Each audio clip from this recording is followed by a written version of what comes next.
And out on the floor, shaking off the pregame jitters, these guys getting all set for tip-off. Happy holiday! And here's what Memphis' schedule looks like. On Monday, they head out on the road to face the Suns in Phoenix. And then on Sunday, they'll kick off a homestand, starting with the Portland Trailblazers.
In that game against the Kings, it's going to be their 7th outing on the year.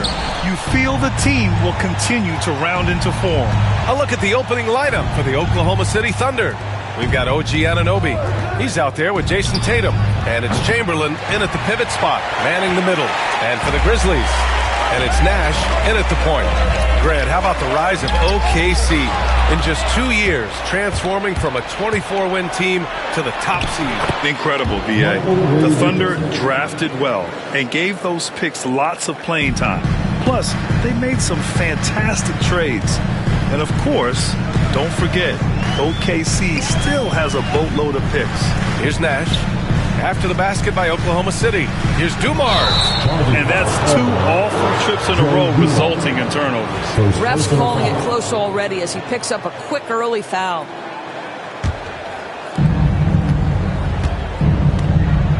Richardson with it.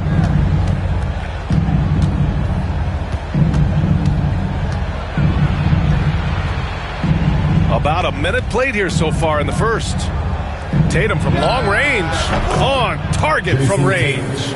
What a weapon the three has become for Jason Tatum. Look out. Let's check in with our reporter, Allie LaForce. Well, I had a chance to talk with the head coach of the Grizzlies. The main topic of conversation, how they plan to guard Jason Tatum. We want to try to make Jason a jump shooter. Avoid fouling. Don't let him go downhill. But JT will get his, so let's hope we limit him. Well, that's never easy to do, guys. Thanks for that, Allie. It all happened in an instant. Turning defense into offense. I love it. Well, just terrific anticipation to force the turnover and ignite the break. Here's Dumars. Pass to Lucas. Shoots over Tatum. And no good. The dry spell continues. First quarter, just about 2 minutes in. Yep, that one goes. Tatum's got 5 points. 80% from the field to start, playing with a ton of confidence. Here's Lucas. Pass to Dumars. Outside, Hill. And the 18-footer right on the mark. This guy can do so much for you on the offensive end, and that is why his number gets called time and time again. Tatum looking it over.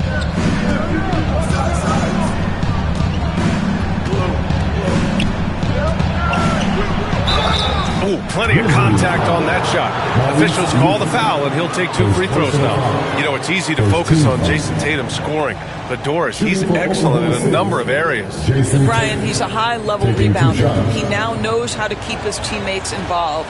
He's competitive on the defensive end and willing to absorb a big-time assignment. He has got a complete game. Doris, it seems like every year Tatum's name is right atop the MVP ballot. To me, Brian, it speaks not only to his talent, but also his consistency and work ethic. The game is important to him. He's versatile.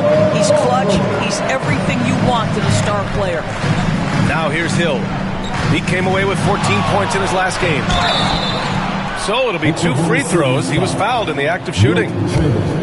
Hey, Doris, at what point in the year are coaching staffs really starting to optimize their rosters?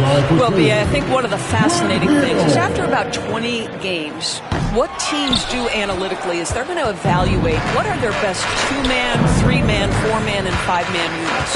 What are their plus minuses? What combinations work and don't work together? The fascinating piece is over the grind of an NBA season, there's always challenges. An injury that's poorly timed, or perhaps a trade at the deadline. So many things go into optimizing your roster. Grizzlies trail by 8. Pass to Lucas.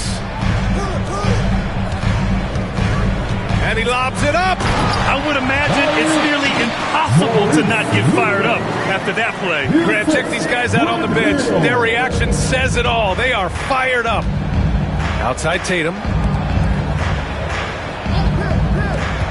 Outside Anunoby. And it's blocked.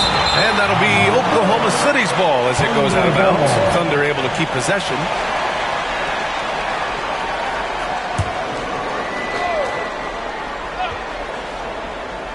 Just over 3.5 minutes. He got it again! Sensational! I mean, his legendary career continues. Very close to joining that top 5 all-time scoring list. And really, that list is the who's who of NBA history. Here's Nash. From beyond the arc and then some. Don't want to let him get into a rhythm from out there. Thunder leading by 5. Outside Tatum. Pass to Starks. The 3 is up. He drops it from range. Their offense looking like a well-oiled machine. For Memphis, they've gone 3 of 4. Off to a nice start. Nash passes to Hill. To the middle. Oh, got a piece of it. Here's Dumars, guarded by Richardson. 6 on the shot clock. Here's Lucas. Tatum with some nice D. And so it's Tatum who brings up the ball for the Oklahoma City Thunder. 8-point game. They're getting their first look of the season at the Grizzlies in this one. Yeah, they got swept by this team in the season series last year, which goes against all logic. Here's Nash. Pass to Hill.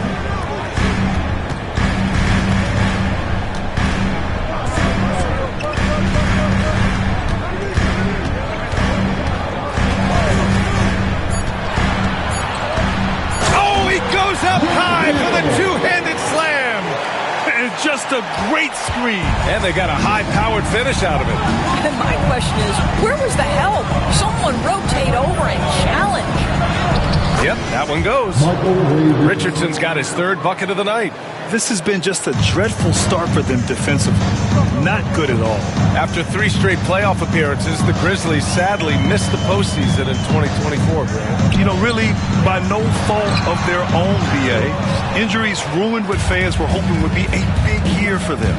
You know, it just goes to show there's no safe bets in this league. Now here's Richardson. 9 points in his last outing. Pass to Tatum. 2 minutes remaining in the first. 2 minutes. Puts the move on, and he takes it up and lays it in. Tatum's got 9. What a way to begin this game. Dominating at both ends of the floor.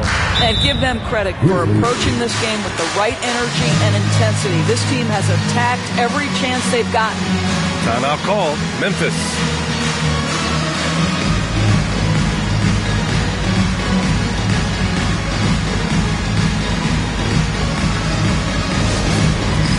It's time for this.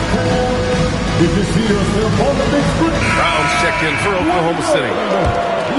All right, now let's have a look at who was really dominating the boards last season. Domantas Sabonis on top. And this is someone who loves being aggressive on the glass. He proved it last season with how dominant he was collecting rebounds. Count it. 1 for 1 to start the game. There's height, there's great shot selection. Sabonis doing work right now. Here's Tatum. That one a tad offline, but it drops in for him. 11 points in the game. I'll tell you, this guy is proving to be a problem for the defense. In this quarter, he has been special. Pressey passes to Nash. Picked by Sabonis. From behind the arc. Oklahoma City grabs a miss. They want to keep rolling here following a win against Minnesota. Great communication on defense in that one. They worked really well as a unit to frustrate the offense. You knew they were on a string all night on the defensive end, and it always helps when someone got caught out of position, help was on the way. Pass to Brown, and he's going for the oop here. Alley-oop up top, hammer it home. They're not wasting any time putting their stamp on this game. What a start. And they've been doing it largely at the offensive end. If the defense does not adjust, this could be a blowout. Here's Pressey. Yet to see a basket. Oh, stolen by Richardson. Pushing it up now. Oh, Tatum slams it home. Jason Tatum is capable of explosive nights offensively. If you're the defense, you better lock in right now. Here's Nash.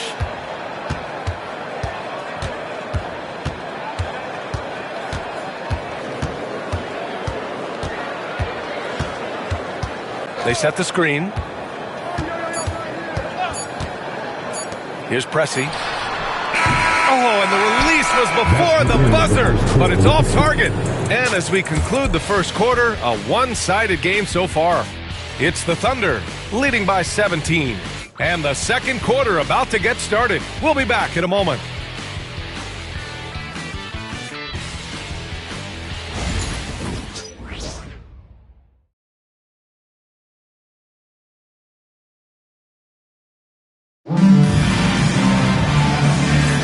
And so far through one quarter, it's been a lopsided game.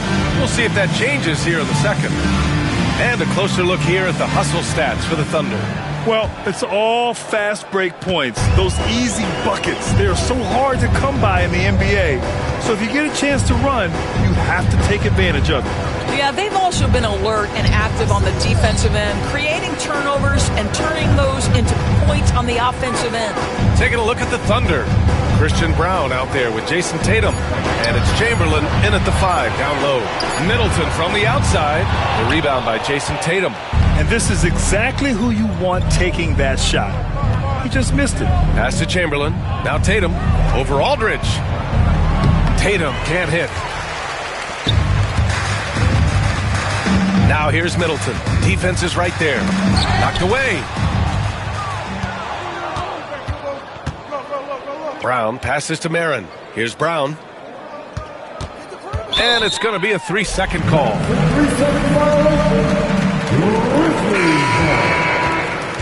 Substitution on the court.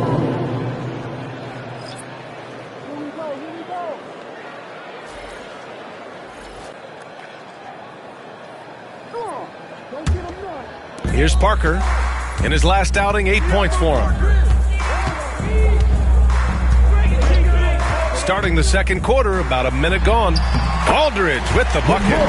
Such a nice touch on the ball from Aldridge. He knows exactly how much power to put on the inside shot.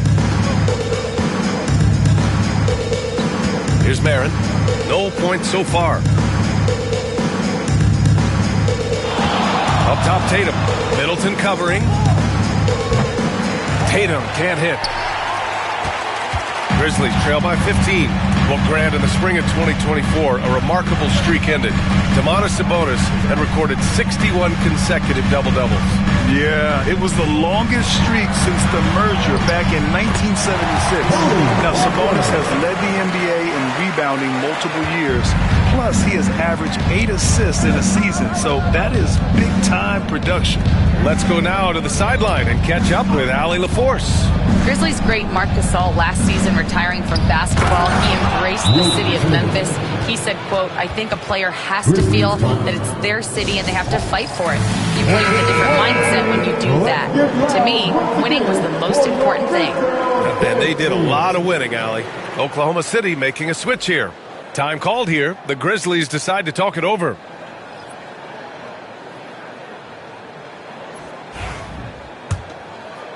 And we're about 2 minutes into the second quarter here. Middleton outside. From outside the arc. Sinks the tray. Middleton's gotten himself going here. His first points of the game on the deep ball. Here's Holt. 17 points in his last outing. Tatum from long range. It's rebounded by Olajuwon. He is too good a shooter, guys, to be left open like that. The defense just dodged a bullet there. What an aggressive slam by Middleton. Oh, my. I mean, I like when he uses his athleticism like this.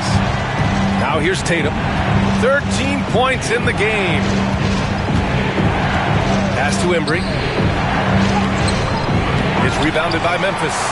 Boy, if you're going up against this guy in this close a range, you've got to defend with everything you've got. A tremendous job defensively. Here's Dumars. He's scoreless. Oh, and there's the whistle on the shot. So 2 free throws for him coming up. Grant, there's such intense rivalries at the college level.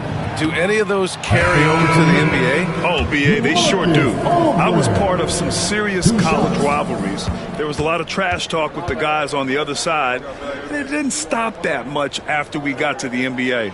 OG Anunoby's checked in for Tatum. Of course, not only is the Thunder roster full of young talent, they also have a ridiculous amount of draft capital. BA, you've got to give a ton of credit to the front office. They've got multiple options going forward. Continue to draft and develop their talent, or perhaps use those picks to trade for a superstar you believe fits. Well, Pascal Siakam has the ability to play on the inside and score with that length. Aldridge against Siakam. Down to 5 on the shot clock. The shot. And he sinks that one, hitting the back of the rim on the way in. Aldridge has got 5 now. Thunder leading by 9. Here's Holt. Pass to Embry. And so he draws the foul, headed to the line to shoot a pair. All right, let's take a second to view the 2K leaderboard and look at last season's top scoring squads. The Thunder, third. And last year, I liked watching this team operate on the offensive end. The ball movement, the patience, the confidence. You love seeing all that come together. Now here's Middleton. He's got 5. Up top, Parker. Pass to Aldridge. Here's Dumars. Pushing it up the floor. Here comes Oklahoma City. And it goes out of bounds. Last touch by Aldridge.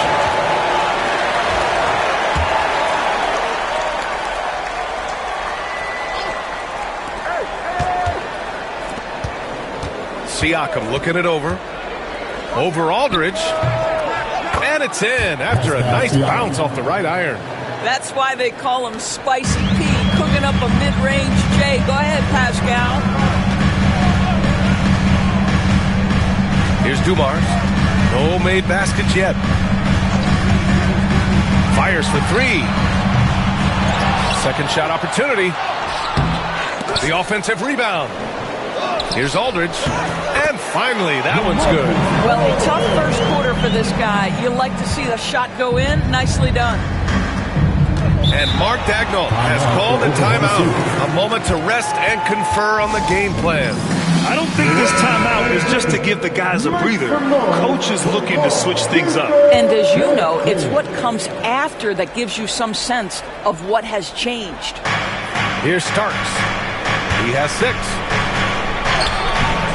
And Parker pulls it down.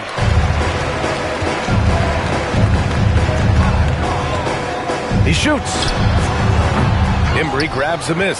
That's a shot he makes with regularity, but that time the defense up to the challenge. Here's Starks. The Thunder with another miss.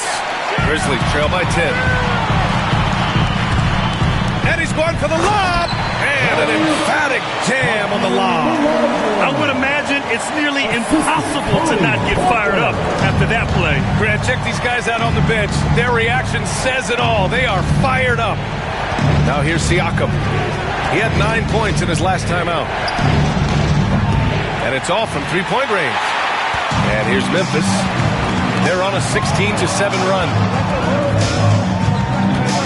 Middleton outside. Let's go with a 3. Knocks down the triple. And now just a 5-point Oklahoma City lead. They're making a few more threes this quarter, trying to cut into that deficit. Here's Holt. Parker defending. A minute 53 left to play in the first half of basketball. Pass to Old. Clock at 4. Ooh, a little luck that time as it drops. And the Thunder lead by 7. He is too good a mid-range shooter to leave him that open.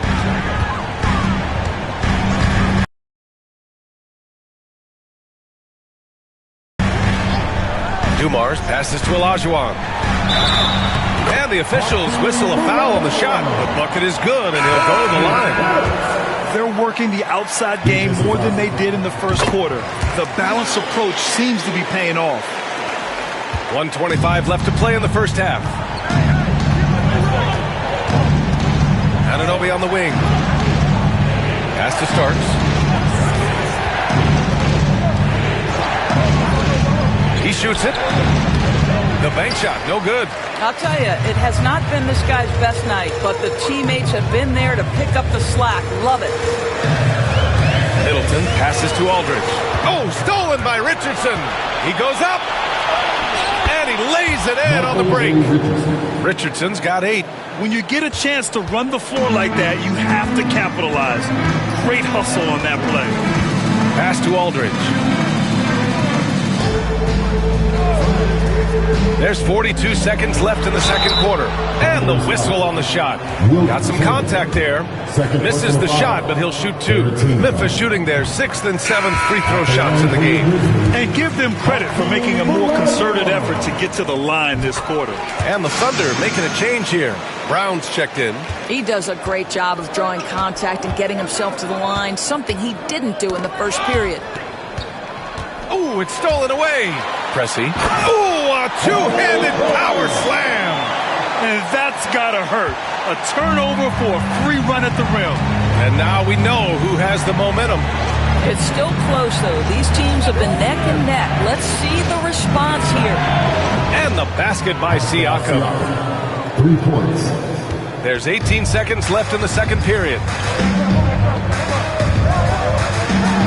Up top, Parker. Pass to Olajuwon. And he got the whistle on the way up, so he'll be headed to the line for a pair. His third personal 3 foul. trips to the line so far for him in this one. And the first one at the line is good. And good on the second, so he makes them both.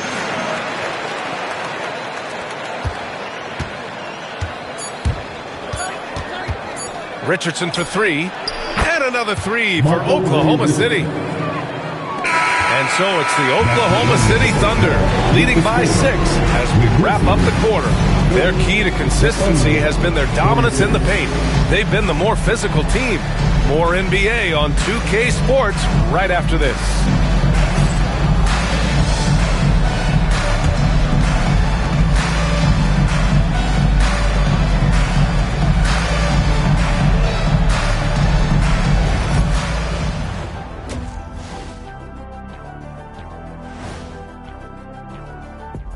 Hey everybody, halftime is upon us, and the scoreboard showing a deficit for the Memphis Grizzlies.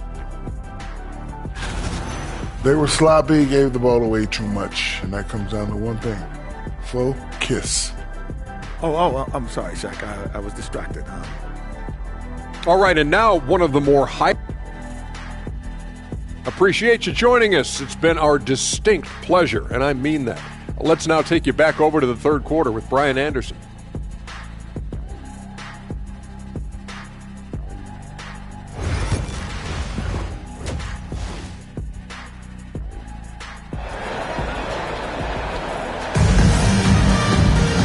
Second half of basketball is upon us, and we may be in for an exciting finish based on how close of a game we've seen so far.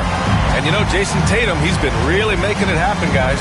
Through the first 2 quarters, he's been on fire. Explosive offensive performance. Boy, he has been shouldering the load. Aggressive, skilled, talented, and thus far unstoppable.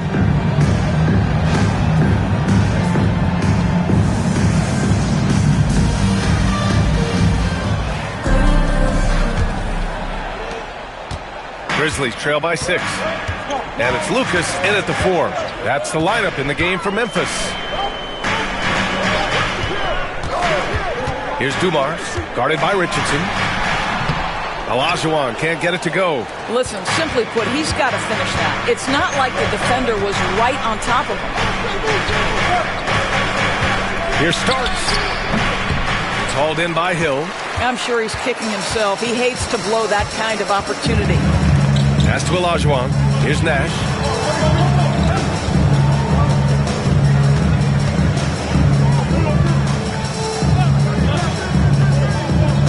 Shot clock at 6. Here's Dumars. The three-pointer off the mark. He is just so deadly from out there. You expect that to fall. Right side Richardson. Now here's Tatum. Ooh, and he took a hard foul on the shot. So he'll head to the line to shoot a pair. Well, what's impressive to me about Jason Tatum is how he attacks his weaknesses in the offseason. This guy is committed to greatness. That one falls, so he hits both of them. Grizzlies trail by 8. Second half of basketball, just over a minute played so far. The ball's knocked loose. Here's Dumars. Pass to Olajuwon. And it's good as he snugs it right through the net. Olajuwon's got 11 points. Now here's Richardson. Not a lot of room.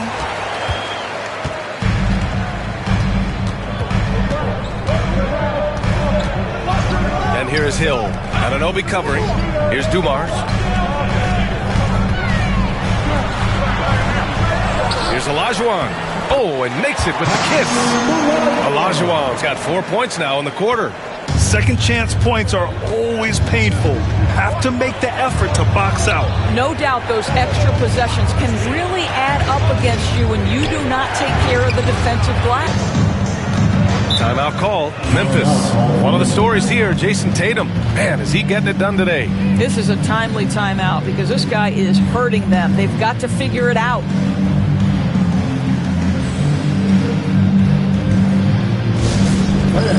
Turn your attention courtside on your courtroom.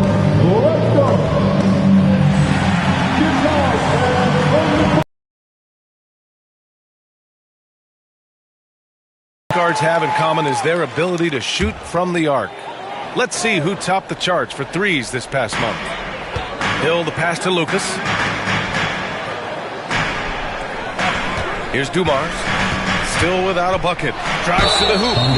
Man, the defender really went after him. his fourth personal foul. First team foul. It's his first trip to the For line. your Grizzlies, Joe Dumars. 2 shots.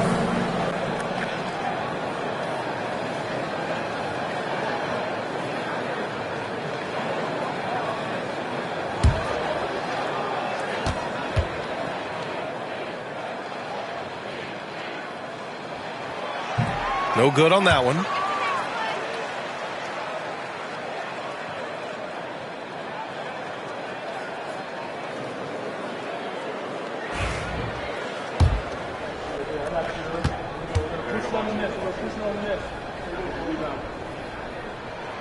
Good on the second one.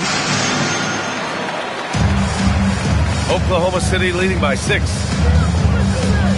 Outside Tatum. Lets it go from deep. Memphis with a rebound. Olajuwon's got rebound number 8 here already in the game. One thing they've done well tonight, and that's rebounding. Dumars. And the three-pointer goes. Dumars has got 4 points this quarter. This is as pure a shooter as there is. You've got to stay connected or it's a problem. Gives us a chance to catch up with Allie LaForce. Brian, last season, Jason Tatum surpassed 10,000 career points. He said, "It sounds crazy. I always think about when I was a kid growing up with my mom and saying I wanted to be in the NBA. I may have thought I would be one of the best players, but to actually do it is a surreal feeling." Brian, he's being honest. Yeah, dreams do come true, Allie. Thank you. Tatum can't hit. Just terrible defense. I don't know how he missed that shot. Third quarter action. Just under 3.5 minutes have passed. And that one's good. Dumars. Here's Richardson. 11 points in the game. Outside Anunoby. And he's going for the oop here. Just a perfect pass and some pretty slick body control on the finish, too. Man, that's butter. Grizzlies trail by 3. Nash passes to Olajuwon. Here's Nash.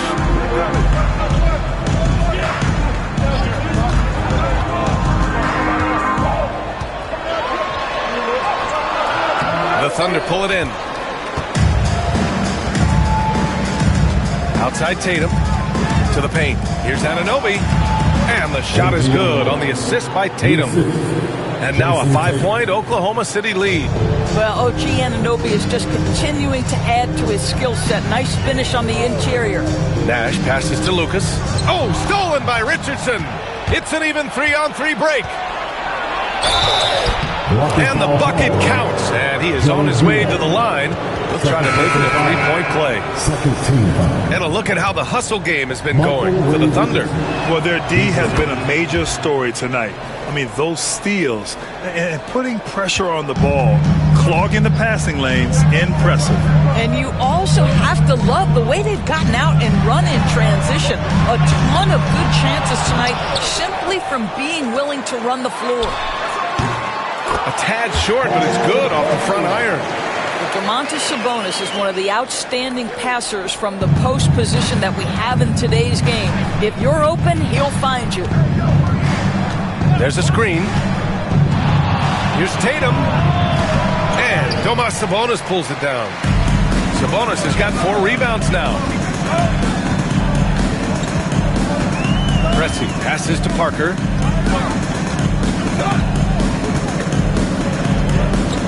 Picked by Sabonis. lays it up and banks it in. Parker's gotten his second bucket of the game. Well, defensively, to me, you've got to do a better job communicating once the screen comes. Here's Richardson. Count the basket. And the Thunder lead by 6. You can see it. Once this guy gets his rhythm, he is so hard to slow down. What an excellent night for him and his team. Pass to Lucas. And here's Parker. To the wing on the left. Oh, and he brings it down with a two-handed jam. B.A., I'm not sure he should be flaunting around the rim like that if this game's so close. Oh, it's risky, but it sure did look good. Tatum from long range. It's hauled in by Hill. This has not been a good period for this guy. Out of sync, not letting the game come to him. He's got to settle down and make shots. Picked by Sabonis. From the high post, Oklahoma City grabs a miss. Barron passes to Tatum. Richardson with it, and Sabonis picks him up defensively. Back to Tatum. Here's Embry, and Parker comes to help. Clock at 6. Richardson, the pass to Barron. That one doesn't drop. Excellent D there from Parker. They've been dominating the boards tonight, yet it's still a close game. Hill can't connect. Oklahoma City leading by 4.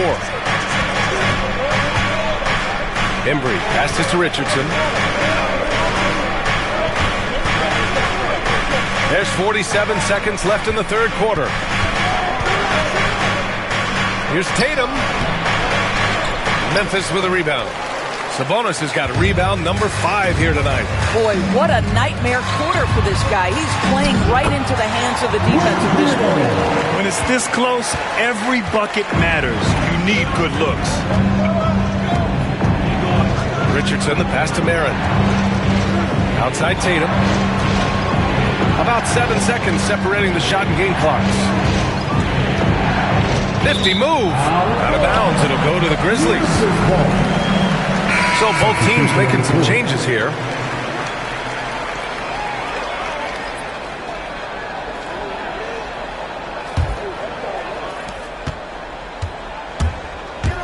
And here's Parker.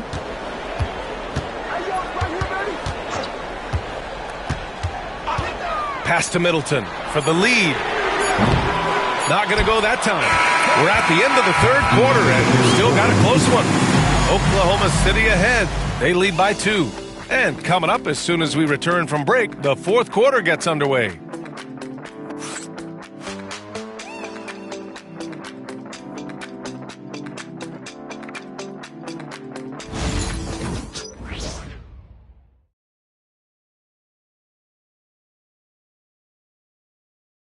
And let's take this opportunity to show you our State Farm assist to the game.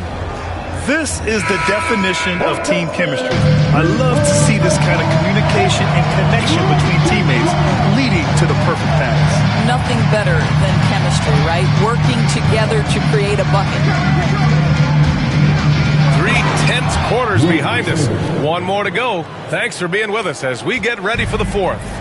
And Oklahoma City looking at who they've got to start the fourth.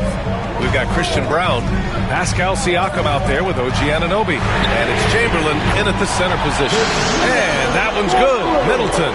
Yeah, as good as anyone on the catch and shoot. Middleton deposits another J. Chamberlain passes to Ole. Pass to Brown. Here's Ole. Shot clock at 5. Launches a 3. Rebounded. Domantas Sabonis. Sabonis has got 6 rebounds here tonight to take the lead. And that's 2 points on the layup. And the Grizzlies lead by 1. There are no easy comebacks, but they really had to dig deep for this one. Yeah, to start off with so many mistakes and still now find a way where everything's working, it allows their momentum and confidence to continue to build. Here's Ole. Uses the glass to finish the layup. It's winning time, and that's a winning play. About a minute and a half into the fourth now. Middleton against Anunoby. Here's Nash. Pass to Sabonis. 6 on the shot clock. Here's Aldridge. That one falls. Nice feed from Sabonis. And that was the right decision. When you're in need of a bucket, you go to your most trusted guys.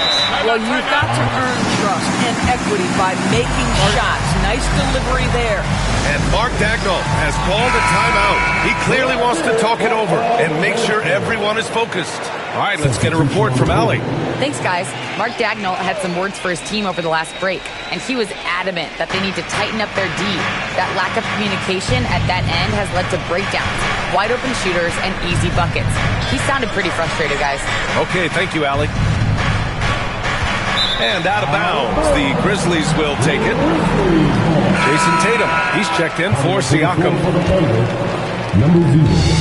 Memphis has gone 5 of 12 from three-point range tonight. Nash passes to Dumars. Here's Olajuwon. Another shot. And there's 2. Work on the glass, paying off that time. This guy is just working his tail off on the boards. You love the effort, love the energy. Outside Tatum. Pass to Starks. Back to Tatum from the arc. And he drains it, making him 7 for 15 for the day. Challenging this D with the 3 ball. That's his second from distance this half. And he also hit one in the first half, too. Here's Olajuwon. And there's a whistle. He'll head to the line to shoot 2. Personal foul. First team foul. At the line for your Grizzlies. The first free throw is good. Richardson's checked in for Oklahoma City. Good on both. Oklahoma City trailing. Pass to Starks. Here's Chamberlain. Tatum with it. Here's the 3. It's rebounded by Olajuwon. Olajuwon's got 11 rebounds in the game. And there's a 3-second violation. Boy, not on the same page there. And in a possession ball game, that's a big mistake.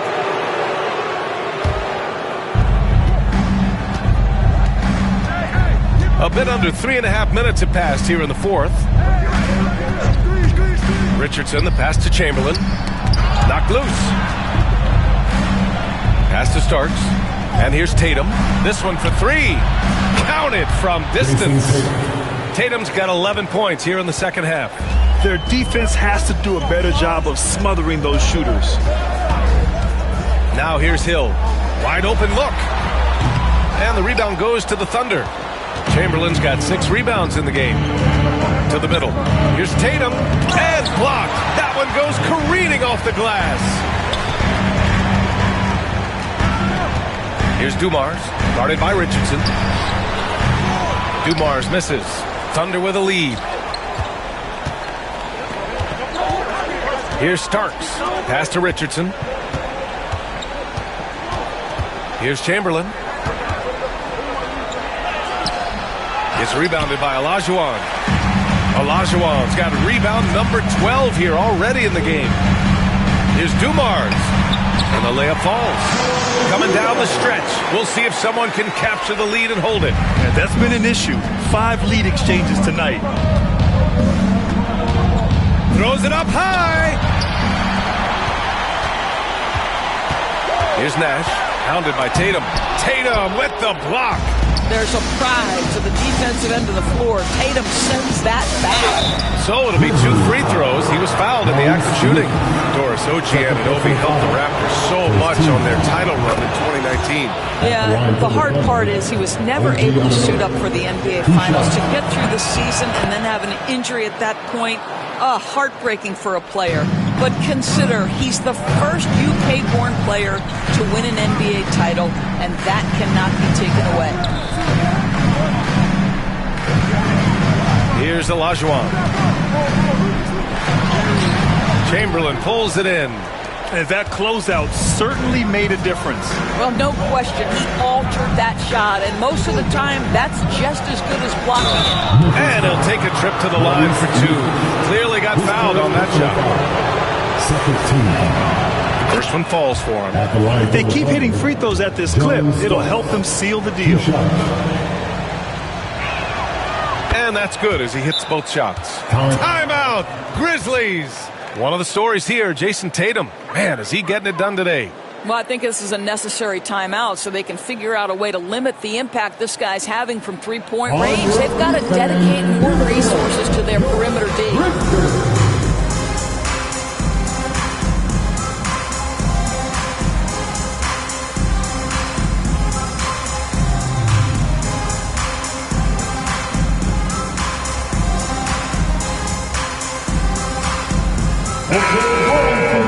Let's get loud once again for your Snefl dance team. Grizzlies trail by 3.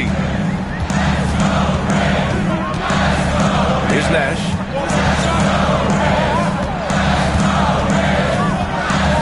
Pass to Lucas. Inside.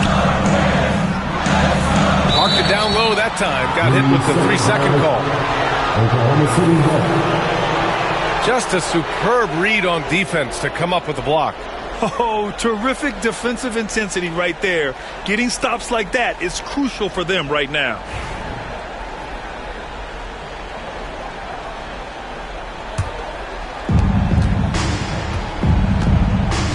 Now here's Richardson. Here's Chamberlain. Pass to Tatum. Lets it fly. And that one's good. Starks. And the Thunder lead by 5. Now, Jason Tatum has become an extraordinary passer. This guy knows the attention he draws, just gets his teammates involved. Here's Olajuwon. And he gets it to go, hitting off the back of the rim. Olajuwon's got 6 points in the quarter.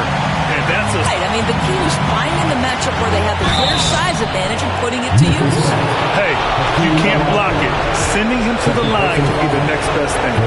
And no good, as the first free throw misses. We'll see if he can hit the second. Parker, he's checked in for Memphis. That's good, going 1 of 2 from the line. And that gives him a 4-point cushion. Pass to Olajuwon.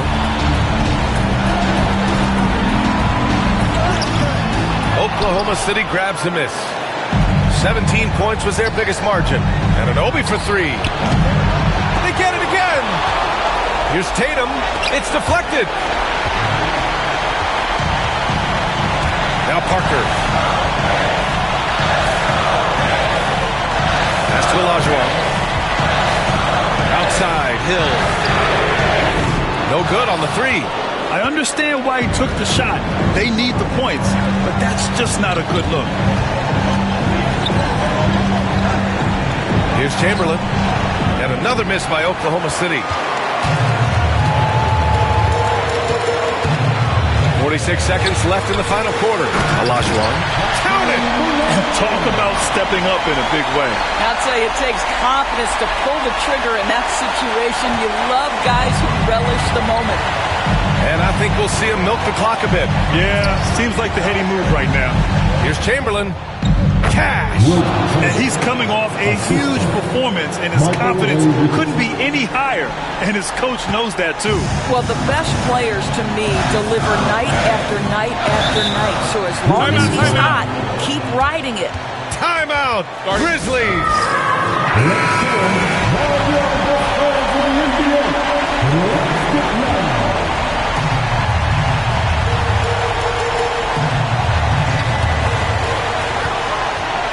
Dumars passes to Lucas.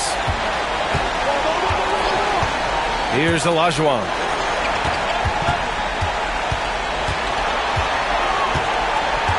Four on the clock. Chamberlain pulls it in. And they go to the intentional foul. Getting a little desperate at this stage. I mean, the clock's the big factor. He drops the first one, and that puts him up 5. Michael Ray Richardson. taking 2 shots. And he's unable to get the second one. And he commits the intentional foul. I can't believe that took so long. They needed to foul much sooner. Good on the first. And that increases the lead to 6. So he gets them both. And it's a 7-point game. Well, you like when a guy calmly steps up, knocks down the free throws, exactly what you want. Tipped. Out of bounds as Memphis keeps possession. He clipped the ball there, but not enough to nab the steal. But a really good read on his part, being disruptive at the defensive end right now. So we see Oklahoma City get the win here. And they barely squeezed out the win here on the road. And B.A., the visiting team is always under some added pressure. But they made it work and got the win, whatever the margin may have been. And now let's check in with Allie LaForce with the player of the game. Allie. Thank you. I'm here with Jason Tatum. And Jason, congratulations on the win. Allie, thank you as always. And that'll wrap it up, folks. For Doris Burke, Allie LaForce, and Grant Hill, and all of our crew, this is Brian Anderson thanking you for watching this 2K Sports presentation of the NBA. We'll see you later.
Let's see the starting lineup for the visiting Phoenix. Greetings and best wishes for a happy holiday. And this is what the schedule looks like coming up for Phoenix. On Monday, they'll be tipping off a homestand, starting with the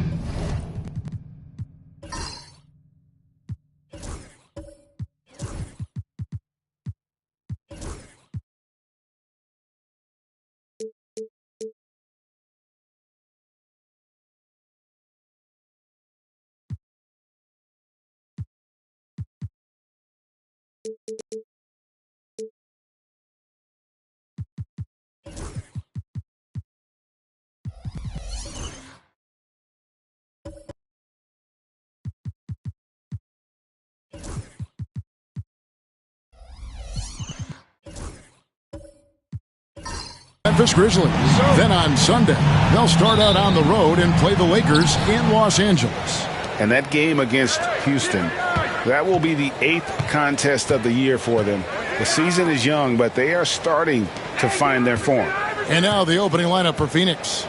We've got Reed, Allen Iverson out there with Derek White. Then there's Pippen, and it's Malone in at the 4 slot. And for the Timberwolves, we've got Allen. Garnett is out there with Bailey. And it's Rajon Rondo, and it's Wallace in at the 5 down low. How many games do you need to play, Greg, before you know who you are as a team?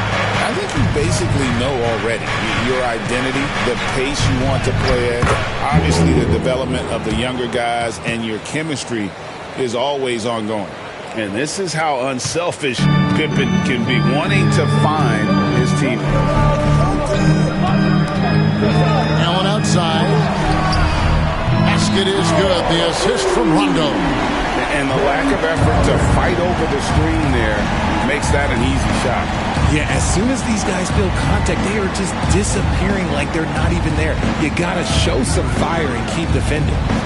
Now here's Malone. Last game we saw him score 14. Just 5 on the clock. Reed. Rebounded by the Timberwolves.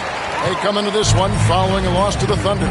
Yeah, I mean, on the road, their defense was just overrun.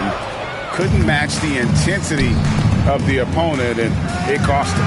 Yeah, if you allow a team to shoot such a high percentage in their own building, you're going to have a big hill to climb. And that's how you lead a team, literally. Pass to Baylor. Back to Rondo. Here's the floater. Fires for 3. And Elgin Baylor, the bucket on the assist by Rondo. And when you're open, Rondo finds you. Always has his head on a swivel. And with this score of the Suns, Greg, you never know who is going to initiate the offense for him. And that can cause problems at times, Kevin. Can run you into issues keeping the ball moving. Turnovers can be their Achilles heel as well. Now here's Allen after the miss from Allen Iverson. Nice ball movement by Minnesota. Unloads. Baylor can't get it to go. Just enough resistance to force the miss. Barely. That's one he'll generally make. Pass to Pippen. Out to White. Fires the 3. The shot goes in. First shot, first basket. And they don't want to get in a habit of giving him open looks from 3. First quarter still, but not who you want to leave open. And so Chris Finch calls for the timeout. Wants to regroup and go over the strategy.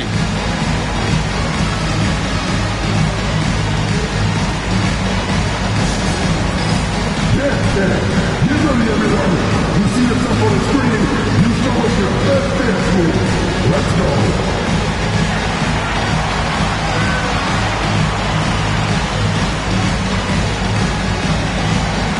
Let's see what you got.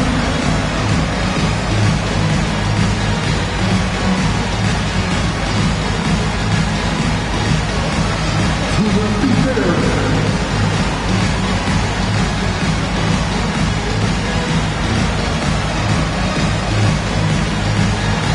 All right.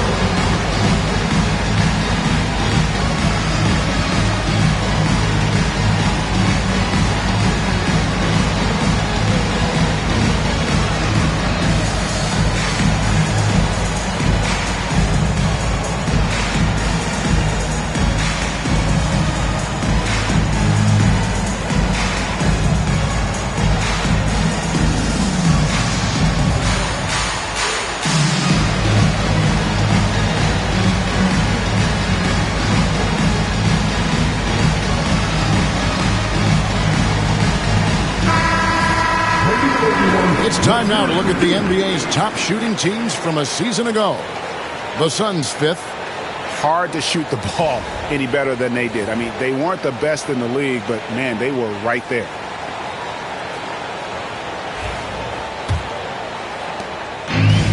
For Minnesota, they've gone 3 of 5 shooting the ball so far. Reed with the steal. Here's Pippen. The shot from the low post is good. And I like what the defense is thinking here, but Pippen gets physical inside and insists on getting to his shot. Now here's Garnett. Here's Baylor. Another miss by Minnesota. The Suns have gotten 4 of 6 field goal attempts to drop in the first quarter. Reed against Wallace. Throws it up high, and the dunk by Reed. And the definition of teamwork right there on that alley-oop. And Greg, what about the finish? Bringing it down with some thunder. Yeah. Now here's Rondo. Rondo is screen on White. Allen for the 3. Rebound by the Suns. This their first chance to take a look at the Timberwolves this season. And they're facing the team that dismissed them from the postseason last year. So certainly a little payback in mind. Now here's Garnett.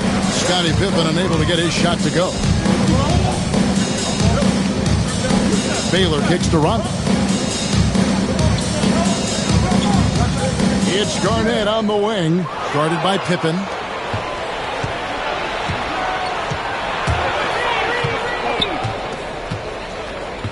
Pass to Malone. Iverson outside. Offensive rebound. It's good on the putback. Oh, great timing.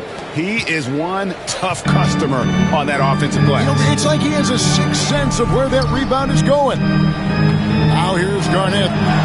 Scoreless thus far. All alone. And Iverson throws it down. And this is where Iverson is so terrifying, running the open floor with such ease and confidence. And we've got a timeout called from Chris Finch. This will give him a chance to discuss some potential alterations.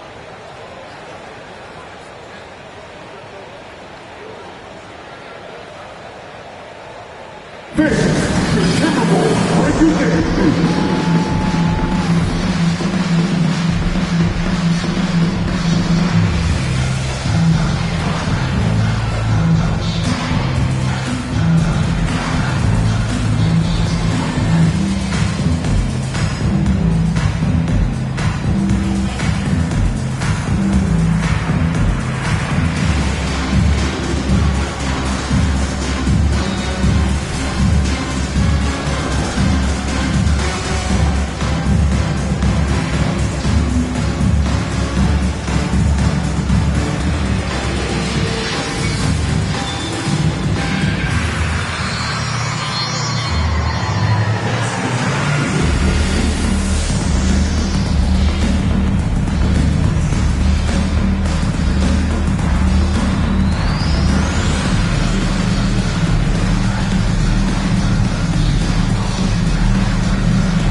Big group substitution now for Minnesota.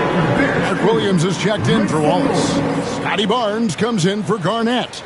Wagner's checked in for Baylor. And Beal subbed in for Ray Allen.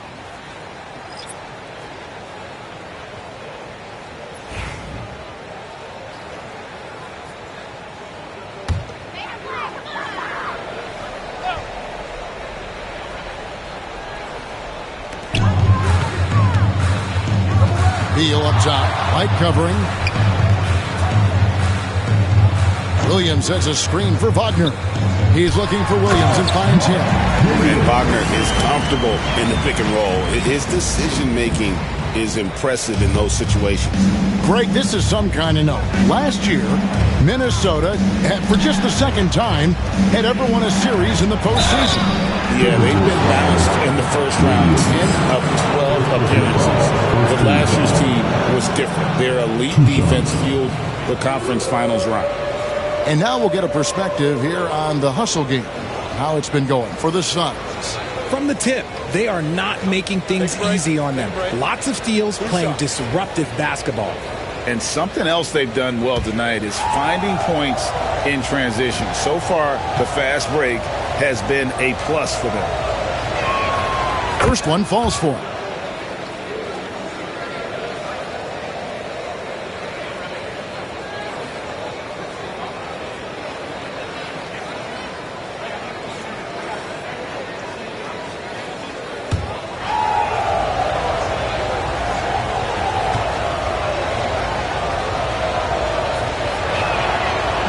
That one misses.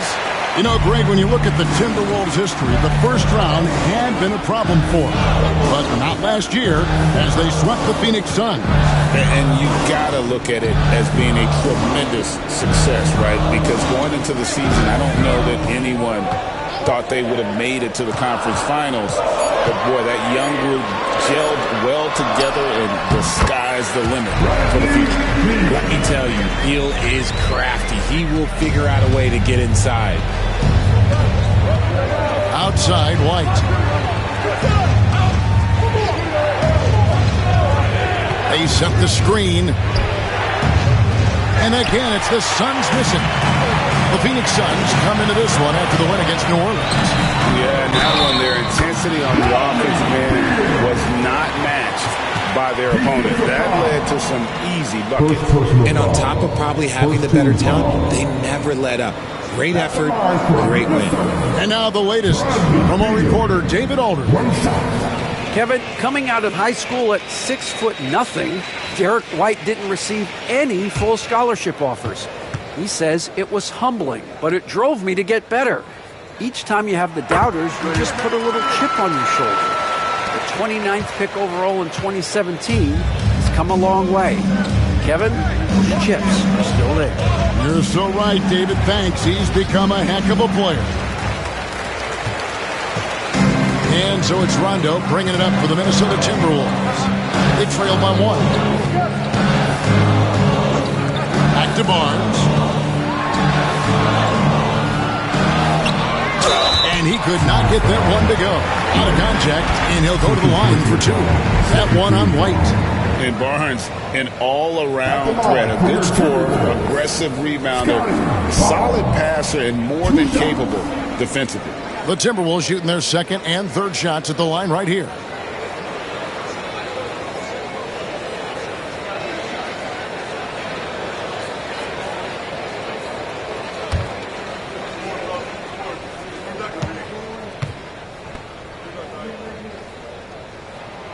Ties it up, and this next one could give them the lead. The 2022 Rookie of the Year, Scotty Barnes, GA. He had a terrific rookie year, as we know. His second year may have fallen off a little bit. Yeah, it was a bit stagnant for Scotty, but, man, he had a monster third year, making his first All-Star game. The playmaking of Barnes especially took a leap. And that drops, so they now lead by one. 1:29 left in the first quarter of the game. Here's Theus. He's covered by Rondo. And let's take a quick look now at some stats for Scotty Barnes. He's coming off an excellent season. Around 20 points per game last season. 8 rebounds and 6 assists. To have a scorer like him consistently deliver you points makes such a big difference for a team. He's someone you can rely on to bring it on a nightly basis. When they need a basket, he's the guy they turn to.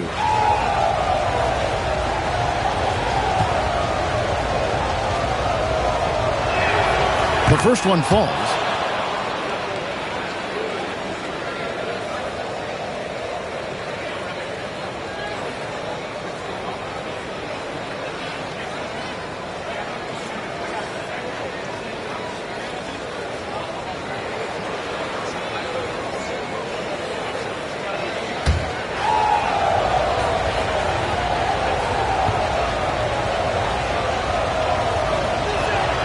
And so he hits both.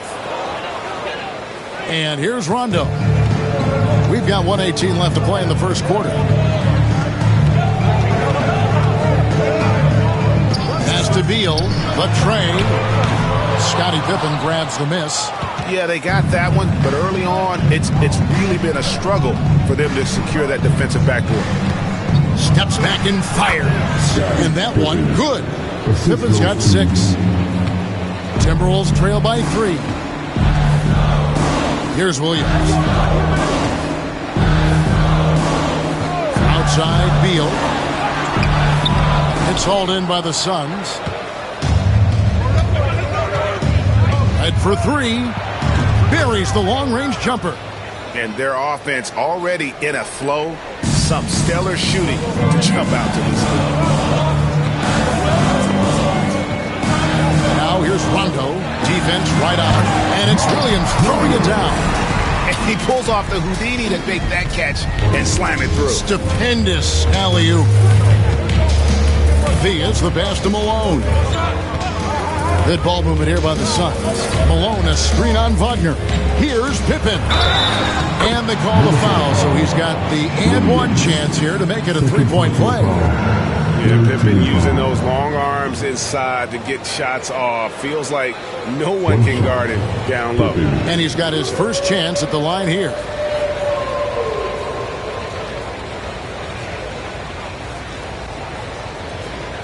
What's up?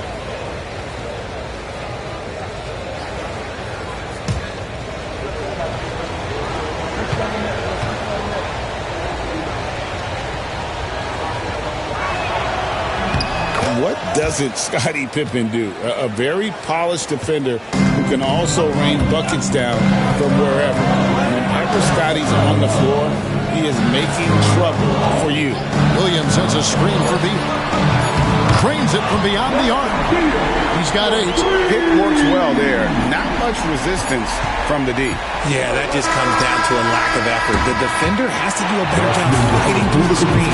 And so it's Scottie Pippen making highlights for Phoenix. He finishes with 9 points in the quarter. The D is having all sorts of problems with him. And we'll be back with you shortly.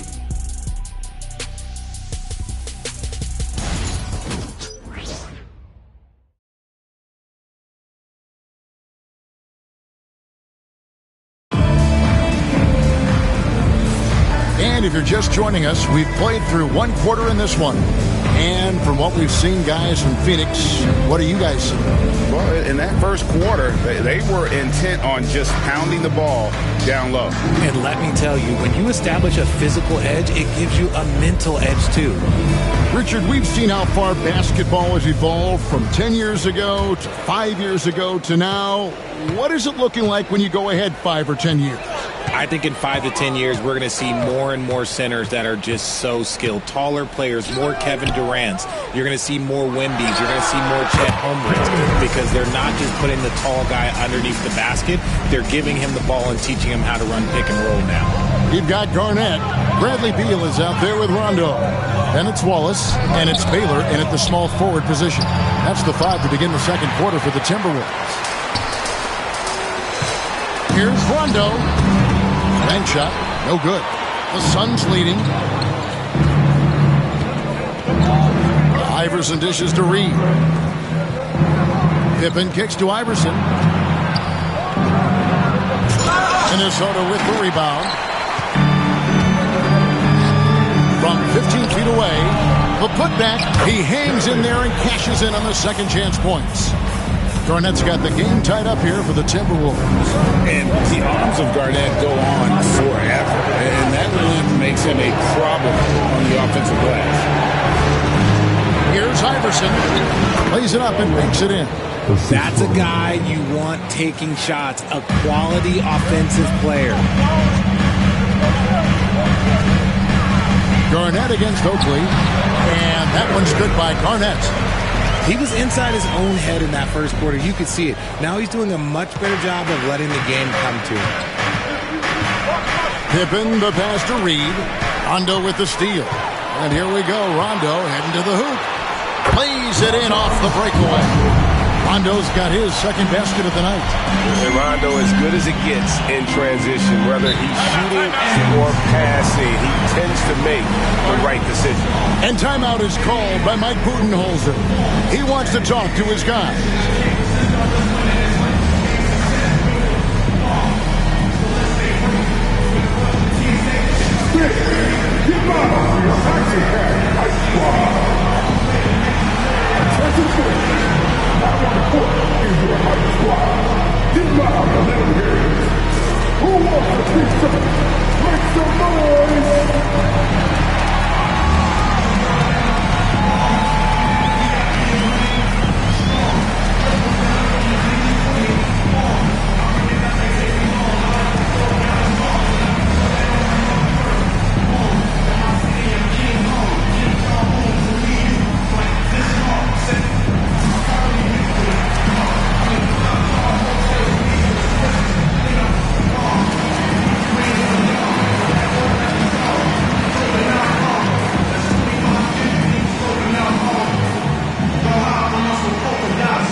situations here. With a break in the action, let's go to the 2K leaderboard. These squads have been lights out this month.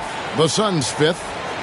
I just love their offensive flow lately. I mean, this is a dominant team offensively because of that rhythm and pace.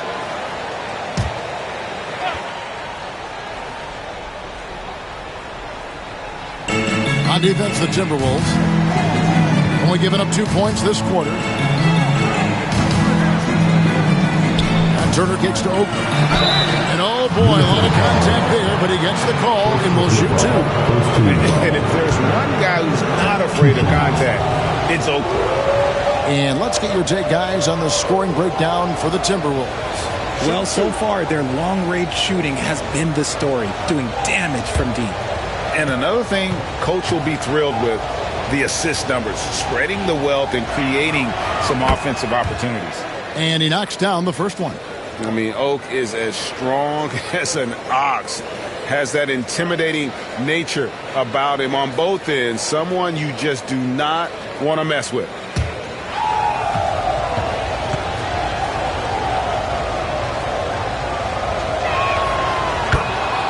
Both free throws good from Oakley. Well, he's come through for them at the line today, and you love having a big fella who's so capable on his free throw. Here's Baylor. There's the drive. It's good. It's his second basket. He's shooting 2 for 4. And what's unique about Baylor, he can score from a variety of angles and really good off of either shoulder. Just great extension and body control. Here's Granger. Off to a good start as he hits his first shot attempt. Yeah, he was able to sneak it to the rim. Had enough room to get just like an easy layup. Garnett outside. Oakley against Baylor. Pass to Garnett. Nice ball movement by Minnesota. 6 on the shot clock. To the inside. Good work defensively by Turner. The defense really made this an uphill battle, and he just couldn't get there. Oakley, and he takes it in for the layup off a very nice feed. Oakley's got 4 points this quarter. Just wanting it more. Charles Oakley, he is all about effort. Garnett can't get it to go. Defense pulled out all the stops to shut him down there. Here's Granger. The baseline J off the mark. Not that time, but that's a shot that he's going to make more oftentimes than not. And he is a load inside. Turner can back anybody down to get to his sweet spot. Baylor against Granger. And he gets the whistle. 2 free throws coming up. Yeah, way to play in attack mode and get to the line. The Timberwolves shooting their 4th and 5th attempts at the free throw line tonight. Yeah, a year ago, though, Kevin, 78% conversion rate from the free throw line. So that's a nice all-around effort.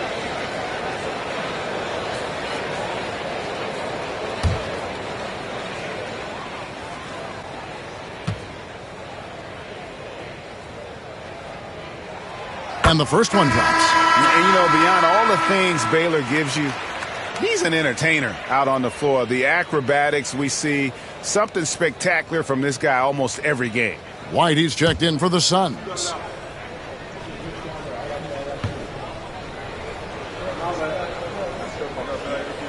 And so Baylor nails both of them. No surprise there. He's about as automatic as it gets from the stripe. I hope I didn't jinx him. Outside Turner. Back to Iverson. Pass to Granger. Over Skiles. And Granger with the basket on the assist by Iverson. Granger's got 4 points in the quarter. Timberwolves trail by 4. Here's Skiles. No scoring in this one. Puts it up from 12. Here's Baylor. The shot off that time. Granger with the defensive effort. Iverson outside. Turner with the screen on Baylor. Iverson against Baylor. Iverson, no luck. And even though he hasn't been himself, it hasn't affected his team too much. They've still got the lead. Here's Wallace. Oakley with some nice D. Phoenix leading by 4. Iverson outside. Rebounded by the Timberwolves. Baylor's got his 4th rebound in this one. Pass to Skiles. And the basket is good. Skiles has got his first points in this one. And giving up some inches inside, but makes up for it with an aggressive style. Yeah, you can give up some size, but that shows you how fearless he is, willing to attack the basket no matter who is in front of him. Now White. Granger outside. Turner with a screen for Granger. Jacks up a 3. Rebound by Wallace. Minnesota's gone 3 of 7 tonight from three-point territory. Garnett against Oakley.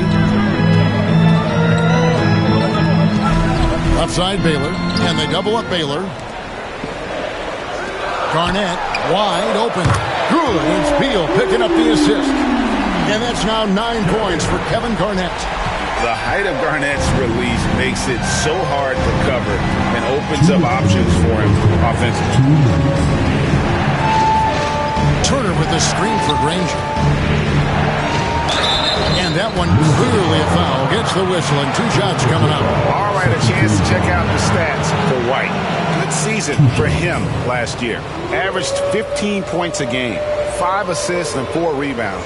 When you have a shooter like him off the bench, it makes scoring so much easier for the bench.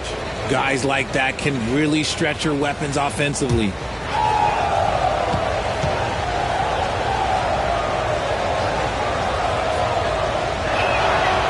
The free throw drops for Granger. The word you hear most about Granger is efficient. Good for mid-range, draws a lot of fouls, can score even when the D has all of his attention. Looking at who's out there now for the Timberwolves. Williams, he's checked in for Wallace. And Allen subbed in for Beal.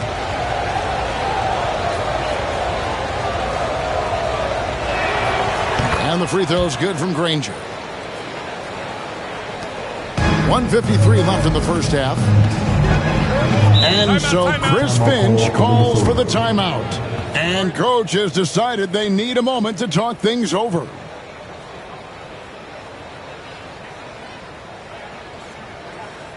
Your Timberwolves dancing.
Success at the foul line last season than this group of players.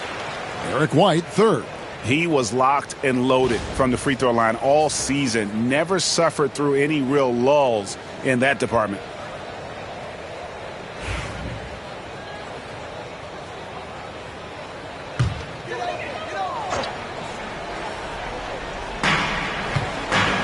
Ray Allen is on the wing.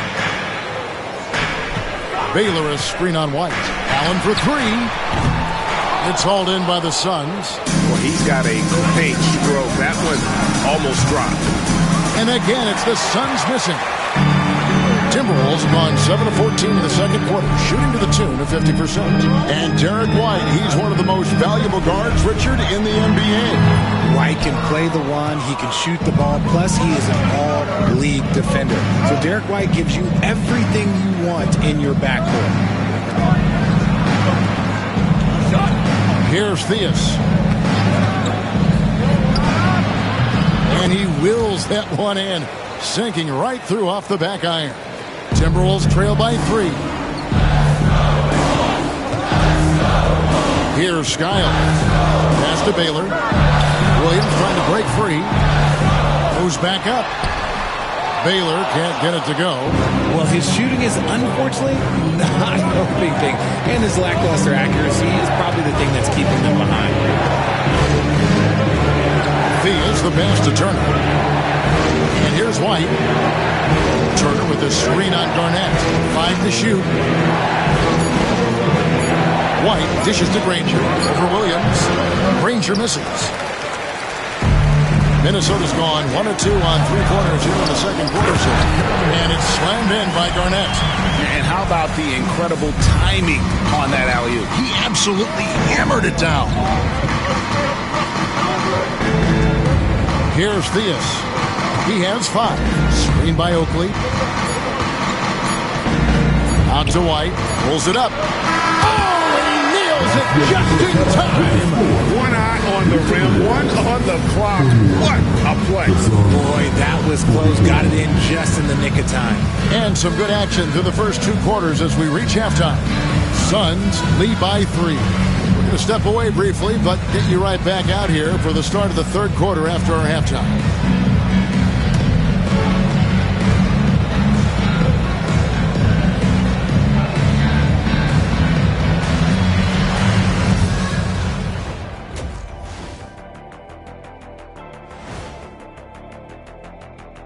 Hey everybody, always a fascinating story. Our first order of business.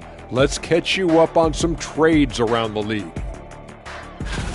If you're looking to add explosive scoring, Murray is your man. Great range, believes in himself, and his teammates believe in him. Just the guy you need. Looking now at our featured game this evening, the Phoenix Suns have a close one on their hands. Their bench has been strong. Guys coming in, accepting their roles, playing well in the minutes they're getting. I'll take your word on this one, Kenny. You're the backup expert. Thanks for joining us. Now let's toss it to Kevin Harlan for the start of the second half.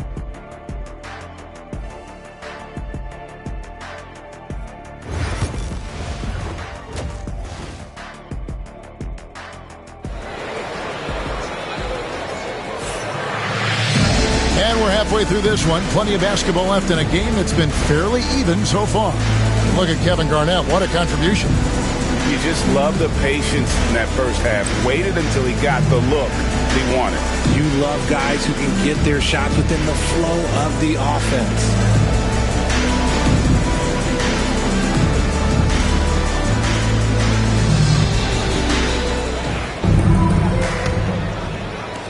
Minnesota with the ball.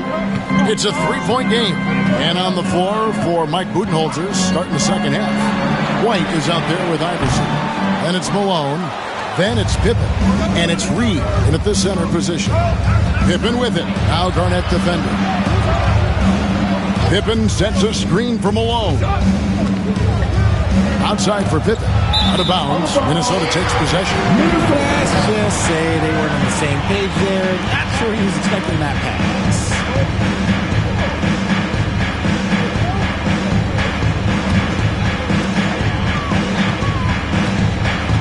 Rondo with it. Pass to Wallace.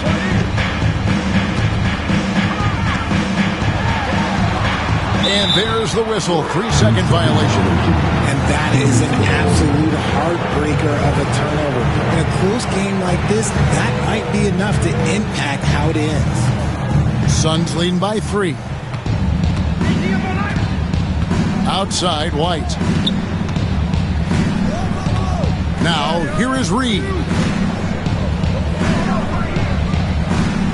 Pippen outside. And the 3 off target. Minnesota shooting 47%, pretty solid. Here's Garnett. It's deflected. Baylor against Iverson. with the drive. The rebound by Garnett. Garnett's got 6 rebounds here tonight. Outside Rondo. Pass to Wallace. Allen outside. And it's all evened up. Allen's got the first points of the third quarter up on the board for the Timberwolves. Over a minute and a half into the third quarter of action. Iverson outside. Malone looking around. Reed a screen on Garnett. To the paint. Floats one. A nice shot by Reed. Reed's got his second bucket of the game to go. Oh, I love that dish down low. And so Chris Finch calls for the timeout. He wants to check in with his team and regroup.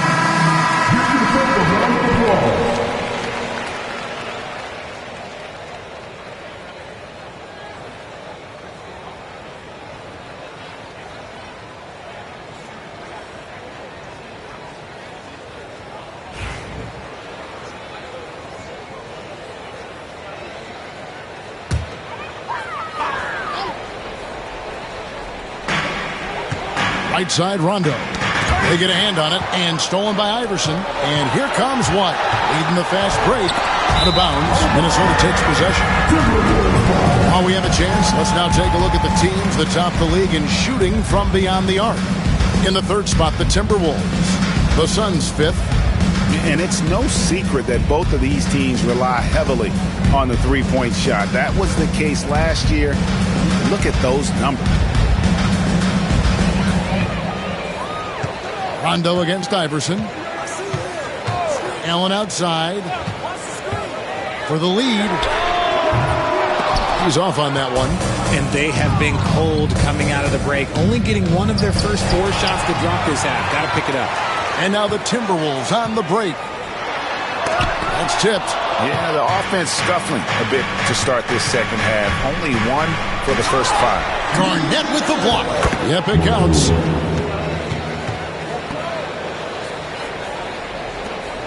So it's Minnesota now, trailing by 4. Clock keeps going. 3 minutes into the second half now. Allen outside. Clock at 6. Rondo against Iverson. 2 free throws coming up, and they call the shooting foul. That's on Allen Iverson. And just enjoy watching Rondo utilize that speed on the drive. Just kind of nice through the defense there and dares you to attack him. And some changes here for the Timberwolves. Scotty Barnes, he's checked in for Garnett. And it's Franz Wagner in for Baylor. Michael Redd's checked in for Phoenix.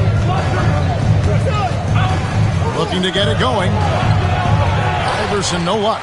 And let's be honest, they're winning in spite of his atrocious shooting performance. And the slam dunk by Wallace.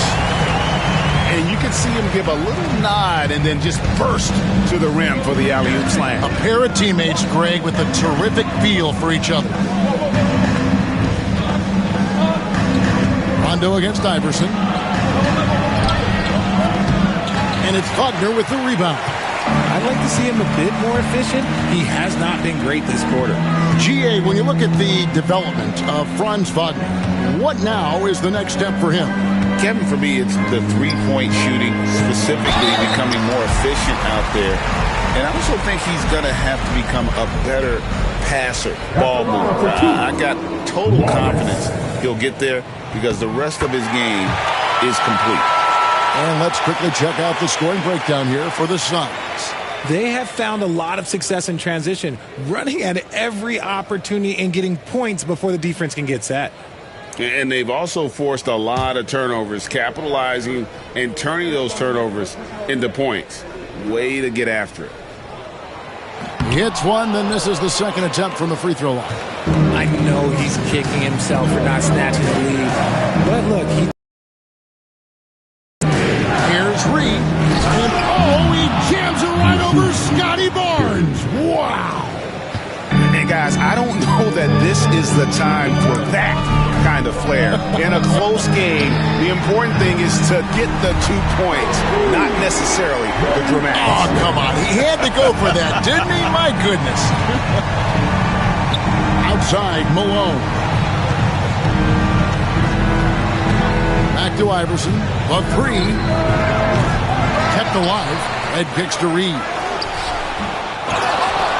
And the dunk by Reed. As we approach the fourth quarter, still anyone's ballgame. Yeah, neither team able to create much of a cushion. Pass to Allen from outside the arc.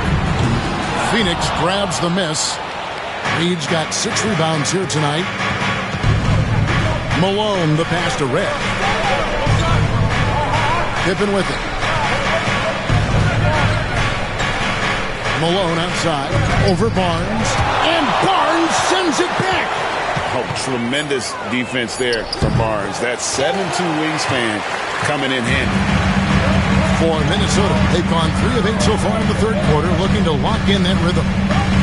Wallace dishes to Rondo. Wallace with a screen for Rondo. Back to Wallace. And 2 free throws coming up, unable to get that one to go with all the contact. It's going to be on Willis Reed. And the bruising nature of Wallace's game, terrific at just seeking out contact. And this is his second trip to the line in the game. Take a break. Take a break. 2 shots.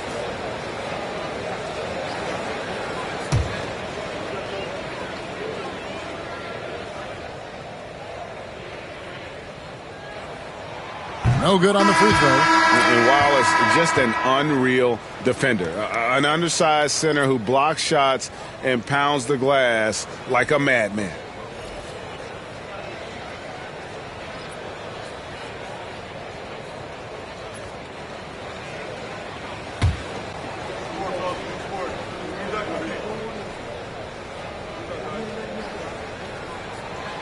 And he's good on the second.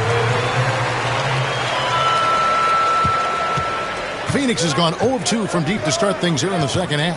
Outside Turner. Here's Theus. He's got 5. Shoots from 12. Granger misses.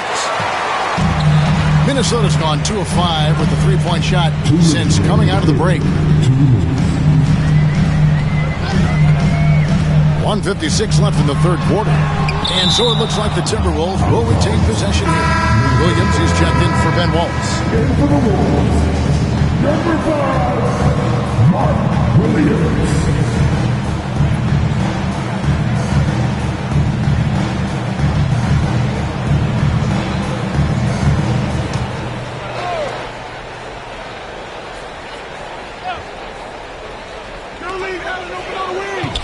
Allen finds Williams. Back to Allen. Williams, a screen on Oakley. To the middle, 6 to shoot, and blocked. That one goes careening off the glass. There's 1:34 left to play in the third. Pass to Turner.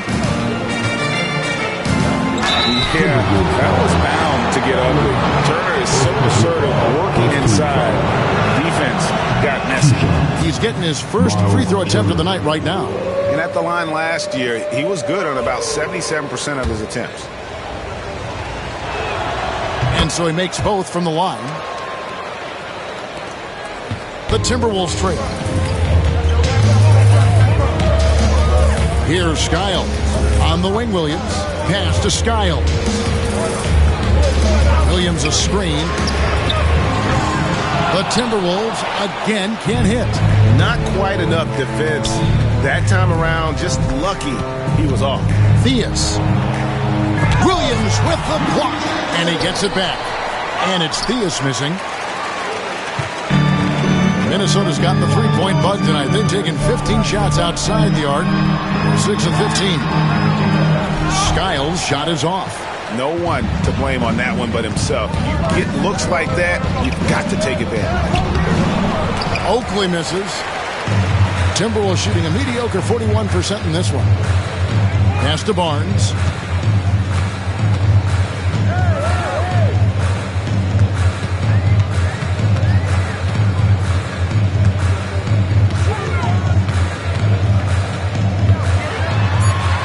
it's sent back by Turner. And I would not test Turner. Miles has led the NBA in blocks and just has great timing on his jumps. There's 10 seconds left to play in the third. Here's Skiles. Diving in. And the layup's good off the glass. Use the pick to perfection and got all the way to the rim. It's still anybody's game as we've reached the end of 3. Phoenix ahead. They lead by 2. And fourth quarter basketball will be coming your way on 2K Sports right after this.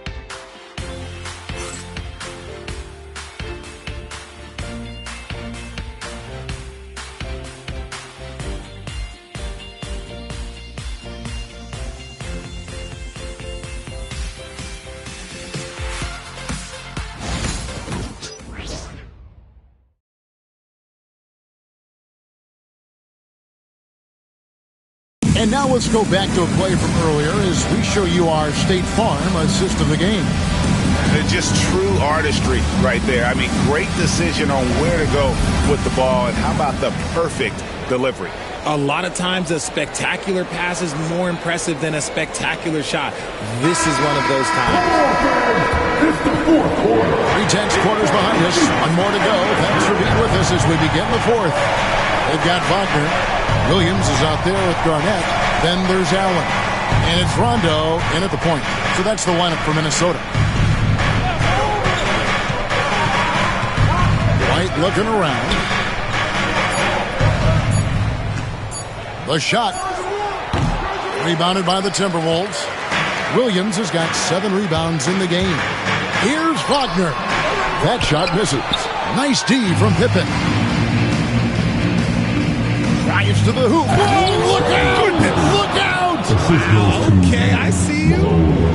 And Pippen there driving hard inside, has the height and athleticism to consistently get it done in the paint. Down low, here's Allen. And it's Allen with the jam. Nice ball movement there. Delivered the pass right on time. The Suns leading. Thea's the pass to Turner. Here's Pippen. Connects from three-point range. Pippen's got 5 points in the quarter. And shooting-wise, he's been fantastic, helping to build this lead. Fourth quarter now. We're about a minute and a half in. And that one's good. Wagner. Good job executing inside. Wagner in total control down there. Here's Theus. He's covered by Rondo. White against Wagner. Here's Pippen. And Pippen slams it in. And the shots just keep on falling from Pippen. And seeing him find his rhythm is sure to motivate his teammates. Here's Rondo. And he's fouled pretty hard on that shot, but he's got the chance to pick up the points at the line. At the line for your Timberwolves, Rondo taking 2 shots. Shooting 2.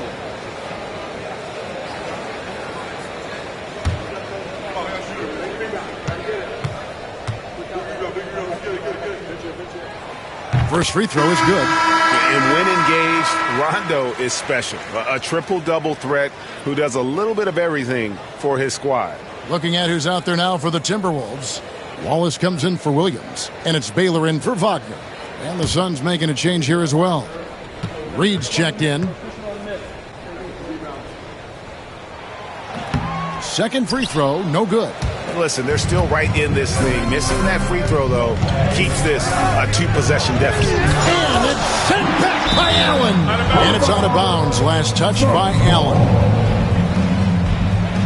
And that kind of stifling effort on defense needs another look. And this is why coaches stress the importance of defense. Big block there in this close game.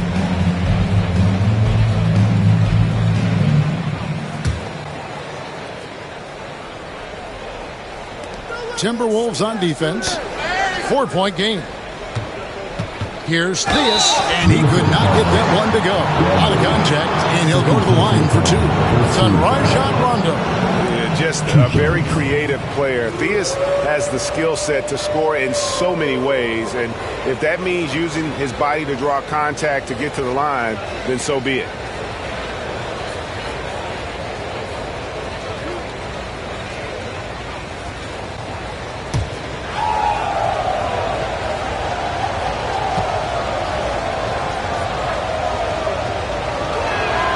And the first one at the line is good.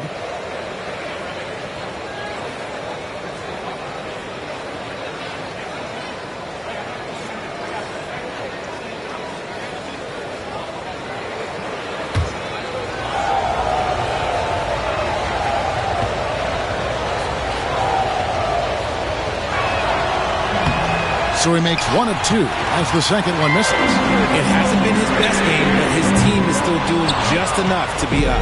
And not allowing the shooter even an inch of breathing room on that one. I'm sure they'll think twice about shooting against him next time. Oh, and the lead gets bigger on a ridiculous offensive sequence. That dunk alone would have been spectacular. Never mind it coming at the end of an alley-oop. And here is Wallace, outside Baylor, stolen by Pippen.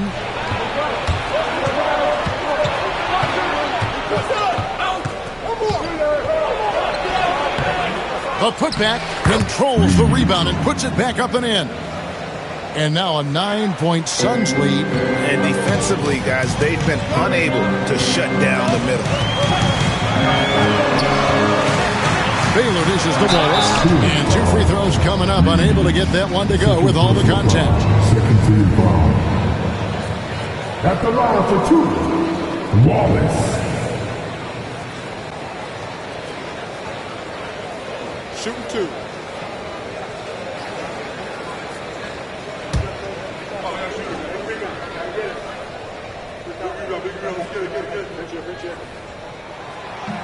The first free throw is good.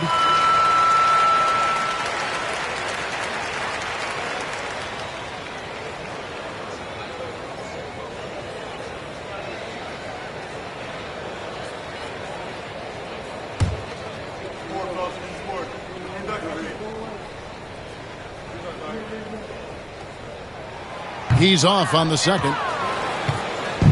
And so it's Pippen with it. He brings it up for the Suns. Reed, a screen on Baylor. Pippen against Baylor. Here's Theus. A chance to extend the lead to double digits, but it's no good. Inside, Rondo. And he floats in for the easy 2. Credit the assist on that one. And although not the biggest guy, you got to love how Rondo uses his body inside. Has a great touch as well around the rim. Garnett against Malone. Reed, a screen on Garnett. To the inside. And it's sent back by Wallace.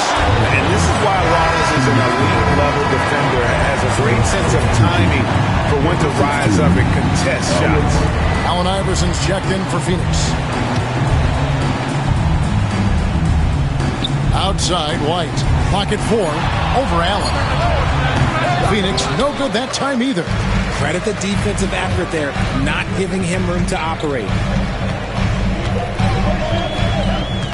Rondo against Pippen. With the shot.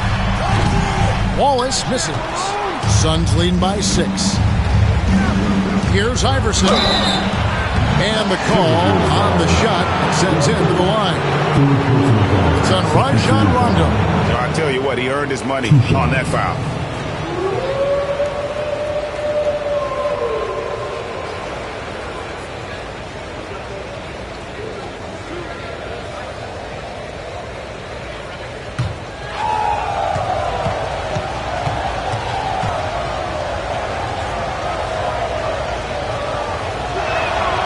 Free throw good, Iverson.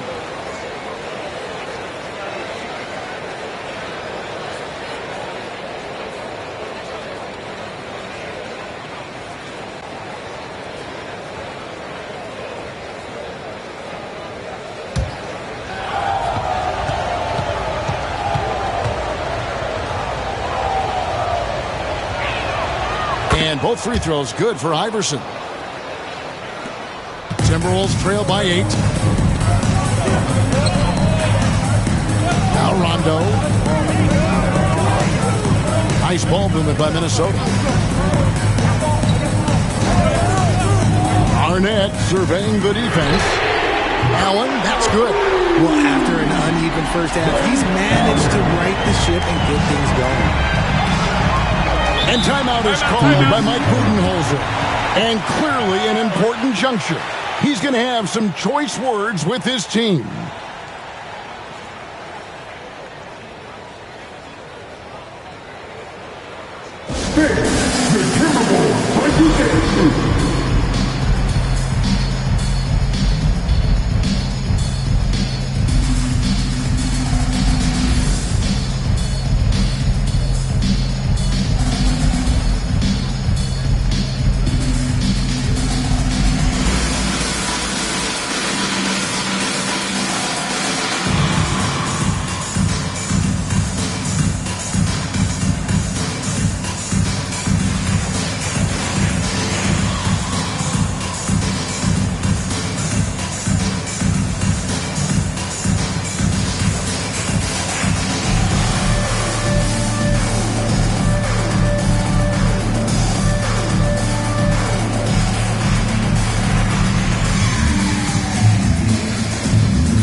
Reporter David Aldridge.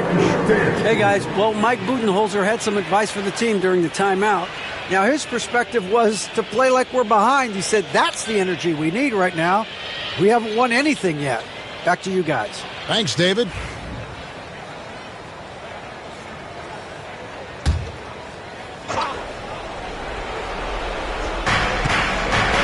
On the wing, Iverson. Malone, left side. And Malone with the stuff. I love watching Malone just use that strength. He's so good at just kind of burrowing his way inside and then finishing above the rim. Here's Garnett. And that one was clearly a foul. Gets the whistle and 2 shots coming up. That one on Malone. At the line for Minnesota. 2 shots.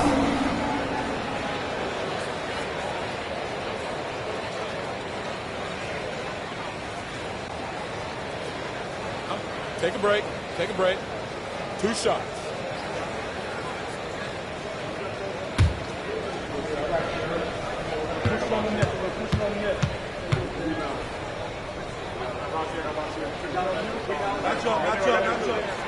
The free throw good from Kevin Garnett.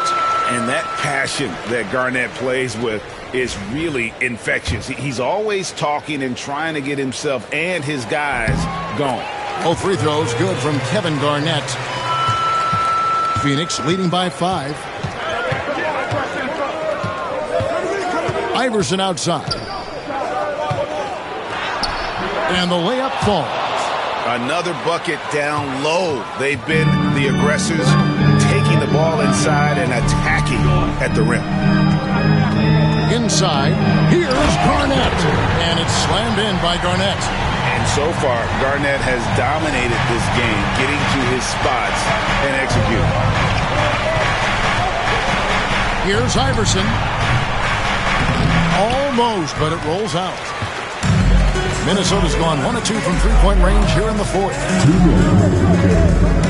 Here's Garnett. Malone with the block.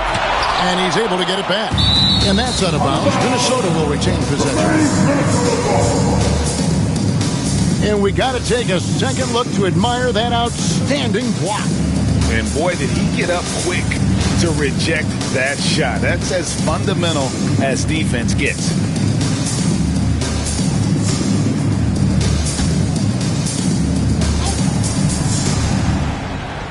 Here's Garnett. Tough possession there. They stayed with it, but they just couldn't make it. To the middle. Here's White. Fouled in the act of shooting. Gets the bucket anyway, so a three-point play chance for him. Yeah, outstanding job there of taking the harm and still able to finish.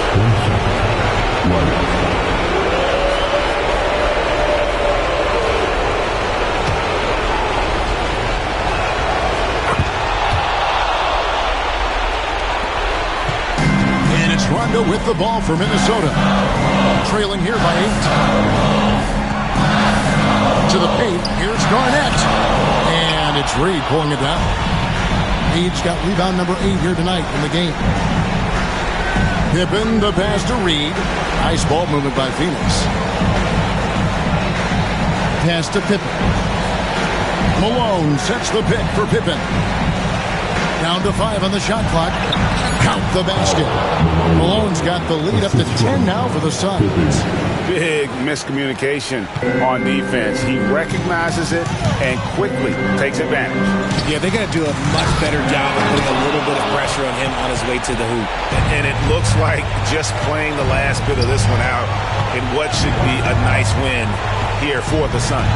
You know, it's tough to put your finger on the deciding factor in this one, but I'd say that the shooting accuracy made the difference. Yeah, I think you're on point, Kevin. They got better looks, and that tends to lead to a better field goal percentage. And ever when important, and this one will go down, is win number 3. And guys, one of the steady and outstanding players putting in another impressive performance. It was a big-time outing for Scottie Pippen. We certainly got to see his best effort on offense, attacking the defense without fear and grabbing a lot of buckets. Not enough ticks left on the clock to save them tonight.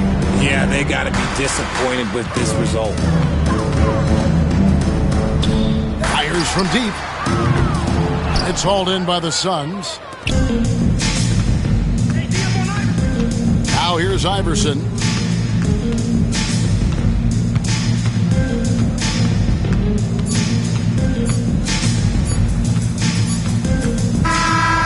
So it's the Suns winning easily here. This was a very strong showing for him, Greg. Not necessarily a runaway win, but one they'll feel very good about. And let's face it, anytime you can go on the road and win in the fashion they did, you have to feel good about it. Really an outstanding effort all the way around. And that about wraps it up. Along with Greg Anthony, Richard Jefferson, and David Aldridge, this is Kevin Hart. Thank you for watching tonight's presentation on 2K Sports. And now, our player of the game, Scottie Pippen.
Coming right up, the Trailblazers taking on the Pelicans.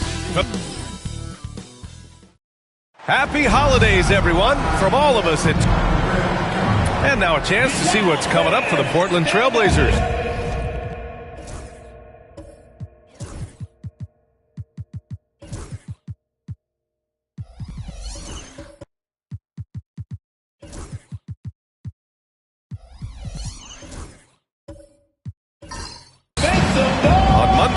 They'll head home to take on the Minnesota Timberwolves. And then Sunday, they'll begin a road trip starting in Memphis, going up against the Grizzlies. In that game against the Lakers, that one's going to be their 7th game of the season. Almost a full 10th of the season played after that one. Here's the starting group for Portland. Dyson Daniels out there with Tim Hardaway. Then there's Hayes. Then it's Carmelo Anthony. And it's Thurman in at the 5, roaming the paint. And for New Orleans, they've got Kevin Durant. And it's Roy in at the 2. Here's West. That's good. And so Durant with the assist. You know, on paper, this looks like a lopsided matchup, but anything could happen in the NBA, Grant. That is the truth. I mean, that's why they play the games. One guy gets hot, the team gets cold. That's all it takes to swing the entire outcome of a game. Count it. 1 for 1 to start the game. Carmelo really has great footwork down low, showing off the feel right there when he gets near the paint. Pass to Durant. Here's West, defended by Hardaway. Here's Nowitzki. Takes the 3. Rebounded by Daniels. And here's Hayes. Anthony feeling it out a bit. And the rebound goes to the Pelicans. Down low. Here's Parrish. Anthony grabs the board. The Trailblazers have gone 2 of 3 from the floor. Banked it in off the glass. Anthony's got his second basket of the game. Offensively, they've been pretty sharp. 3 for 4 so far. Pass to Parrish. Here's Roy. Outside Durant. Ooh, solid defense from Anthony. He creates such a great opportunity right at the rim, and he just can't get it to go. Even with the defense, not really a factor. And a fun fact here, Brent, the Trailblazers' name was actually chosen by the fans. Oh, that's so awesome, BA, to remind fans of how it is that Portland got its name. It was an open contest, and they had, I think, over 10,000 entries. And there are a couple other names that we should throw out there. It could have been the Pioneers or the Doug Furs. I think they chose wisely. That misses, so he splits the free throws.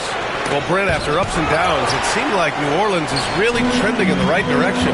Now, their path has not always been easy. It's a bit indicative of the city itself. It's a resilient place with resilient people that take a lot of pride in the comeback. So this team has had personnel changes, coaching changes, injuries, but the Pelicans have certainly become a team in the past couple seasons where the future is much brighter than its past.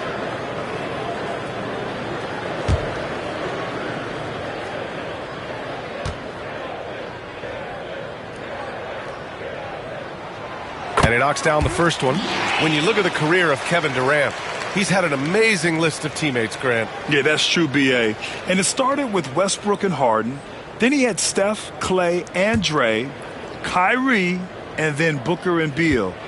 That is quite the list. And both free throws good for Durant. Blockbuster trades have become more the norm here in the NBA, Grant. Just ask Portland in 2023. Yeah, the Trailblazers were at the center of some big moves, but that's just how it's done now. Entire teams can be restructured in the process of a single transaction. How many thousands of times have we seen Melo in that position to pick up a shooting foul and to force the defense to foul him? Portland shooting their third and fourth free throw shots of the night. 2 shots.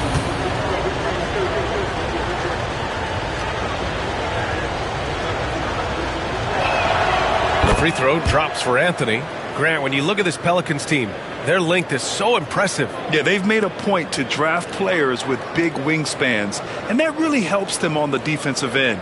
They're all very switchable.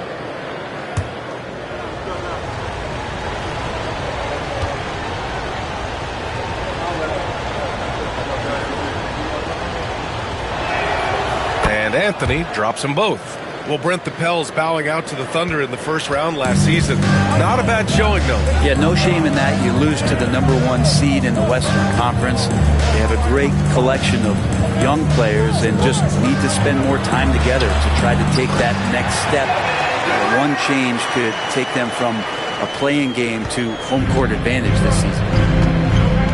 And Chauncey Billups calls timeout. We might see him looking to make some tweaks to the strategy here. They're coming off that loss against Denver. It was just a challenging game for them. They executed well, but just not well enough to put themselves over the top. Categorically, you look at that box score from that last game, and they outplayed their opponent in so many areas. I thought it was going to at least come down to a buzzer beater, but it did not.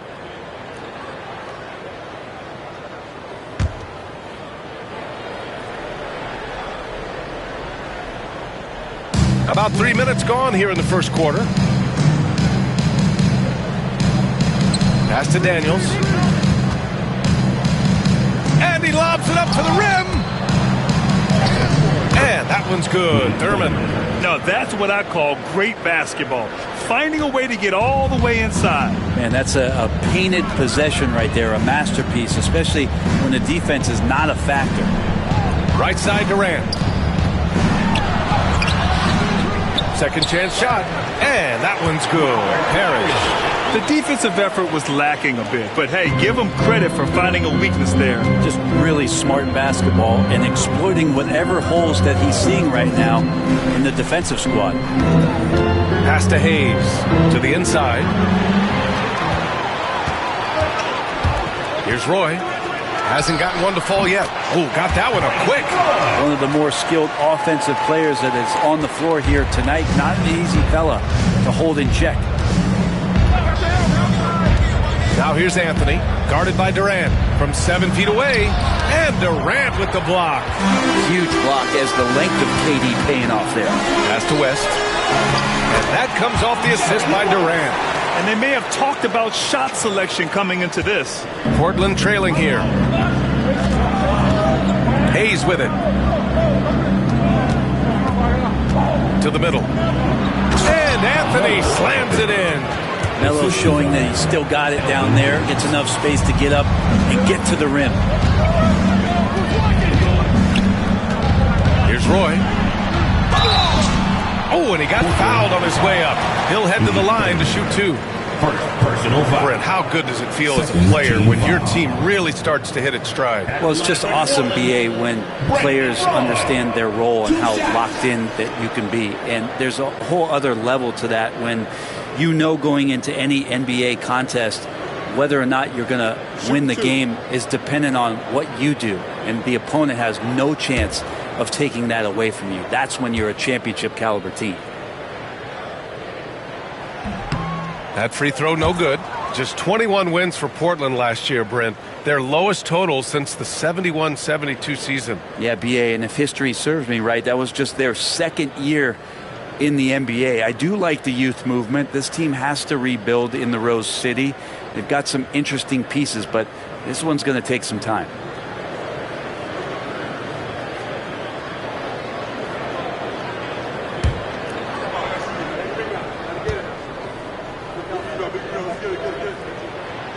No good on the second free throw. Rare sight. How often does he fail to capitalize at the line? Pass to Hayes. They set the pick. The 3 is up. Parrish with a rebound. The Pelicans trail. Here's West. Coming in off 12 points in his last outing. And again, no good by New Orleans. Outside Hardaway. Now Anthony.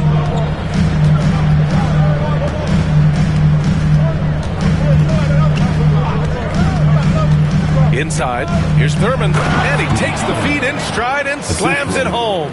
Like how Melo was working the pick and roll there. When the defense thinks that he's going to jack the shot up, he just cuts them apart with the pass. Makes it easy. Here's West. Defended by Hardaway.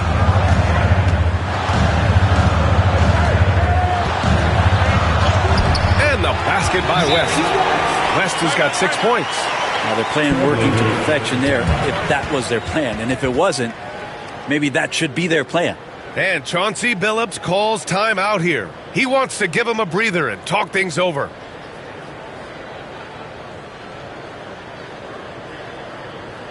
It's that time of the game, everybody. Get loud right now for your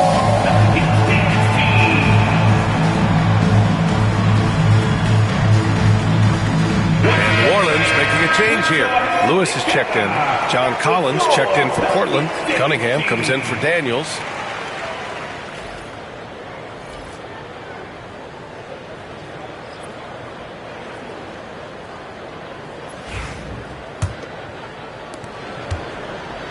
For Portland, they've got 6 of 10 attempts to fall. Anthony outside. 2 minutes remaining in the first. Durant pulls it in. And here's Durant. He'll bring it up for the New Orleans Pelicans. They trail by 1. This, of course, their first opportunity to play Portland this season. Last season, this was a surprisingly difficult matchup for them. Lost every game against this team. To the paint. It's stolen away. 1:36 left in the first. That one falls. His second make in 5 attempts. Oh, KD just filthy from the mid-range, unguardable most of the time. Cunningham outside. Pass to Anthony. Shoots over Durant. That one rolls around and rims out. The Pelicans have gotten 7 of 13 shots to drop. Here's West. And there's the screen. On the take. Hardaway grabs the board. And Portland's shooting a solid 50% in the opening quarter. Cunningham finds Anthony. Again, the miss by Portland. Yeah, and the defense really respects his shooting ability. They showed it with that tight coverage. Down low. And that one's good. Parrish has got his second basket. Good execution. They're getting some short-range looks here. Blazers trail by 3. 30 seconds left in the first quarter. Anthony outside.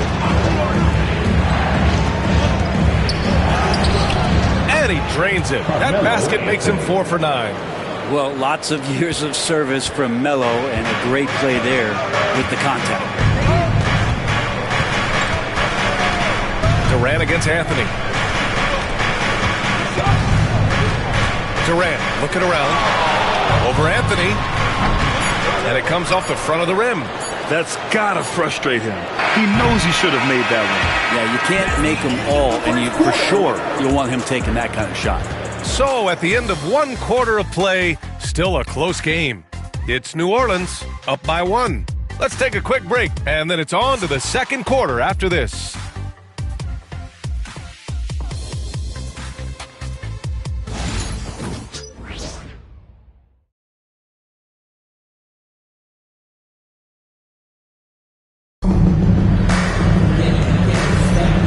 Good action already in this one, but a fairly even matchup after this first quarter of play.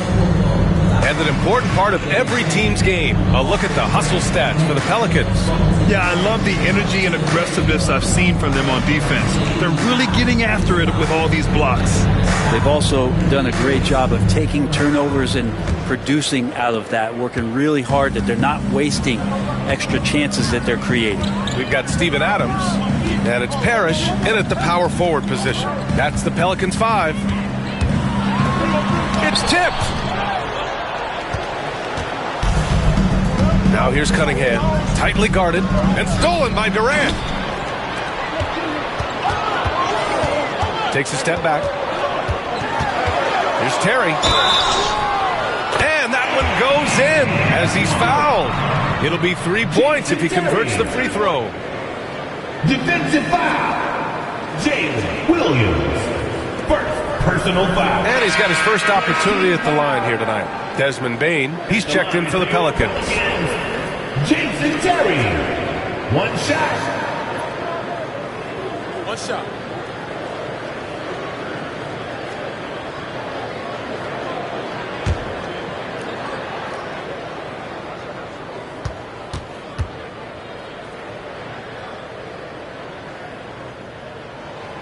Grant, when you talk about consistency and officiating game to game, you think there's room for improvement? You know, I do think so. I mean, they're allowing more contact, but overall, more clarity on what constitutes illegal guarding positions would help players and officials. Well, the size of Steven Adams is one thing, but persistence is another. Durant, pass to Parrish. Adams with the ball. Williams defending.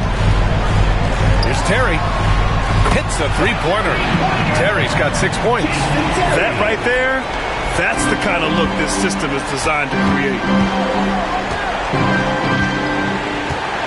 And we played just over a minute of basketball in the second quarter. And it's Cunningham missing. Man, you get so caught up in the bravado of someone scoring on you and you wanting to even the score. Unfortunately, he couldn't answer back. And he was fouled while in the act of shooting, so he'll take 2 free throws. He made the only free throw attempt he had earlier in the game. At the line for 2, Jason Terry. Shooting 2.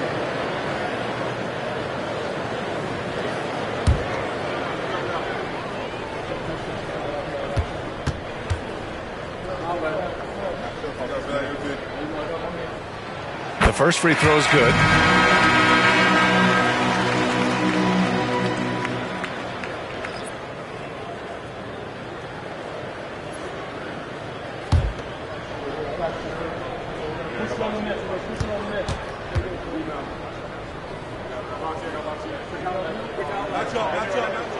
That's also good, so he hits both free throws.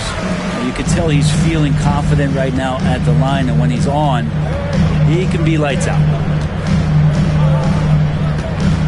Here's Cunningham. Again, the miss by Cunningham. D giving him that shot, and that's probably not a good idea, but I guess they knew what they were doing that time.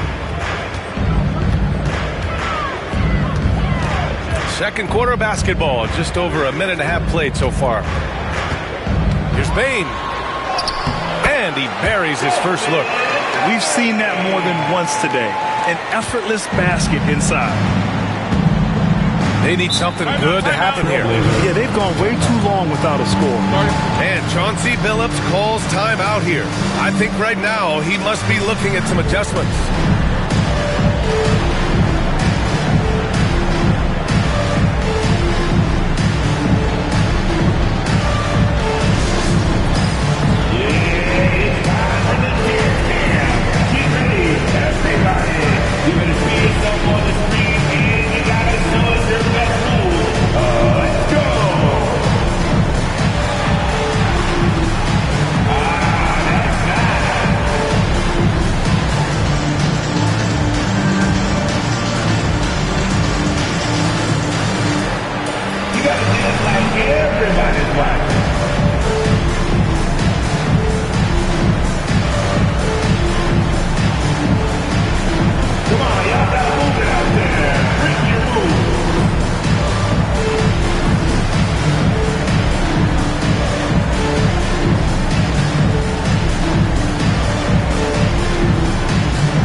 Checked in for Collins. And here we have the 2K leaderboard with last year's best three-point shooters. Jalen Williams fourth. He shot with nearly unmatched confidence from the arc last year, and the numbers and his position on this list clearly reflect that.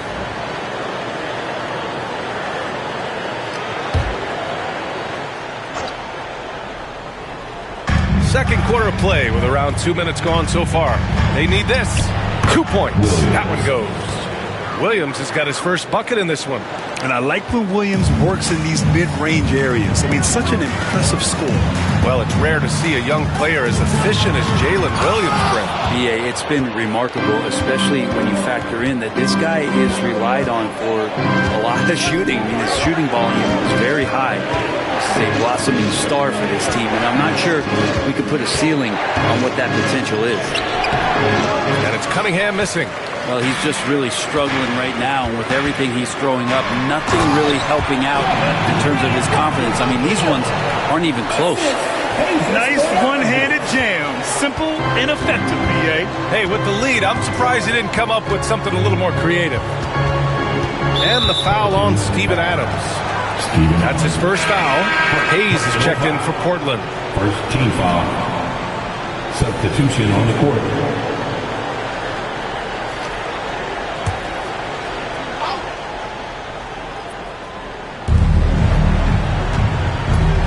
Outside, Williams. And there's the lob. And finished off by Hayes. The pass, the catch, the slam. What a clean play. And absolutely jaw-dropping. Outside Bain. They set a pick. Up and over Richardson. Bain, no good.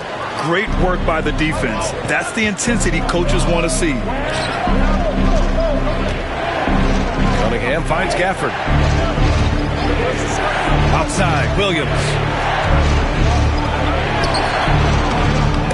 The rebound by Nowitzki. Here's New Orleans now. They're on a 12-4 run. Bain, the pass to Terry. Here's Stojakovic. And that's good. His first bucket of the game. Just so successful getting the ball inside and finding those great looks. Blazers trail by 11. Now here's Williams. And he'll draw the foul. He'll head to the line for two. Just keep seeing more and more evidence about Jalen Williams being the total package, a swingman who scores it, rebounds, passes, and can defend. Portland shooting their 5th and 6th free throw attempts tonight.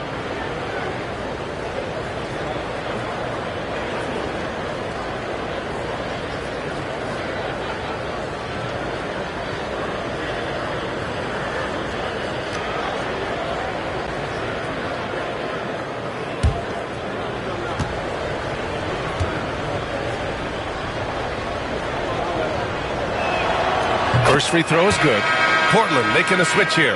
Daniels is checked in.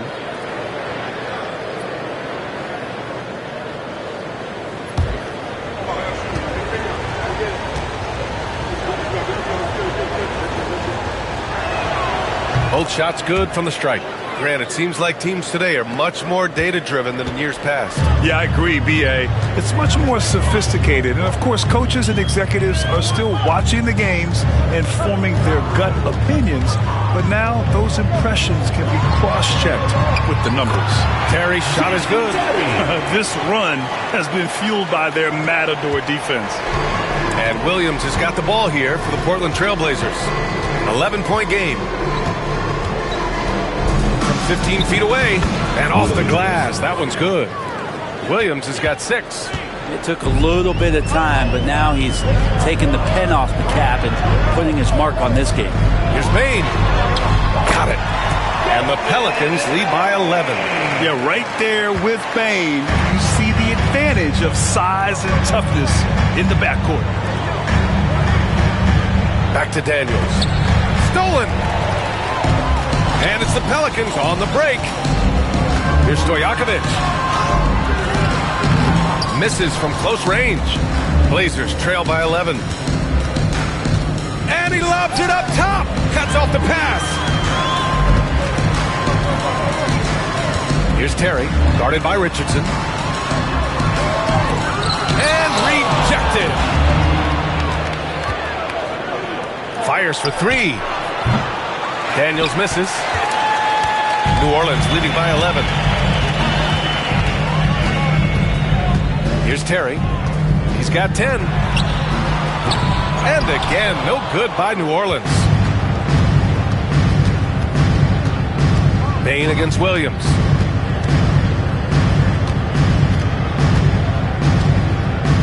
Gafford with a screen on Bain.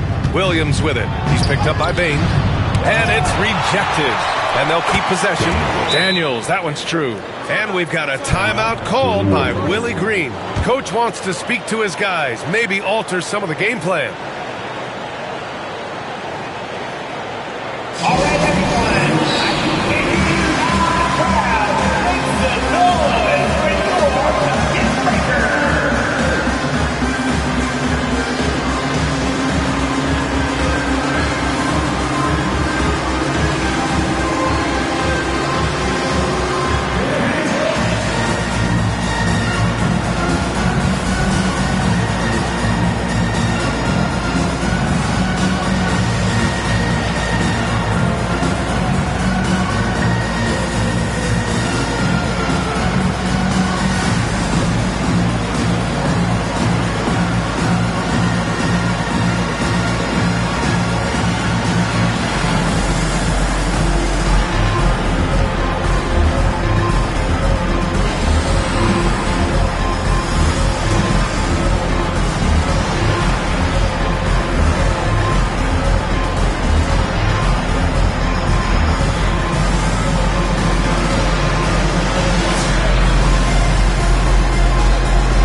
Richardson.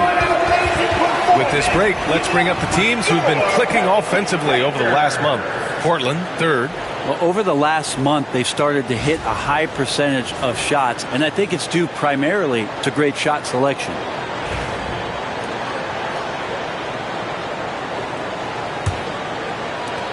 New Orleans leading by 9. Here's Terry. He's got 10 to the middle. Lewis passes to Terry. And again, New Orleans no good. So far this quarter, he's been out of sync and might be pressing right now. Here's Daniels. Rebounded by New Orleans.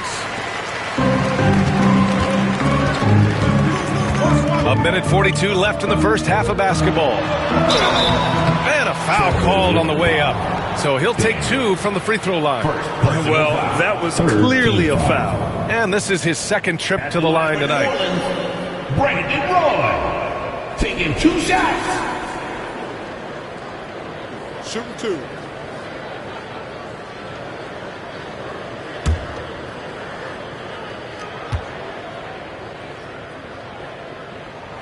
And he drops it first. Yeah, just knocking down every free throw. I mean, I love to see this kind of efficiency.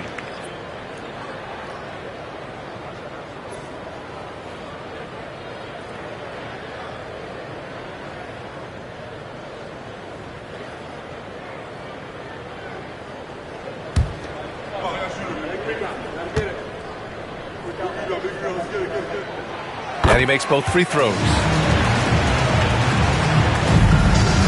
Blazers trail by 11. They've been having major problems offensively. Definitely in a bit of a dry spell. Hardaway finds Gafford. Here's Daniels. 6 to shoot.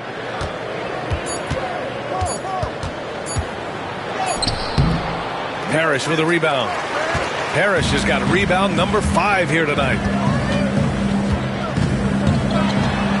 Here's Roy. Goes back up. And it's good on the layup. Parrish has gotten his 3rd basket of the night. That's 10 straight points they've given up in the painted area. Pass to Hayes. To the inside. Williams. And Williams punches it home. What a jam by Williams, just springing off the floor and throwing it down. Here's Roy.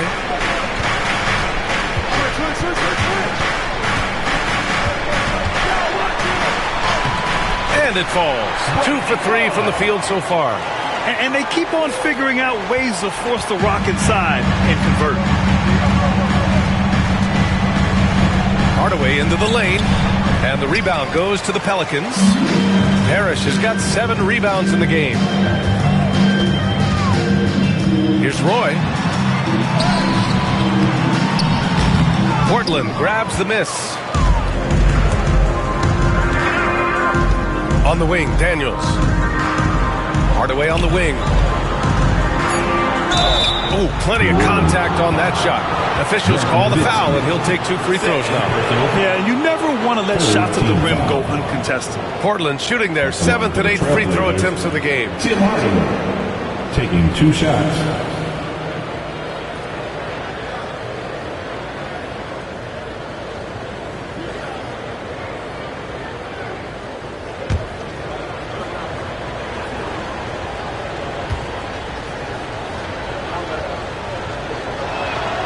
The first one falls.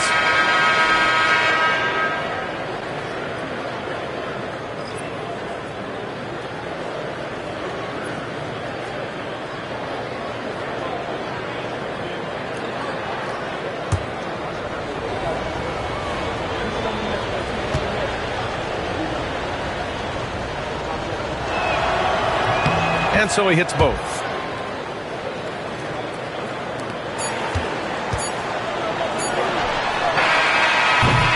And we've reached halftime in this one. It's New Orleans.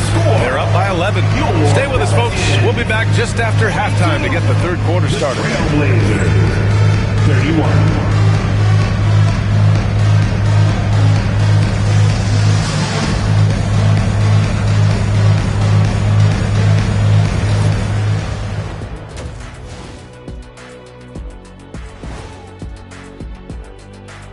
Welcome to halftime, and guys, so far the game has belonged to Kevin Durant. Gotta be impressed with what he's done so far, right, fellas? Oh, for sure, Ernie. It reminds me of the times when my shot was falling. There was no better feeling. Hold on for a second. Upstairs, can you give me that foot?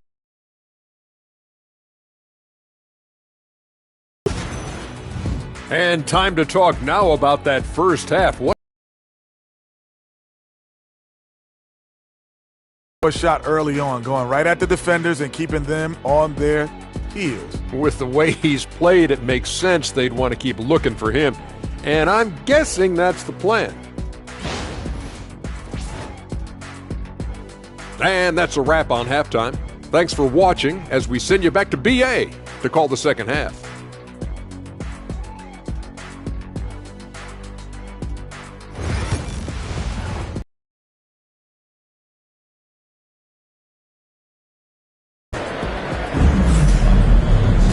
And with the second half upon us, we'll find out if this game becomes the rout that it's threatening to be.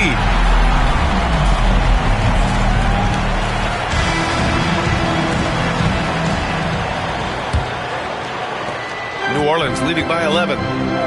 Checking out the group for Chauncey Billups to start the second half. We've got Dyson Daniels, Carmelo Anthony out there with Hayes. Then it's Tim Hardaway, and it's Thurman in at the center position.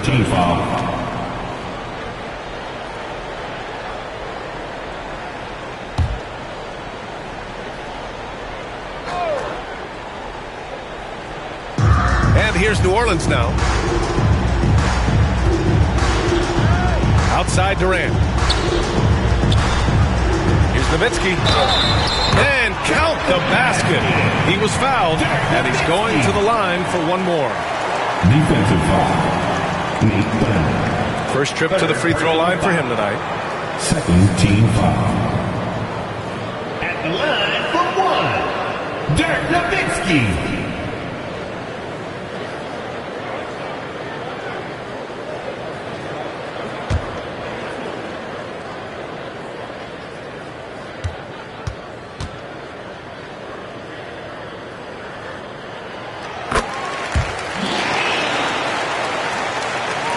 So it's Portland now. They trail by 14. And from the sideline, let's catch up with Allie. The Blazers have a lot to learn. Coach Chauncey Billups said, I owe it to these players to coach them. The only way I know to do that is with honesty. It's always coming from a good place. Once you know that, then you take it with love. I lead with love. I don't lead with fear. Ryan? That's a Hall of Fame mentality, Allie. He's been in their shoes. Oh, swiped away. Here's West. And the shot goes. West has got 8. He's got a lot to do with the position that they're in. A very smart offensive performance tonight from him. Here's Anthony. Ooh, give him his 5th make of the game in 10 attempts. Right now, Melo is just feeling it, scoring at will and dominating the offense. Outside Durant. Inside, here's Nowitzki, and that one is hammered home. There are only a few players who can hit a teammate like that in stride. Beautiful assist. Hardaway, the pass to Hayes. To the middle. Deflects the pass. Third quarter of play with just over 1.5 minutes gone by. Deflected! Yeah, that was great job on defense from Daniels. He knows how to distract shooters. More points coming from inside. In that respect, they've been the more aggressive team. And Chauncey Billups calls timeout here. He wants to review the game plan. They're giving up a lot of points in the paint. That's something they have to address here. Yeah, coach knows that. They know that. In the timeout, they're going to hear about it, make the adjustment.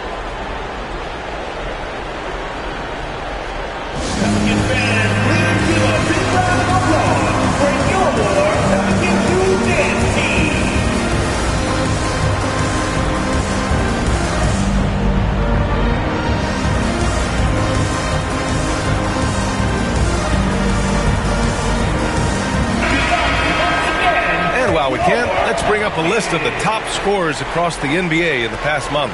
Second, Carmelo Anthony. And this last month has been truly special for him. He's scoring at will and in a rhythm on offense.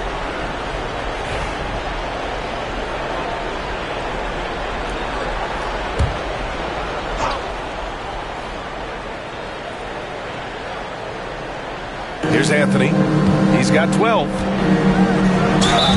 And they're going to count that bucket, and they'll send him to the line. It could be a three-point play. We talked a lot about the bully ball that Carmelo can play with on display that time. He's gone 2 for 2 at the line so far. Carmelo Anthony. One shot.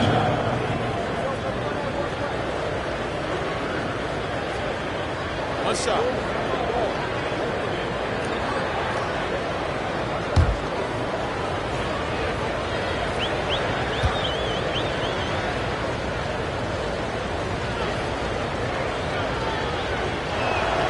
The free throw drops for Anthony.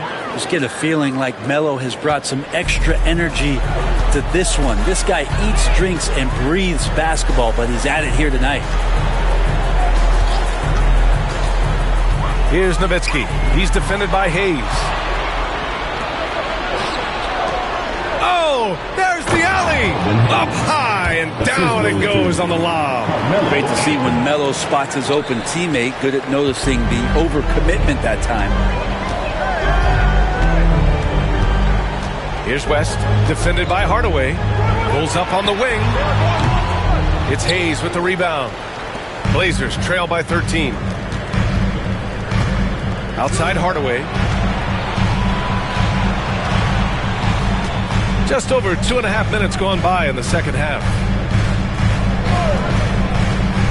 Shot clock at 6. Daniels. And he thanks in the layup.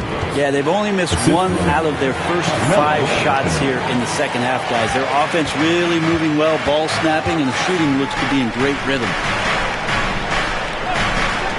Here's Nowitzki. And again, unable to change momentum here. The Trailblazers have gotten 4 of their first 5 shots to go since the break. Anthony outside. The 3. Book it again. 7 for 12 and going at the defense. Their ball movement on this run has been tremendous. It's led to a lot of good, clean, open looks. Pass to Nowitzki. Up again. And even after 2 offensive rebounds, they just can't take the lid off. Teammates right now covering up for the type of off performance he's having. In terms of scoring, this has not been his best night. At the arc, KD drains it. KD really just rising up against anybody. That height and length makes him so dangerous. Pass to Hayes. Three-pointer, Anthony. Another 3 for Portland. It feels like the other 4 guys have disappeared at this point. He wants to be the one to get them back. There's a screen. Here's Roy. Off target with the 3. He's not the guy that you want to give a wide open look from 3-point range. They're lucky that that one doesn't cost them. Anthony misses. The Pelicans lead by 8. Here's West. Give him 8 points now. Here's Nowitzki. And he hits the jumper. Nowitzki's got 7 points in the game. Not sure which clips they watched at halftime, but he has figured out how to attack the D, and they kept him in check in the first half. He's flipped it. Three-pointer, Anthony. Buries it from 3. Anthony's got 24 points. Man, they're having a hard time defending the triple. That's 3 in a row. And we've got a timeout called by Willie Green. And we might see some changes. Coach potentially looking to adjust. Attention, everybody in the building. On your feet. It's a your Pelicans High Squad.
Pelicans going with a whole new group out there. And the Blazers making a change here.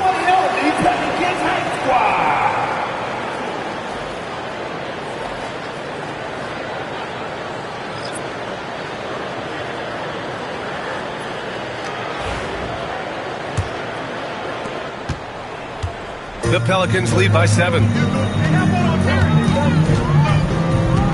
Here's Terry. 10 points for him. Stolen by Collins. Here's Richardson. The putback. Oh, he hangs in there and cashes in on the second chance points. They've made things hard on themselves, going cold in the first half, but they've been warming up since. Terry, the pass to Bain. Here's Lewis. Collins defending. Back to Bain. Up and over Richardson. Bain, no good. Blazers trail by 5. And he lobs it up. Oh, it's stolen. Terry, the pass to Lewis. Shoots over Collins. Lewis can't get it to go.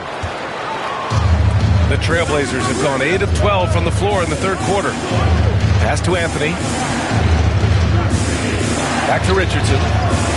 2 minutes remaining in the third. 2 minutes. To the inside. Collins. And then it's Collins with the dunk. Collins working well off the ball and cutting to the hoop. The Pelicans lead by 3. 1:43 left in the third quarter. From deep, Bain knocks it down from distance. Bain's got 7 points in the game. And when it comes to the three, they've been really dialed in here in the second half. Hardaway finds Anthony.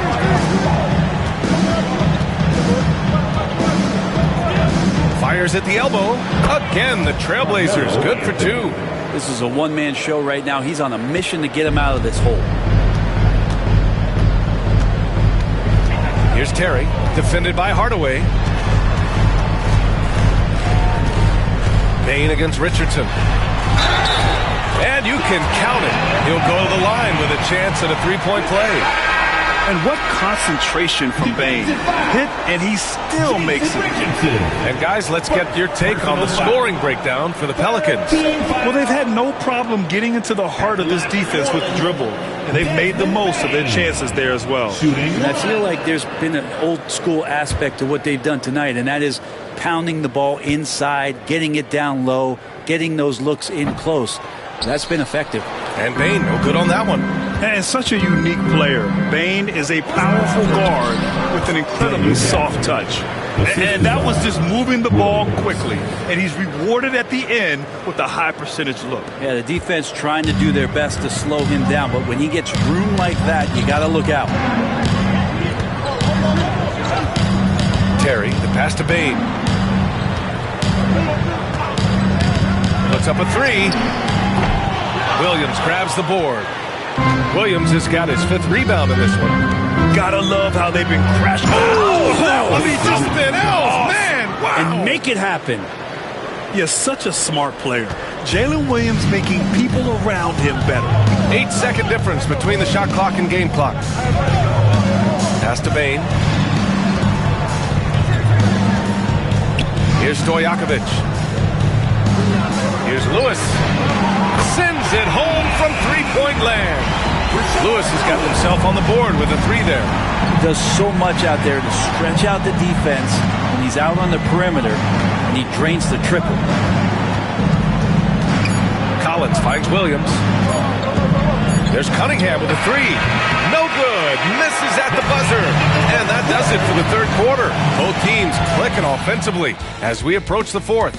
Pelicans ahead, up by 5. After a quick break, we're coming right back with the start of the fourth quarter.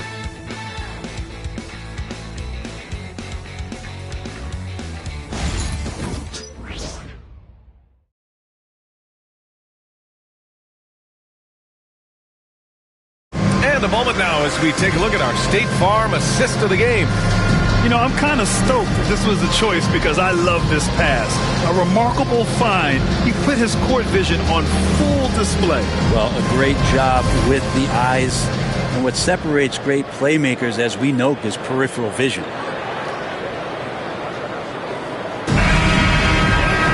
And with 3 quarters behind us, we'll start the 4th in what is still anybody's ball game. They've got Kevin Durant, and it's Lewis in at the 4. That's the Pelicans 5. Oh, and there's the whistle on the shot. So 2 free throws for him coming up. Daniel's such a shifty player. He has a myriad of ways to get to the free throw line. Shooting for Portland, Daniels. Taking 2 shots.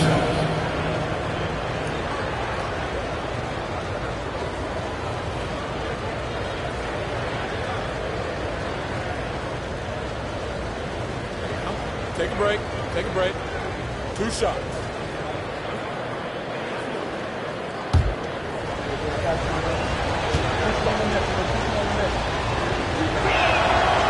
And the first one at the line is good. And for Daniels, it's still about finding his niche. It's the potential of Daniels that keeps you tantalized, a swingman that can play multiple defensive positions.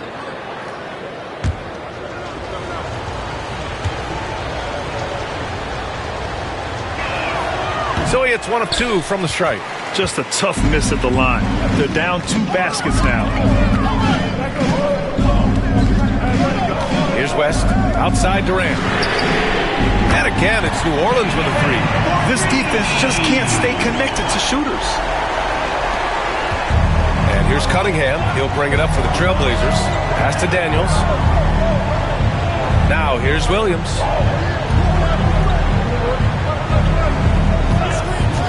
Down low. Durbin's shot is off. New Orleans leading by 7. Into the lane. Here's Lewis. And again, it's New Orleans with a 3. They're getting torched on the perimeter. 4 of the last 5 buckets have been threes. Cunningham passes to Hayes. There's a screen. Here's Daniels. There's the triple. Sinks it from distance. Yes, slick play call by Daniels. Pick and rolls give him room to operate, and he does not waste it at all. Pass to Lewis. Launches it. Portland with a rebound. Thurman's got his 8th rebound here tonight. Oh, there's the alley. It's intercepted. Here's West. He's watched by Cunningham.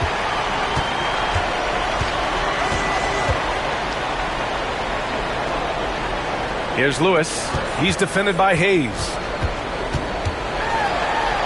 It's blocked. Cunningham looking it over. Pass to Thurman. New Orleans foul. Rashard Anthony's checked in for Portland. Personal foul. Second team foul. Substitution on the court.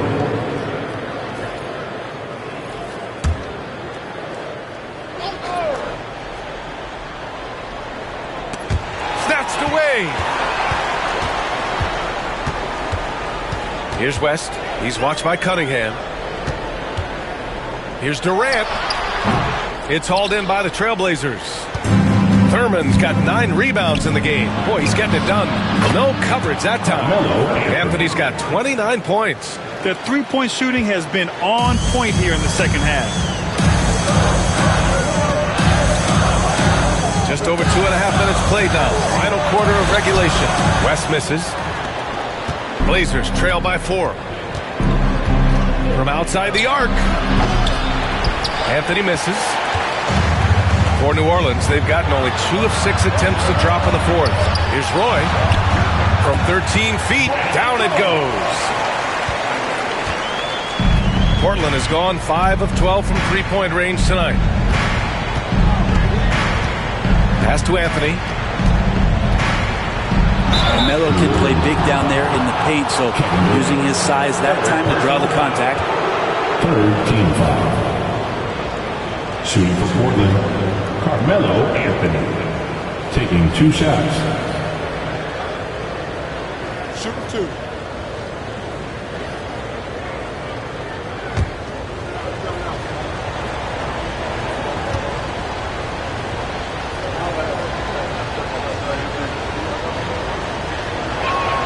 And he makes a first. Melo's still bringing the passion to the floor no matter what's going on around. He's still going to be a gamer. And the Blazers making a change here. Hardaway's checked in.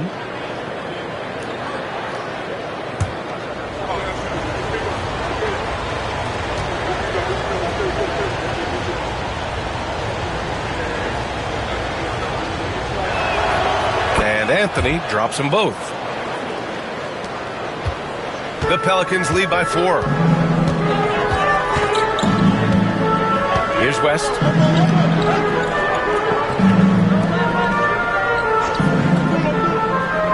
On the wing, Durant.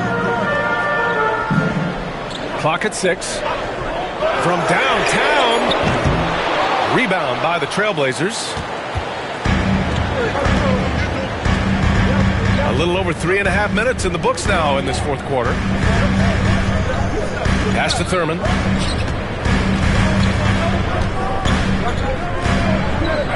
And the ball is tied up, so we'll have a jump ball. That's a jump ball.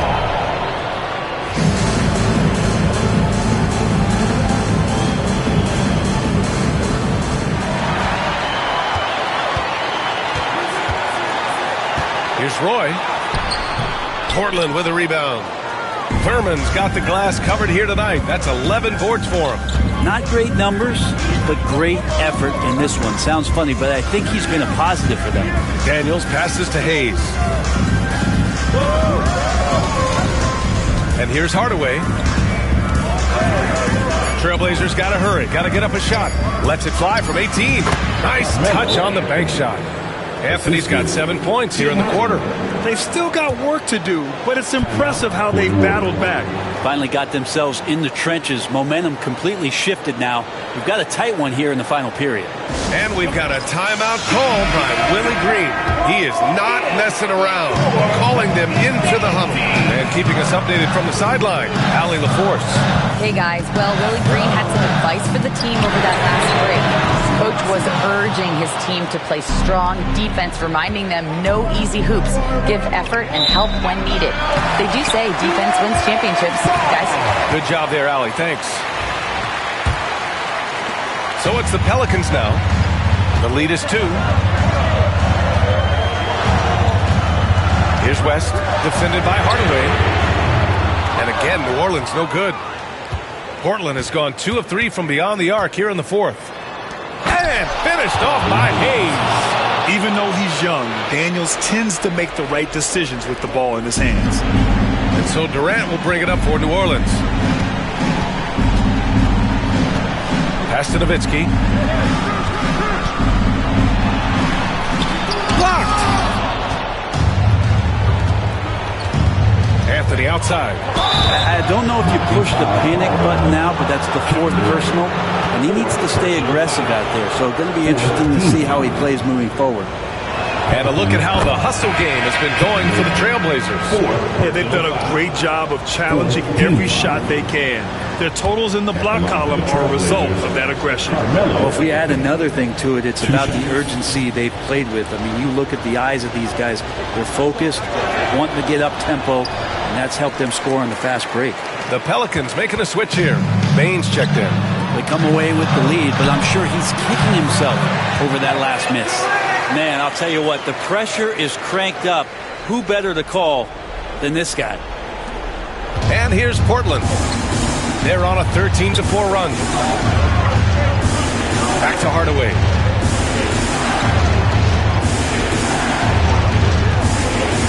To the paint. They swipe it. Now the Pelicans in transition.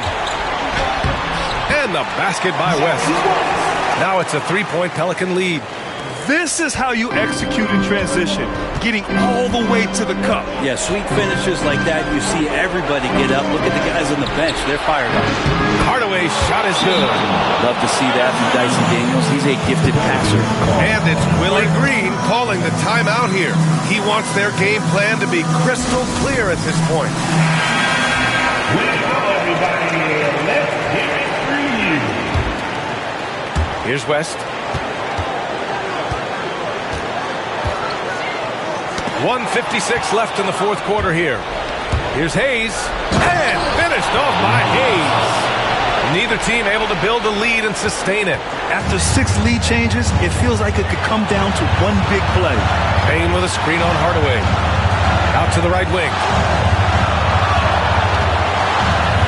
And there's the rejection. Pass to Anthony. And finished off by Hayes. And that really has to lift his teammates' spirits right now. I'll tell you, Grant, these second chance buckets could be what this game comes down to.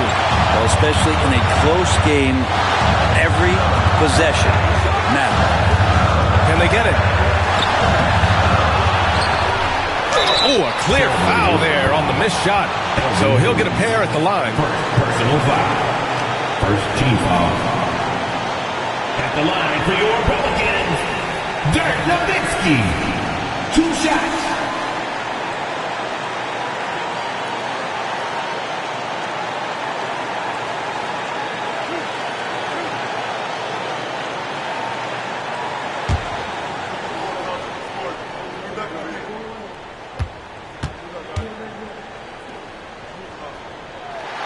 First free throw is good. And that narrows the lead down to just 3.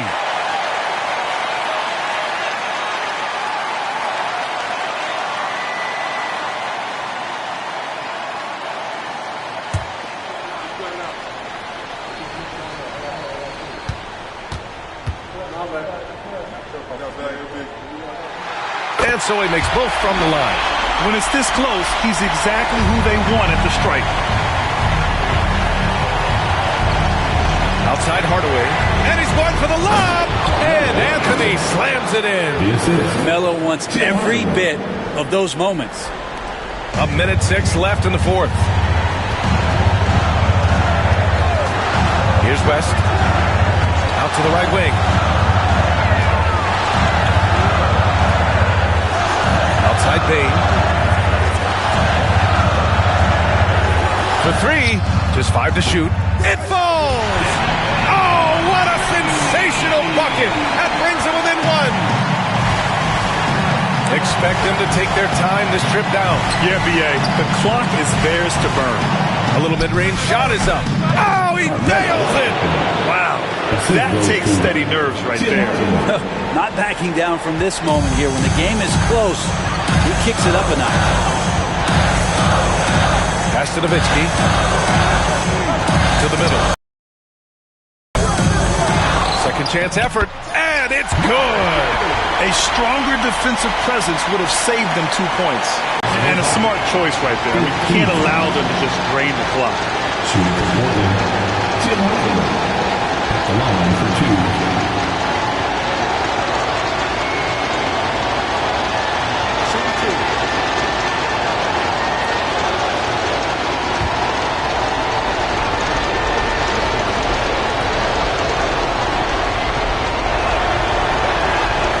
He gets the first, and that'll put him up 2.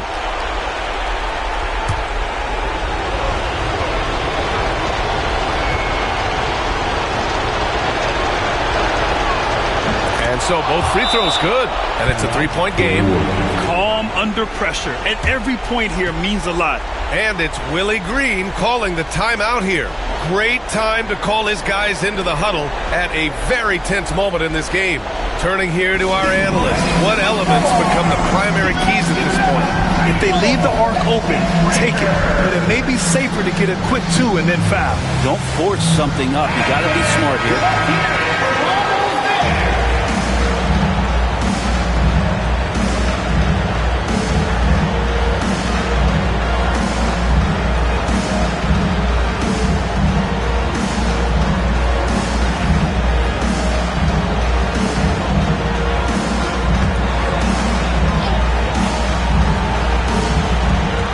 There's 21 seconds left to play in the fourth quarter of this one. Not an easy rebound at all.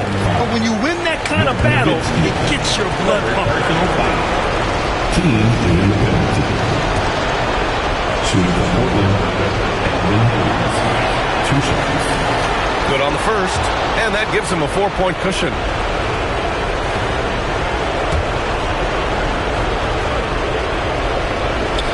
So he goes 2 for 2 at the line, and it's a 5-point game. And just like that, this game is a 2-possession affair. Outside Bain, fires from deep, and knocks down the 3. He's got the gene. Bain looking steady in crunch time. There's 10 seconds left to play in the fourth, and they're going to prolong the game with an intentional foul.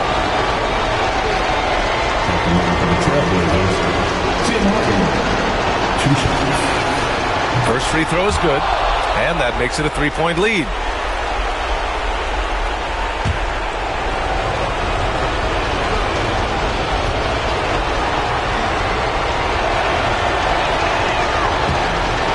Second one is good, getting both at the line, and it's a 4-point ball game. And that'll ice it right there. Not everybody can keep their composure at the line in such a big situation. And they need to stop the clock, so there's the foul. First personal foul. At the line for the Trailblazers, Tim Hardaway, taking 2 shots.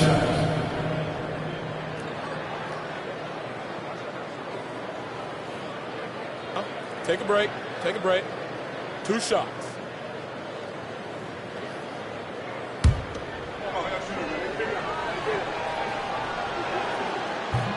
Ooh, he doesn't hit the first. That was the one they really wanted. He's got one more, though.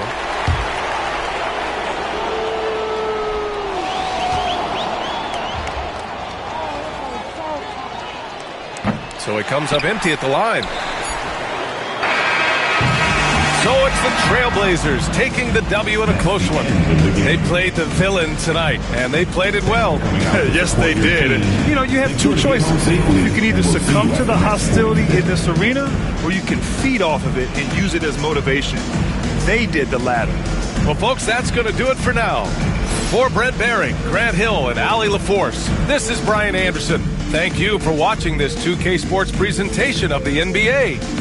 And let's leave you with our player of the game, Carmelo Anthony.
Number 41, Tim Duncan.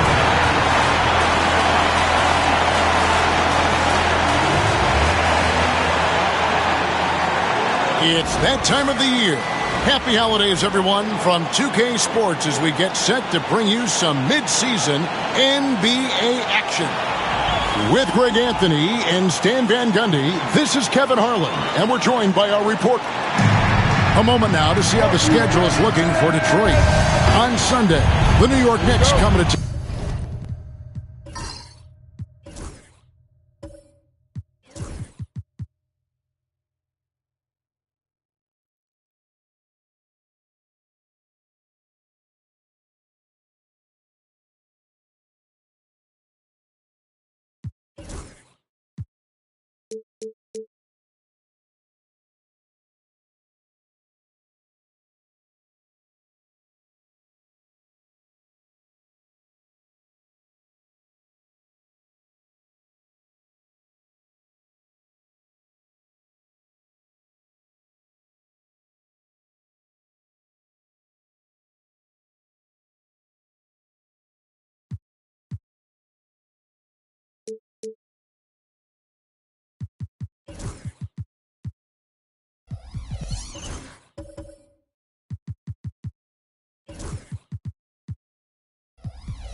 tipping off a homestand for them. And then on Friday, they'll tip off a road trip starting in Orlando and going up against the Magic. And for the matchup with the Pacers, that will be the 8th contest of the year for them. The season is young, but they are starting to find their form. And now the opening lineup for Detroit. They've got Kemp. So Howard out there. Wilkins is out there with Kidd. And it's Sharman in at the 2-guard spot. And for the Nets, we've got Williams. Duncan is out there with Wembanyama. Then it's Jones. And it's Arizin in at the 3. Pass to Duncan. Oh, Stan, this should be a fun one. A clash at the center position. Yeah, and Kevin, the way the game has changed, you know, we don't see these kind of big men matchups much anymore. And so it's great to see one where two great big guys going at it, and you know they're going to go after each other. And Stan, you know what you're talking about. You've had the opportunity to coach some great big men. Oh, I have. I mean, I had Shaquille O'Neal, Dwight Howard, Andre Drummond. I seem to always have good centers. 6 on the shot clock. Arizin, the pass to Duncan. It's stolen by Kemp. In the corner, Wilkins with it. Pass to Sharman. Hit against Jones. Here's Sharman, and he nails the jumper. And you can see Kidd's ability to pass truly is a gift. When one of his teammates is open, he is quick to get them the ball in rhythm. Williams against Kidd. Down low. Here's Wembanyama. Putting that pass right in his stride. Didn't have to slow up and was able to complete the play. Now here's Kidd. He's guarded closely. And the foul called on Victor Wembanyama. That is his first foul of the game.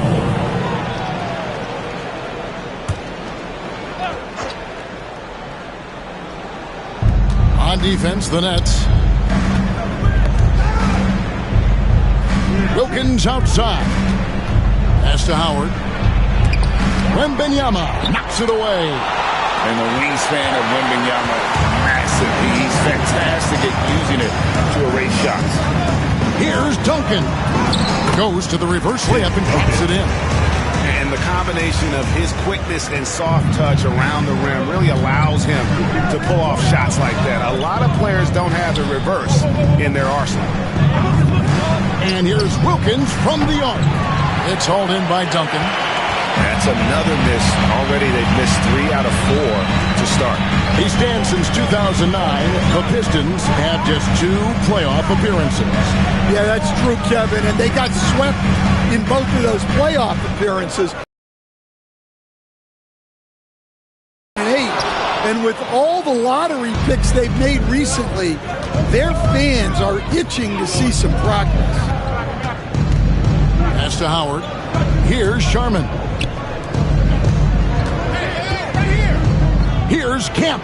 Makes it off the glass. And once he got to the 10, I think he was surprised to find himself that wide open. Once he gets in deep on the defense, there is no way he's missing a layup like that. To the middle. No good from Duncan. Not really what we expected. You know he wants that one back.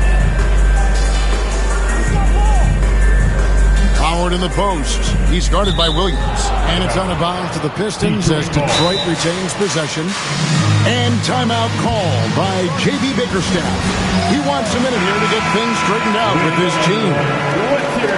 Here's a look at the 2K leaderboard. Certainly been a good month for these teams on the offensive glass. In the third spot, the Pistons.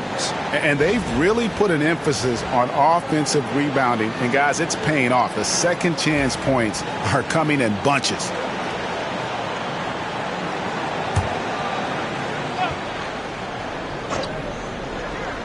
First quarter of action, just under 3.5 minutes played. Wembanyama against Howard. And that one is off. Good defense by Wembanyama. Duncan outside. Pass to Harrison.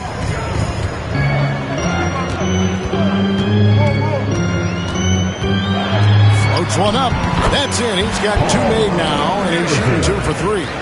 And I like to see this. They're calling his number early, and he's delivering. Yeah, well, his offensive contributions are going to be very important in this game. So it's good they've already got him in a rhythm. Outside, Kemp. Kidd passes to Sharman. Shot clock at 6. Howard with the screen on Williams. The Pistons need to get off a shot here. And it's slammed in by Howard. And these dunk attempts are just too easy for Howard. All he has to do is rise up, and he's golden. On the wing, Williams. He's covered by Kidd, and Jason Kidd picks up the foul. That is his first foul of the game. First team foul. And we have to take another glance at that powerful rejection. And an early swat like that can really set the tone. Now the shooters will be feeling his presence.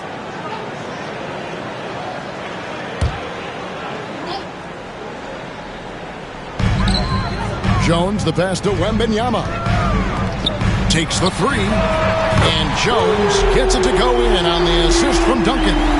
He likes to shoot from back there. He's steady Eddie for a reason. Outside Kemp. Outside Kidd. into the paint. It's stolen by Wembanyama. Up again. A rebound by Kemp. Pistons trail by 6. Here's Sharman. That one's off. He's now 1 for 2. Basket is good. He'll get a chance for one more at the line. And this kid is tough. Wembanyama just powering it in despite the contact. Now let's take a moment to get your guys' take on the scoring so far for the Nets. I have to applaud their ball movement. They're moving the ball around, finding the best looks they can, and keeping everyone involved. And something else that I liked is how they attack the paint, finding ways to get inside and capitalize time and time again. Free throw no good for Wembanyama. Big-time basketball in the Big Apple. A couple of fan bases, Greg, that have so much pride in their team. Kevin, having played for the Knicks, I know what the feeling is toward the other team in New York City. Animosity typically runs deep in a big city like this when you have two teams. The Pistons shooting their first free throws of this.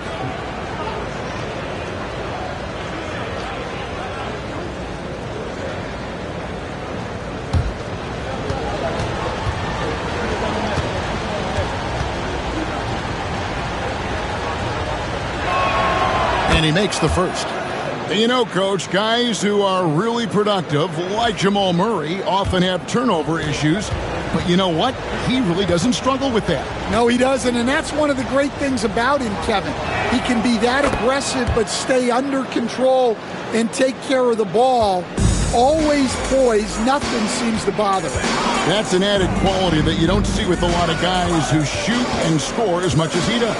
And let's head over to the sideline and catch up with David Aldridge. Kevin, thanks. Obviously, the Pistons in the midst of a long rebuild. 2 seasons in a row at the bottom of the league standings. Last season, they had the worst record in this once proud franchise's history. That counts the record-setting 28-game losing streak that they had. It's pretty clear that this could be a long road back to redemption. Kevin? Good is the operative word. This could be indeed. David, thank you. Detroit making a switch. Hudson's checked in.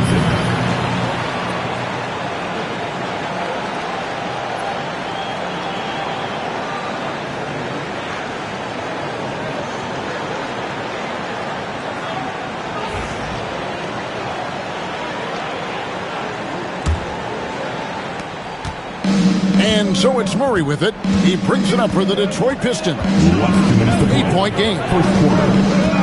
Pass to Campbell.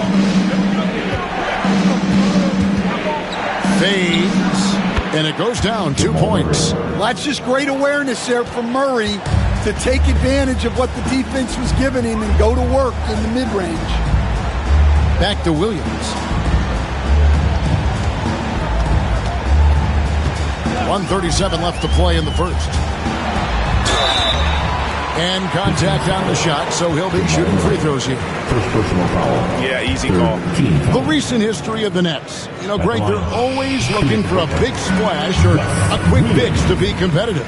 And Kevin, this franchise has sold its future more than a few times, but they always find a way to bounce back. You hope they don't go for a quick fix with this group. And you look at the Detroit Pistons, Stan, so much young talent, but the chemistry is a work in progress, clearly. Well, it is, Kevin, and they're working on it, but it's hard with so many new faces, and they still need a second and third guy that they can build around. They've got a lot of good role players, but they need a couple more stars. Here's Abdul Rahim, Duncan with the block. He's the defensive anchor for this team. Duncan excels at reading shooters and then altering their shots. He gets it in there. Duncan's got 6. And you can see their strategy coming in. They want to control the paint. Yeah, and until the defense makes an adjustment, there's no reason to go away from what they're doing. And it's a great finish! Oh, my. The ultimate man-child. Yep, one of the most flamboyant finishers in our league. Pass to Duncan. Wembanyama, a screen on Jet. Wembanyama outside. 6 to shoot. Here's Williams into the lane. Up and in on the layup. And the Nets lead by 10. Pretty much all of their buckets coming from inside the paint now. Murray looking around.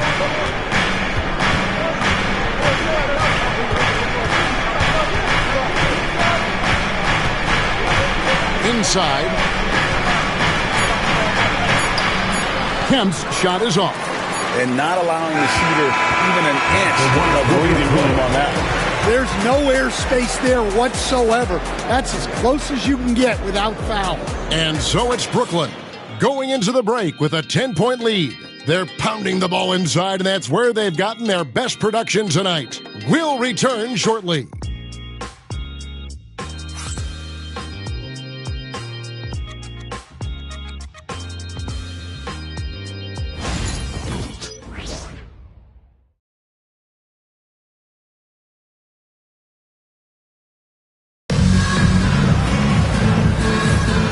If you're just tuning in, we've got a wide margin on the scoreboard, but plenty of time left for a comeback. And looking at what we've seen so far, guys, from the Nets, what do you think? I love their effort, contesting shots, trying to intimidate here early on.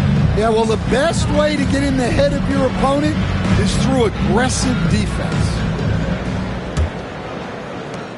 Pistons trail by 10. Jones is out there with Williams. And it's Duncan. Then it's Victor Wembanyama. And it's Arizona in at the 3 spot. That's the Nets 5 as we get into the second quarter. The shot by Wilkins, no good. A good board there, Kevin, but overall they're getting slightly out-rebounded. Pass to Arizona. Jones against Wilkins. Duncan with a screen on Howard. 6 on the shot clock. Arizona, no good. Pistons shooting at 36%. They really seem out of sync offensively.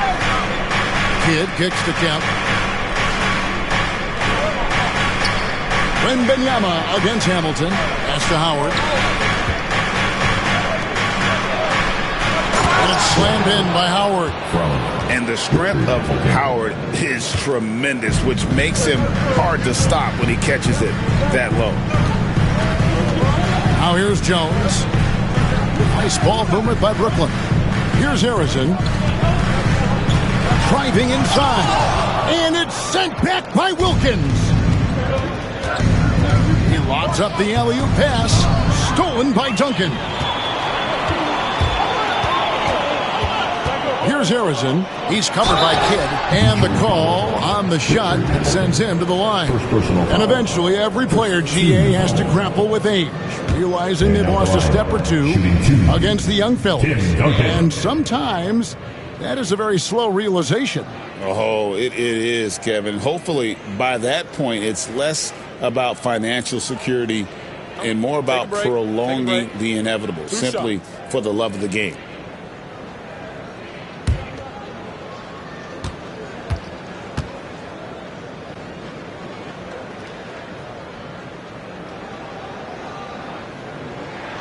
That free throw good from Duncan. Yeah, the quiet intensity that Duncan brings, just incredible. He's a consistent force whose teammates really look up to. We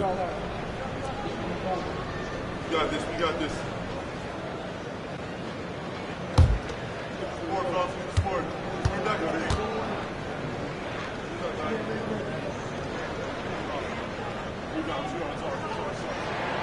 And so Duncan hits them both. A minute and a half gone here in the second quarter. Howard with a screen on Harper to the inside. Count that one, and the Nets lead has been cut down to 8 on the bucket from Dwight Howard. Yeah, and Howard is a master at setting a hard screen and then rolling fast to the rim. For a guy his size, not many defenders are going to try to get in his way. And we got a timeout here called by Jordi Fernandez. He wants to make some adjustments to the game plan, clearly. Now on the way to the floor. Give it up. Give it up. Well, the shooting guards you see listed there have been the ultra-reliable players for the past month. Take a look at their percentages from the field during that time. Fourth, Mikal Bridges. You know, just ask this group. Sometimes when you're hot, you're hot. And it's a comforting feeling for a coach to know you've got one of those guys roaming on the perimeter. Well, it's the kind of reliable shooting a team needs from the 2 spot. It makes the defense work a lot harder when they have to stay active all over the floor. And it's sent back by Howard. And Howard takes his shot blocking very seriously. Skying up and sending him back was his impressive vertical.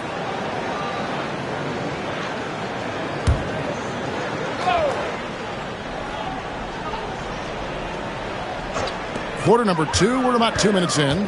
Just 5 to shoot. Here's Harper. And the Nets miss again.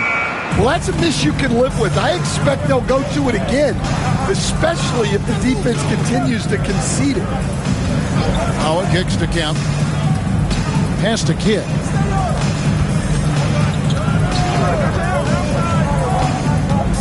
And he drives in Hamilton. And a great assist by Kidd as that one goes in. Kidd's got 3 assists tonight. So for the Pistons, their last game, a win against the Bucks. Bridges against Hamilton. Right side, Harper. Score the basket. Nice shot after missing his first attempt. And they keep hammering away at him inside, forcing the ball into the paint. Kidd dishes to Kemp. With the floater, it's tipped. Here's Bowen. He's defended by Wilkins. Bowen the pass to Harper. Over Kidd. Again, the Nets for 2. Well, the defense can't lose track of him. He's just too talented offensively. Hamilton outside. Pass to Howard. Outside Wilkins. Over Bowen. And he didn't get quite enough under that one. Yeah, I'm not sure that's the look they want. It's tough working the mid-range area. And sent back by Howard. And he's led the league in block shots on multiple occasions, and Howard's still a presence down low.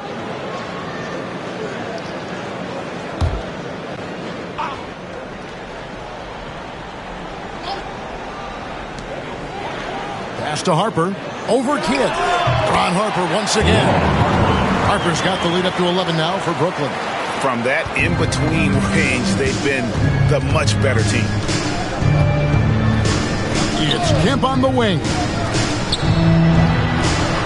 Here's Wilkins. On the rafters, he punched it in. Are you kidding me?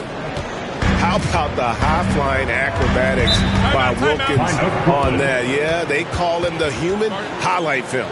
And Jordi Fernandez has called a timeout. He's going to have a discussion here on the sideline.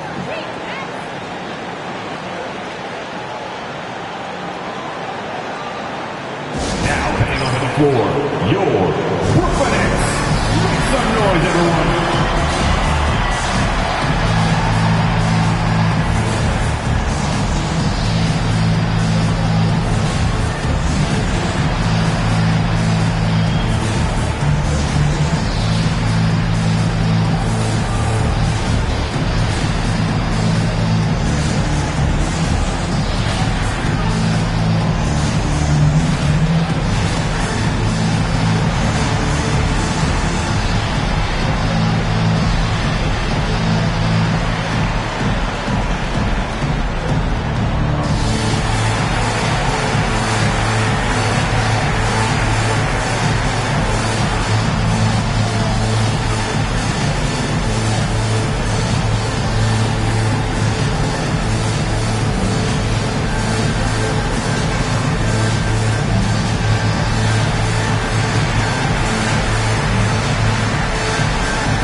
Bridges. A very nice season for him last year. Last season put up about 19 points per, 4 rebounds, and 3 assists. To have a scorer like him consistently deliver you points makes such a big difference for a team. Yeah, he gives you something to build around night after night. Reliability is huge in this league.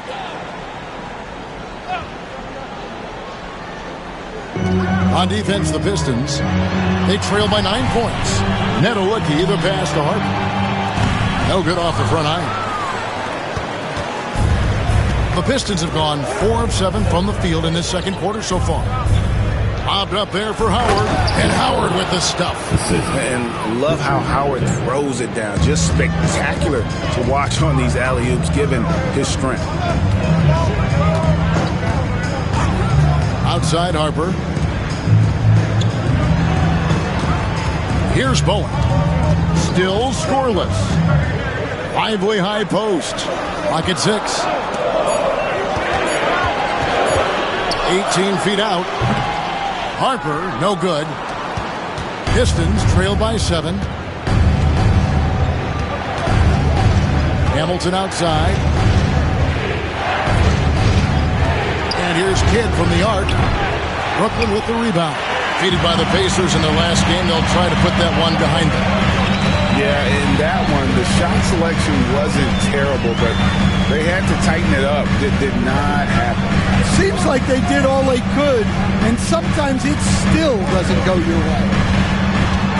Here's Bridges, and he gets it to go. Bridges got his first bucket in this one. One tough customer. Bridges fighting for the basket in close. It's Wilkins with the drive, and Wilkins with the stuff. And didn't do anything fancy there, but didn't need to. Nope, his only concern right now is getting the points on the board. And I don't mean style points. For 3, Bridges, good on the three-point shot. Bridges got 5 points now this quarter. And from long range, Bridges getting more and more comfortable, taking and making his share of threes. And Kemp with the slam! A signature slam from the big fella. We've seen a few of those before. 1:39 left in the first half of the game. Howard against Lively. Bridges kicks to Harper.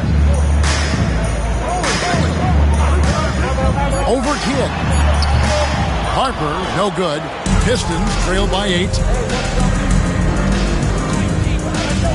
Outside Wilkins.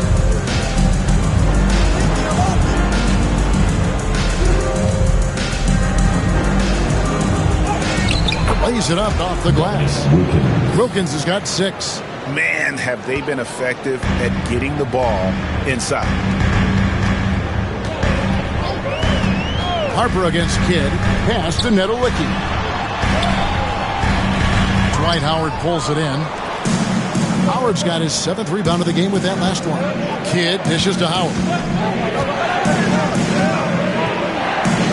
Kemp deciding where to go with it. And foul on the shot. He'll shoot 2 at the free throw line. And with his natural strength, defending Kemp on the interior is always a challenge. All the defense can do there was foul.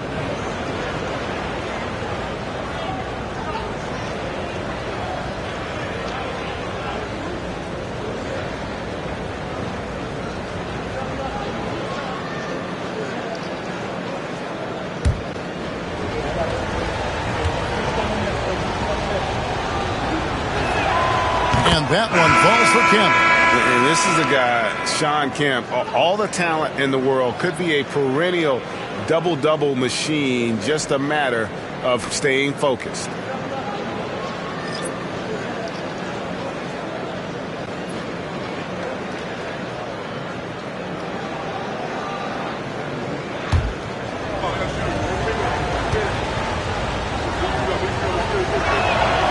So he gets them both. Brooklyn leading by 4. Williams with the ball. To the paint. Here's Bridges. Rebounded by Hudson. Detroit's gone 1 of 2 on three-pointers here in the second quarter so far. Murray the pass to Campbell. Murray left side. And the ball goes out of bounds. Last touch by Wembanyama. And he jumped out to that ball immediately. Great reaction on that deflection. Yeah, and you know they're tracking the tips and deflections because that tells you who's affecting the game. Out left to the wing. Duncan with the block. And that'll do it for the first half. A competitive game so far. Nets out in front. They're up by 4. Live from Brooklyn, New York, you're watching 2K Sports.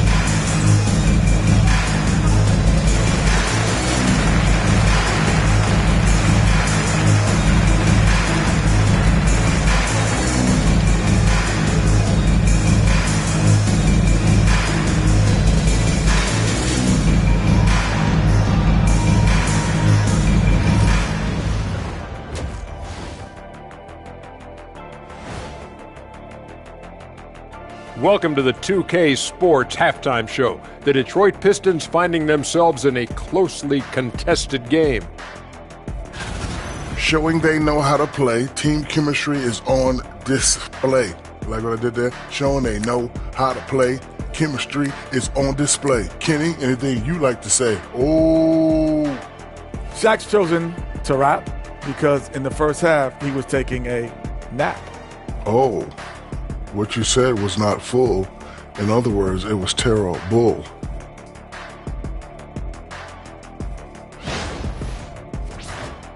And let's switch it up. Here's a look at some of the possible contenders for this year's dunk contest. You know me, I'm a stickler for rating these competitions. If I've seen your dunk before, bad score. Wow, you're a tough judge for a guy who never participated in the event. I always wanted to watch it.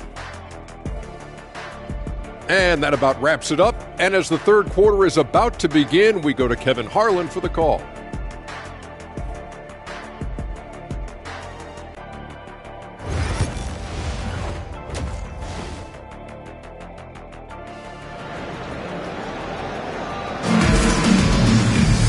We've got second half action for you, and if the next couple quarters are similar to the first, this one could go down to the last possession. An exceptional performance from Tim Duncan. As impressive as the block totals are from him early on, they don't even tell the whole story. He's changed countless others. Yeah, now that he's established that defensive presence, guys think twice before challenging.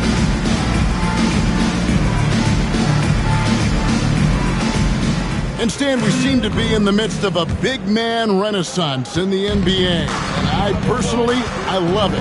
So that being said, which of these big stars do you like the most? Well, that's a tough question because there's so much talent and they're all different. You've got Embiid, who is unstoppable offensively. You've got Wembanyama with his combination of size and length, skill and agility. You've got guys who can shoot the ball. But the guy that combines the most of those things that I would take, Nikola Jokic. On the court for the Pistons, Kemp is out there with Howard. Then there's Dominique Wilkins. Then it's Jason Kidd. And it's Sharman in at the 2 spot. And Jason Kidd picks up the foul. That'll be his second foul of the game.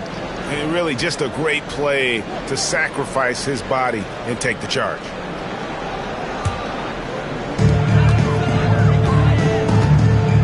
Williams against Kidd. Out to the right wing. Down low. Here's Duncan. And Duncan throws it down hard.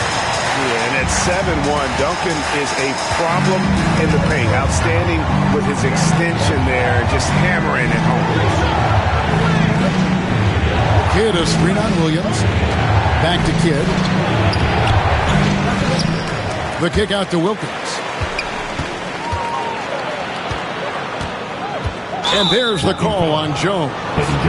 That is his first foul of the game. I mean, that's a tough break for the D. I mean, he took the hit and drew the whistle.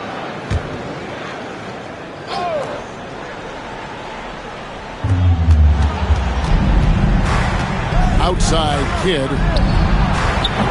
Well, halftime is supposed to be for adjustments. I'm sure this isn't what they had in mind. Well, I'm sure this wasn't what they planned coming out of the locker room. They need to calm down and regroup. Williams, a screen on Kemp. And Williams gets it to go on the assist from Duncan. And now a 10-point Nets lead. And there's a pattern starting to take shape here. They're working it inside and getting good shots from close range. And J.B. Bickerstaff is called a timeout. Looking for a breather and maybe just one or two things to talk about.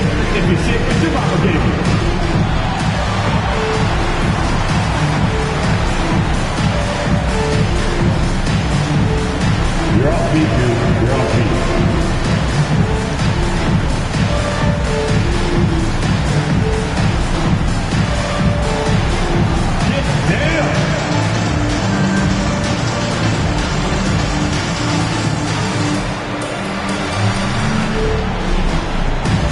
Let's see it.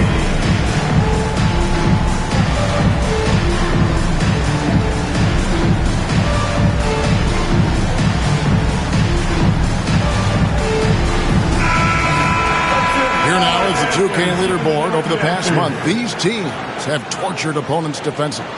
In third, the Nets. In fourth, the Pistons. Both clubs really playing a suffocating brand of defense, sticking to the opposing ball handlers and really taking it away. I mean, the steal numbers are off the charts. Guys are looking for a spark here. Yeah, a cold stretch offensively for sure. Duncan against Kemp. Back to Wilkins. No good on the three. Oof, ugly start to the second half. They're still scoreless in their first 5 attempts. Williams can't hit. Well, after 3 straight makes, that's their first miss of the half. Back to Kemp. Deflects the pass. Here's Harrison. He has 5. To the middle. Here's Wembanyama. And it's Wembanyama with the jam. Wembanyama is a specimen going at the rim there with a purpose. Kidd passes to Sharman. And here is Wilkins. Inside. They could use a bucket. And the rebound goes to Duncan. Duncan's got rebound number 8 now on the night.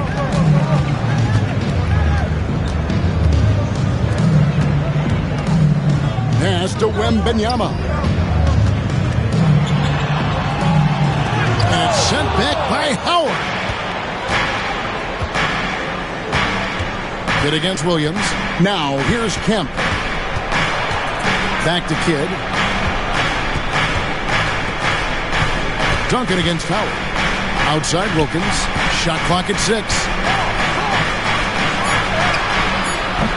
Wembanyama with the rebound.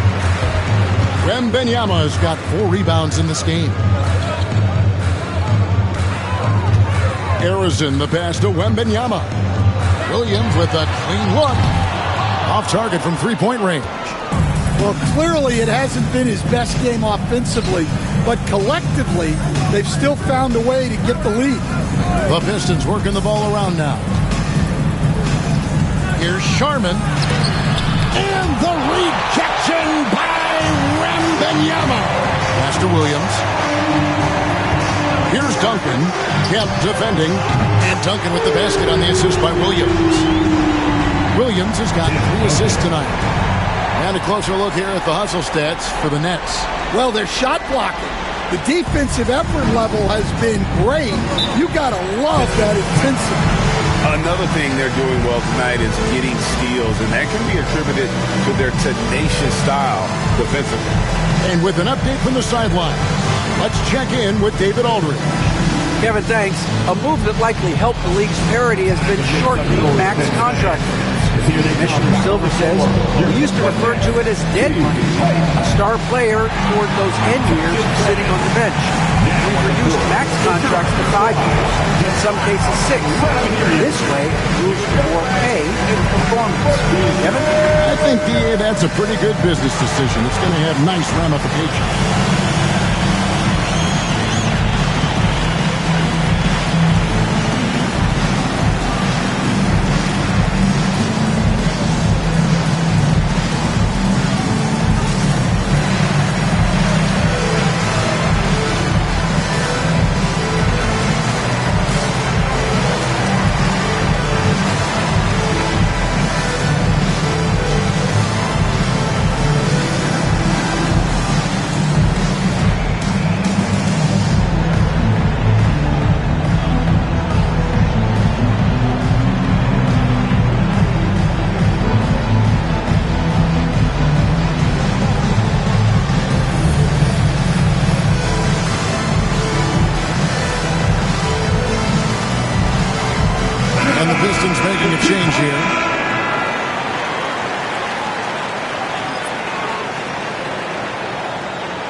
Hamilton outside, over Bowen.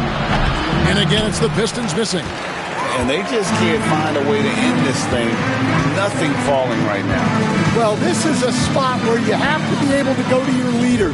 They need to step up and make a play to turn things around. Lively with the screen.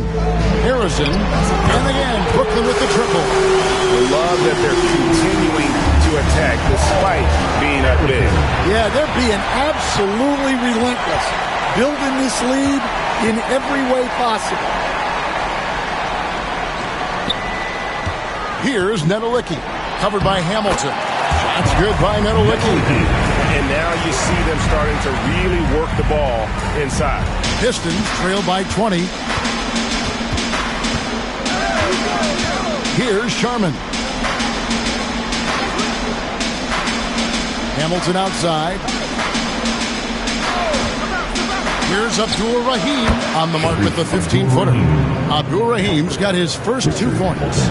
And boy, what a much-needed bucket there. Ends a 16-0 run by Brooklyn. Pass to Nedolicki. Harper up top. And the shot goes down. Harper's got 8. Yeah, they're going to have a nice little run here. Detroit's gotten blank from three-point land so far in the third. Still 0 for 3. Here's Abdul Rahim. Sinks that one from the post. Abdul Rahim's got 4 points this quarter. And how about Abdul Rahim not letting the defense affect that shot, just staying with the task at hand. Nedolicki misses. Pistons trail by 18. Let's pop over to our 2K leaderboard to see which power forwards and centers have had the most productive last month offensively. Fifth is Dwight Howard. You know, there are different styles among those big men, but they have one thing very much in common. They can dominate offensively. Face up or back to the basket, they can get it done. Yeah, and what jumps out at me from these guys is the amount of skill they all have on offense. They can go at you so many ways. Pistons shooting under 40% all in all for the game. Pass to Camden. Murray against Harper. Shoots from 12. Murray, no good. Brooklyn with the ball. They're on a 20-4 run right now. And Greg, something that is so important to this team, Jamal Murray's shot creation. It is, Kevin. He creates so much with the ball or off of it. The work he puts in on offense frees up everything for his teammates. Great competitor who's really a perfect fit with this court. Murray against Harper to the inside. Here's Abdul Rahim. And that Brooklyn leading by 22. Pass to Bowen.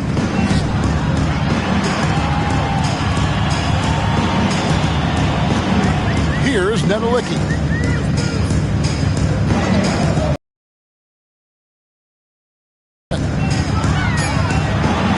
Here's Lively. And he gets the whistle for the 3-second call. You gotta love strong defense, especially when it comes in the form of harsh rejections. Wow. And a block like that sends a message. One that... Yeah, but if you get an open look, you got to think about taking it no matter how much time is left on the clock. Here's Hudson cruising into the quarter break with a 22-point lead. And it's been their rugged defense setting the tone. Don't go anywhere. We'll be right back.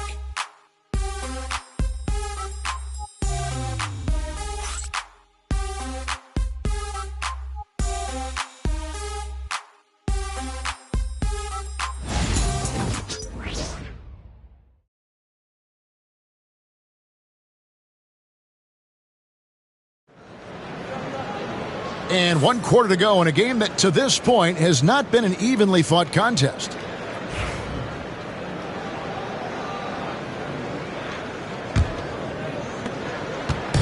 And here's Williams now. He'll bring it up for the Brooklyn Nets. They have a 22-point lead. It's the most they've led by. Wembanyama is out there with Duncan. Then it's Jones. Then it's Williams. And it's Arizin in at the small forward. So that's the lineup for Brooklyn. I don't know what happened there. About as easy an attempt as you could possibly ask for. Can be a screen on Williams for three. Murray, a three-pointer is right on target. Well, Murray's a three-level scorer, but arguably does his finest work from that level. Williams passes to Arizin. Down low. Here's Abdur-Rahim. Duncan defending. Pass to Sharman. Here's Abdur-Rahim. Unloads from 13.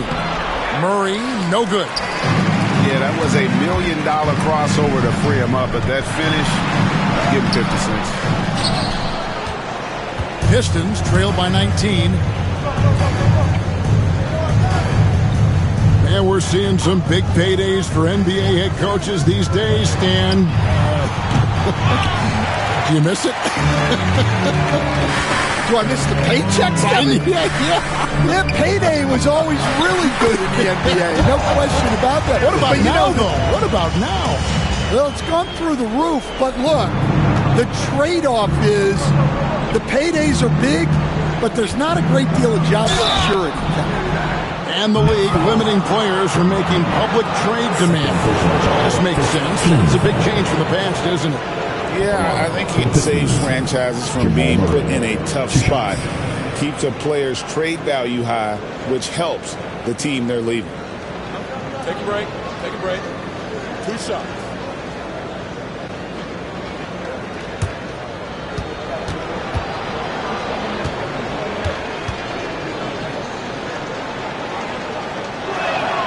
First free throw is good. Well, you know, with Murray, not only can he score at all 3 levels, he's got great confidence and that championship pedigree as well.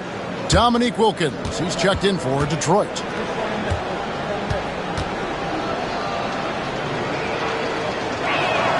And so Murray nails both of them. And Brooklyn has possession. Duncan outside. Game moves along. 2 minutes gone here in the fourth. Unloads from 9. Nice touch on the bench shot. Duncan's got 9 points now in just the second half. And that's 10 straight points in the paint. The defense, nowhere to be found. Here's Wilkins. And the rejection by Wembanyama. Here's Williams. It doesn't go for him. Well, sometimes it's just not your night. But despite his struggles, they're ahead in the game. Again, the miss by the Pistons. Well, you win and lose as a team, so the fact that they're trailing isn't all on him. But with that said, he's had a rough shooting performance. Wembanyama with the bucket. Assists like that have typified their effort today. Terrific ball movement. Detroit's gone 1 of 2 from three-point range here in the fourth. Can be a screen on Williams. To the paint. It's deflected. And it's going to be out of bounds. The Pistons will retain possession. Howard's checked in for the Pistons. Substitution. Number 12, Dwight Howard.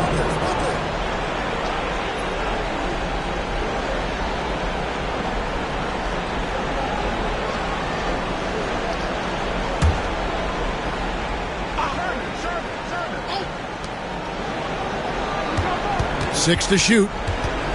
Here's Murray. And oh boy, a lot of contact there, but he gets the call and will shoot 2. Well, Stan, I know you made the transition from college to the NBA as a coach and were successful, but how hard is that transition for the players to go from college to the pros?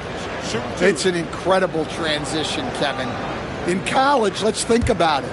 The very best teams may have 2 or 3 NBA caliber players. You know how many NBA players are on NBA teams? 15 of them. And the pace of the game, everything happens faster, so all of your reads and decisions have to happen faster. That's what I think takes the time more than the skills themselves. Sean Kemp, he's checked in for Marcus Campbell. And so Murray nails both of them. This is as good as it gets from the charity stripe here in the second. Duncan outside. And we're about 3.5 minutes into the fourth quarter. Well, when you look at what he's provided them on the offensive end, it's been an important part of why they're leading.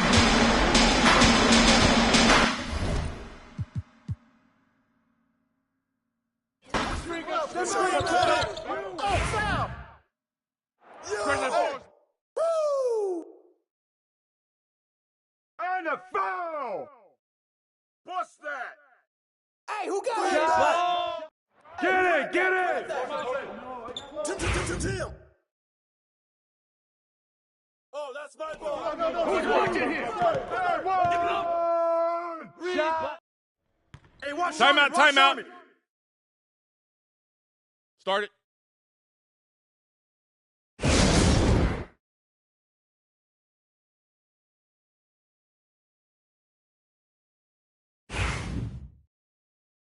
Lou!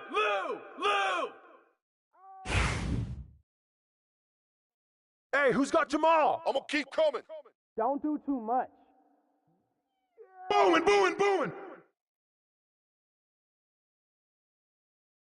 You know what's up. Come on, get on Murray. Foul!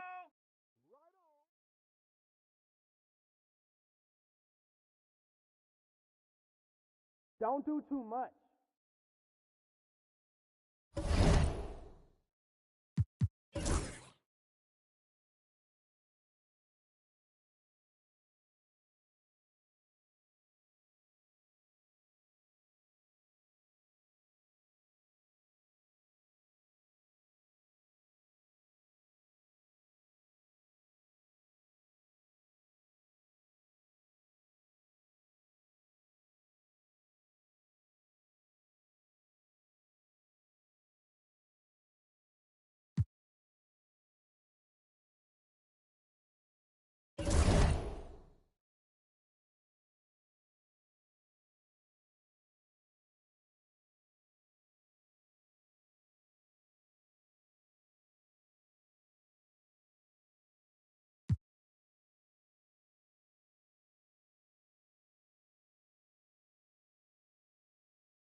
And inside the locker room, everyone trying to lock in, get mentally ready for another hard-fought NBA battle.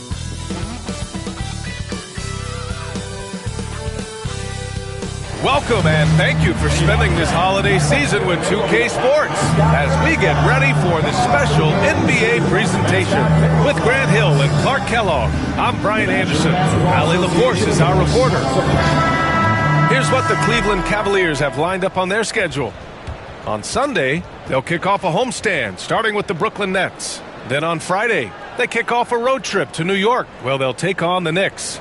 And for their matchup with Orlando, it's going to be their 7th outing on the year. You feel the team will continue to round into form. Here are the 5 for the Cavaliers. They've got Duncan Robinson, Kristaps Porzingis out there with LeBron James, and it's Howard in at the power forward. And for the Bucks, they've got Bam Adebayo, and it's Robinson in at the 5, roaming the paint. We're edging closer to the season's midway point for teams still trying.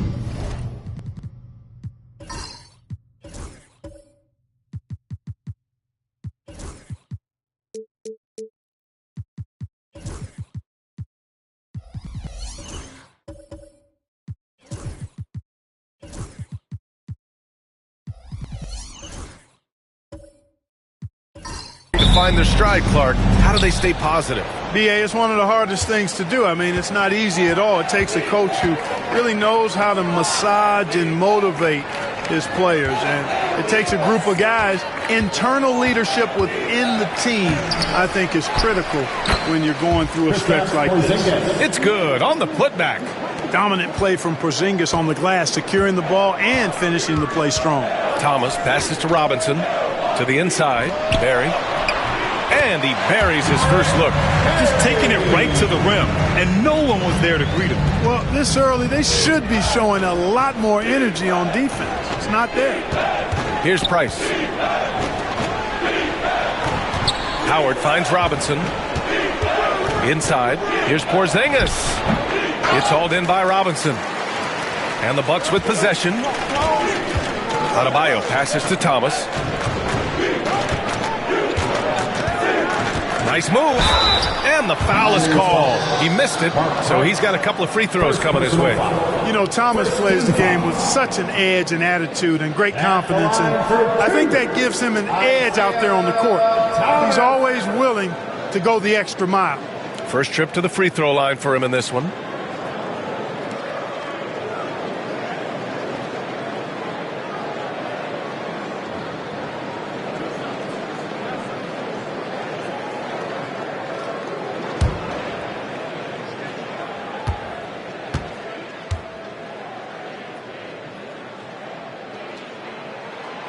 The first free throw is good. Grant, the Cavs making the playoffs the last 2 years. A big deal in Cleveland. Well, outside of years with LeBron on the roster, they hadn't made the postseason since 1998. But this group of Cavaliers are making their own history now.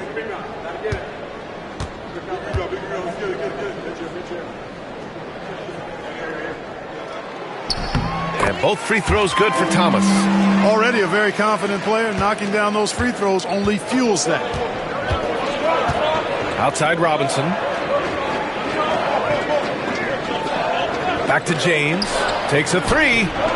Nails it from 3. You know, LeBron's not really known for his quick trigger, but showing you right there that he does have catch and shoot ability. First quarter of play with about a minute and a half gone by. And he's going to the line for 2. The official saw contact while he was going up. Kristaps Porzingis picks one up. Milwaukee shooting their 3rd and 4th free throw attempts of the game. Robinson. 2 shots.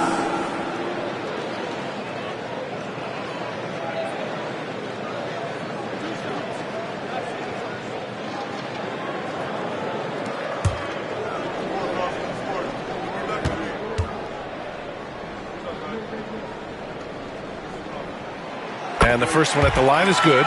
Well, you can just tell the guys on his team look up to Robinson out on the floor. I mean, he's got such leadership qualities, and that's exactly what you want from your best player, a guy who can really galvanize the troops because they respect him so much.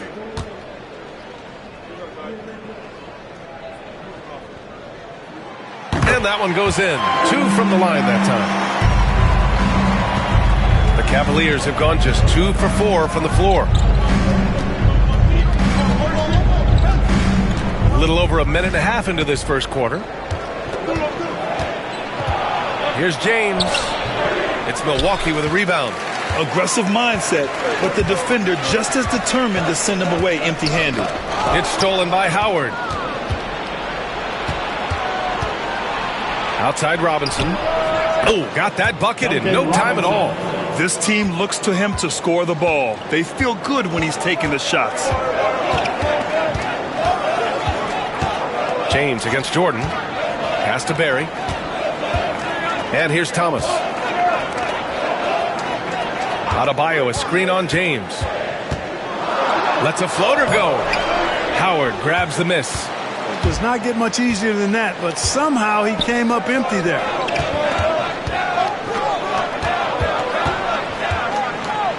Back to Robinson. Now Howard. Pass to James. 5 to shoot. Gets it to drop. Now 2 of 4. How many times have we seen that? I mean, LeBron going right through and into the defense and finds a way to power through the contact as if he hasn't even been hit. Now here's Robinson. Here's Barry. The 3 is up. That one no good.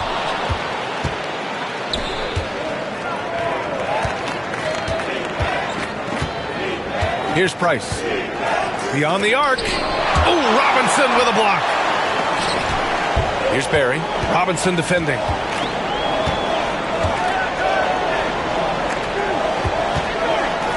Porzingis with the block.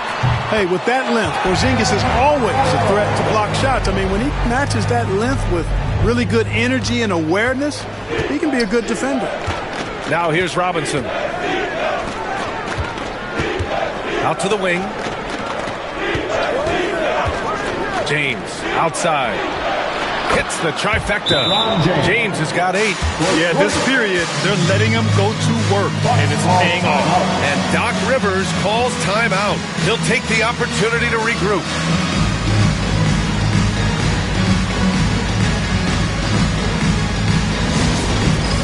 It's time for the dance stand. If you see yourself on the big screen, you know what to do. Show us your move.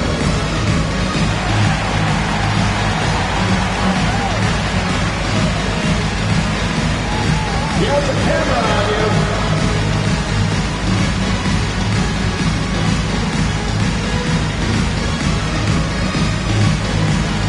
You need dance lessons.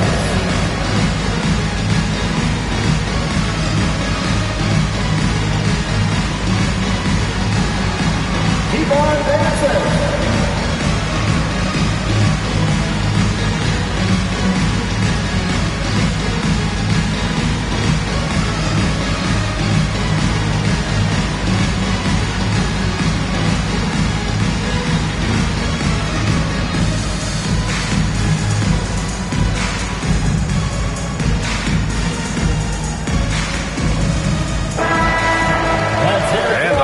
Leaderboard, the teams that have stonewalled offenses over the last month.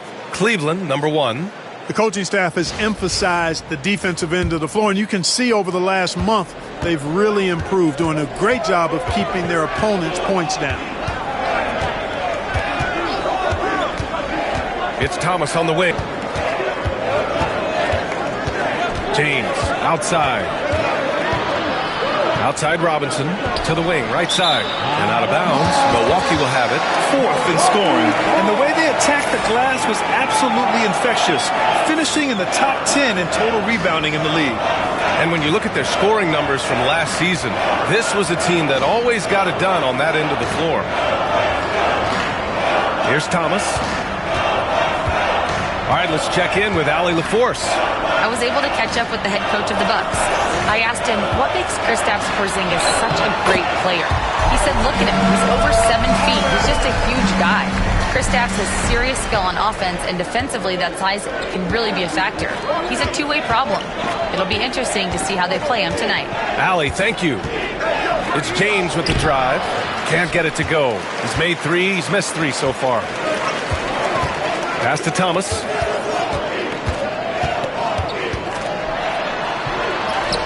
That one's good. This game is all even. Thomas has got 6 points.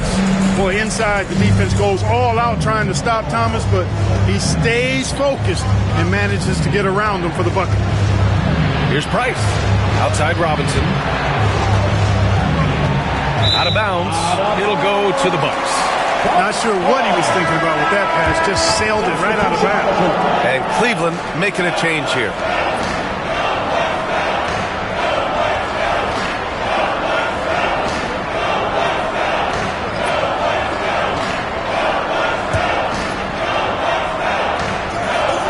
For Milwaukee, they've gone 4 of 10 shooting the rock in this first quarter.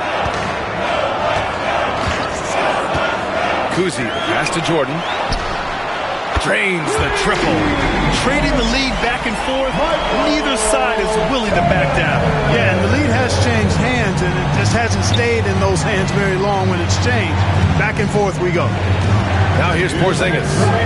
15 in his last outing. 1:58 left in the first. Oh, what a performance offensively. They're really rolling at that end. Excellent game plan. If you give him any sort of space, he's going to attack. And it's the Cavaliers with the ball. After the basket by Milwaukee on the other end. And we've got a timeout called by Kenny Atkinson.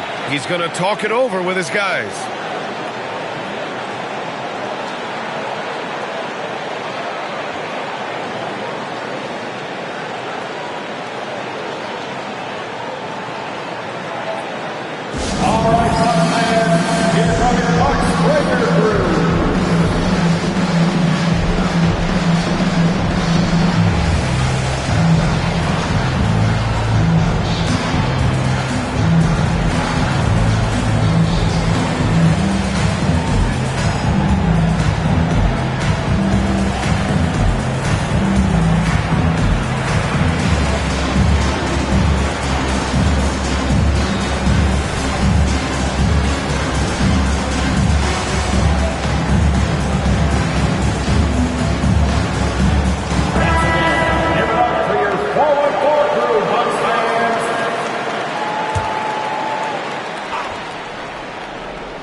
.43 left in the first quarter here.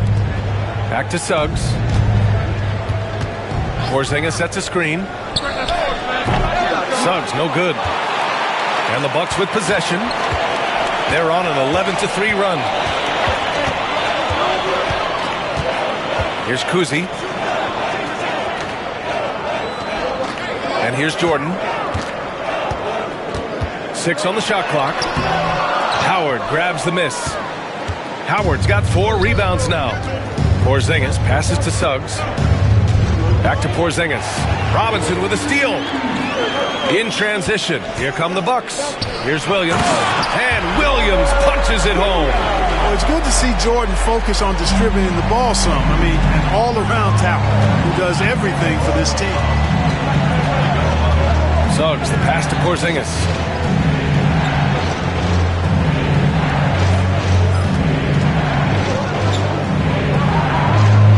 To Suggs. For 3, Robinson. It's Milwaukee with a rebound. Robinson's got 8 rebounds in the game. From deep, Jordan gets the 3-ball to go. Jordan's got his second basket on the night.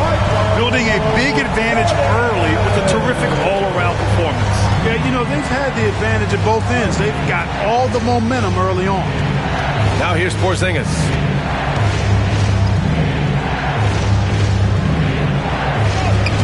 Good work defensively by Robinson. You know, he looks a little off-kilter to me this quarter, still trying to find his rhythm. From deep, Jordan. Howard grabs the miss. Howard's got his 5th rebound in this one. To end the cold spell. That misses. Would have counted had it gone. And so it's the Milwaukee Bucks ending the quarter up 10. A big difference in shooting percentages. That's why they lead. We'll be back in a moment.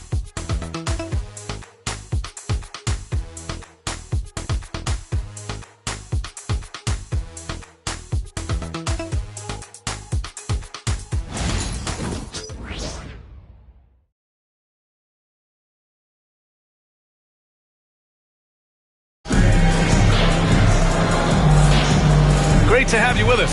Second quarter of basketball. This game has not exactly been neck and neck, but plenty of time left in this one. And a closer look here at the scoring breakdown for the Bucks. You figured they might want to come out and run, and it's been the key for them early. They are just feasting on fast break chances. And, you know, another thing that's been working for them tonight, scoring off turnovers, points off miscues. They've been converting any mistakes at the other end. And it's Kuzi in at the point. So that's who Milwaukee starts the second with. From deep, Jordan. Sarr pulls it in. Cavaliers trail by 10. Grant, you talk about NBA length. Alex Sarr has it in spades. So many young bigs we're seeing these days. He combines that length with some guard skills as well. And that's a very intriguing package. Well, Grant, you were an excellent defender in your day. So who was the toughest player you had to guard? Well, there are so many great players. Michael, LeBron. But let's talk about the late, great Kobe Bryant. I mean, he really had no weaknesses. And even if you defended him perfectly, there's a good chance he can still make the shot.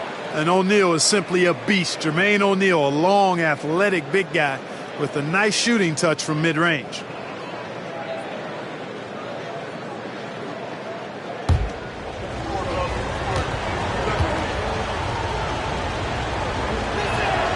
He's perfect from the line this time. Well, he's certainly been on target with the free throws. Such an advantage when your bigs can knock them down from the line. Here's Kuzi. He's covered by Suggs. Robinson, a screen on Suggs. Here's Kuzi. Tipped. Boy, Suggs doing a nice job defensively there. Reacted quickly and got the block. Ooh, it's stolen by Jordan. Fast break. Here we go. Oh, nice shot by Kuzi. And the Bucks lead by 10. Woo! His energy is unmatched. And, you know, you're going to get those buckets, guys, when you're quick to get out on the break. Get that ball up the court as fast as you can. And so he draws the foul, headed to the line to shoot a pair. One thing this team loves about Jalen Suggs, he is one tough guard, Clark. Hey, he was the state football player of the year in high school. And you don't just forget about how to be tough when you've done what he's done on the gridiron. And it translates extremely well to the hardwood. I think he's one of the better on-ball defenders in the league right now. Milwaukee making a switch here. Adebayo's checked in.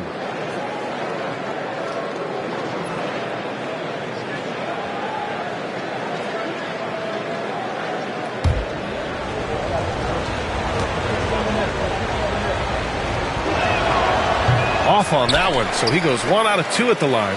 And give them credit for making a more concerted effort to get to the line this quarter. Yeah, I like everything you said there, because when all else fails, if you can get to the stripe, that's really a good way to change the momentum in the game, because you get points and you also slow down the opponent because the game isn't going up and down as much. And that one, good. I love how quick Zerbiak is. I mean, doesn't waste any time getting his shot off. That quick release I'm talking about. Catch and shoot is right in his wheelhouse. Now here's Adebayo.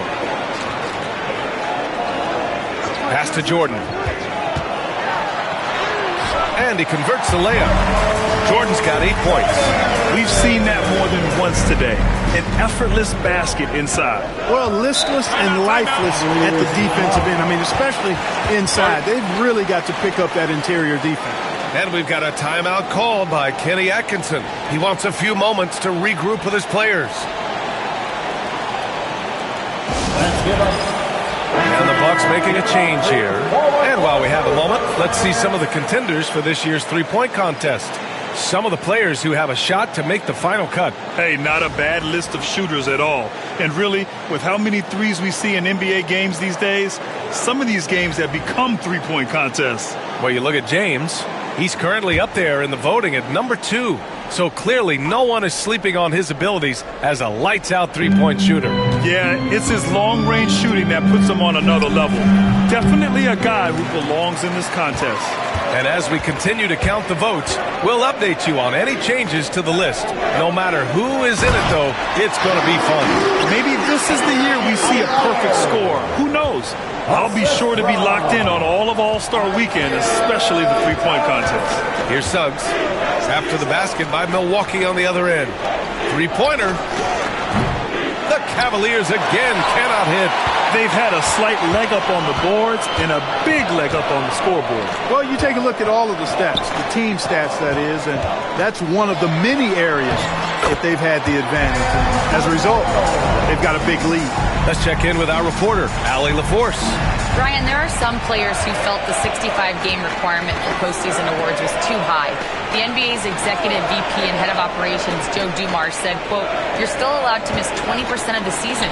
People pay to go, and they want to see their stars play." Brian, it's all about the fans. True enough, Allie. Thanks. Here's Dantley. This is the most they've led, 13 points. Thomas, that's good. They're really dictating the tempo on both ends of the court. You love it. And don't leave out the coaching staff here now. I mean, their game plan has been perfect. Price, the pass to O'Neal. Here's Suggs. And a foul called on the way up. So he'll take 2 from the free throw line.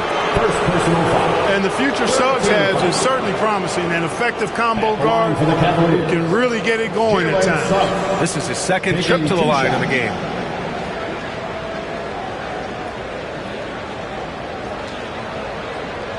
Shooting 2.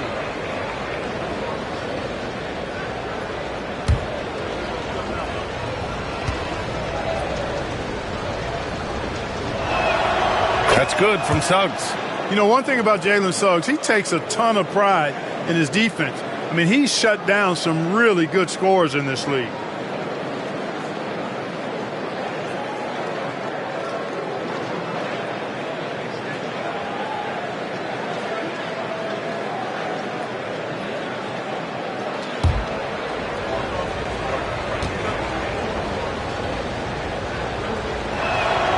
Suggs hits them both. And what I like about Suggs is that he does many things well, and that's because he plays with so much confidence. Thomas outside. Pass to Simons.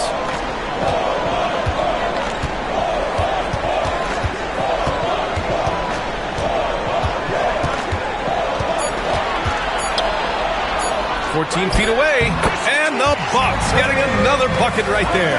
And usually teams go on runs from a bunch of layups and dunks, but that's not the case here. Down low.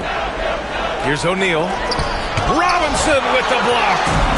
I'll tell you what, they've rebounded the ball tremendously well. Yeah, you look across the board, it's actually sizing up, shaping up to be a great game. I mean, strong performances throughout, and they've really been strong on the glass. And I'm surprised that didn't go down. I mean, I'm sure he is too. Simons passes to Thomas. Now here's Robinson. He's covered by O'Neal. Here's Thomas. Milwaukee foul. Adrian Dantley. First personal foul. And the Cavaliers making a change here. James is checked in. Substitution on the court.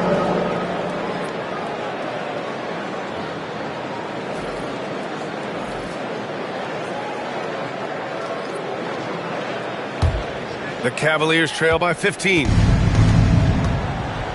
And we've got a timeout called by Kenny Atkinson. He wants to make sure everybody's on the same page. Defeated by Washington in their last game, they'll try to put that one behind them. On the road, they got owned defensively. They just couldn't match the activity level of their opponent. And you know what, guys? It just seemed like they never really had the kind of energy necessary. They just weren't comfortable on the defensive end. Let's look back on this past month and see the teams who were lights out from three-point range. Number 5, Milwaukee. Well, a hot streak like this breeds confidence, a virtuous cycle. You see shots going down, you take that next one with extreme confidence.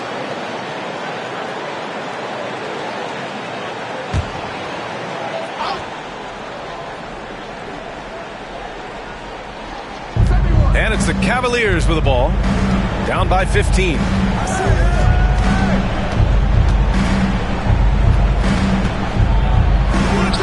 LeBron gets the bucket inside.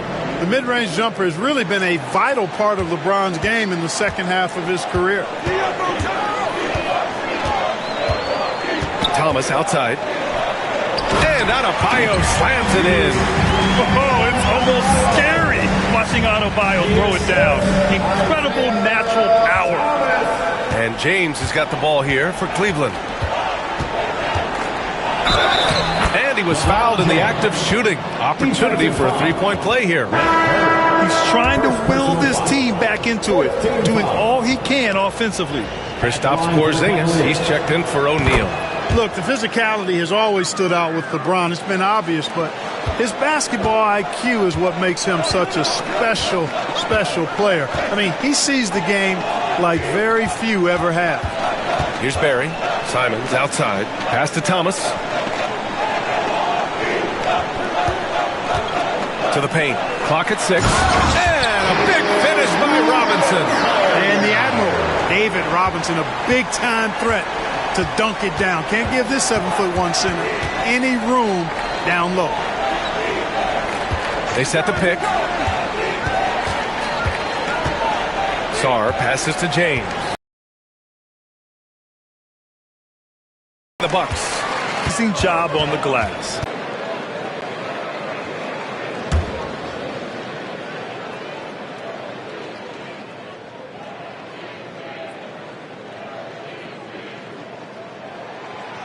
First one falls. And what makes Bam special is his versatility, offensively and defensively. He can do a lot more out there for you than most other guys. And Cleveland making a change here. Smith's checked in.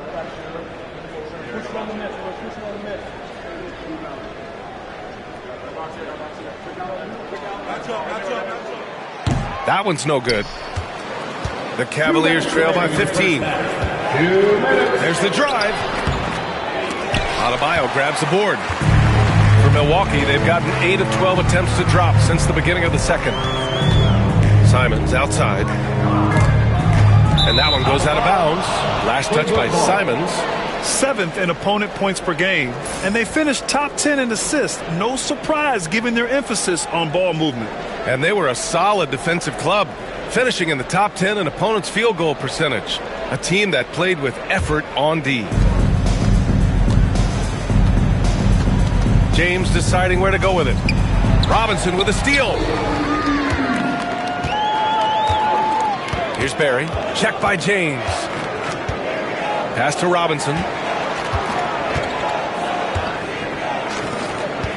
1:27 left in the second. Here's Barry. Check by James. Shot clock at 5. Screen by Robinson. Here's Barry. Kept alive. Out to Simons. No good on the triple. The Cavaliers trail by 15.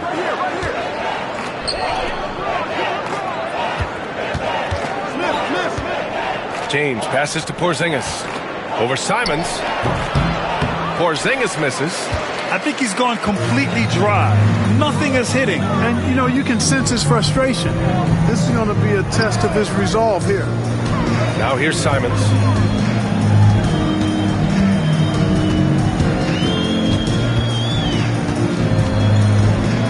Pass to Robinson. And a big finish by Robinson. The defense trying to pull out every single stop it can against Robinson inside, but his size and strength, too much for him.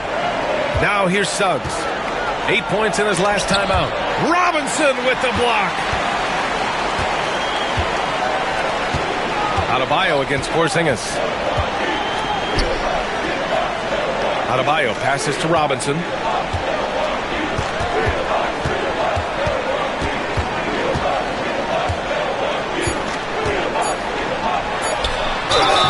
The basket drops, and he gets fouled on the shot. One free throw coming his way. And just not letting up at all. I mean, you have to love this approach. You want to get the ball to the guys who make plays. If it's working, keep working it. That's what I say. Keep the pressure on him.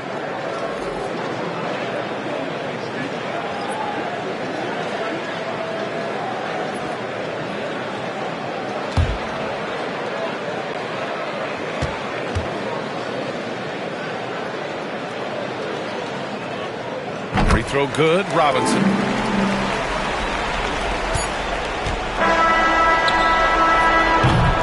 And so it's the Milwaukee Bucks ending the quarter with a 20-point edge.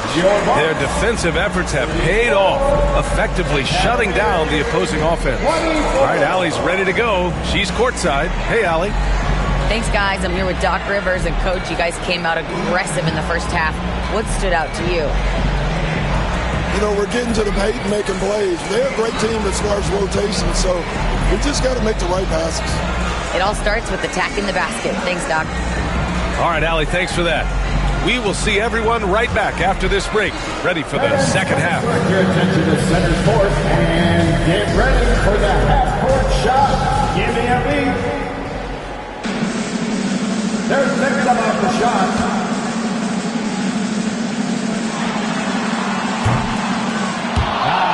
So sorry. Let's hear it for our contestant.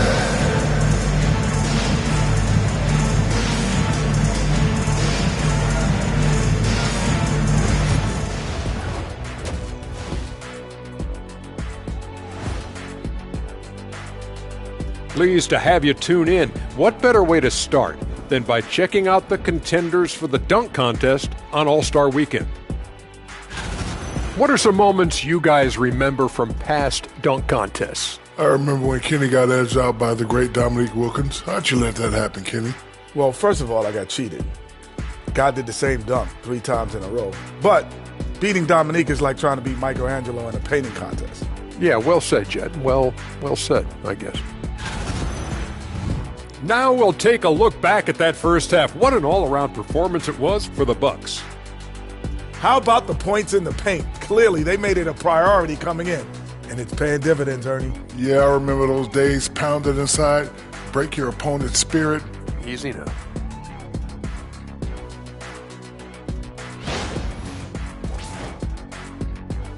Thanks for tuning in. Now it's time to head back over to Brian Anderson for the start of the third quarter.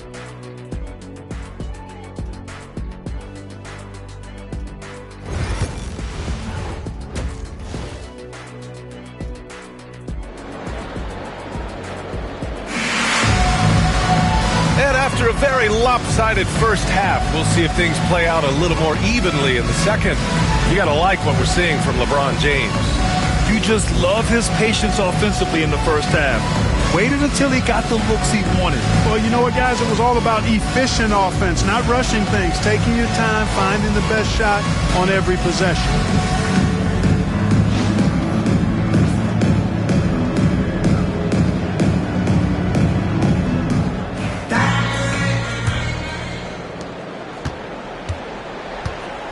On the court right now for Cleveland, we've got LeBron James. Duncan Robinson is out there with Kristaps Porzingis. And it's Price in at the 1 spot. And that one's good. Barry. Pick works well there, but the defense left a lot to be desired. Yeah, that's not the defense you need. You got to be tougher defensively. And let's swing it over to the sideline and hear from Allie. Well, after some down years in Dallas, Kristaps Porzingis said, I really checked myself. From that point on, I started building my game back up. Sometimes when you're younger, your physical abilities might already be there, but your mental is not. Once that all clicks, that's when you've got something.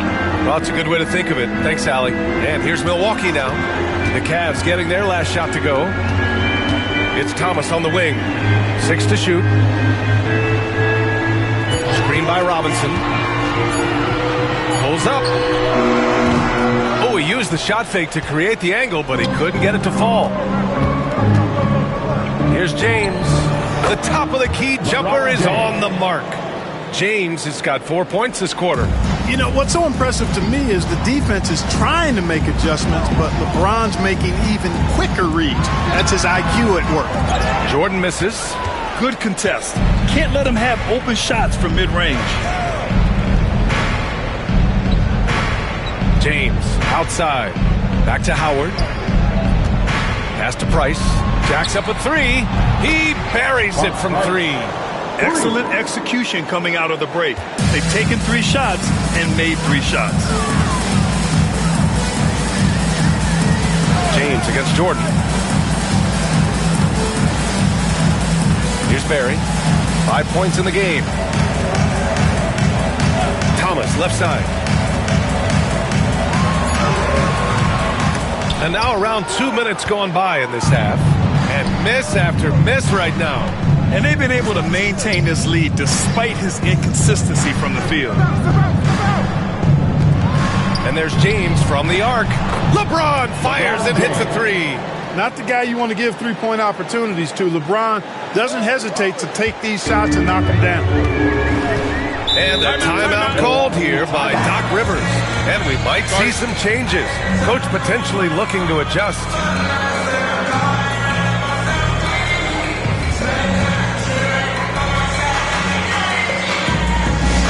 Please give a big round of applause for your dancing. Let's hear it. Over the past month, here's the best in free throw shooting. Fourth, Bam Adebayo. And over this stretch, his foul shooting has been exceptional. You could tell he was enjoying every single trip to the line. From deep, Jordan. The Cavaliers pull it in. Howard's got his 7th rebound here tonight. Halftime didn't do them any favors offensively. They've missed 4 of their last 5 shots. Porzingis with a screen on Jordan. Back to Porzingis. From deep. It's Milwaukee with a rebound. Earlier they held a 23-point lead. And, you know, that's their first miss after knocking down 4 in a row to start the half. Robinson with it. Guarded by Adebayo. Porzingis against Robinson. Porzingis passes to James. And he lobs it up top. Robinson with a steal. To the middle to end the drought. Here's Adebayo. Porzingis grabs the board. And Porzingis has got the ball here for the Cleveland Cavaliers. Since the second half started, they've only given up 3 points. I just love the ball movement. We've gone about 3.5 minutes here into the third. Now Thomas. Give him 8 points now. Harry, pass to Jordan. Knocks down the long J. Jordan's got 11 points. Jordan getting quickly into the shot. No hesitation. Supreme confidence shooting off the pass. Pass to James.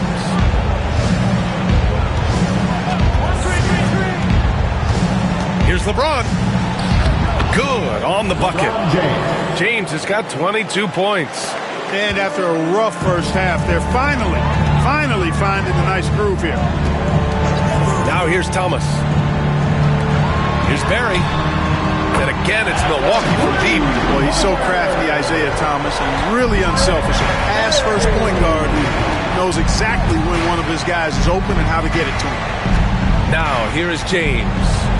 He's got 22. Milwaukee foul. Rick Perry. Second personal foul. First team foul. And let's quickly check out the scoring breakdown here for the Bucks. I mean, they've played some beautiful basketball all game. The passing has been impressive, and it's opened up things with their ball movement. And, you know, the more they penetrated, the more they realized the defense wasn't able to stop them, so they just kept doing it.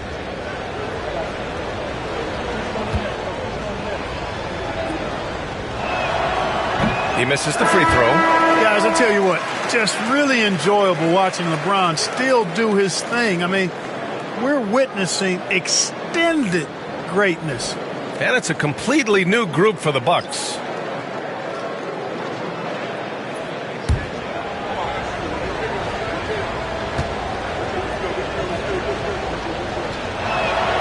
And the second free throw is good. Milwaukee leading by 14. Pass to Simons. Driving to the basket, and he makes no mistake. Slam dunk. I'll tell you, Simons can really book it. When he's at full speed, good luck catching up. Here's Howard. Here's Price. James with the ball. Fires the three. Oh, they find the hot hand. You can count it. He's 10 for 14 now. You know, he's got to be exasperated right now, fellas. I mean, playing excellent ball, but they're still losing. And the timeout called here by Doc Rivers. He's going to gather the troops and talk it over.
He's checked in for Cleveland. A round of applause. Cavaliers substitution. Number 32, J.R. Smith.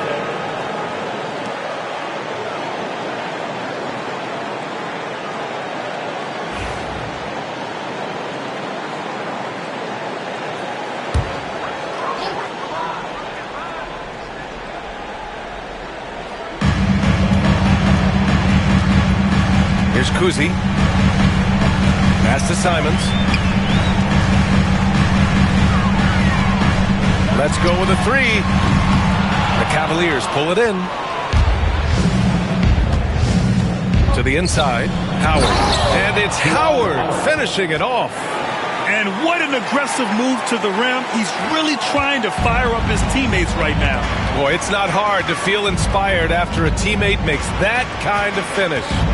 You know, when you're looking to close the gap, you need guys who will take it upon themselves to step up, take the initiative, and make something happen.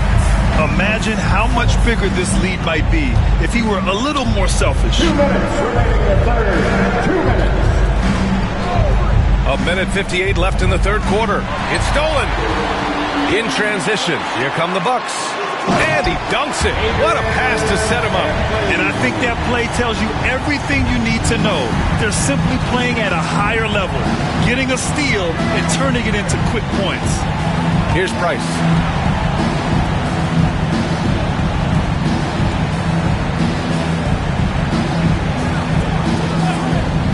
Just 5 to shoot.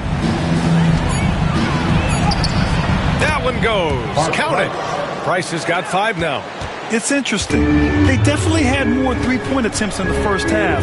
Not sure why they went away from it. Here's Dantley. Uses the glass on the layup. And the Bucks lead by 15. Slashing home that time. Dantley a force off the drive. Smith outside. Pass to Howard. Back to Smith. Fires the three. Williams grabs the board. Milwaukee leading by 15. Here's Kuzi. Here's Chambers. Guarded by Howard. Here's Dantley.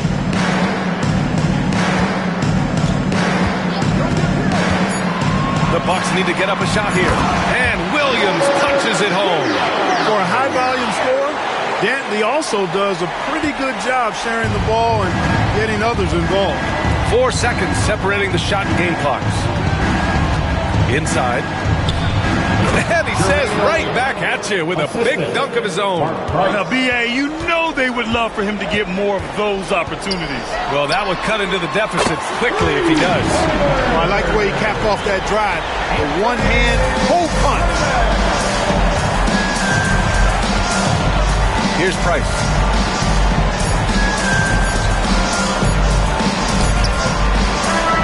No good on the buzzer beater. And as we end the third quarter, a double-digit deficit will make it tough to come back. Milwaukee out in front. They lead by 18. And we'll have the start of the fourth quarter for you as soon as we get back from this short break.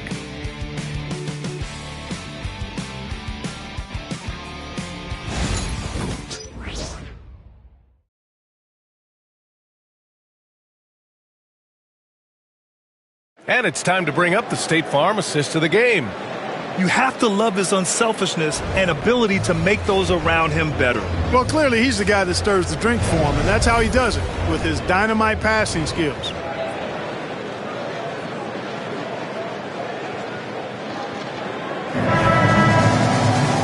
And with the fourth quarter upon us, time is running out for this game to become competitive. They've got Williams, and it's Kuzi in at the point guard position. That's the 5 on the floor for the Bucks. Screen by Robinson. Howard, the pass to Porzingis. Over Williams. Porzingis misses.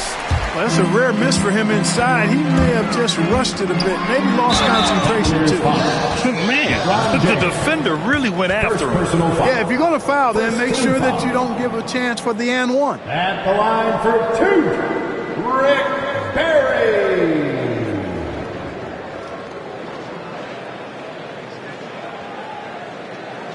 Shooting 2.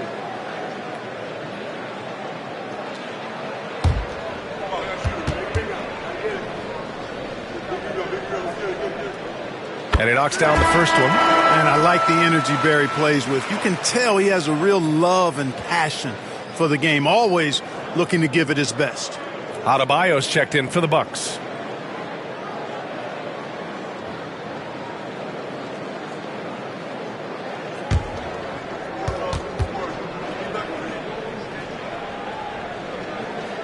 So he gets them both. And Grant, while we want the officials to get it right, I'm sure the league would like to shorten that time officials are at the table. Tell me about it.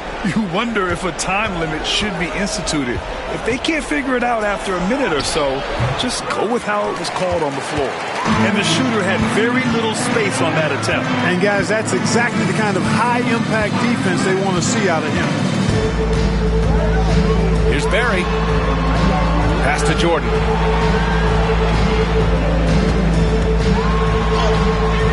Count it. Now 5 of 11 for the game. They're winning the battle down low by imposing their will. Yeah, it's really been quite a contrast. I like the way they're attacking the middle at their offensive end. Here's Price. Shot on the wing. Williams grabs the board. Well, you know he wants that one back. I mean, more often than not, he'll sink that mid-range jumper. And he got the whistle on the way up. So he'll be headed to the line for a pair. Personal foul. Just an enforcer for this team. Adebayo is no stranger to physical play, whether he's receiving it or dishing it out. 2 shots. Shooting 2.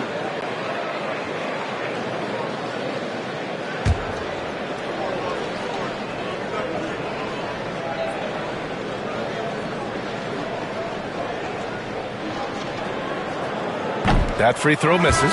And Cleveland making a change here. Suggs is checked in.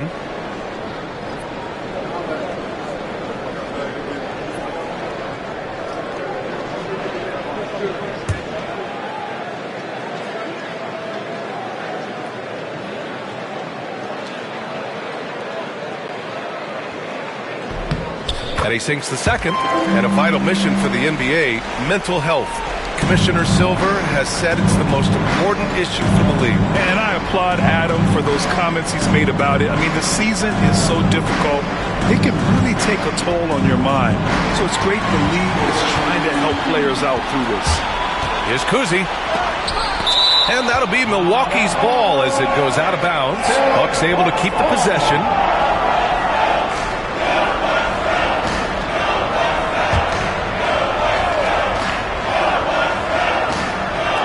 Cleveland on D. Here's Barry. Good, and the assist goes to Adebayo. Barry's got 10 points here in the second half. Good watching Barry square himself up from here. This guy's a dependable shooter from the mid-range area of the court. Cleveland calls timeout.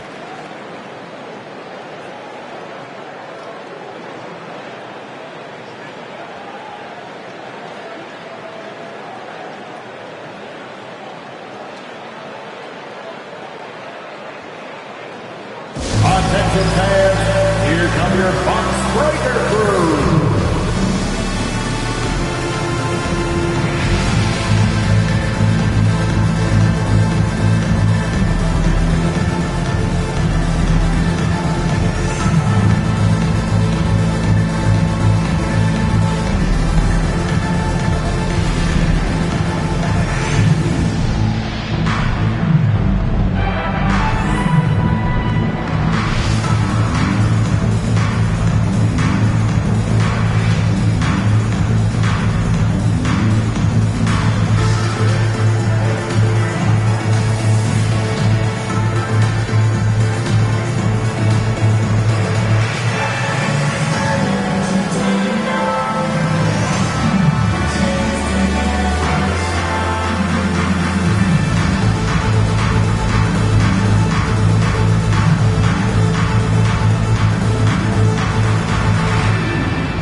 Teams making substitutions here.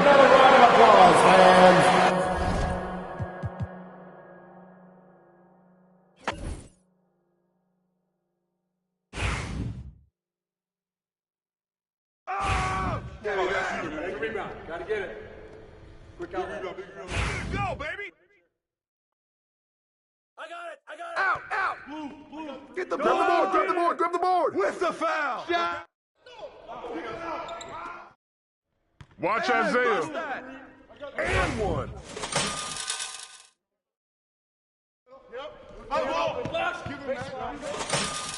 Watch Mark.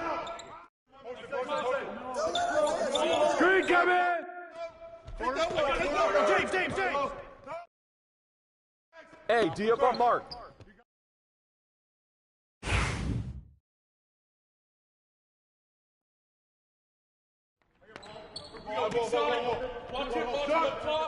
Hey, watch out for a kneel!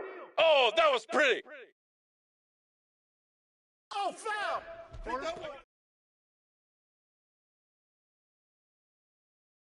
Watch Mark. Get to him! Down screen, down.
And the players going through their game preparation, making sure they're fully warmed up for the tip.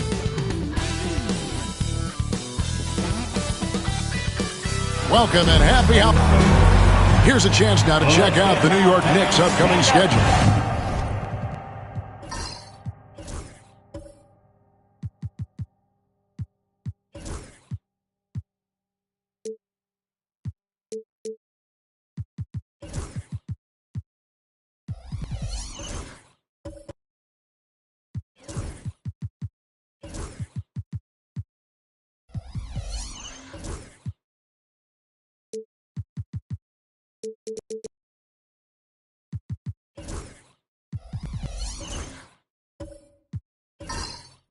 On Sunday, they'll head out on the road to face the Pistons in Detroit. Then on Friday, they'll go up against Kristaps Porzingis and the Cleveland Cavaliers. The ninth bit of action for them during this young season. Every game a step closer to the finish line. Let's check out Indiana's starting lineup. They've got Robinson. Stackhouse out there with Gary Payton. Then it's Lucas, and it's Mutombo in at the 5 spot. And for the Knicks, Ewing is out there with DeBusschere. Then there's Frazier. Then there's Worthy. And it's Houston at the 2-guard position. Here in this stage of the season, Greg, what can struggling teams do to better themselves? You mean besides make a big trade move? I mean, I think about lineups and schemes. You have to look at what you can control and really establish your identity. And here we go. Worthy heading to the hoop. Here's DeBusschere. That shot missing. Great D that time from Lucas. Robinson up top. Frazier covering. Payton right side. Back to Robinson. Shot clock at 5. And the back. Pass to Houston.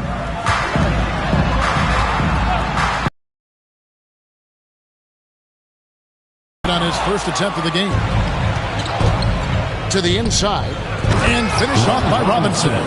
How good a playmaker are we watching? Always leading, always trying to create for others. Frazier the pass to Houston. Launches a 3. Knocks down the 3-ball. And we see Houston take a healthy amount of threes for a reason. This guy very accurate from beyond. Now here's Payton. Lucas. It's good from long range. Boy, not a bad beginning. 3 for 4 from the floor. Pretty good start. Knocked away. It's taken away by Payton. Outside for Robinson. And Indiana, another 3. They've wasted no time settling into their offense. Looking at the Knicks, they took the win in their last game against the Heat in Miami. And Tom Thibodeau decides to call timeout. He's ready to talk things through with the team.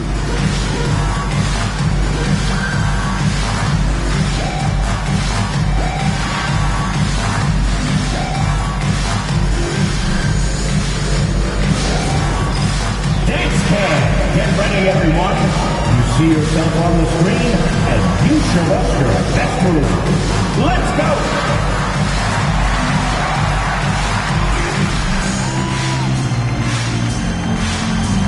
Somebody doesn't have rhythm.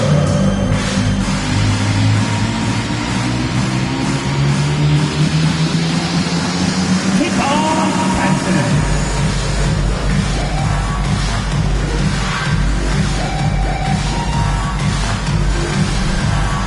Let's see what you got.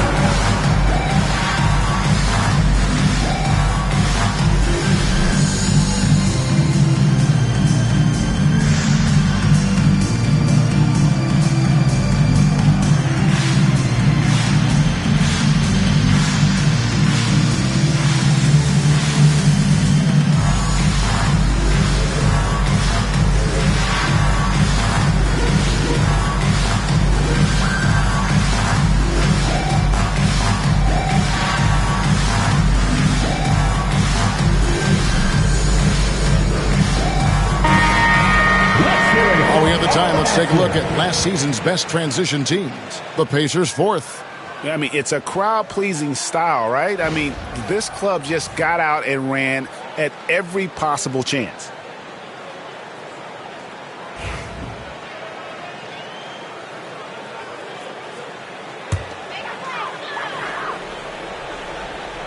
Here in the first, just under 2.5 minutes played so far.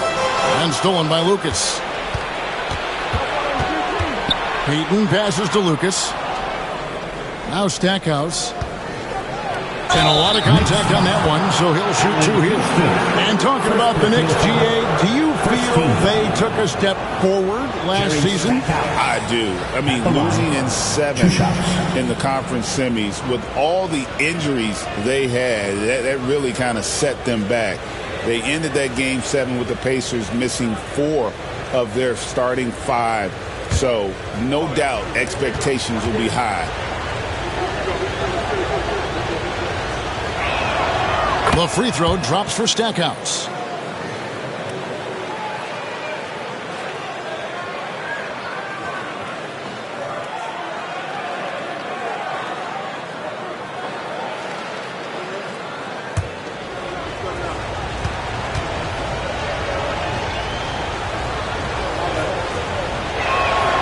Both free throws good from Stackhouse. An efficient night from the line. This is a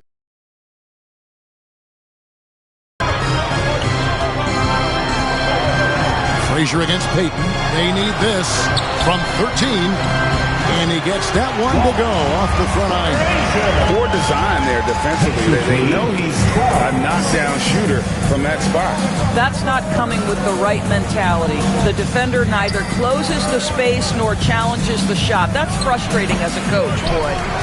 You almost have to assume he's going to knock those down when he is that open. And Patrick Ewing with the slam. And guys, he's not an easy man to stop when he's got the rim in his sights. Never has been, never will be. He is a determined finisher. And so it's Indiana with it, following the score by New York. And there's the foul. It'll go on Patrick Ewing. Second team foul. That's his first foul.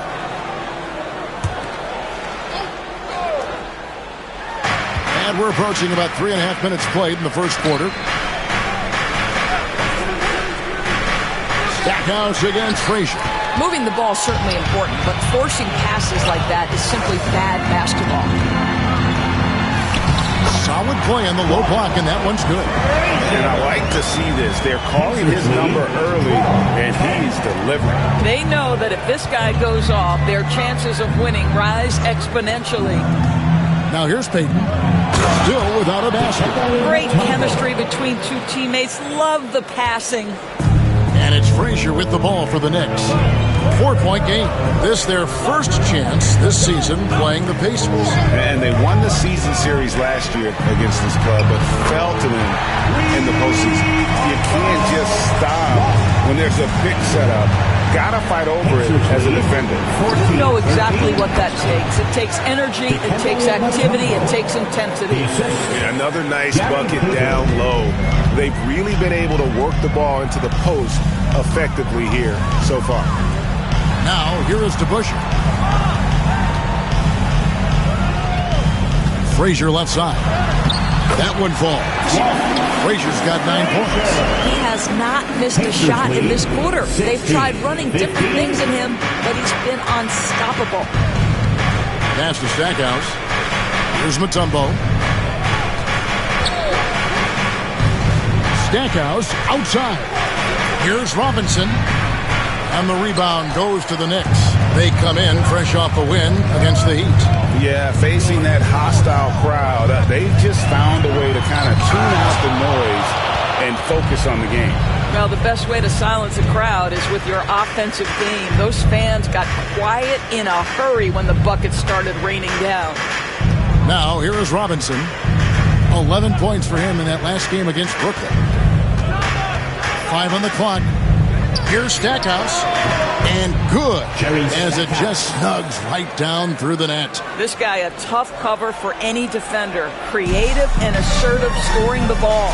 With a short break in the action, gives us a chance now to send it over to David Aldridge. Hey, Kevin, as always with Tom Thibodeau teams, they are level-headed. He said of his Knicks, we want guys to sacrifice and put the team first. But there has to be that belief. When your best players have it, your entire team ends up having it. We know if we stay disciplined, we'll have a chance to win. Kevin? A very good chance, D.A. Thank you. 7 basketball. Now, fans, on the court, it's your Ice Squad. Who wants a t-shirt? Get on your feet. Make some noise.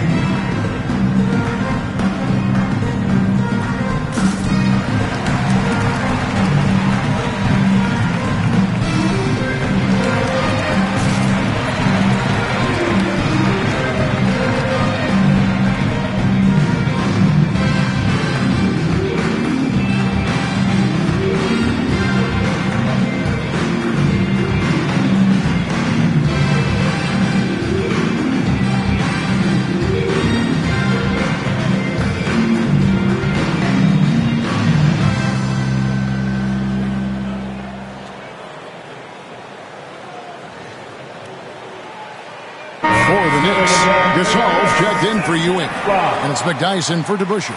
Jalen Green's checked in for the Pacers.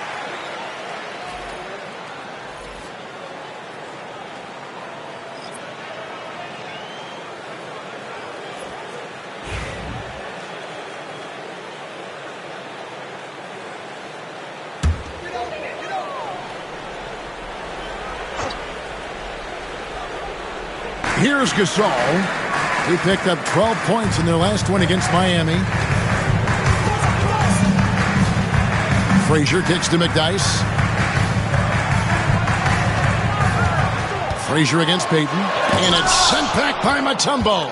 And the ferocity on display defensively here from Mutombo. Just an incredible shot block.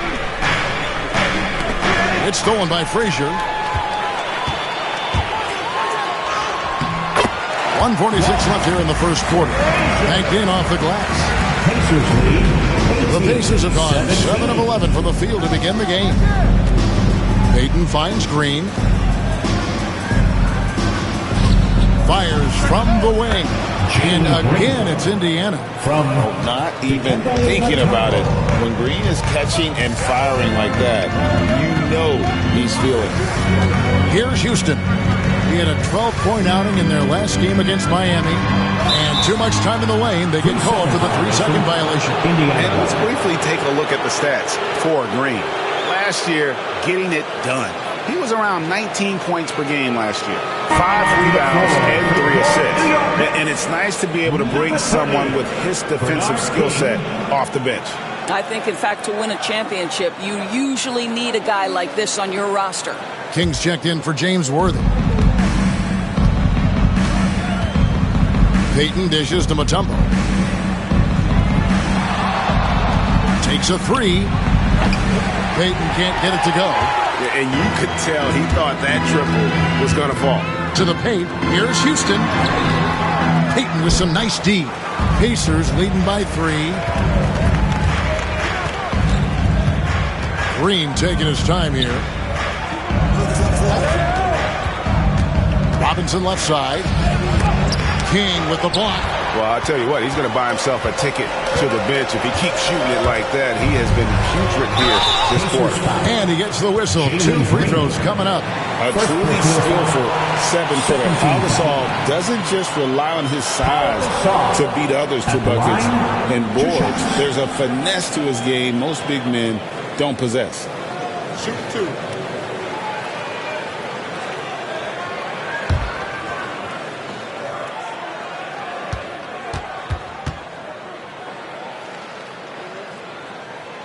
That free throw good from Gasol. And the Knicks making a change here. Abdul Rauf is checked in. We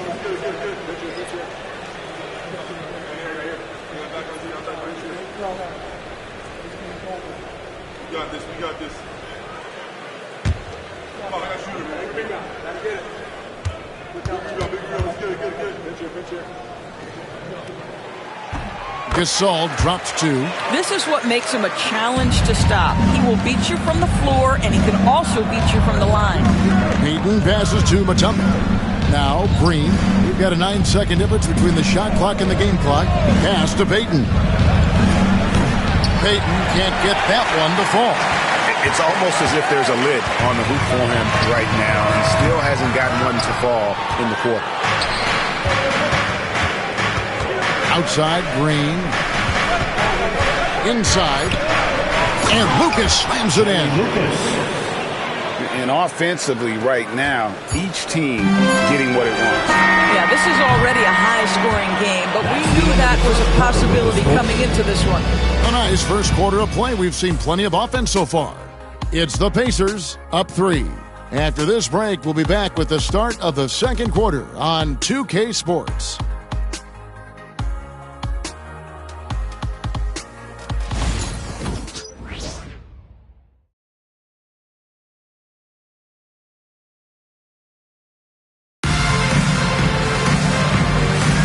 And this has been a fairly close game through the first quarter, and we'll see what happens here in the second. And a closer look here at the hustle stats for the Pacers. Their defense has been so aggressive right out of the gate, wasting no time shutting shooters down here with authority. Another big component of their early game tonight has been points off turnovers. Great job converting on those chances. And awards now have a minimum amount of games needed to qualify. An interesting twist in this whole story. Yeah, and it seems logical because of the uproar from the fans and the media that they implement this. And how can you be that impactful in reality, though, if you only play half the year? On the court right now for the Pacers. Lucas is out there with Mutombo. Then there's Payton. Then there's Emmanuel Quickly. And it's Robinson in at the 3 slot. That's about activity, determination, quickly finishing strong. Here's Abdul Rauf.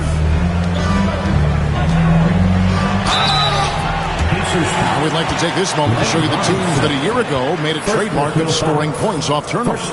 The Pacers 4th. And they turned all those mistakes into points at the other end. That aggressive style really yielding big dividends. Take a break. Take a break. 2 shots.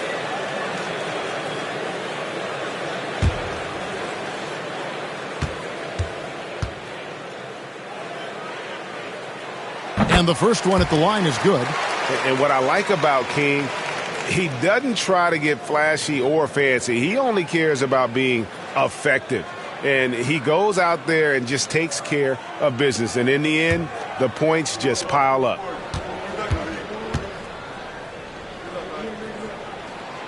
And he makes the first but misses the second. And gotta like what they've been doing down low in the post. Robinson, that's good. What a snappy pass from Quickly straight to the open teammate. And for the Pacers, they come in off a great outing against the Brooklyn Nets. Abdul Rauf against Quickly. Abdul Rauf, the pass to King. Pass to Barnett, just 4 to shoot. Over Payton. Barnett, no good. Well, terrific defense. They obviously respect his ability and just want to make it tough. And it's Quickly in the corner. Back to Payton.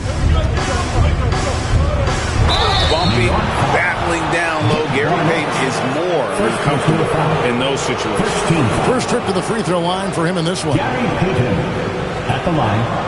2 shots.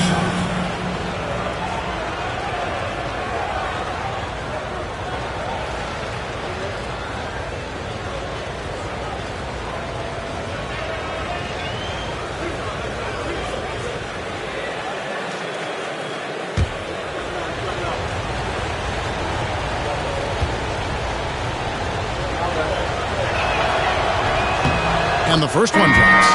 You know, we don't talk about defense a ton, especially with guards.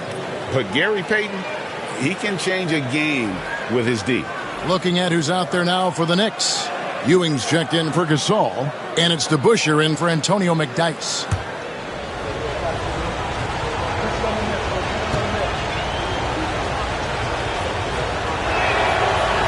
And both free throws good for Payton. Second quarter of action, about a minute and a half played. Abdul Rauf against Quickly. Abdul Rauf, the pass to Barnett. Ewing left side. Back to King. Pass to Abdul Rauf. 6 on the shot clock. And here's DeBusschere. Robinson on the wing. He's got 7 and foul on the shot, so he'll get a chance at the line. Really the right play defensively. If you can't block, force him to the line. Indiana shooting their 5th and 6 free throws of the game. 2 shots.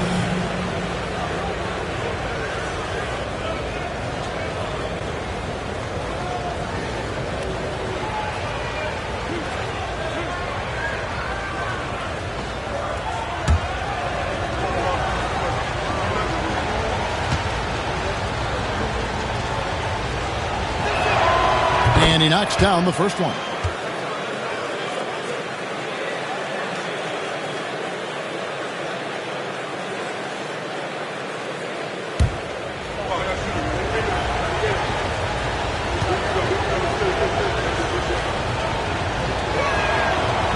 No good on the second free throw. Yeah, nice job of drawing the contact and creating opportunities at the line. Stolen by Quickly.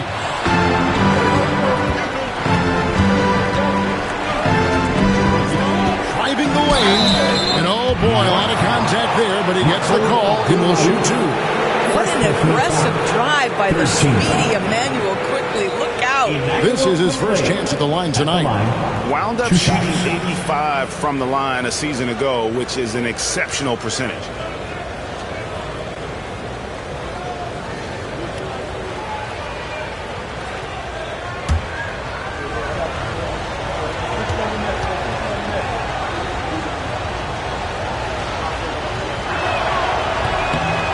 That one is off.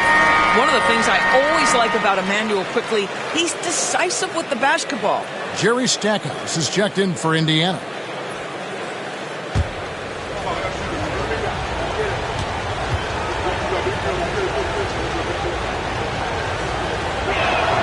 And the second free throw, good. Knicks trail by 7. And the timeout called here by Tom Thibodeau. And coach has decided they need a moment to talk things over.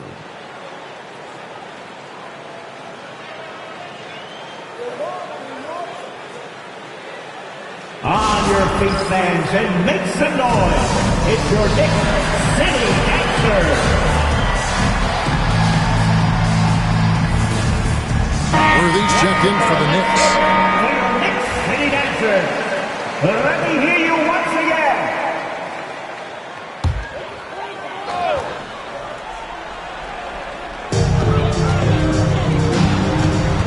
Abdul Rauf against Quickly. To Busher with the screen. Here's Barnett.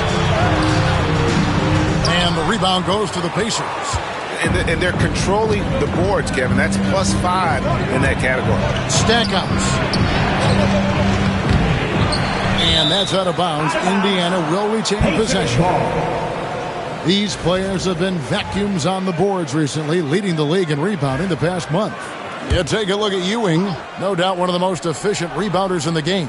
He must be spending a lot of time in the weight room because he's shown such strength under the basket. Down to 5 on the shot clock. Here's Robinson. And once again off the mark by Indiana. Knicks trail by 7. Pass to DeBusschere. Down low. Here's Worthy. And the dunk by Worthy. And didn't do anything fancy there, but didn't need to. Nope.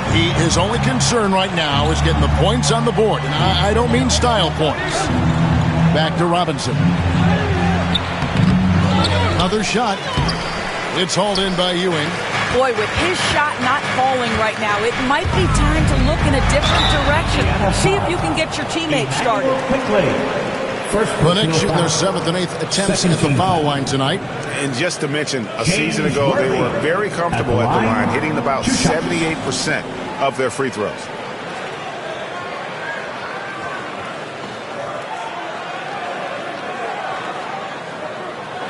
Take a break. Take a break. 2 shots.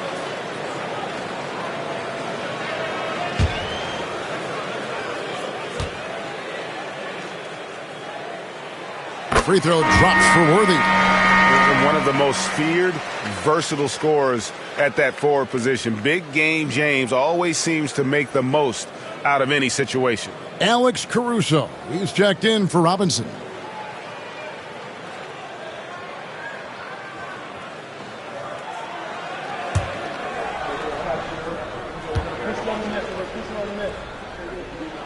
And both free throws good for Worthy.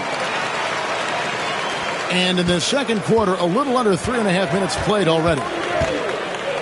Quickly the pass to Caruso. Inside. And Stackhouse throws it down. Making the most of the screen. That's how it's done. And it's in the perfect spot, Greg. Frees him up to get all the way to the bucket. Where was the defense? No fighting through the pick, no rotation. My goodness. Just enough coverage to bother that three-point attempt. Pass to Quickly. Now Mutombo. He's guarded by Ewing. 4 on the clock. 11 feet away. It's blocked. And he stays with it. And there's the shot clock violation. Couldn't get the shot off in time. New York ball. The Pacers making a switch here. Daniels is checked in.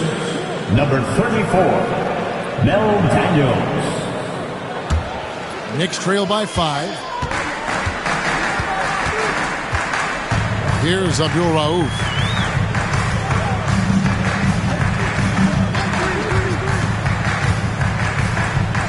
Here's Barnett. And it's Ewing in the corner. Just 5 to shoot. And it's Daniels with the rebound. Pacers leading by 5. Pass to Quickly. To the wing on the left. Lets it go from deep. No good from Stackhouse. The Knicks have gone 2 of 6 from the field in the second quarter so far. Barnett passes to Ewing. Over Daniels. That misses off the backboard. For Indiana, they've gone just 33% from the field in what's been a cold second quarter for them. Just 3 of 9. And Stackhouse throws it down. Boy, you love that play by Quickly. This guy can score or make plays for teammates. Here's Barnett. Got a piece of it. Now Stackhouse. An 11-point game for him in the win against Brooklyn.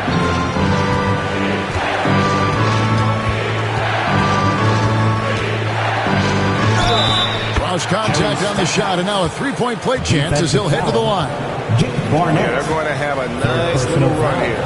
For Indiana, they have scored 6 points from their 8 attempts at the line so far.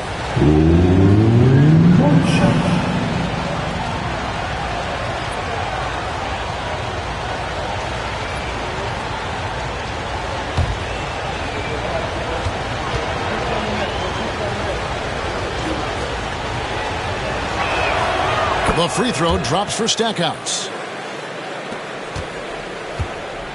And so it's Frazier will bring it up for New York. Trailing by 10. Pass to Ewing. Over Daniels. They get it again. Well, we love his ability to attack the rim. He just loses a little bit of focus and misses the chipping. Wicks. And he takes the feed in stride and slams it home. Yeah, I mean, maybe could have tried for a more memorable dunk than that one. And we know he's capable of those memorable ones. Back to Frazier, trying to end the drought. And the layup is good. Frazier's got 13 points. And those are the kind of nice inside looks they've gotten here in the first half. Caruso, the pass to Wicks. Now, here's Quickly. Pass to Wicks. Over to Busher. And it's Wicks missing. The shot's there for him, and he's got to take it. I don't care if he doesn't convert. That's a shot he has to continue to take. And finish off by Worthy. And hard to decide which is better, the pass, the catch, or the slam. Oh, there's no wrong answer. Sensational alley-oop. To the inside. It's stolen by Frazier.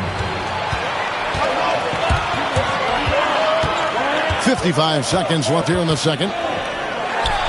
And again, it's New York. And despite the hot start from beyond, they've gotten away from shooting the triple. 33. Pass to Wicks. To the middle. Here's Stackhouse. And Ewing sends it back. Got a piece of it. And it's out of bounds. Last touch by Quickly. Al Gasol checked in for Patrick Ewing. The Pacers also with a sub. Lucas is checked in.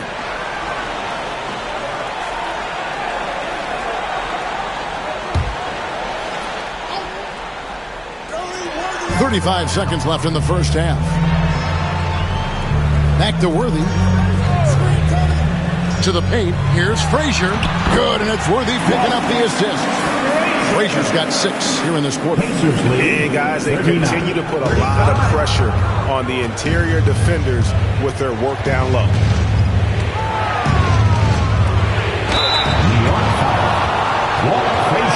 Pacers have made 7 out of 9 when they've stepped to the line. The first one falls. Several teams changing it up here. 2 shots.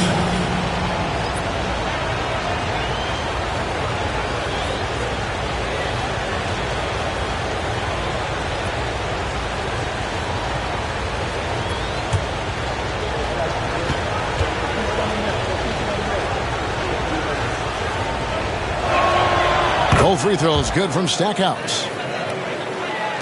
17 seconds left in the first half of the game. Frazier against Payton. Frazier kicks to McDyess. Pass to Worthy.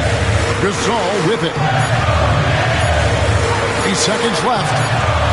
That one doesn't drop. And so it's Indiana with a 6-point lead at the end of the quarter. They're playing a cruising game inside, and it's working for them. And now we'll send it over to David Aldridge, who is standing by courtside. David.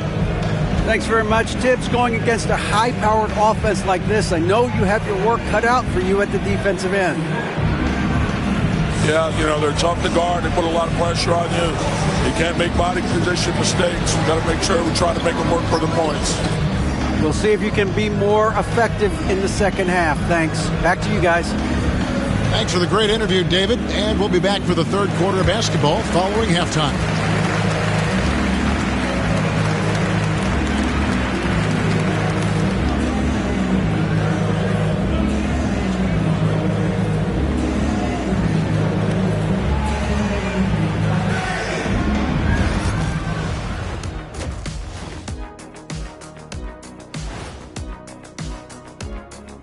Welcome, everybody. We'll get things going with a look at who might be participating in the upcoming three-point contest. You gotta love All-Star Weekend, guys, especially when it comes to the three-point contest. I think we should have a three-point contest. And looking back at the first half of this game, it's likely we'll see some adjustments for the New York Knicks. They're doing some good things. Rebounding is not one of them. Maybe try a bigger lineup in the second half. Maybe run more guys to the boards. Maybe both. Listen to Coach O'Neal. And that concludes halftime. Now time to send it over to Kevin Harlan as the game's about to resume.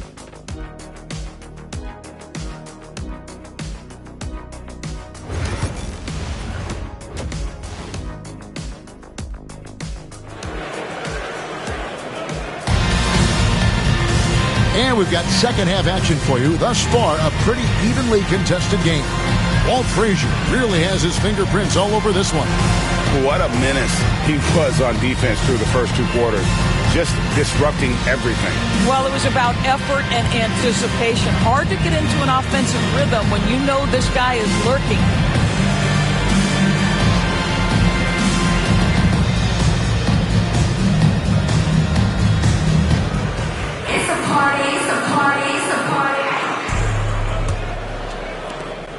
Knicks trail by 6. Worthy out there with DeBusschere. Then it's Ewing. Then there's Frazier. And it's Houston at the 2. So that's who Tom Thibodeau starts the second half with.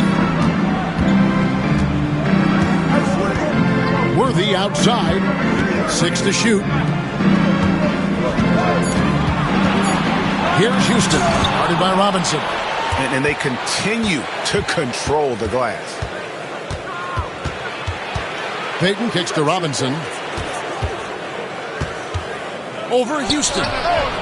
It's rebounded by Ewing. Ewing's got rebound number 5 here tonight. Worthy, the pass to Houston. Pacers with the rebound. Mutombo's got 6 rebounds here tonight. And it's sent back by Mutombo. Pacers leading by 6.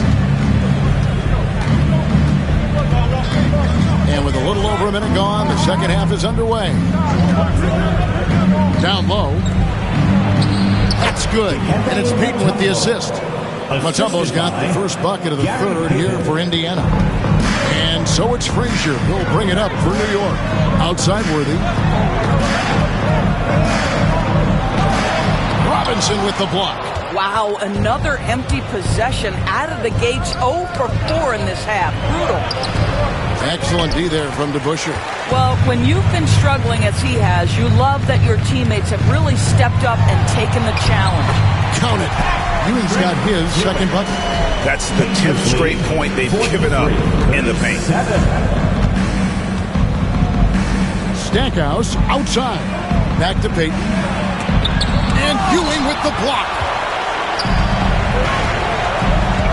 Here's Worthy. And finish off by Worthy.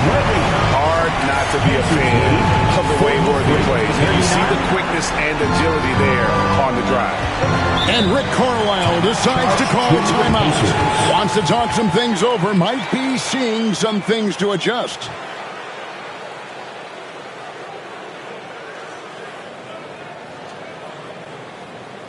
Feel that rhythm back. Here's your next breaker back.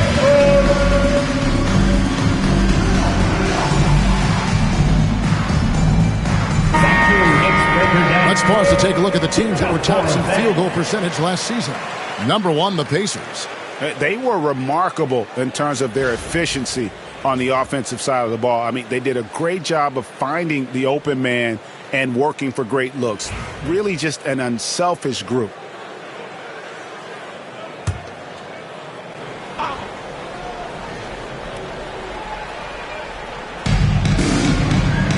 Pass to Mutombo. Lucas dishes to Payton. Hits it from three-point range. Payton's got 6 points. The shot from Payton right now, so pure. Even without a lot of time to get set, he's able to make that one look so smooth. DeBusschere can't get the basket. And this has been an outstanding display on the boards, and it's a big part of why they have a lead in this game, doing the dirty work down low. Frazier kicks to Ewing. Oh, and there's the alley-oop. Stolen by Robinson. Payton outside. There's the three. Here's Mutombo, and it's Dikembe with the jam. I mean, the one guy you have to box out. Dikembe so active on the glass. Pass to DeBusschere, and they get it. It's rebounded by Indiana. Mutombo's got 9 rebounds in the game, getting it done. Robinson passes to Payton. From past the arc, and that's good. Robinson picking up the assist. Payton's got the lead up to 14 now for the Pacers. For New York, they've gone just 25% from the field here in the second half. They're 2 of 8. And the timeout called here by Tom Thibodeau. He wants a minute here to get things straightened out with his team.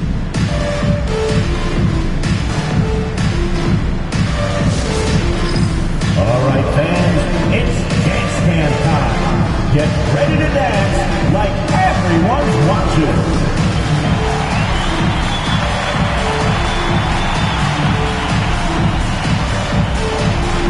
Kings check in for New York. Abdul-Rauf comes in for Frazier. Indiana also making some changes. Manuel quickly, he's checked in for Stackhouse. And it's Alex Caruso in for Payton. Pass to King. Caruso against Abdul-Rauf. Tumbo grabs the board. No matter what looks they get, they just can't convert to stop this run. And I think you can start to feel their frustration mounting. With every missed bucket, it becomes more and more desperate. Abdul-Rauf against Caruso. Looking to end the run. Dikembe Mutombo grabs the rebound. Mutombo's got 11 rebounds in the game. And here is Quickly. He has 5. Offline with his 3. He couldn't believe how open he was. He just couldn't convert it. Got that bucket in no time at all. Abdul-Rauf's got 6 points. Well, if you offer no resistance defensively, he's going to knock down the 3. It's really that simple, guys. Screened by Lucas. And here's Quickly for 3. Trains the three-pointer. And the Pacers lead by 16. And the D has gotten a little bit laxed here defending the triple. Caruso against Abdul-Rauf. here is DeBusschere. Tight defense on him. He is single-handedly dropping the temperature in here with that cold streak. He is trying to shoot his way out of it, and it might be better for him to pass the basketball at this point. A moment now to hear from our sideline reporter, Hall of Famer David Alden. David. Kevin, improving dialogue between players and officials is a priority. Commissioner Silver says, now with high-fidelity audio, we're all able to hear a lot of what's being said. Now we have to take into account the high-stress environment. But there has to be a two-way sense of respect. I feel it's an area where we can make progress. Kevin? You know, the commissioner's always looking ahead and looking at every area, which is great for the game.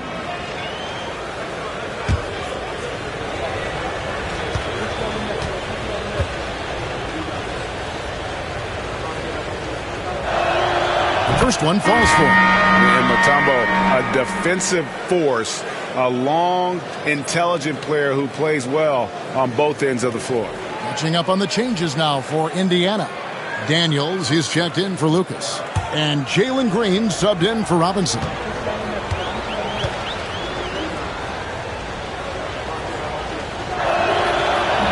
And so he's able to get one of two. Well, Doris, both you and I have been covering this NBA for a few years. Just a few years. What do you think of the direction of the league right now? Just a couple, Kevin. I love it. The league is faster, it's longer, it's more skilled. Scoring is up. There's a crop of young stars. I think the league is in such an exciting place.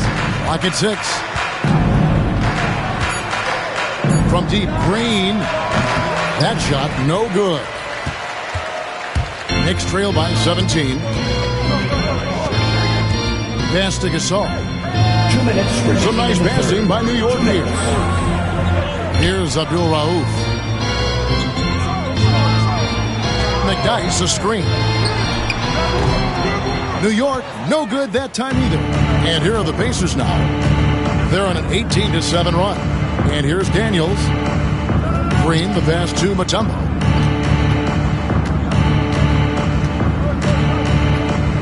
Back to Green. Pass to Daniel. And a miss there on the triple. And Gasol sends it back. And really, Gasol does an incredible job getting his hands up in the air, which results in a ton of rejection. Abdul Rauf against Quickly. Abdul Rauf, the pass to Barnett. A three-pointer, no good. Pacers leading by 19 points. Pass to Quickly. Now here's Mutombo. Here's Daniels. True on the 14-footer. Unwilling to let up even for a moment. That's his killer instinct, just fanning the flames. One thing I enjoy is watching players who don't pay attention to the score. You lock in on the moment and play the right way. Here's Barnett. Drops one in from the wing. Barnett's got his first 2 points of the night. Indiana's gone 3 of 7 from three-point range here in quarter number 3. To the middle and stolen by Gasol. Guys, they're looking for a way to score here. Yeah, they've had a tough time taking the lid off. Build confidence in that deep ball. 1 from distance in the first, 2 in the second. Pacers lead 63-47. Green against Barnett. Now here's Green.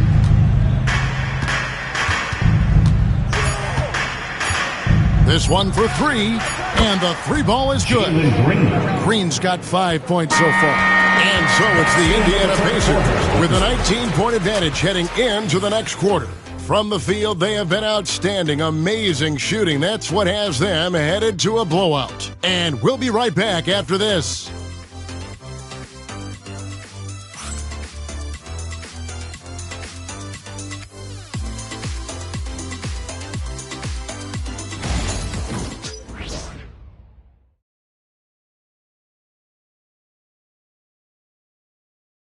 And a moment now as we take a look at our State Farm assists of the game. And he sliced the D wide open with this feed. They had no chance to prevent that basket. Well, that's what a great pass will do, right? You love the unselfish play. And we reach the fourth quarter in a game that may be already out of hand. And so in the game for the Pacers, they've got Gary Payton. Also Green out there.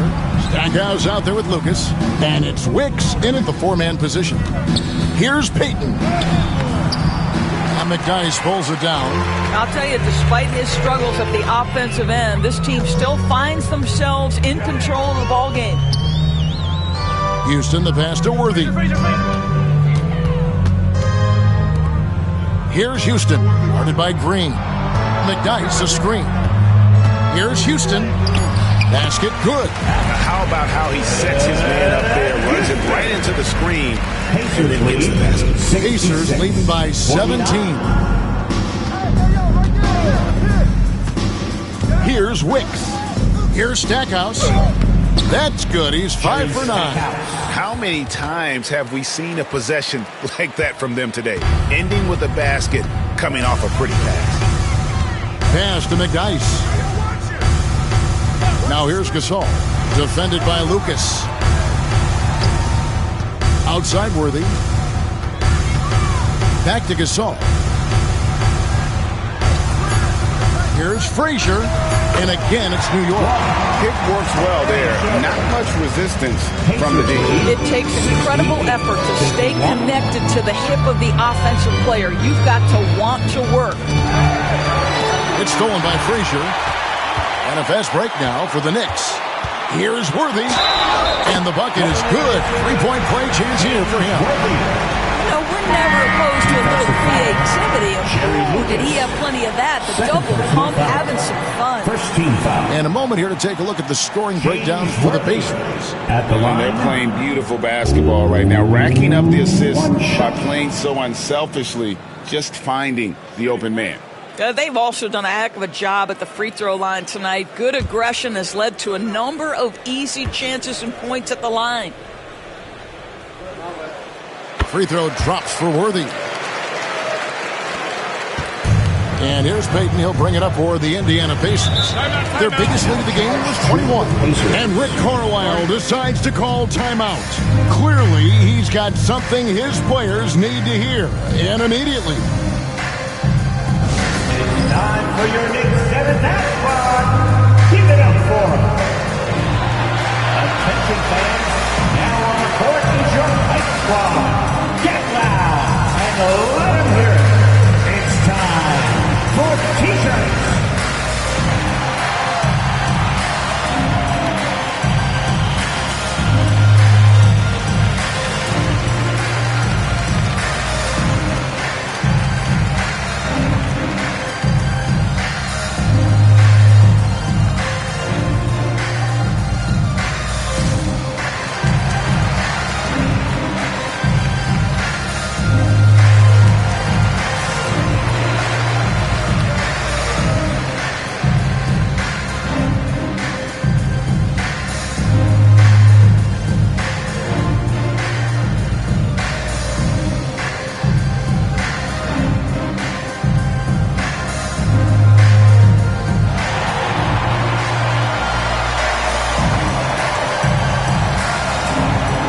And while we've got a moment, let's send it over to our terrific reporter, David Aldridge.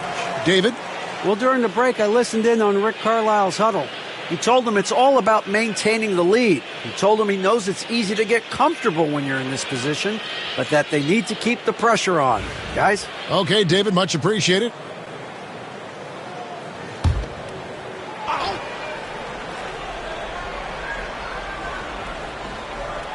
And so here is Indiana.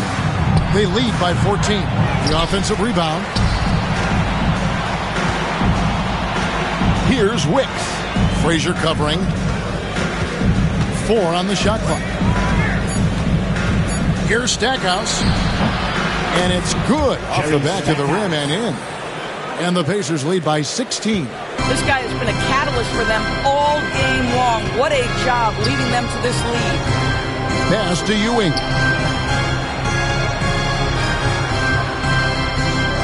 To the inside. And Down it goes, jamming that one home. He just punched the ticket on that one. That'll get the job done. Powerful two-hand jam. Here's Wicks. Robinson passes to Payton. And he's fouled pretty hard on that shot, but he's got the chance to pick up the points at the line. Clearly a foul. Gary Payton at the line. 2 shots.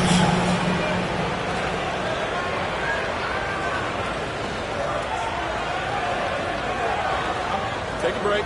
Take a break. 2 shots.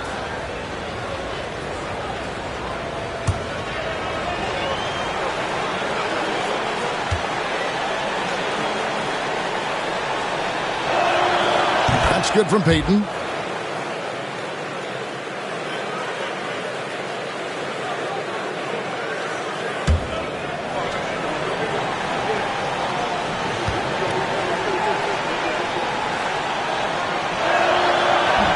That one misses.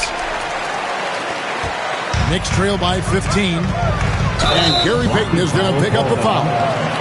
That's his first foul. You know what? Tried to step in and cut him off, but just didn't get there quick enough.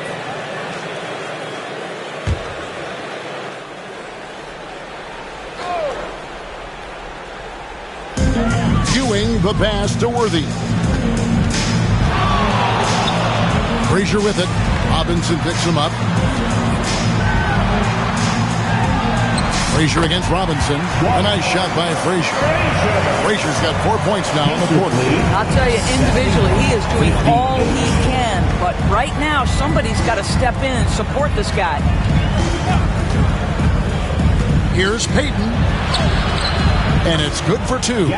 He's shaking off that slow start, giving them a boost here in the second. Payton against Frazier.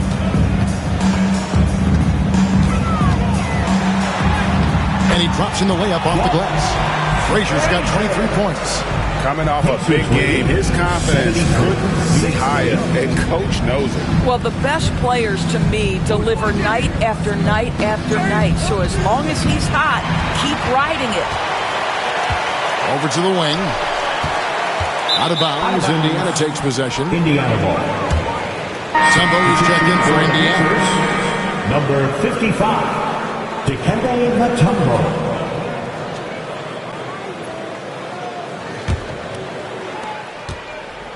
Indiana leading by 13.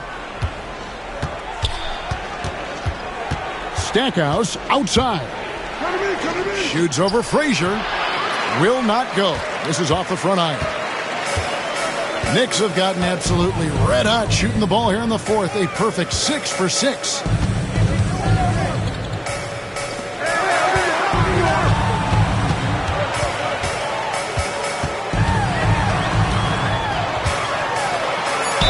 And he could not get that one to go. A lot of contact, and he'll go to the line for 2. First personal foul. It's going to be on Dikembe Mutombo.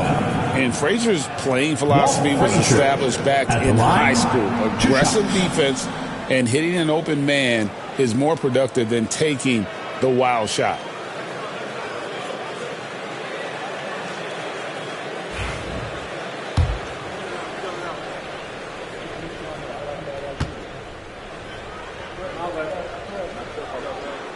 Free throw good, Frazier.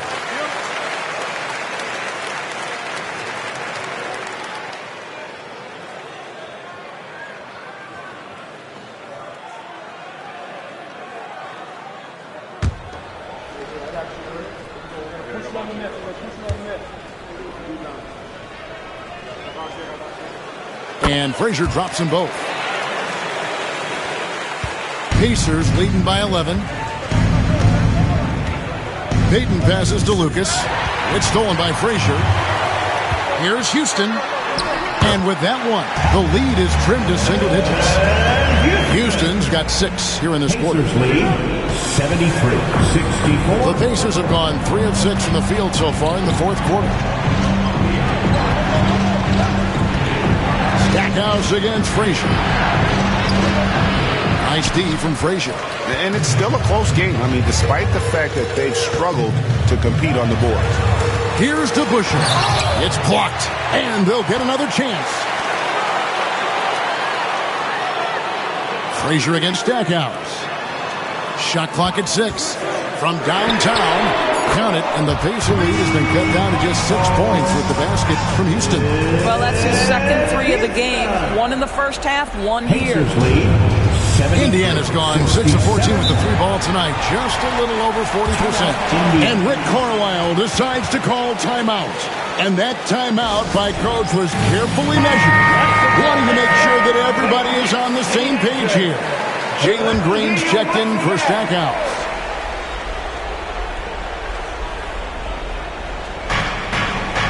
Green dishes to Mutombo.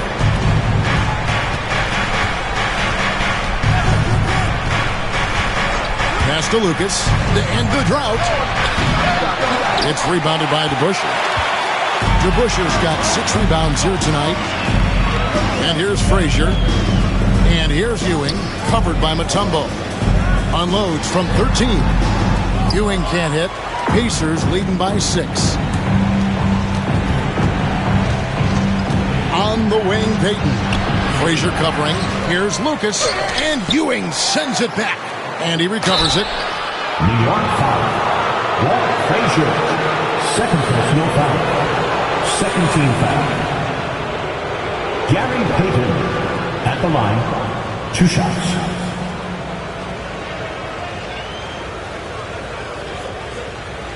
Take a break. Take a break. 2 shots.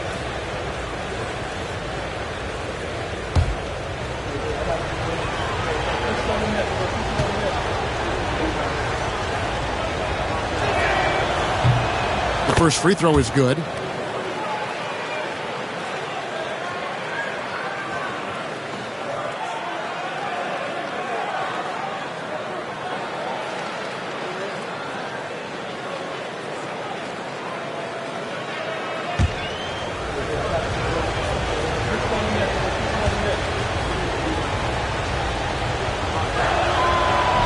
So he hits 1 of 2 from the stripe. Knicks trail by 7. 2 minutes.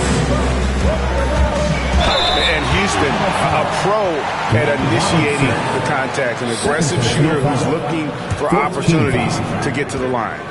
Allen Houston at the line. 2 shots. Gets the first, and that trims the lead to 6.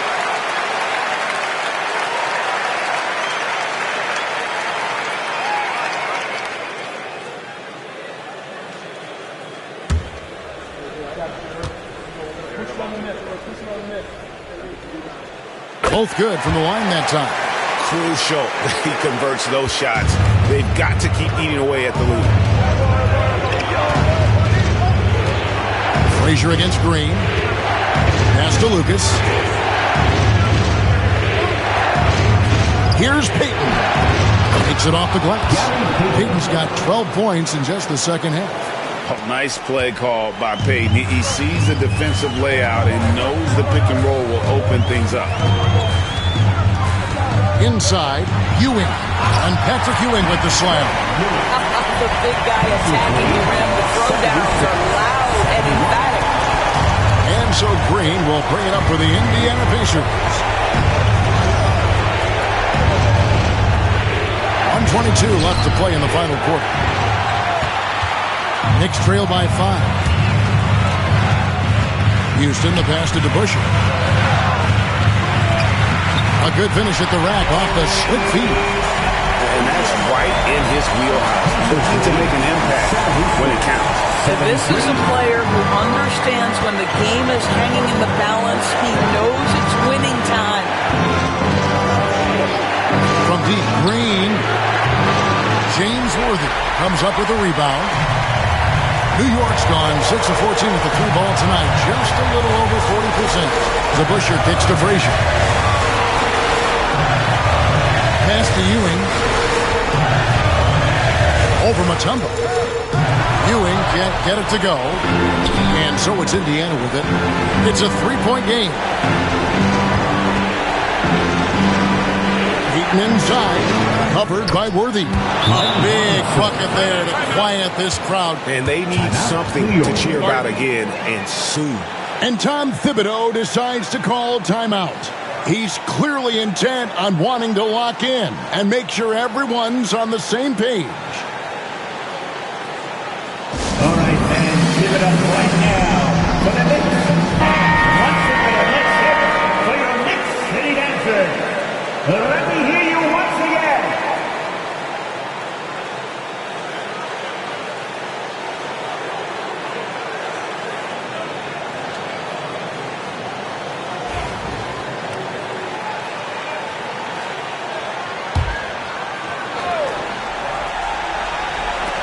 We've got 28 seconds left in the fourth quarter. And the timeout called here by Tom Thibodeau. He's not taking any chances and wants to huddle them up right away.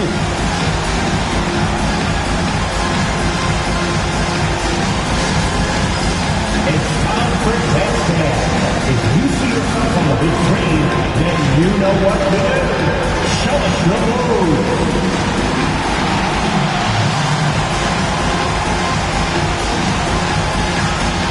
Oh, that's nice.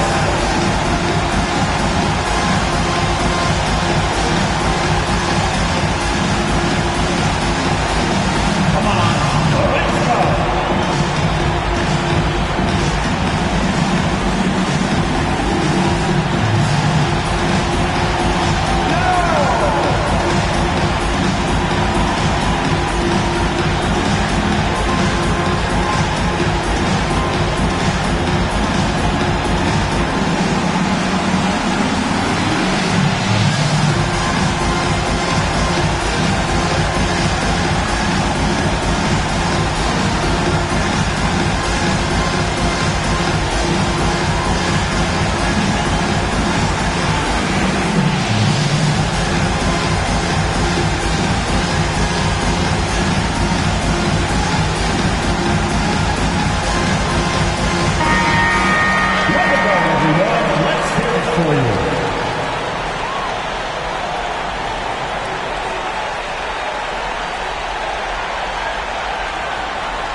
We've got 28 seconds left in the fourth quarter. Frazier the pass to Ewing. Over Mutombo. Rebounded by Dikembe Mutombo. And so they foul intentionally. Patrick Ewing. Third personal foul. Third team foul. And that kind of stifling effort on defense needs another look. Yeah, quick thinking pays off big. What a block.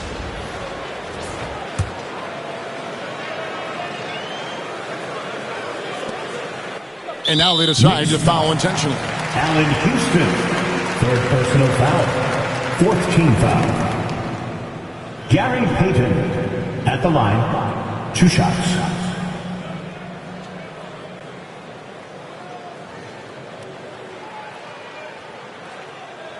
Take a break. Take a break. 2 shots.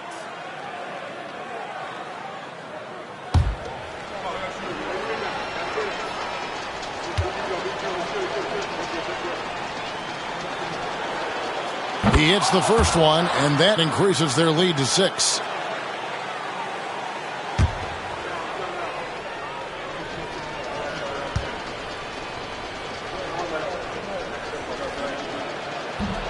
And so he drops them both. It's a 7-point game. Well, we know this. Free throw shooting is such a mental aspect of the game. This guy keeps his composure and comes through.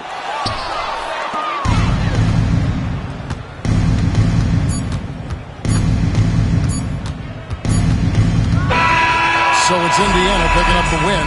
They seem to relish their role as the bad guy here tonight. You know, Kevin, I sense that as well. I mean, they really did feed off all of that negative energy this crowd was directing at them. I mean, they turned it around and used it as motivation to close out a significant win. And that's going to do it tonight, folks, for our broadcast.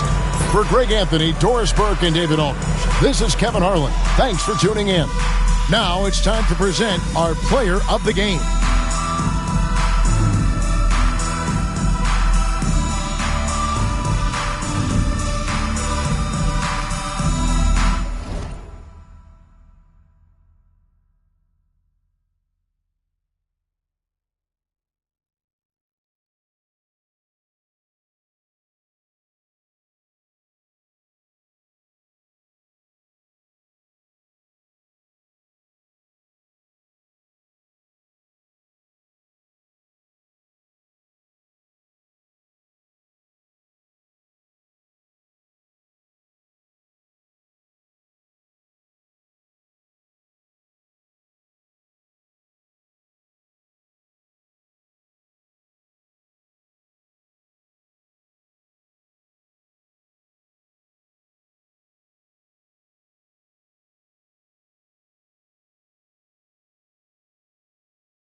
The Magic on their way to the locker room earlier tonight. Defending their home turf means a happy holiday. And here's a look at what's coming up for Orlando.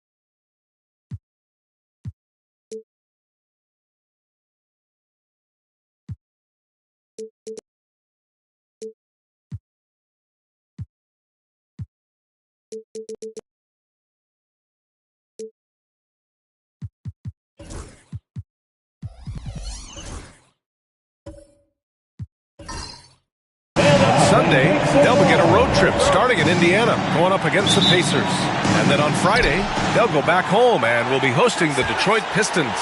And for that game against the Cavaliers, that will be game number 8 on the schedule for them, starting to get into the full swing of things by then. All right, now let's check out the starters for the Miami Heat. They've got DeAndre Jordan, and it's Simmons in at the point. And for the Magic, we've got Kevin Love, and it's O'Neal in at the 5 down low. Here's Wade, defended by Hardaway, and there's the call on Devin Booker. That's his first foul. Approaching the midway point of the season now, Grant. How much do players want to be named an all-star? You know, B.A., I'd say for the young guys and for guys in their twilight years too, it means a lot. But for the guys that have done it a few times before, you know, sometimes that weekend off is a nice reset button. No problems knocking that one down. And we know Dwayne does not take many shots from the outside, but he really knows how to pick his spots. Outside Love. Here's Bird. Offline with a three. And here's Simmons. He'll bring it up for Miami. It's a three-point game. Here in the first, a little over a minute played so far. Here's Wade. Off target from three-point range. Outside Booker.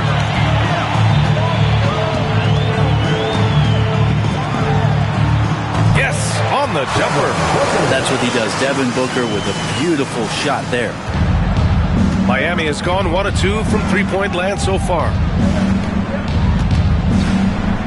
Hardaway with it, picked up by Simmons. And the Magic pushing it up now. Booker for three. Perfect night so far, 2 for 2. Opportunistic basketball. Gets a great look at the three in transition. Simmons, the pass to Wade. Back to Simmons. And about 2 minutes into the first quarter here. To the middle. Shot clock at 6. Here's Bird, covered by Jordan. Here's O'Neal. The putback. Controls the rebound and the putback. And guys, what do you think about the hustle stats for the Magic? I must say their defensive intensity has been impressive so far. Really making it hard for the offense to hold on to the ball. Sometimes the offense can be keyed by just quick possession. So you get a steal and you can get out in transition. They seem to be very focused on that end of the floor. And so it's Eric Spoelstra with the timeout here. He'll take the opportunity to regroup. It's time to clap your hands and welcome the 3-2-1 hype. Take it away. Attention fans, now on the court is your home squad. Get loud and let them hear it. Magic fans, it's T-shirt time. Who wants one?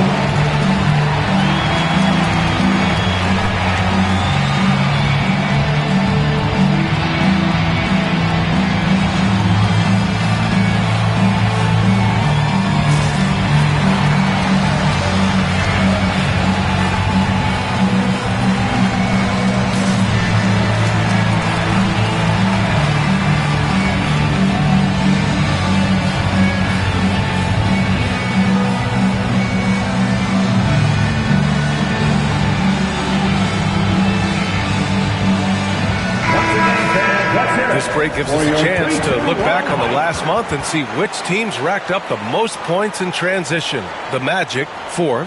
This team has been playing at a fast pace offensively, and it's worked out for them during this last month.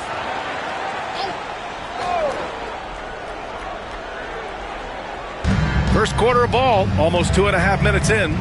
Jordan finds Simmons. Martin with the ball. Back to Simmons. Here's Martin. Pass to Wade. Shot to stop the run. And again, no good by Miami. Orlando leading by 4. Here's Bird. He had 25 points in his last game. Misses again, now 0 for 3. Here's Wade, defended by Hardaway. Oh, and there's the whistle on the shot. So 2 free throws for him coming up. And just an incredible fake from Dwayne Wade to get his man in the air. Tell me you've seen that before. This is his first trip to the free throw line tonight. 2 shots. Shoot 2.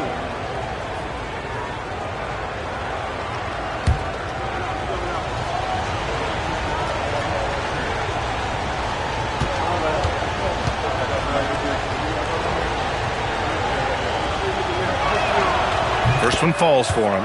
Wade is a very consistent performer from the foul line. This is why you always avoid fouling him if you can.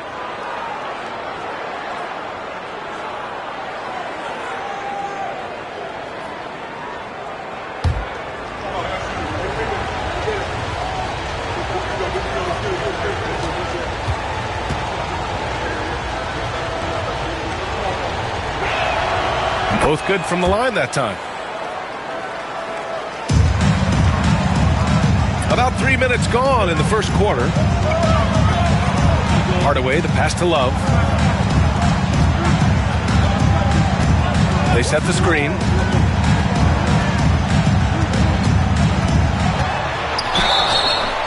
Oh, and he got fouled on his way up. He'll head to the line to shoot 2. Yeah, Love is looking to get to the line. He's a great free throw shooter, so the defense has got to avoid fouling the big man. Orlando shooting their first free throws. First trip to the line of this one.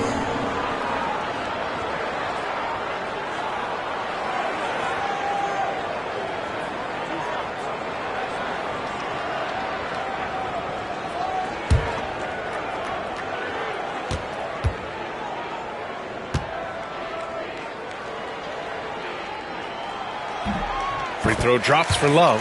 Well, for a big guy, Kevin Love is certainly one of the best free throw shooters in the game, and you don't want to send him to the line.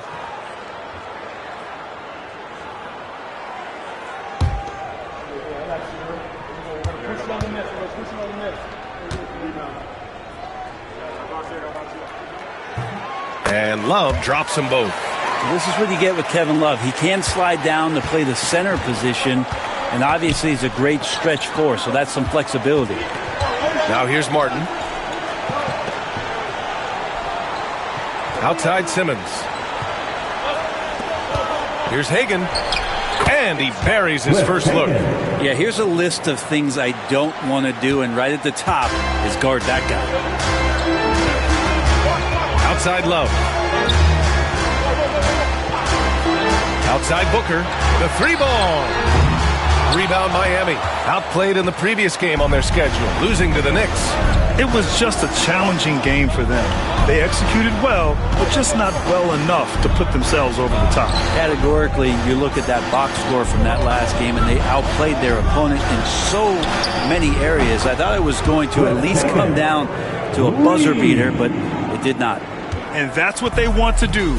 Get him open looks early. Hardaway against Simmons. Hardaway, the pass to Booker. And they pick up 2. And this is his first trip to the line tonight. Defensive foul. Ben Simmons. First personal foul. Second team foul. At the line for 1, Devin Booker.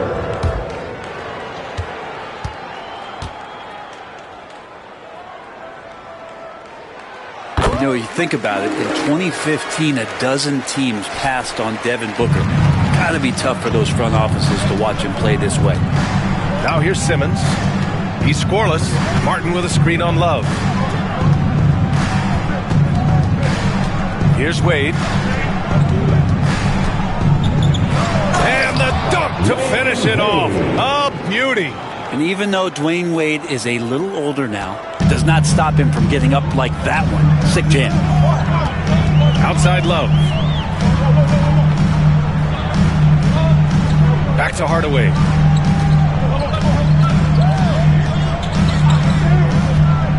Lets the 3 fly. Nails it from beyond the arc. Defensively, you can't afford to get stuck on the pick. That's one that the coaches will watch tomorrow with that player. You hate to see him give up in that situation. Here's Wade. 8 points in his last time out. Ooh, and he took a hard foul on the shot. So he'll head to the line to shoot a pair.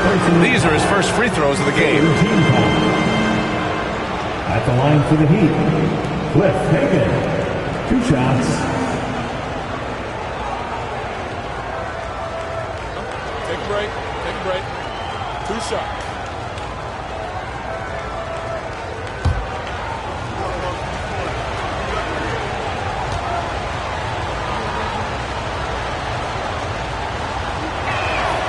And he drops the first. And the Heat with some changes. DeAndre Ayton, he's checked in for Jordan. Chet Holmgren comes in for Martin. And Brunson is subbed in for Ben Simmons.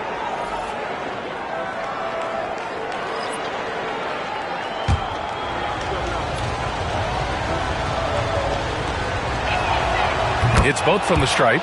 At this point, you might as well go ahead and chalk up the points when he's at the free throw line. Pretty much automatic. To the inside. Here's Bradley. Lays it up and in off the pretty assist. Sometimes with that much of a height advantage, resistance is futile. Now Brunson. Down low. It's tipped. Outside Booker. And again, it's the Magic from deep. He doesn't look satisfied with the lead right now. He wants more, and he looks like he's going to get it. Here's Wade, defended by Hardaway. With some arc. Orlando with the rebound. They come into this one following the loss to Atlanta.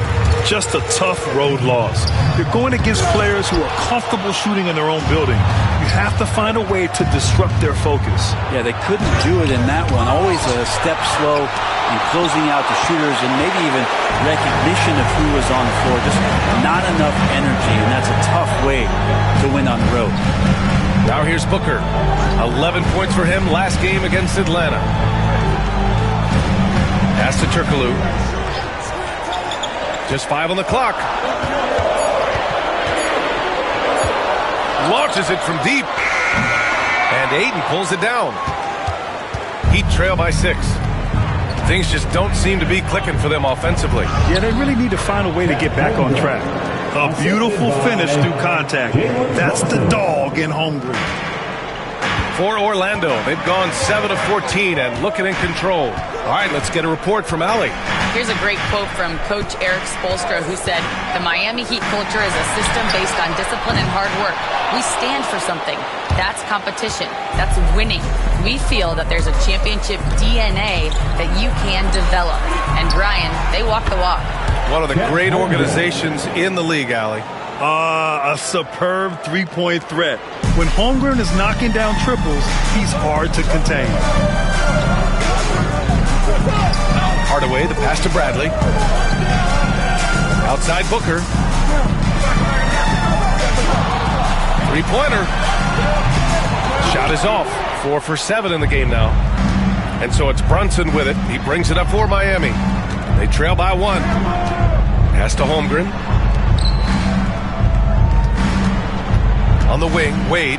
Booker defending. Blocked! Outside Hardaway. Here's Turkoglu. Fires, hitting the triple. Devin Booker. He's feeling it tonight. He's been the driving force for the Magic. 11 points in the quarter. He's on fire. All right, stick around. We'll be right back after this.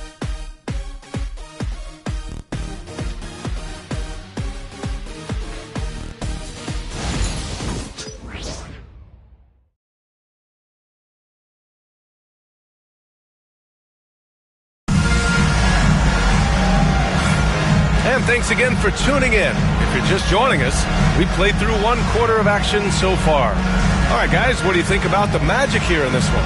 Well, you have to love their activity level at the defensive end, racking up those steals. You know, they really made a lot of good quality reads down there. Took some chances, but feeling more calculated than risky. All right, Grant, which U.S.-born player do you think has the best chance to supplant LeBron as the face of the league? Oh, man, you putting me on the spot, B.A. Well, the conversation has to be between Jason Tatum, Ja Morant, and Anthony Edwards. They're the best young talent that the U.S. has to offer, and they're only getting better. They've got Devin Booker, and it's Turkoglu in at the 3. So that's the lineup on the floor for the Magic. Orlando leading. And here's Hardaway. He's coming off a 13-point game against the Hawks in Atlanta. Yeah, but all around offensively, the performance was great. He knew when he had it going, but he also knew he could get other guys going.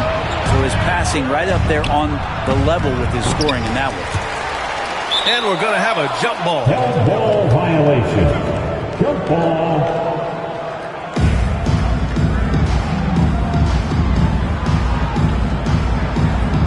And they'll get another chance. Pass to Brunson. Now Oladipo. Here's Ayton.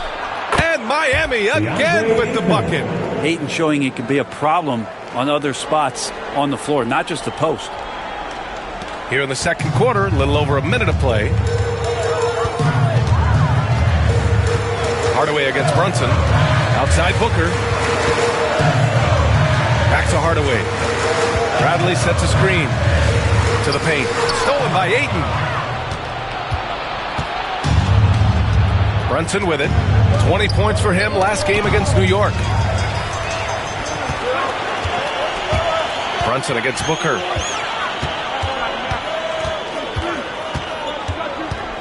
Pass to Hardaway. Here's Turkoglu. 6 to shoot. Bradley sets a screen. Turkoglu's shot is off. This has been a close game in a lot of ways, but they do have an edge on the board. Now here's Brunson.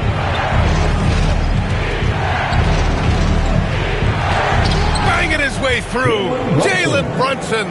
And those are 2 points earned by Jalen Brunson. And we've got a timeout from Jamal Mosley. He wants to review the game plan. Brent, everyone loves an underdog story, and there's few better than that of Jalen Brunson. Yeah, this kid falling into the second round and all the perception around whether or not he was big enough or can he shoot the ball, is he athletic enough? This guy has continued to work hard every year and turn himself into an all-star and an all-NBA player.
Brooks, he's checked in for Miami. Ben Simmons comes in for Brunson. And the 2K leaderboard now gives us a look at the shooting percentage leaders from this past month.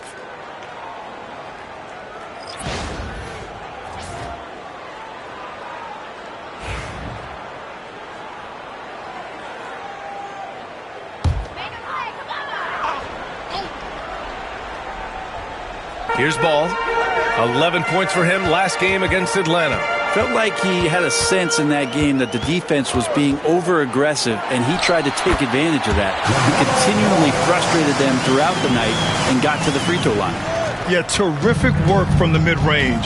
Ball has an impressive feel when to take these shots. Brooks a screen on Ball. And they call an illegal screen here. You can get away with one once in a while, but it looked like he wasn't completely set on that pick. Yeah, a quick little lean like that is going to get the ref's attention. Gone just 1 of 3 to begin the second quarter. Ball passes to O'Neal.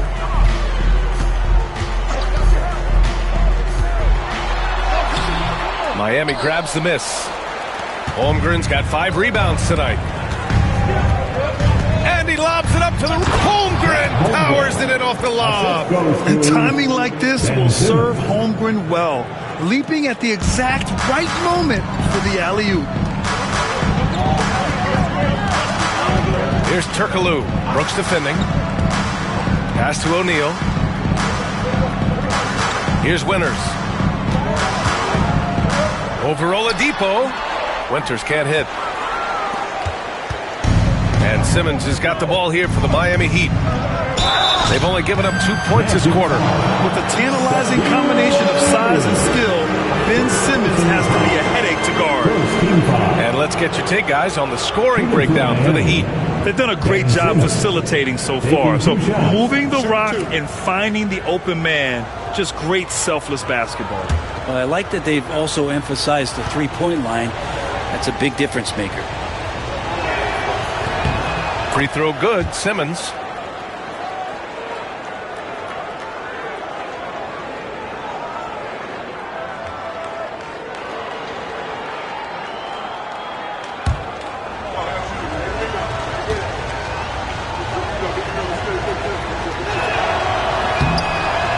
he makes one of two, and the second one misses. Magic trail by 3. Here's Winters. Orlando again missing. And the defense got away with one there. I mean, that's the shot he typically makes. Here's Simmons. And the layup is good off the glass. They're really working the paint now. Orlando has gone 0 for 2 from outside in the second quarter. Pass to Love. Out left to the wing. Oh, it's stolen by Oladipo. Now Simmons. Shoots over ball. And there's Simmons on the assist from Oladipo. Now it's a 7-point Heat lead. And you'd think their lead would hold as long as they continue to shoot like this. Ball against Simmons. Now here's O'Neal. Pass to Love. Here's Winters. 6 on the shot clock. O'Neal on the wing. Here's Turkoglu. Brooks defending. Love a screen on Brooks. To win the run. And good as it takes a nice bounce off the right iron and down. Turkoglu's got his second basket of the night. Simmons looking around. To the left side wing. Tries it from 16. And there's another one for the Heat. I just love the ball movement. Orlando with the ball. 7-point differential. Timeout. Trying to find a spark here. Yes, indeed. A rough stretch offensively. They could really use a basket. And so Jamal Mosley calls for the timeout. We might see him looking to make some tweaks to the strategy here.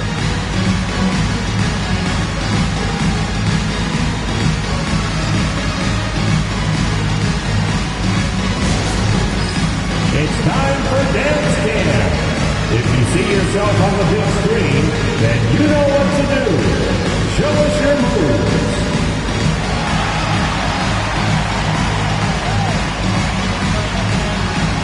Next.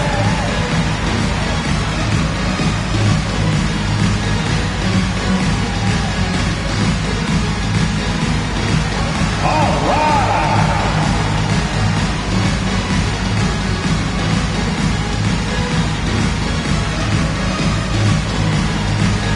Let's see what you got.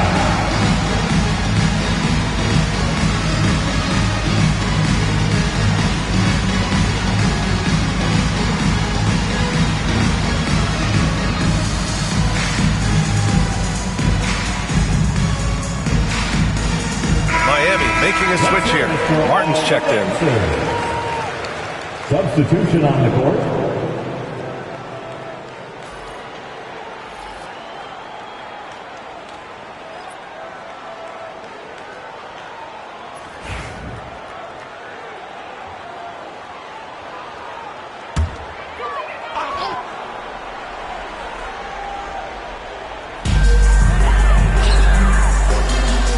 Bird. Brooks defending. And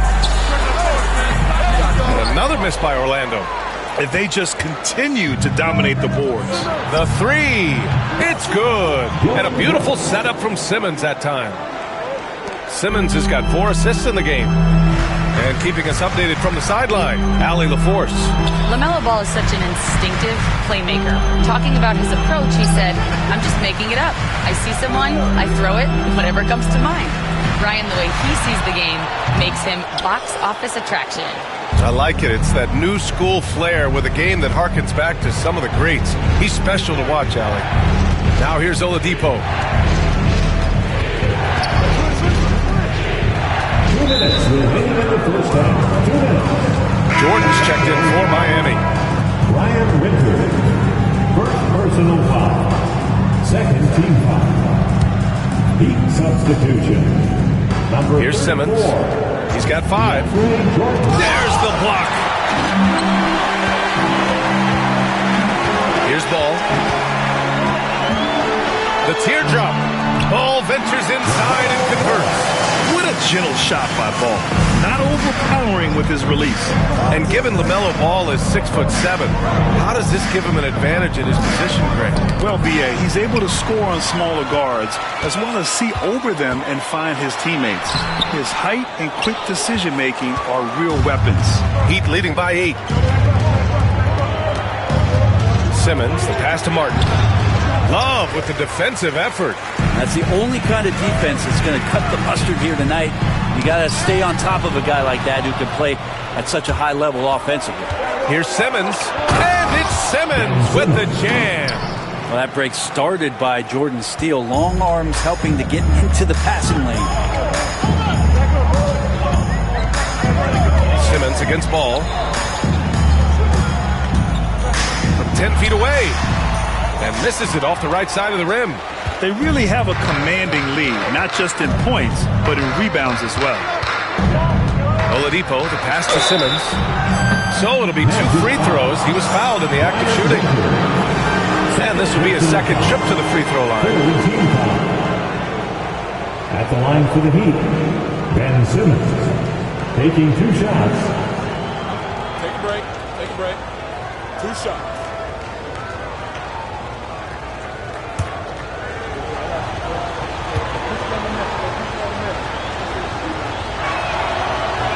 That one's off.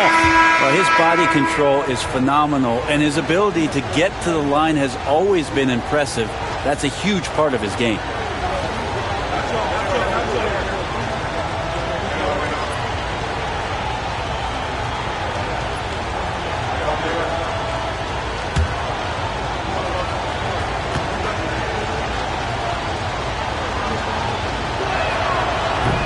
He hits the second from the line.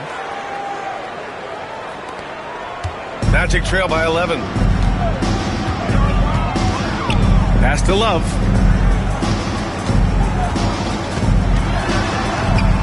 With the fadeaway. Off the window. It's good. And they had early success from the perimeter, but I don't understand how they've gotten away from that here in the second. Simmons, the pass to Hagan.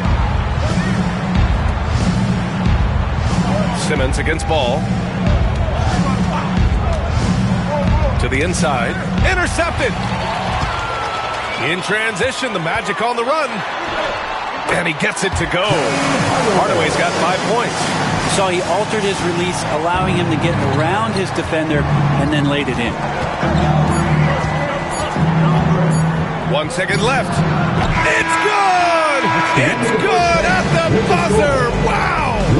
Makes his selection just in time. Well done. Yeah, it's almost like he's playing with the wristwatch there. He knew the time, he executed. And so it's Miami with a 9-point cushion at the end of the quarter.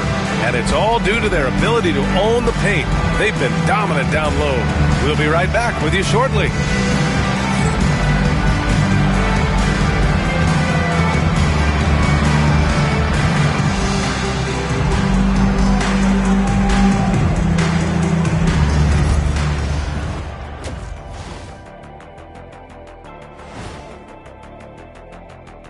Thanks for stopping by, y'all. First up on the show tonight, a quick look ahead of some upcoming games on the docket. You take a look at Orlando. I don't look at win-loss records at this point. Most of the time, it's about instant gratification. And so, thinking about the first half of this game, it's likely we'll see some adjustments for the Orlando Magic. Or just like I do with you guys. I'd better put my feet up. It's getting deep in here.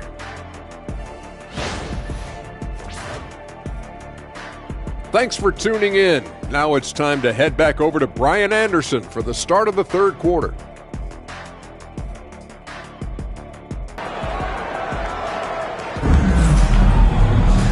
And we hope you've enjoyed the broadcast thus far. We're halfway through the game.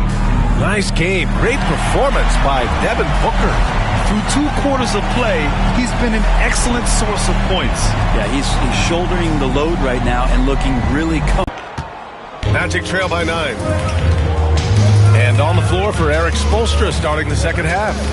We've got Ben Simmons, and it's Martin in at the power forward.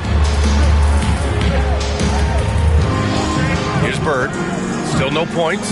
Here's O'Neal. And a 2 two-handed jam. Oh, yeah. That'll do it. Wow, an emphatic two-handed slam. Deflected. Back to Simmons. Pass to Hagan. 4-3. O'Neal pulls it in. O'Neal's got 4 rebounds now. To the left wing. Here's Simmons. And it's Simmons slamming it home. Oh, my. Big Ben showing us how it's done.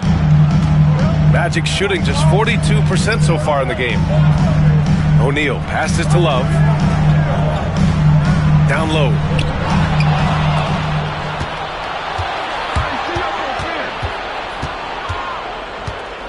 Pass to Hagan. Over Booker. Hagan can't get it to go. Magic trail by 9. And the layup is good after a nice lead pass. That's 3 buckets in a row off assist. Simmons, the pass to Jordan. Here's Hagan. There's the 3. O'Neal pulls it in. O'Neal's got 6 rebounds now in the game. Pass to Hardaway. Back to O'Neal. Rebound Miami. Wow, he doesn't miss many of those. He's such a strong finisher and tight. Martin finds Jordan. And it's Bird with a rebound. Yeah, starting the half here 1 for 5, and the offense might need an ironing out. Outside for Love. For 3. It's hauled in by the Heat. Martin's got rebound number 5 here tonight. Here's Hagan with the drive. It's good. And he drew contact on the shot, so he will go to the line. A 3-point play opportunity. He's gone 2 for 2 at the line so far. Shooting for Miami, Cliff Hagan at the line for 1.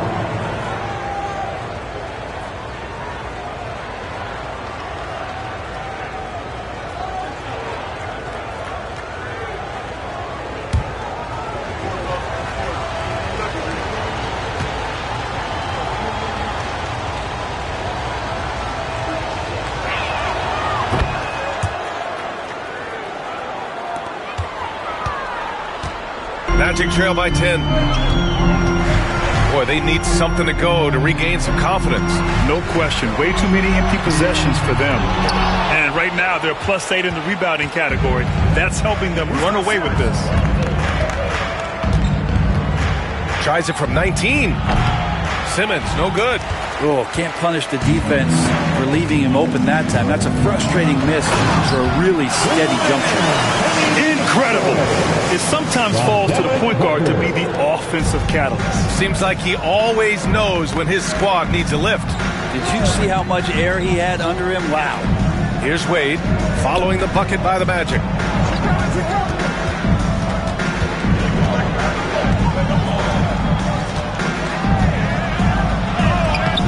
No good there. Good D by Hardaway. He's so good at getting to the rim. Maybe tries to get a little bit too cute with that one. I thought he'd lay it straight up and in. Now here's Booker. He's got 11. Here's Bird. Counted from distance. Now just a 5-point Miami lead. Just how huge it is to have a big man who can be out there with confidence to handle the ball and make plays. Kevin Love does that there. And Eric Spoelstra decides to call timeout. Coach wants to speak to his guys, maybe alter some of the game plan.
almost entire new group here. One more time. All right, time now to bring you the teams leading the league in second chance points in the past month. Number 1, the Magic. And the energy this team plays with on the offensive glass is infectious. They simply don't give up and keep after plays, which has boded well for them. Just under 3.5 minutes played here in the third quarter. Brunson passes to Aiden. Back to Brunson. Shoots over Booker. Got a piece of it.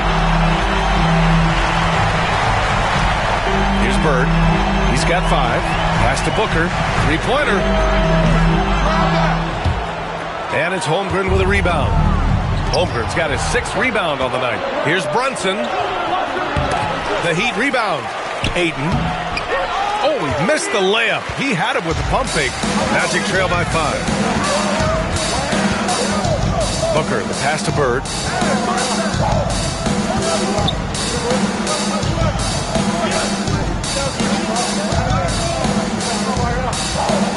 Down to 5 on the shot clock. The 17-footer. And the shot's good. Now just a 3-point Miami lead. Of all the action happening there, it's the assist that jumps out to me there. That's just a great look and a great setup for the bucket. Here's Wade. He has 7. Looking to get back on track. And he lays it in. Wade's got 9. Well, Dwayne Wade has taken thousands of shots where he's been challenged, and he's made them just like that. Aldama with it. Holmgren's there. And he's headed to the line for 2. He gets the whistle there. A chance to catch up on some numbers here. The scoring breakdown for Miami. Yeah, they were so aggressive from the start, getting the ball into the painted area. Now, they stuck to their game plan, and it paid off. And the other thing about their game tonight that they've done a terrific job of is just moving the basketball around. That's how you rack up assists.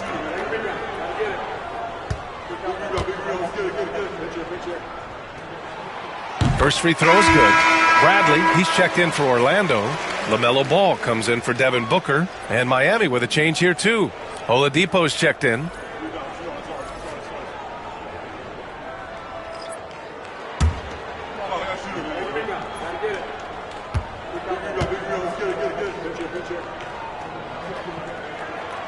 He does not get the second one. And Brooks has got the ball here for the Miami Heat. Inside. That's good from Aiden. On the assist from Oladipo. Oladipo's got his 4th assist with that last one.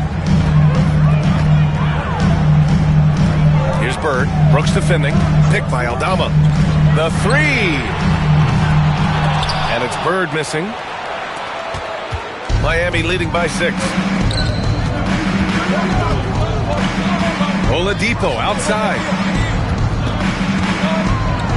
With Brunson being undersized, he has such a great feel for how to create space, Brent. Incredible footwork, BA, the way he puts the needle on the record and just scratches it, pivots around, and makes defenders jump and move. Amazing manipulation skills at the point guard position for a guy his size to get it done in the painted area.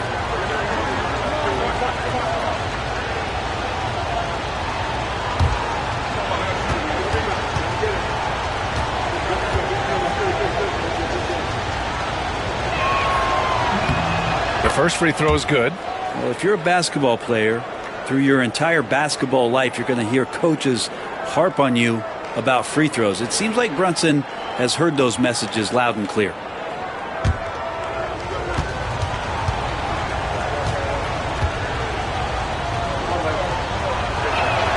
Both free throws good from Brunson. And how about JB? Jalen Brunson, since that free agent move in 2022, really raising the level of his play. Pass to Winters. Back to Ball. LaMelo driving. And he was fouled in the act of shooting. Opportunity for a 3-point play here. Even though they're still trailing, he continues to be lights out from the field. What a competitor. And he's got his first opportunity at the line here tonight. Second team foul. At the line for Orlando, LaMelo Ball. One shot. One shot.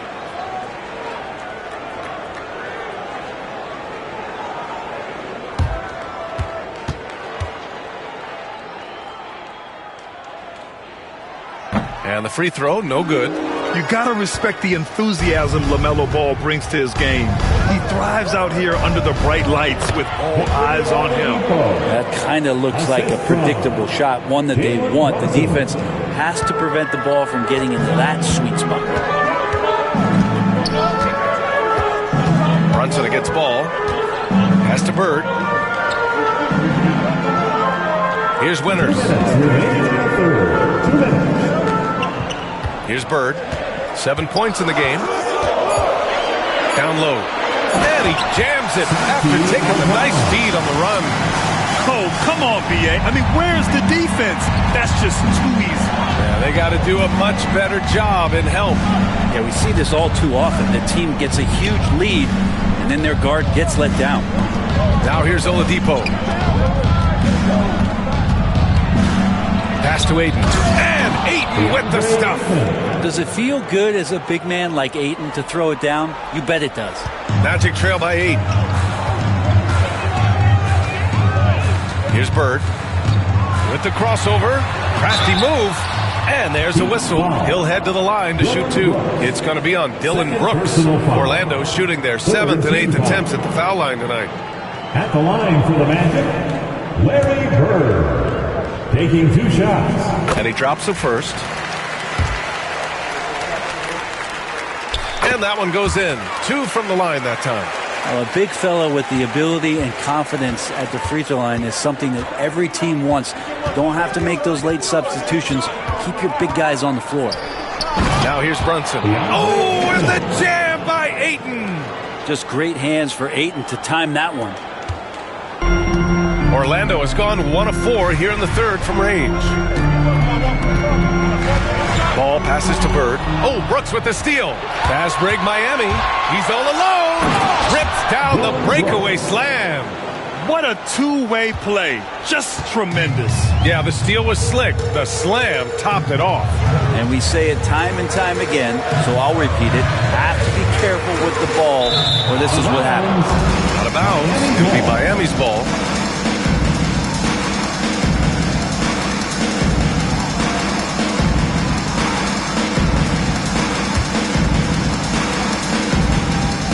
Miami leading by 10. Oladipo outside. Sinks the tray. Oladipo's got 5 points now in the quarter. Some confidence from Victor Oladipo, and why not? He's got the green light in this offense. Ball passes to Winters. Here's Bird. Brooks defending. To halt the run. And it's good for 2. Bird's got 11 points here in the second half. This is not a player who likes to be trailing in any game. That lights a fire. Here's Brunson outside. And that's not going to go. Misses at the buzzer. And so it's the Miami Heat closing out the quarter ahead by 11 points. And they push the tempo in this one, getting out in transition and making the defense pay. Back after this.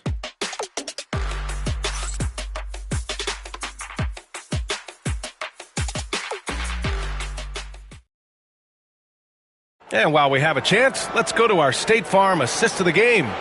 You talk about painting a magnificent picture with that dime. Just a great decision and a perfect delivery. Yeah, those are the kind of plays that you want to put on a canvas. Just beautiful basketball.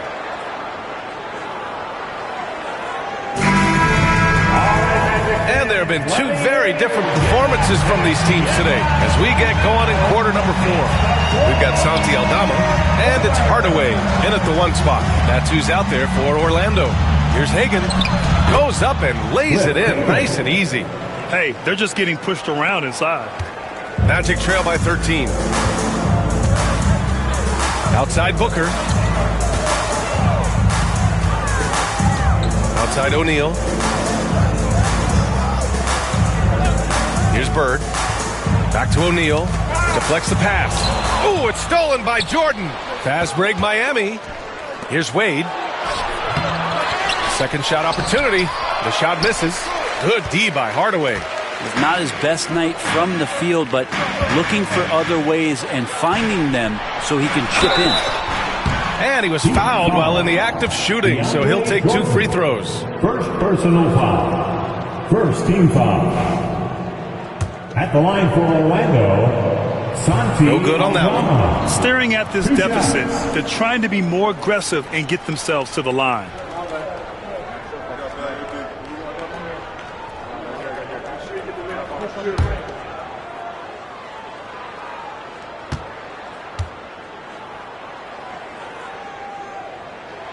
Good on the second one. And so it's Simmons with it. He brings it up for Miami. Pass to Hagan. And there's a pick. Takes it inside. And the foul is called. He missed it, so he's got a couple of free throws coming his way. The defense there doing whatever they can to protect the rim. Shooting for Miami, Cliff Hagan. At the line for two.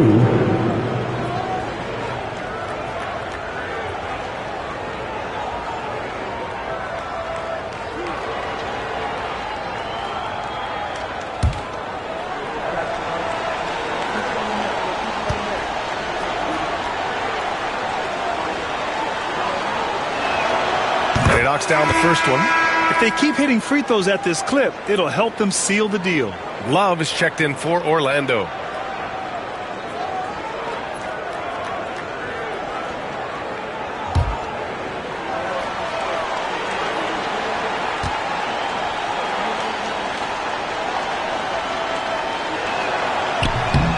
And so he hits both. A few possessions into the fourth, just over a minute played.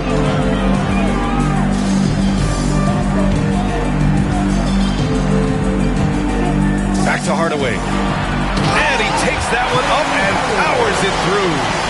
Incredible. It sometimes falls to the point guard to be the offensive catalyst. Seems like he always knows when his squad needs a lift.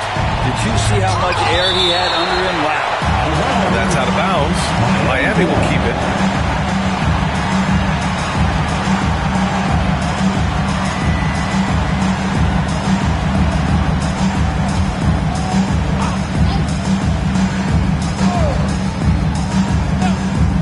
Just over a minute and a half played here in the fourth. Martin with a screen on Hardaway. To the inside. The steal.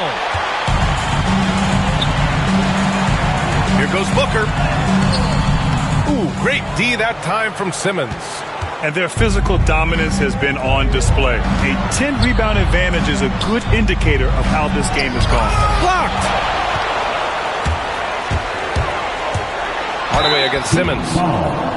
Ben Simmons. Second personal foul. Second team foul. At the line for the Magic, Penny Hardaway. Taking two shots.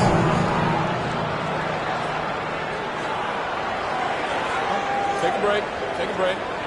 2 shots.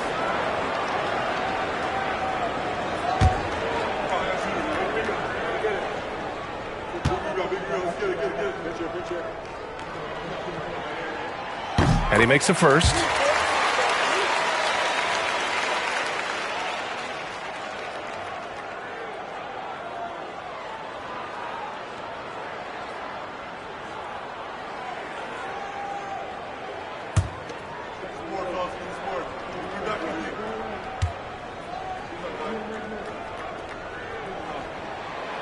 And he makes the first, but misses the second. Miami leading by 11. Releases. Good. 5 for 9 shooting so far. This looks like he's got more feel tonight. Like he's really got a good grip on that ball as he's letting it go. Pass to Bird. From deep. And once again, off the mark by Orlando. Miami's gone 5 of 10 from beyond the three-point line in this game.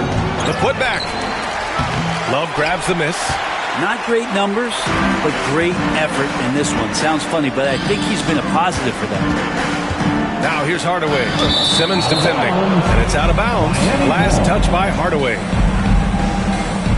And now it's time to take another view of that huge swat. Yeah, just some terrific effort there. And you know the whole team will get an energy boost off a block like that one.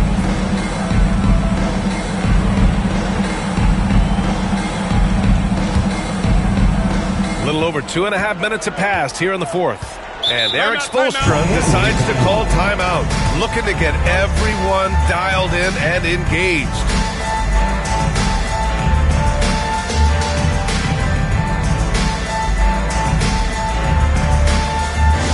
It's time to clap your hands and welcome the 3-2-1 hype.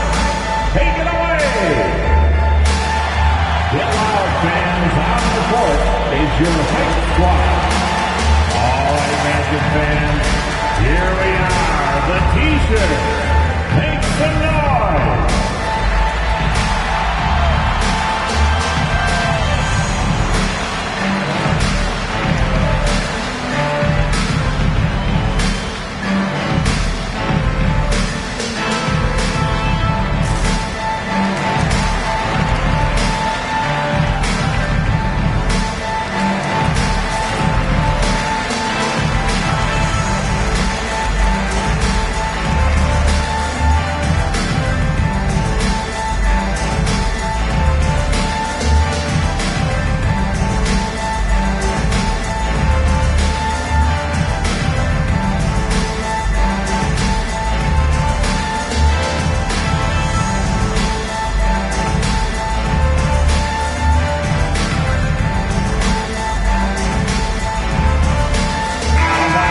Sideline. Let's catch up with Allie.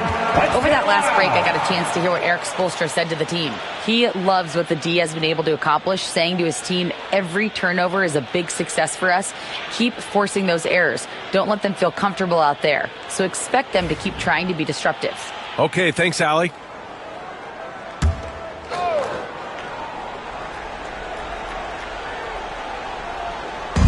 And Miami has possession. Pass to Martin. Picked it out of midair. Here's O'Neal. And he's going to the line for two. The official saw contact while he was going up.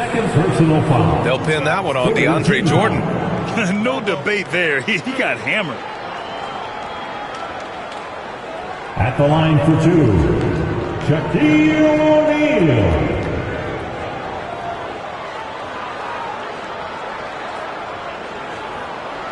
Take a break. Take a break. 2 shots.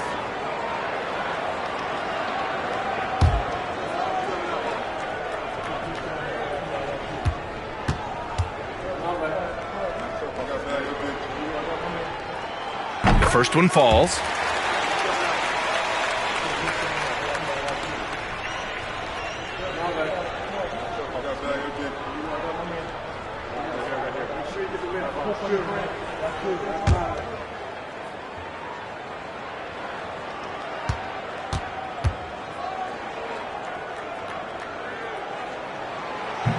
And he makes both free throws. And we're about 3 minutes into the fourth now. Martin outside. Pass to Hagan. Connects on the 17-footer. Hagan's got 8 here in this quarter. From the mid-range area, they've been the more effective team. Outside Booker. Love against Martin. And it's Love missing. And they're up considerably because of their efforts on the glass. Simmons with it. Jordan with it. He's covered by O'Neal. To the middle. And he banks it home with one hand. He's a decent passer at his position, DeAndre Jordan, with a solid understanding of what happens on that play and how he can keep players involved. Now here's Love. Outside Booker from behind the arc. Devin Booker for 3. Defensively, you have to stay connected to him at all times or he will bury you. Wade, the pass to Jordan. Outside Simmons. Here's Hagan. Pass to Martin. Takes a 13-footer. Orlando with the rebound. And here's Hardaway. Now here's O'Neal. Outside Love. Now Hardaway. The three ball. And Love with the basket on the assist from Hardaway. Kevin Love recognizes the space before he caught the ball, so plenty of room to shoot that ball. Now here's Jordan. He's covered by O'Neal. Here's Wade. Here's Jordan. And good work on the boards as they picked up the second chance points. Jordan's got his first points in this one. They're just taking what the defense gives them. And right now, that's the interior. Ooh, rejected by Jordan. Well, the arms of DeAndre Jordan are like a horizon line. They go on forever, which allows him to send those shots back. Heat leading by 9. And so it's Eric Spoelstra with the timeout here. No doubt he's going to utilize the opportunity to make sure they're all on the same page here.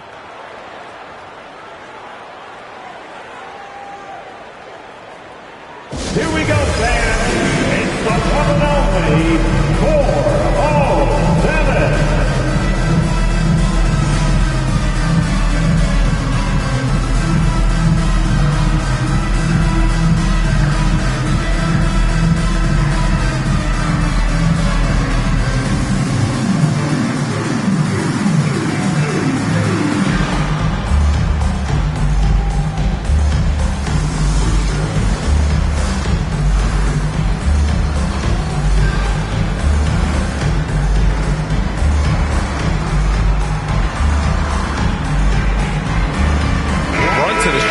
Ben Simmons. Get loud. That was the 407. Show me your lover.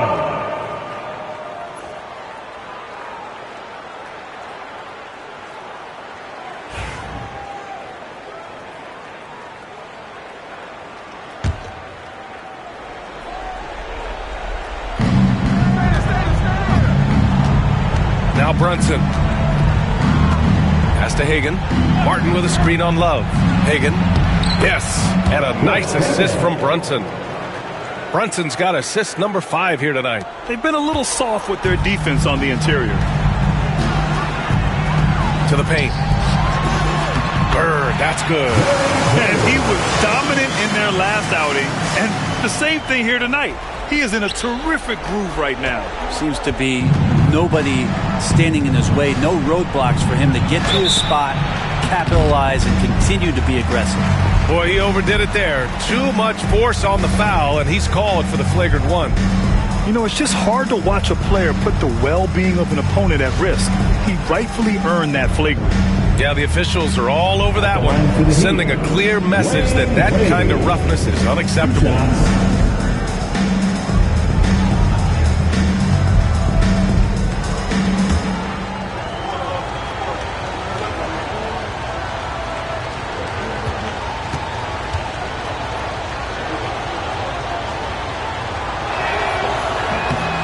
And he can't get the first one.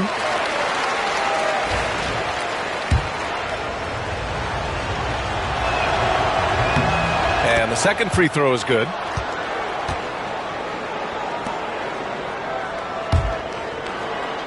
Here's Wade. Fires the 3. O'Neal pulls it in. O'Neal's got 9 rebounds now. Hardaway on the wing. Blocked by Martin. Grant wouldn't be a bad idea here to slow it down. Yeah, coach is definitely looking for patience and execution. And he gets that one. And just totally relentless, only increasing the intensity level. Hey, he's the guy that you want to go to right now trying to put this one away. Hardaway, no good. Yeah, and the defense has really got to tighten up on him. I mean, he's just too dangerous from the three-point line. Pass to Wade. Basket is good. Off the assist from Brunson. Assisted. Brunson's got 7 assists in the game. Are you surprised that Dwayne Wade is going to score that far in the paint? I'm not. Now here's Hardaway. Here's Bird. Orlando again missing. Miami leading by 14. And there's no way this margin gets closed down. great execution of a game plan and a nice win here for the Heat. They made the most of the extra rebounds tonight. Helped them out a lot. Now, when you look at these teams, they're both great rebounding clubs. And any night, either one could have the advantage on the boards. And they'll chalk this up as their third win of the year. So Orlando ends up going with a new group. Victor Oladipo's checked in for Miami.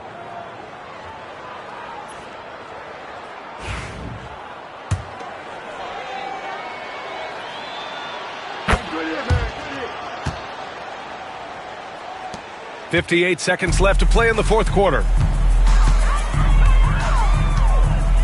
Brunson against ball.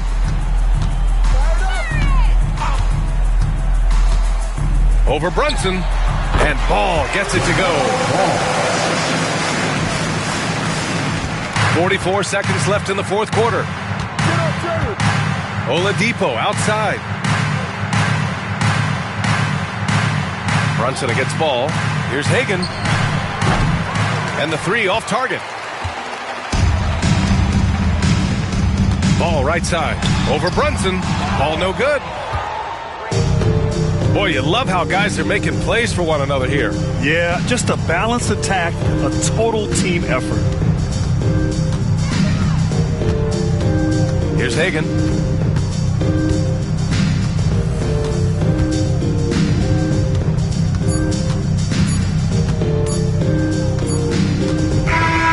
So, no problem for Miami as they get the win. They have to feel good about this performance. It's one they can be proud of. Very true. I mean, when you're out on the road, the wins can feel a little sweeter. This one has to feel extra special. And that's going to do it tonight, folks, for our broadcast. Alongside Brent Barry, Grant Hill, and Allie LaForce, this is Brian Anderson with our entire 2K crew thanking you for watching. As we leave, we present our player of the game.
time to introduce the starting five for your Philadelphia 76ers. Greetings and best with. And now a chance to see what's coming up for the Philadelphia 76ers. On Sunday, they'll tip off a road.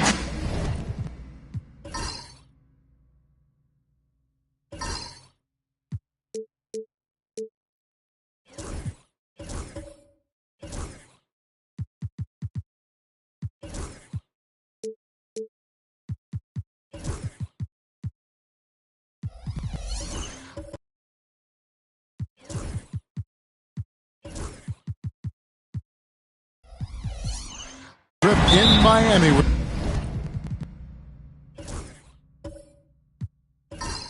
They'll take on the Heat, and then on Friday, they'll head back home to host the Indiana Pacers. And, you know, nobody loves playing on the road, but it does offer a good chance to see exactly what your team is made of. This team is going to find out a lot about itself over the next stretch of games.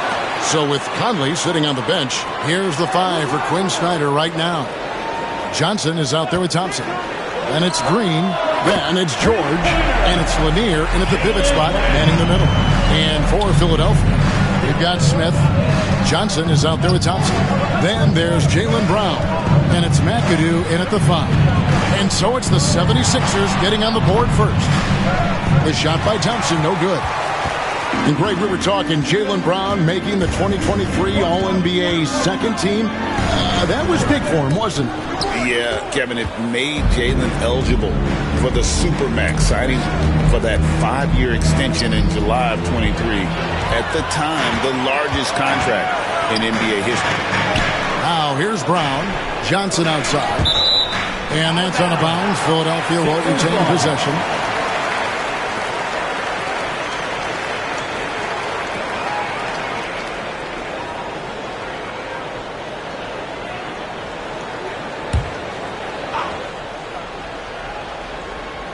First quarter, just over a minute played. Philadelphia moving the ball around. Smith against Green. And he hits it and gets hacked on the play. A three-point possibility if he can convert the free throw. Defensive foul. Powered through, finished the play, and Josh Smith just shaking him off. Now with a fair amount of the season already completed, RJ, what storylines have stood out so far to you? Well, it's really the players that have made the leap into stardom. But look, the season is far from over, and I'm curious to see if these guys can continue to get better.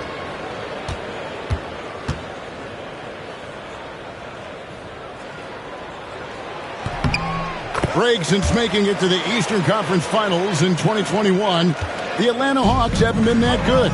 And it was hard to tell if that was a Cinderella run at the time, but Kevin, looking like that might have been the outlier. The Hawks took some risks to get back there, but it just hasn't worked. And there it is for him. And when you have this kind of size as a point guard, what a tremendous advantage. Magic can really match up with all 5 positions. Here's McAdoo.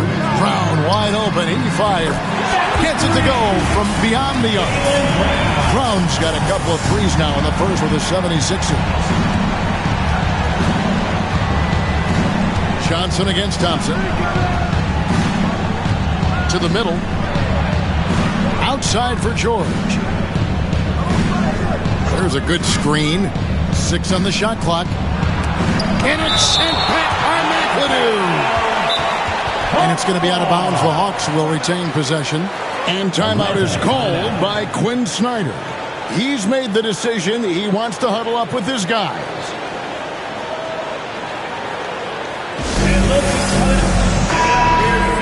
This group has players swatting away the most shots in the league this month. The shot clock leaders.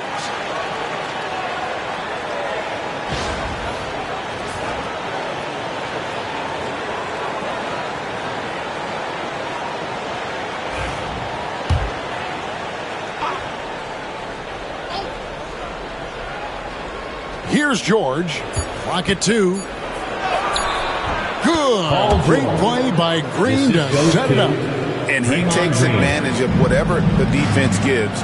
George can go to the finesse game if he has to. And Thompson kicks to Johnson. The kick out to Brown. To the inside. Here's McAdoo. Terrific assist. A nice finish. Solid play all around. And their offense already in a flow. Some stellar shooting to jump out to this lead.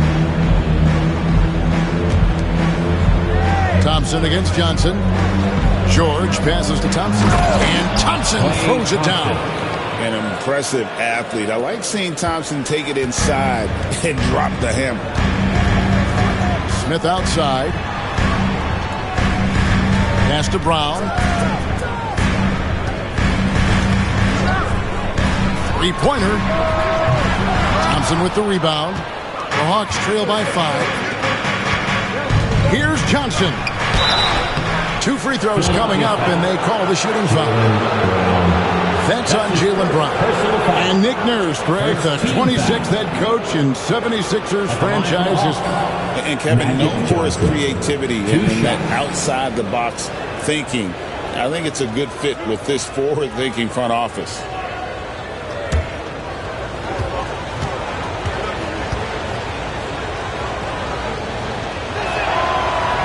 He misses the free throw.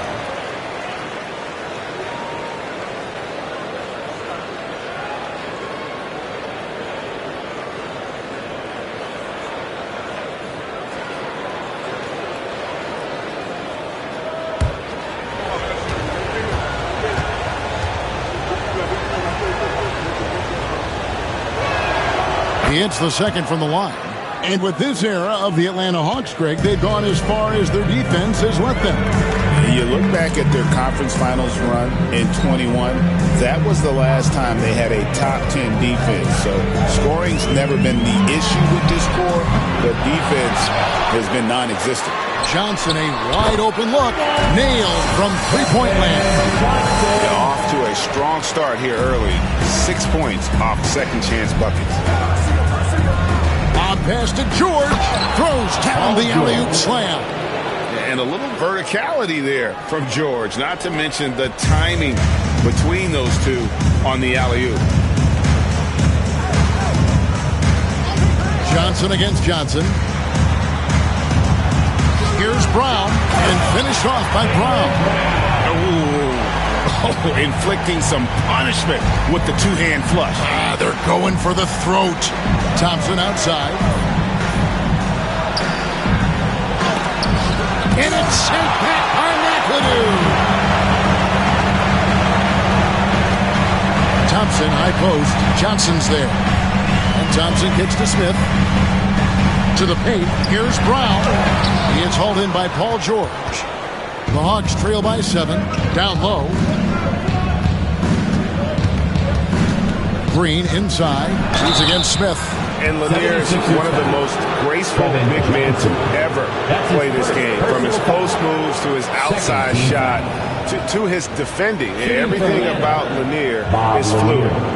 In a moment now to quickly take a look at the offensive approach for Philadelphia. Well, so far, their long-range shooting has been the story, doing damage from deep.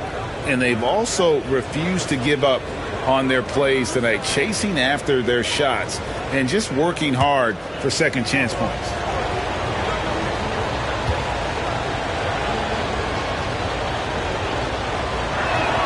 The first free throw is good.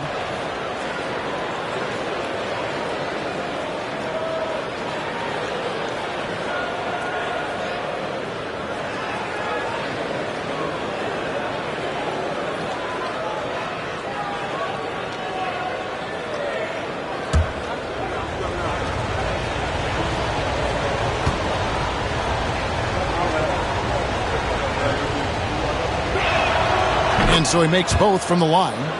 Some big guys struggle at the line, not him. He's put in the work to defy that assumption. Time now to turn to our sideline reporter, David Aldridge. David. Kevin, thanks. I asked Quinn Snyder what he enjoys most about coaching, and the Hawks coach said the opportunity to compete in such an intense way. Also the tactics of the game and the intellectual part of player development. It's rewarding to see and have a part in someone's growth and improvement. Kevin? David, that's coaching, right? Growth and development. A mind for the game for sure. I've always respected Coach Snyder. a gifted aerial artist. Smith loves getting to the hoop. And so here's Atlanta. 7-point differential. And timeout is called by Quinn Snyder. Looking for a breather and maybe just one or two things to talk about.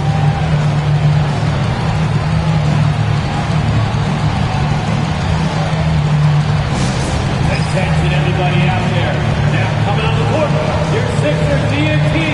Let me hear you make some noise. Get loud, man. On the court, it's your hype club. All right, fans, if you want a t-shirt, then we need you to make the noise.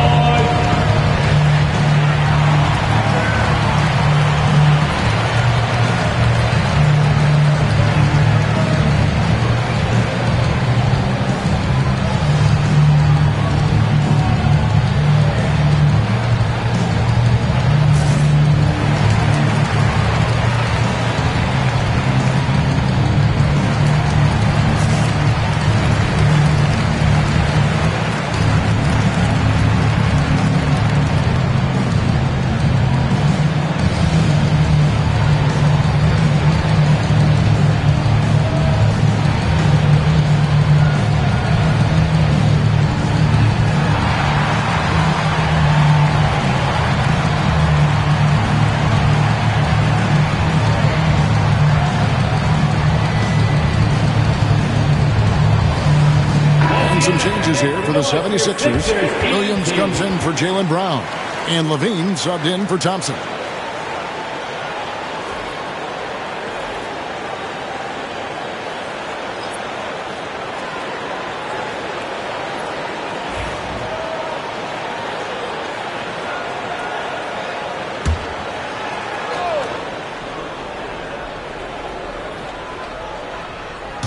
On defense, the 76ers. They lead by 7. Here's George. That one, no good. And it's Smith with the ball. He brings it up for the Philadelphia 76ers. Their last game, a win against Boston, looking to carry it into this one. Yeah, it was all hands on deck. Helps to get points off the bench when you're on the road. Yeah, your second unit, those reserves, they can swing a game. Now here's Allen after Kevin Johnson's miss. Here's Johnson. Drops in the layup for 2. Johnson's got 5 now. And really, it's been a major aspect of their offense in the early stages here. Their success working the ball inside and getting points from close range. Now here's Levine. Sinks the triple. And those are starting to add up, guys. Of their last 5 baskets, 3 have been tripled. Vanderbilt a screen on Johnson. And stolen by Williams. Smith outside. He had dropped for his 3rd basket. He's missed only 1 shot. And boy, have they come out strong, really pounding the offensive board for second chance points. To the inside. Here's George. Plays it up and banks it in. And it's 6 points for Paul George. And moving George around the floor keeps the defense guessing. Outside Williams. Smith surveying the D. That's tipped. George against Smith. Vanderbilt. And the dunk by Vanderbilt. Oh, nice work finding the open man by George. Plays like this prove he's a team player. Johnson, the pass to McAdoo. Williams with the ball. Oh, and the jam by Williams. I'll tell you what, I'm not sure these guys can keep this up. There will be some letdown at some point, but these teams, they are built to score. So. And it's Allen with the jam. Making full use of that reach. Allen able to pluck the ball out of the air for that easy lob. 6-second difference between shot and game clock. Smith outside. And it's Josh Smith with the finish. And this sort of awesome dunk is one of the reasons this team is in charge of this game. Well, there's a swagger out there. You can see it on the court that they possess and are not afraid to show it either. Now George. Vanderbilt a screen on Smith. From deep, George. going to go that time. The basket's coming early and often in the first quarter. 76ers lead by 8. Live from Philadelphia, you're watching 2K Sports.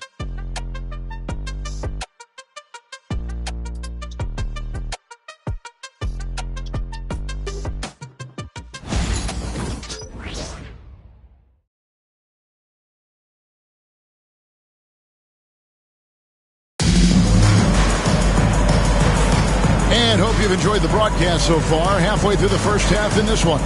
And guys, what's your take on the 76ers so far? Just stretching out the floor at first. They had the defense scrambling. Their points came almost exclusively from beyond the arc. And as this game continues, that should open up the floor for the rest of their offense.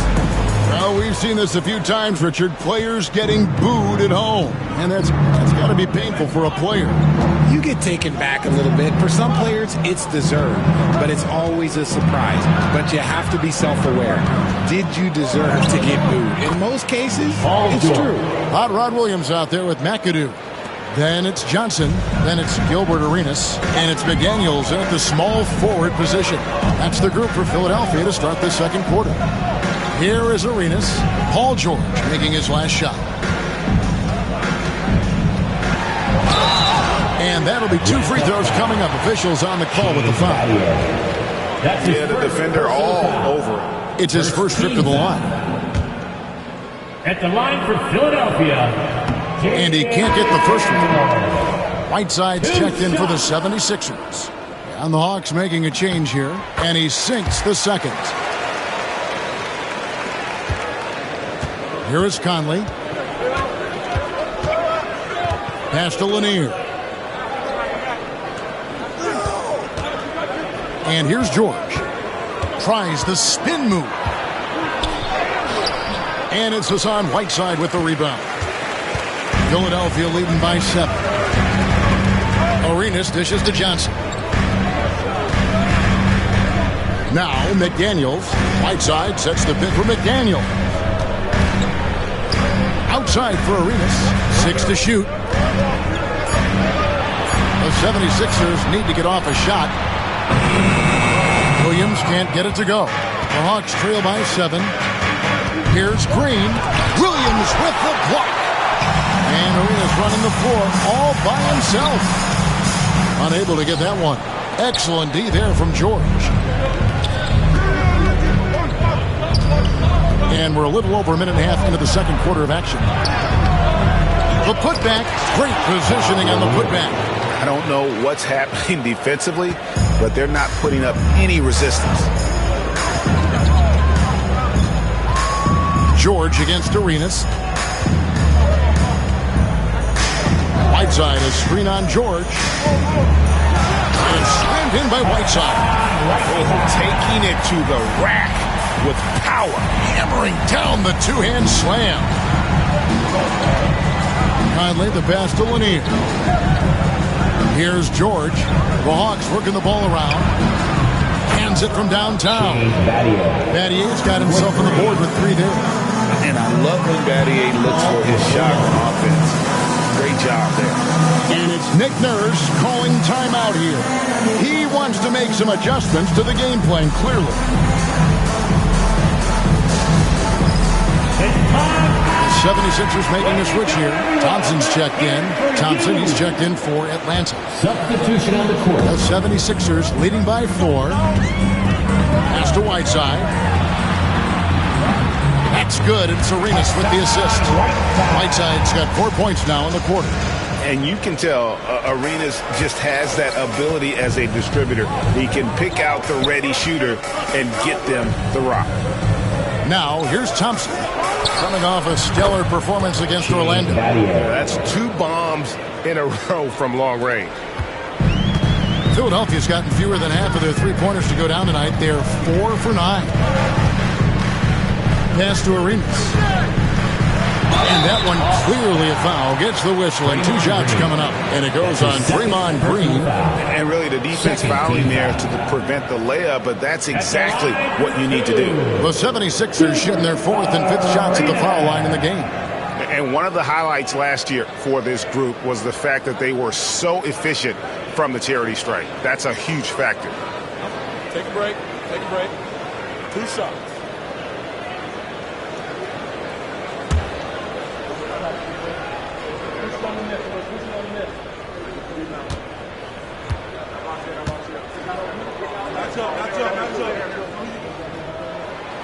And that one falls for Arenas.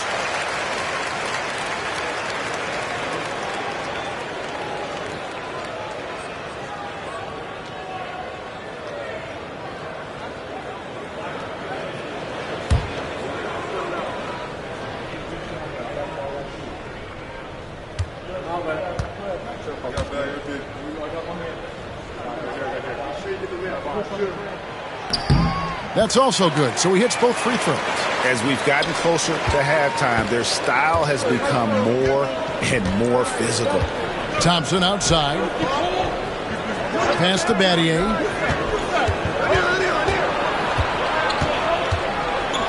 Outside Conley. Here's the screen. Just 5 on the clock. Here's Lanier, and he caught that pass in full stride on his way to the big slam. Few guys read the game like Conley. The 76ers leading by 3. Outside Arenas.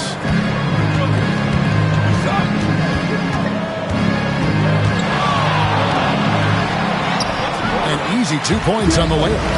Just cooking the D inside. Arenas blows by the contact. The Hawks trail by 5. Conley, the pass to Lanier. Thompson outside. Good D by Thompson. 76ers have gone 3 of their first 5 shots to drop here in the second quarter. Arenas kicks to Williams. A shot by Thompson, and no one's around. Good. Great play by Williams to set it up. And now an 8-point 76ers lead. Outside Green. Pass to Lanier. To the middle. Here's Thompson. Shooting foul as the whistle blows. He'll shoot 2 free throws. One of the greatest shooters we've ever seen. Thompson is also a proven winner and champion. This is his first trip to the line tonight. Taking 2 shots.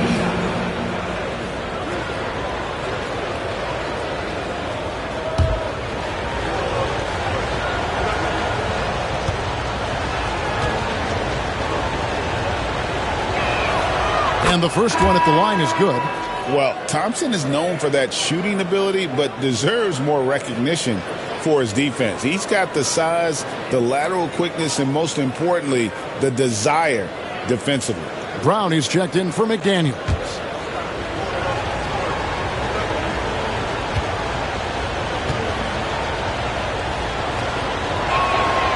He makes 1 of 2 that time. And now the 76ers on the break. Here's Williams. Green with the block. This is the high-impact D we expect from Green, an intelligent defender who can find these blocks.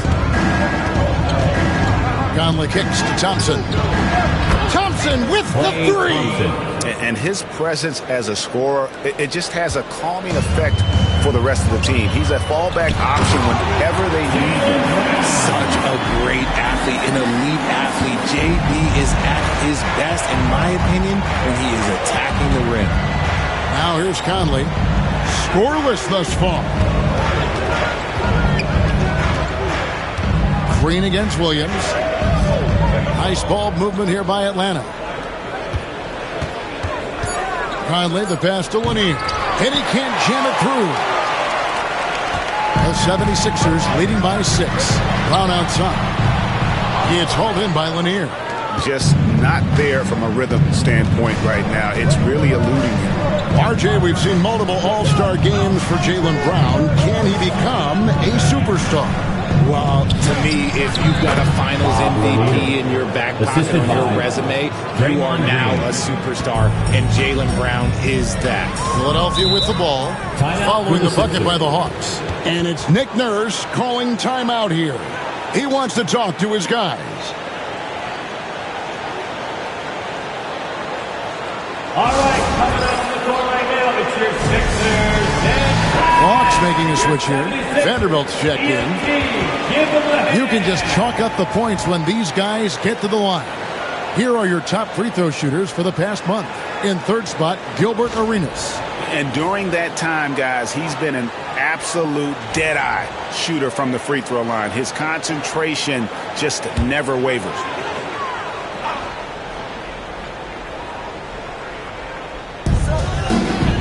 Brown kicks it over to Arenas.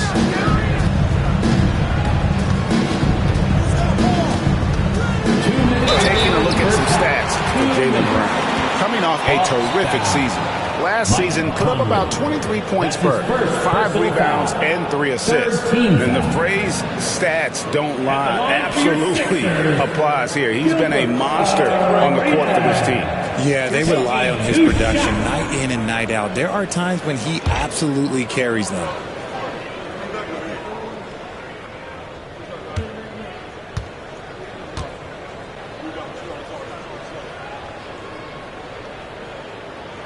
And he knocks down the first one. Well, here in the second quarter, he's starting to dial up his aggressiveness as far as working himself to the free throw line.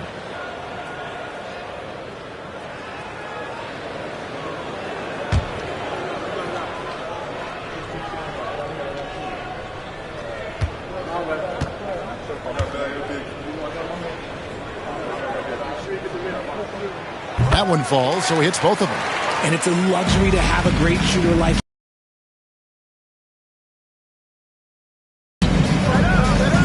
Battier dishes to Conley.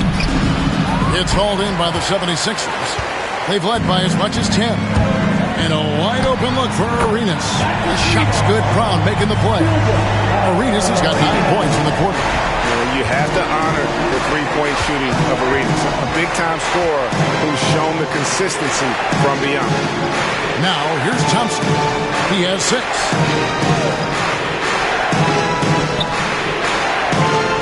Pocket 6. To the paint. Here's Lanier. And he goes up strong with one hand and flushes it down. He just plays some of the most selfless basketball. Great find by Clay. Arenas against Conley. It's deflected. On the wing, Battier. Pass to Vanderbilt.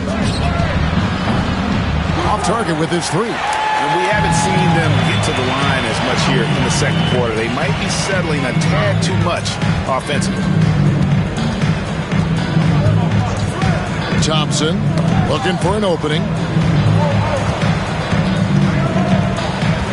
Thompson against Arenas. Here's Williams. Vanderbilt with the rebound. And he's usually able to score on that type of defense rather easily. Surprising to see him come away empty. 7-second difference, shot and game clock. Out to Conley. A 3-ball. Arenas grabs the miss. The 76ers leading by 7.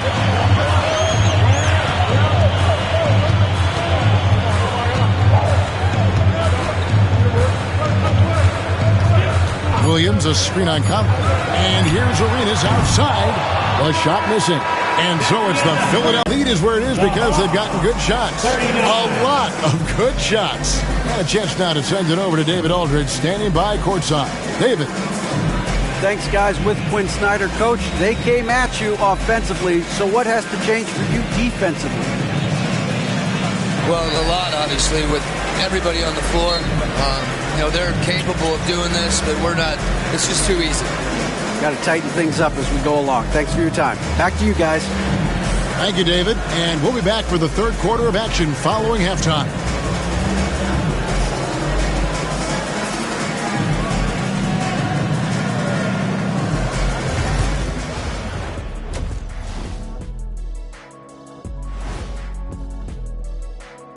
Thanks for stopping by, y'all. First up on the show tonight, a quick look ahead of some upcoming games on the docket.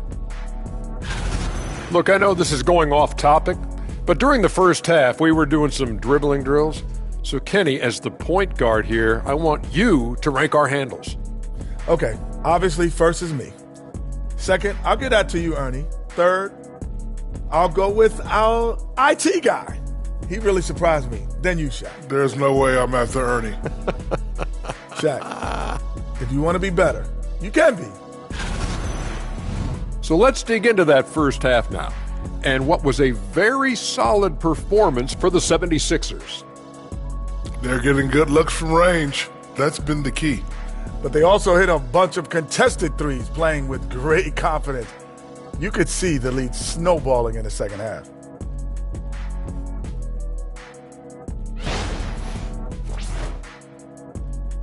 And that is it for halftime, folks. It is back to Kevin Harlan and the crew for the second half.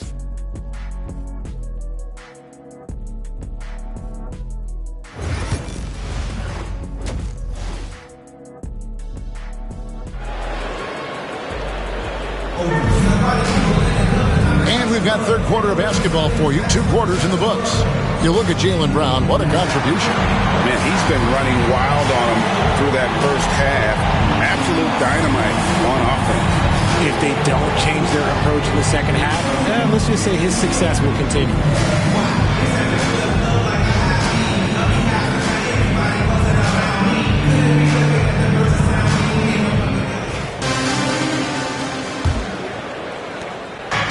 And so it's Johnson who brings the ball up for the Atlanta Hawks.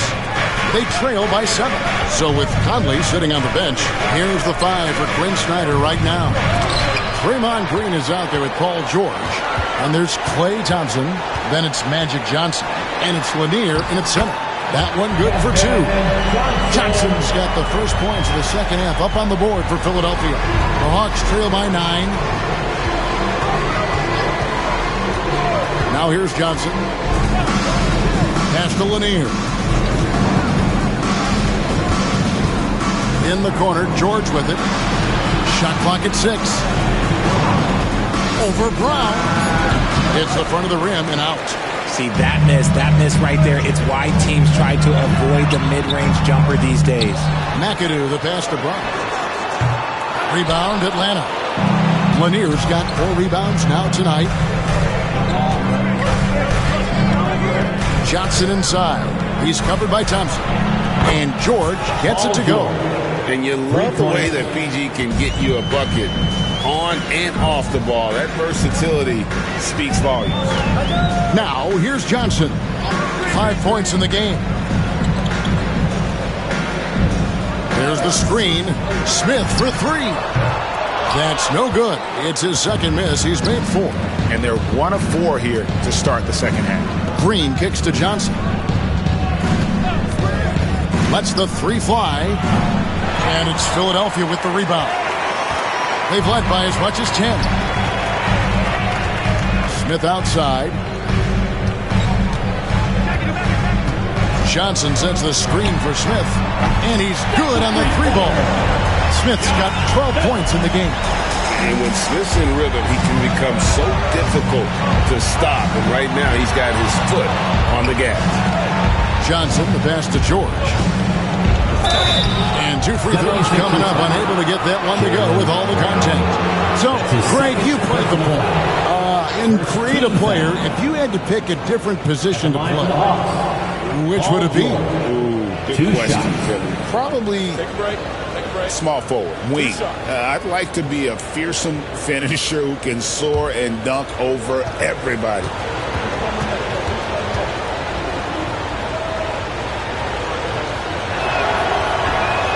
That's good from George. And you know, George is a tough cover. The length, the range, smooth athlete, very difficult to match up with.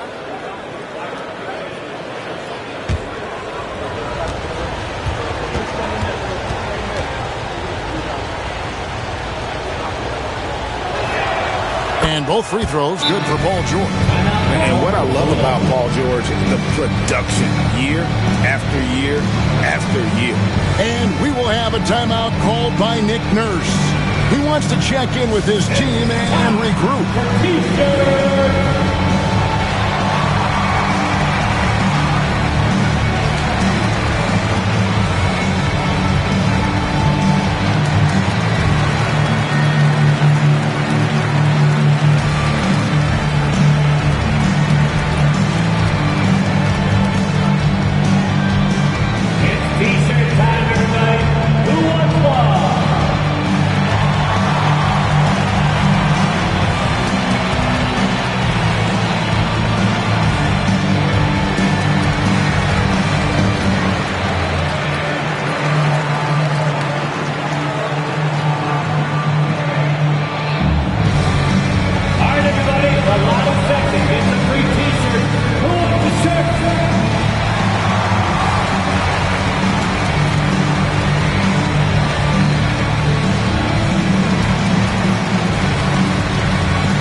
It's a look at the 2K leaderboard with the list of the NBA's best fast break teams from a season ago.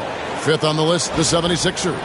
I mean, it's a crowd-pleasing style, right? I mean, this club just got out and ran at every possible chance.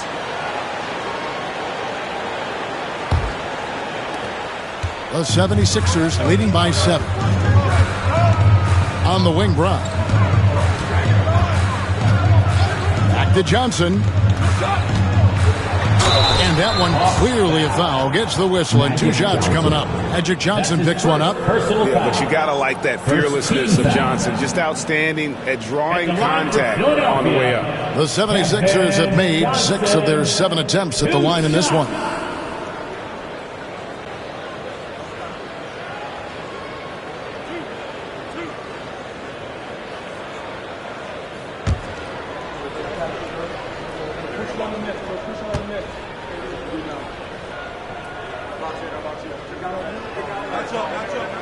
First one falls for him.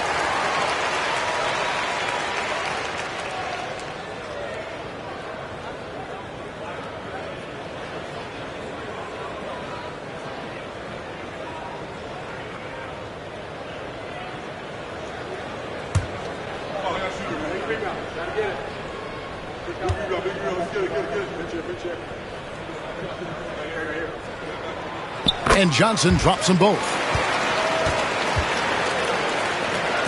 A little under 2.5 minutes gone by here in the third.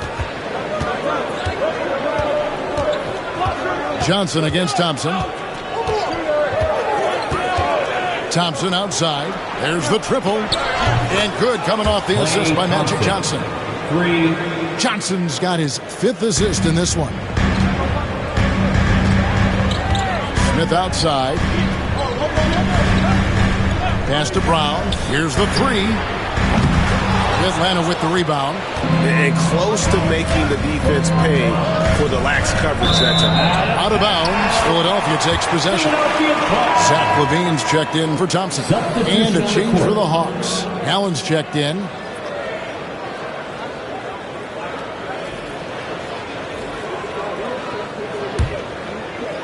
Third quarter here, and 3 minutes have come off the clock.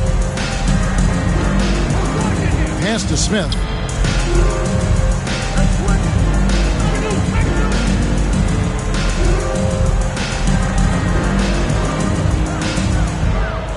Six on the shot clock.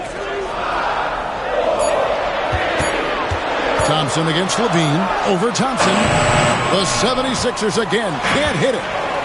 And so it's Johnson who brings the ball up for Atlanta. 6-point game. Important points there. Got him on a nice play, getting the ball inside and right to the bucket. Now here's Johnson. He has 7. It's stolen by Green. At the teardrop. And he lays it up and in. Now just a 2-point 76ers lead. They are just killing them on the interior. Outside, Levine. Smith against Green. The 76ers with another miss. Atlanta's gone 2 of 3 when they ventured outside the arc in the third quarter. Johnson outside. And the rejection by Smith. Always a talented defender. Smith staying active and isn't scared to go after the tough blocks. McDaniels, he's checked in for the 76ers. And a change for the Hawks. Cooper, he's checked in for Klay Thompson.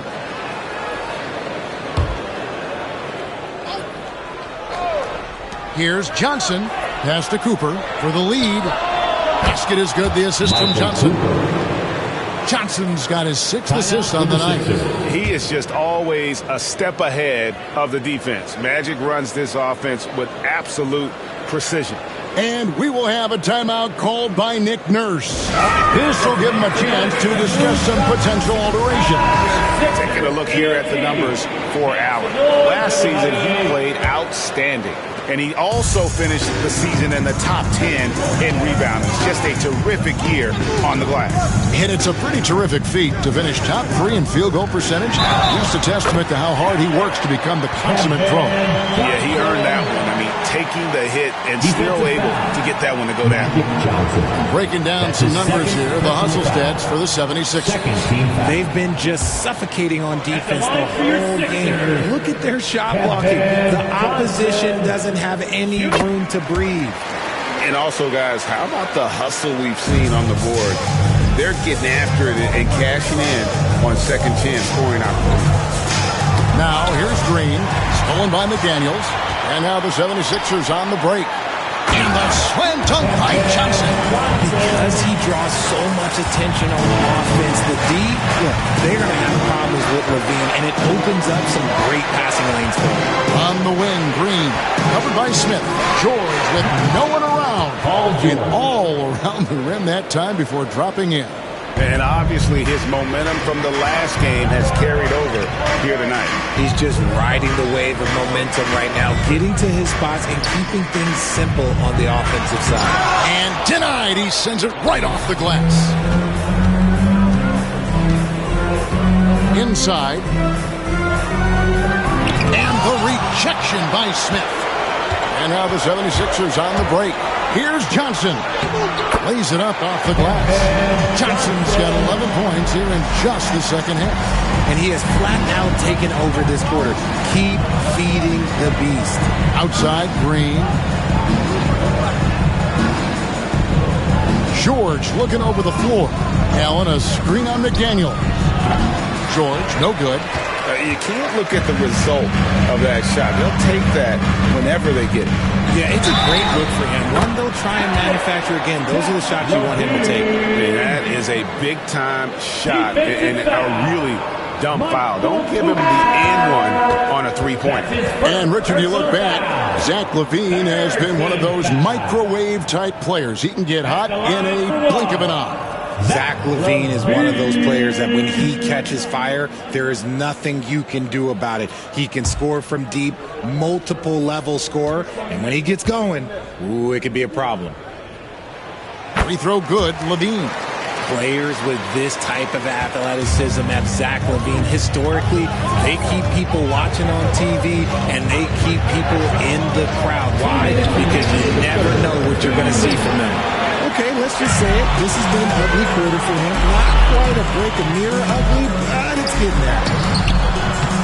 McAdoo misses. The Hawks trail by 8.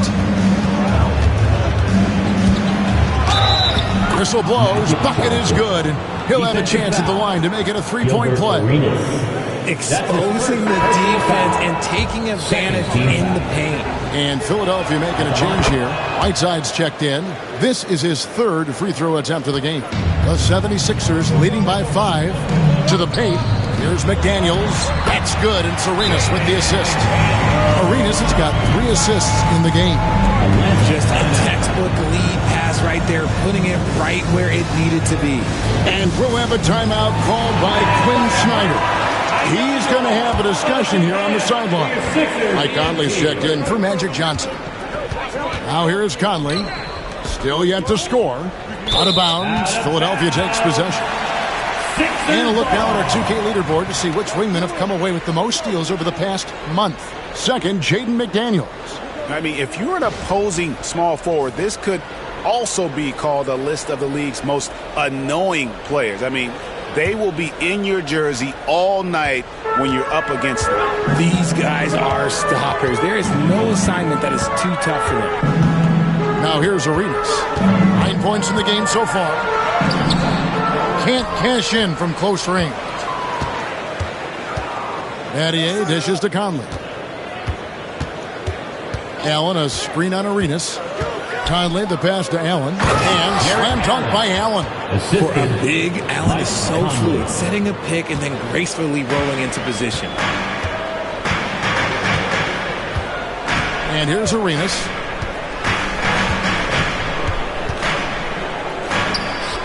Pass to McDaniels. Rebound, Atlanta. Outside Conley. Here's Vanderbilt. Rebound by Smith. Smith's got rebound number 5 here tonight. Now Arenas over by Conley. Arenas against Conley. Outside, Arenas. And he converts the layup. Arenas has got 11 points. And not quite as aggressive from outside as they were in the first half. Sticking to the high percentage shots, playing smart with the lead. Conley scanning the floor. And stolen by Whiteside. And so it's the Philadelphia 76ers heading to the bench with a 7-point lead as we wrap up the quarter. And they've done a phenomenal job down low. So many of their points coming right at the rim. Right back after this break.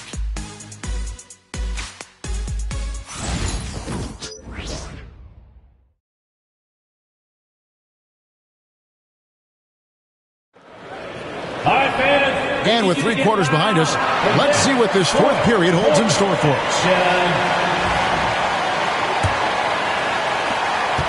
And so it's Johnson who brings the ball up for Philadelphia. They've led by as much as 10. We've got Brown, McAdoo out there with Smith. Then it's Zach LaVine, and it's Johnson in a point. That's the group on the floor for Philadelphia. Yeah, I mean, maybe could have tried for a more memorable dunk than that. And we know he's capable of those memorable ones. Now here's Allen. Rebounded by McAdoo. Outside, LaVine. Johnson kicks to McAdoo. Trying to find Johnson. He's got it now. Pass to Smith. Let's go. And he sinks that one, hitting the back of the rim on the way in. Smith's got the lead up to 11 now for the 76ers. Atlanta's gone 6 of 12 from outside. A very nice 50% mark, shooting the 3-ball well. Here's Cooper, and foul on the shot, so he'll get a chance at the line. That's on Kevin Johnson. And, you know, Michael Cooper reportedly doesn't cut his fingernails. Opposing players have actually complained about leaving games with huge scratches down their arm. Thompson, he's checked in for the 76ers. Wow, they've made every free throw here in the second half. Pass to McAdoo. To the middle. Ball's knocked loose. Vanderbilt with the steal. From deep, George. Good for basket number 7 tonight on a not-so-unlucky 13 shots. And we know George can score from all 3 levels, which is why he's capable of catching fire. Thompson. Tipped away. And it's out of bounds. Last touch by Thompson. Atlanta making some changes. Draymond Green comes in for Vanderbilt. And it's Johnson in for Cooper. Magic Johnson.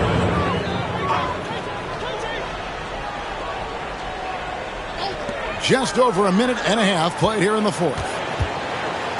Spins. Here's Thompson. Scores off the spin. And the 76ers lead by 8. And I like that they're not settling. Hitting the ball on the interior. 8 of their last 10 coming that way. Thompson from long range. Good. And it's Green picking up the assist. Green's got his 4th assist in this one. Philadelphia leading by 5. Down low. Well-timed pass, and he goes straight to the bucket for the layup.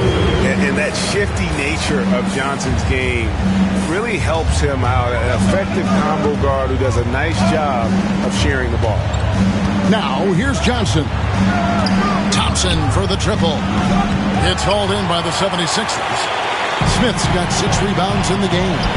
A slight advantage for them in the rebound department, but that oftentimes is all it takes. And if they continue, Kevin, their outstanding free throw shooting, that'll help them seal the deal. At the line for 2, Bob McAdoo.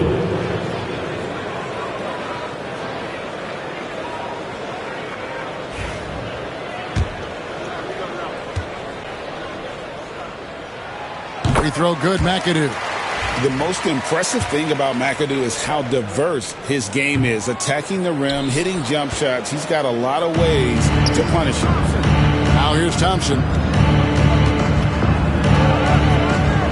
Pulls it from 20. Shot is good off the back rim and in. Thompson's got 5 points now in the quarter. You love how each side has risen to the challenge throughout this one. Man, this has been a fun one. But look, who doesn't love a high-scoring game? George against Brown. To the inside. Thompson passes to Brown. 6 to shoot. Smith sets the pick for Brown. Down low. Smith with the basket on the assist by Brown. Smith's got 9 points now in just the second half. Thompson against Johnson. Pass to Lanier. Hawks passing it around. They set the screen. Here's George. And it is flushed down with a nice jam. When he's on the floor, offensive rebounding is always going to be a strength for them. Greg, he keeps so many possessions alive, doesn't he? Yeah, you can feel Coach smiling on the sidelines with every offensive board. And it's Brown missing. Well defended that time. He's a shooter that the D has to close down on quickly when he's ready to pull the trigger. Now, here's Johnson. Back to Green, over Smith, and the rejection by Smith. A second chance effort. Lanier, no good. And so it's Thompson with it. He'll bring it up for Philadelphia. They've led by as many as 11 points. And it's slammed in by Smith. And Smith gets off the floor as quick as anybody, especially when he's got a lob on the way. Back to George.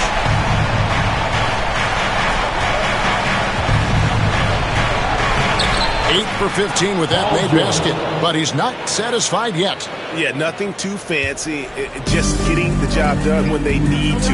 Make every possession count. Brown the pass to Johnson.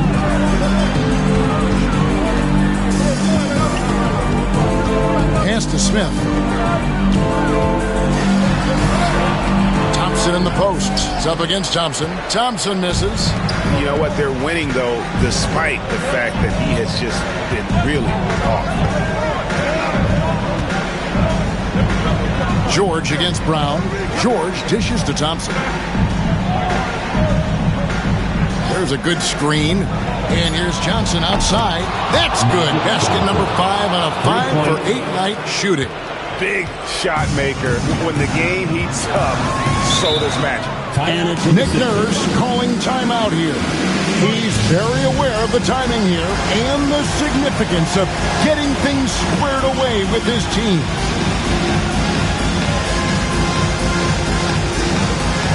Gilbert Arenas is checked in for Johnson. It's time now to hear from our Hall of Fame reporter, David Aldridge. What's the latest, David? Kevin, I was able to listen in on what Nick Nurse told his team. Now, he emphasized it's anybody's game right now. He told his guys to focus on finishing the task at hand and not to get distracted. He wants them to go out there and play with authority. Kevin? Thank you, David. Now, here's Green. That's in, coming off the assist from Johnson. Assisted by Johnson's got his 7th assist in the game. Over his career, Green has been in so many huge playoff games, so he's used to the pressure moments. Smith against Green.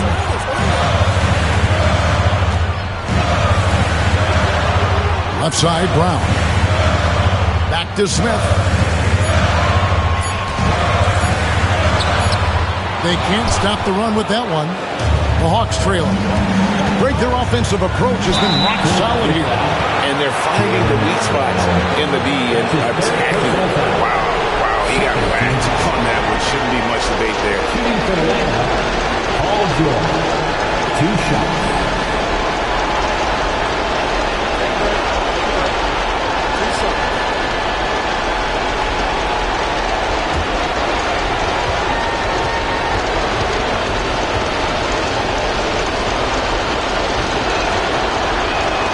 First free throw is good, and that ties the game up. Johnson, he's checked in for the 76ers.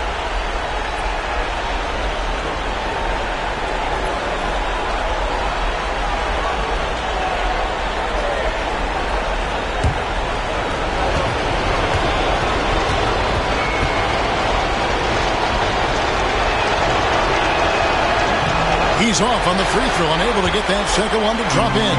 This team thinks they should be up in front, but at least they tied it up. Smith, no luck. Yeah, and that was lining up to be a huge alley-oop, but they just couldn't quite connect. Just go to show how tight your timing needs to be on this kind of play. And Thompson slams it home. And all-around talent. I like whenever Smith finds his open teammates. Man has gone 3 of 4 from downtown here in the fourth. Green with the screen on Thompson. Here's Johnson. And the call on the shot that sends him to the line. That's his second personal foul. Third team foul. At the line for the Hawks, Magic Johnson. 2 shots.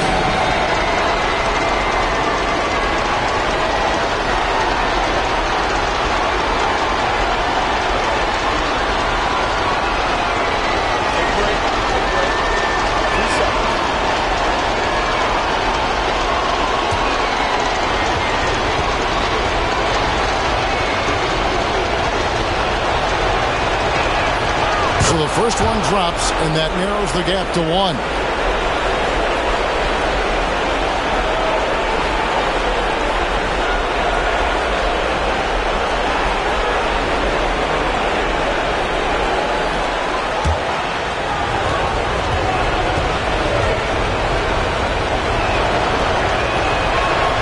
So Johnson hits 2 of them. In a tight game, he is exactly who you wanted at the line. Against George. Johnson kicks to Smith. These are little nuances in Brown's game. He has become an elite scorer. Personal foul. Second team foul. At the line for Philadelphia, Jaylen Brown. Taking 2 shots.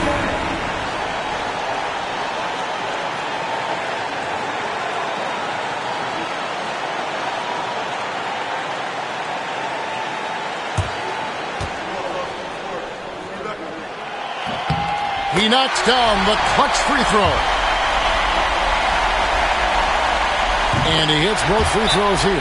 So now it's a 2-point ball game. And how about the composure there at the line? A ton of pressure on those free throws, and he knocks them both down.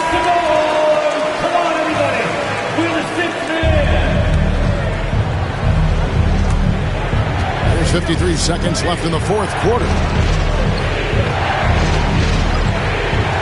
George against Brown from 20 feet out. Yes! He has tied up this game. Oh, what a shot.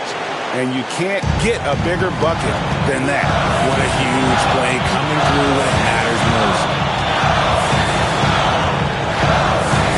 George against Brown. Smith sets the pick for Johnson. Those 3-pointers off the mark. And not allowing the shooter even an inch of breathing room on that one. I'm sure they'll think twice about shooting against him next time. Now, here's Green. Outside, George to take the lead. No good. And it's Nick Nurse calling timeout here. This is a huge moment, folks, in this game. And he wants to be prepared.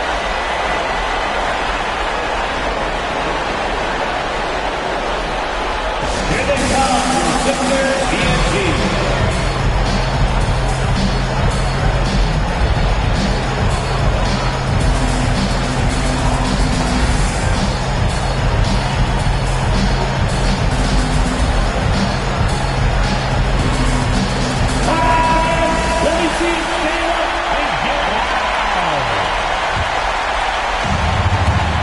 7 seconds left in the fourth quarter. Here's McAdoo. Got it! That is a perfect placement of that dime. Just guided it right to him. And timeout is called by Quinn Snyder. Coach clearly feeling the necessity to regroup with so much at stake here. And talking about the approach now, what are they looking at? And with a couple seconds still on the clock, I try to get the ball in as close to the basket as possible. That way, if you miss a quick one, you may have time for a putback to tie it at the buzzer. pick works well there. Not much resistance from the D. Yeah, that just comes down to a lack of effort. The defender has to do a better job fighting through the screen. And regulation now complete. We will go to overtime. Live from Philadelphia, you're watching 2K Sports.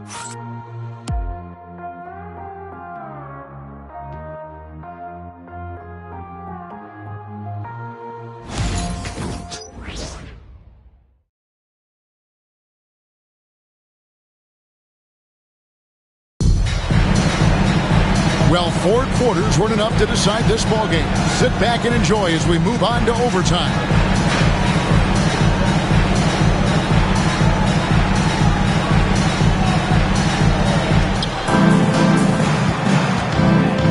Thompson is out there with Magic Johnson. Then it's George. Then there's Draymond Green. And it's Lanier in at the center position. And he gets contact and the whistle on the shot. 2 shots coming up. That's his first personal foul. First team foul. Shooting for Atlanta, Magic Johnson. Taking 2 shots. And they now lead as the free throw drops for him. And Johnson drops them both.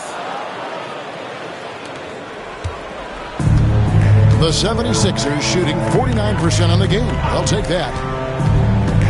Here's Johnson. 11 feet out and he hits it. Johnson's got it all tied up now for the 76ers. Anytime you get a look that good, it's a great trip.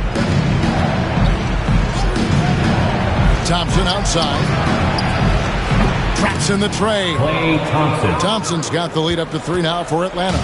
And this is Thompson's shot, one of the most gifted outside shooters the NBA, the world has ever seen. Levine with it, and it's Johnson picking him up. Inside, here's McAdoo, and it's denied. And that's on a bounce. Philadelphia will retain possession. And right now, let's watch that terrific swat. And guys, don't think twice about attempting that shot again. That was a big-time rejection.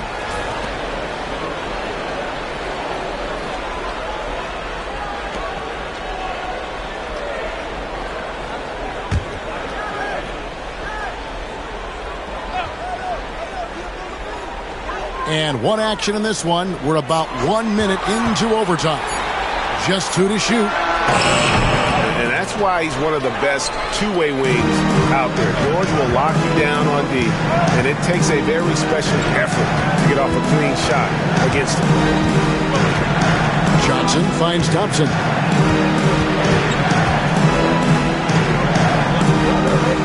Pass to Lanier. And the rejection by Smith. We're in overtime and 90 seconds gone here in what has been a great one so far. Brown outside. And stolen by Thompson. To the paint. And oh, here we go with Green. Nobody back. Here's Brown. And they cash in right away with the quick shot. And each year it seems Brown keeps getting better at shooting the ball, especially from the mid-range. Outside, Green. The Hawks working the ball around. 2 minutes. 76ers foul. Kevin Johnson. That's his 3rd personal foul. 2nd team foul. At the line for the Hawks, Magic Johnson. Taking 2 shots.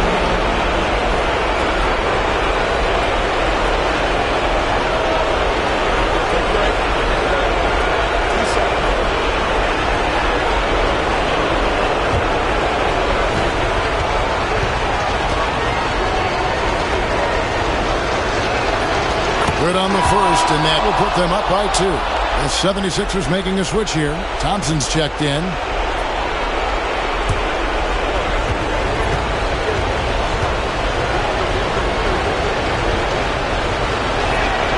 So he goes 2 for 2 at the line, and it's a 3-point game. And this is how you execute. Creating any type of separation is huge right now. Here's Brown, and he's fouled pretty hard on that shot, but he's got the chance to pick up the points at the line. So hard to guard him without fouling sometimes. Brown doesn't mind getting a little contact on his way up. Jaylen Brown, 2 shots.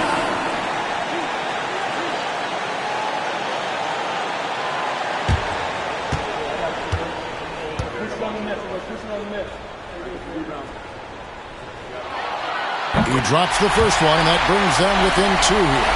And we've watched Brown blossom into a talented scorer, someone who's capable of shouldering that entire offensive load.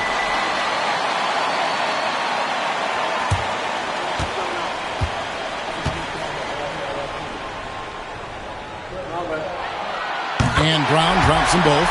A fearless athlete. Jaylen Brown competes every single night on both sides of the ball. Something you want as a teammate. Now, here's George. On the wing, Thompson. Shoots over Johnson. And he tries off the glass, but it's no good. For Philadelphia, they've gone 2 of 4 on their shots here at overtime. There's the lob to the hoop. Paul George with the steal. And here we go. Thompson heading to the hoop. Clay gets off the break well. When it counts, you want to get the ball to Klay Thompson where he can do something special with it. Brown against George. McAdoo the pass to Thompson. Brown outside. And it's sent back by George. Well, how about the D there from George, one of the premier two-way players in our league. Philadelphia shooting it pretty well, close to 50%. Thompson passes to Brown.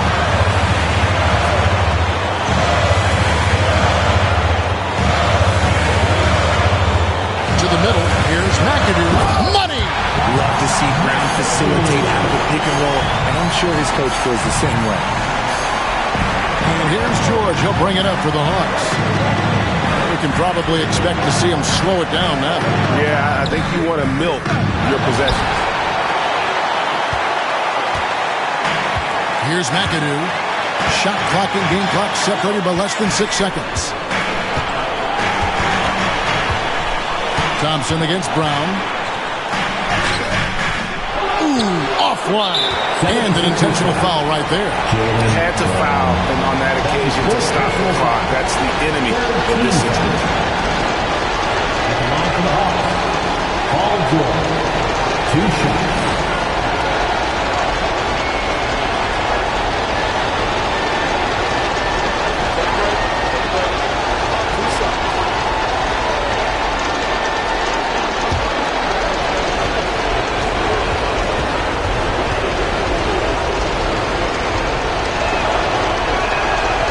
It's the first, and that will put them up by 2.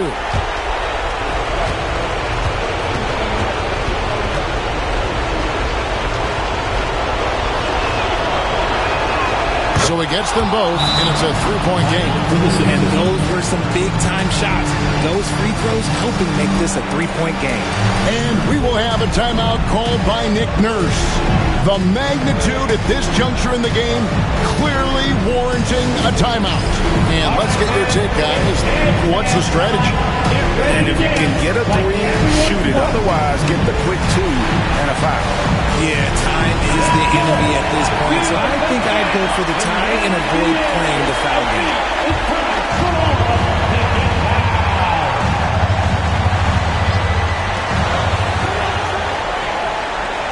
Johnson against George. Lets a floater go. Johnson with the bounce pass. And so it's the Hawks who come out on top. They had to scrape and claw to push it to overtime, but they really came out in the extra period. What a ride. I mean, I thought it might end in regulation, but you know what? They came through big and did exactly what was necessary once we got into OT. And that'll do it, folks. Alongside Richard Jefferson and Greg Anthony and our reporter David Aldridge and the entire 2K Sports crew, this is Kevin Harlan saying so long. And as we leave you, we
Starting for the visiting Boston Celtics. At center, Mark Eaton.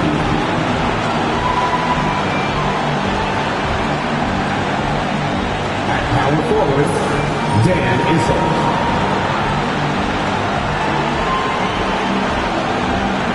At the other forward position, Chris Mullin. At point guard, Kyrie Irving.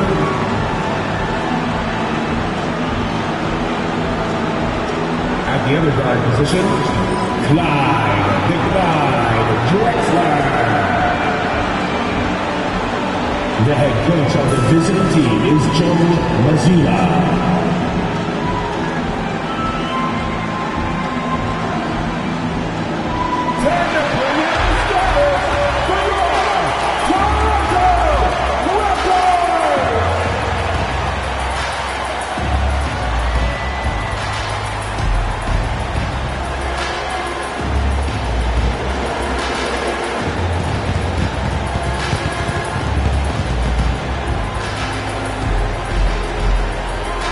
Shooting guard, standing 6'5", number 27.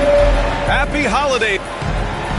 And this is what the schedule looks like for the Toronto Raptors. On Sunday, they head out on the road to face the Hawks in Atlanta. Then on Friday, they head back home to host the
Miami Heat. And that game against the Wizards, it will be the 9th bit of action for them during the young season.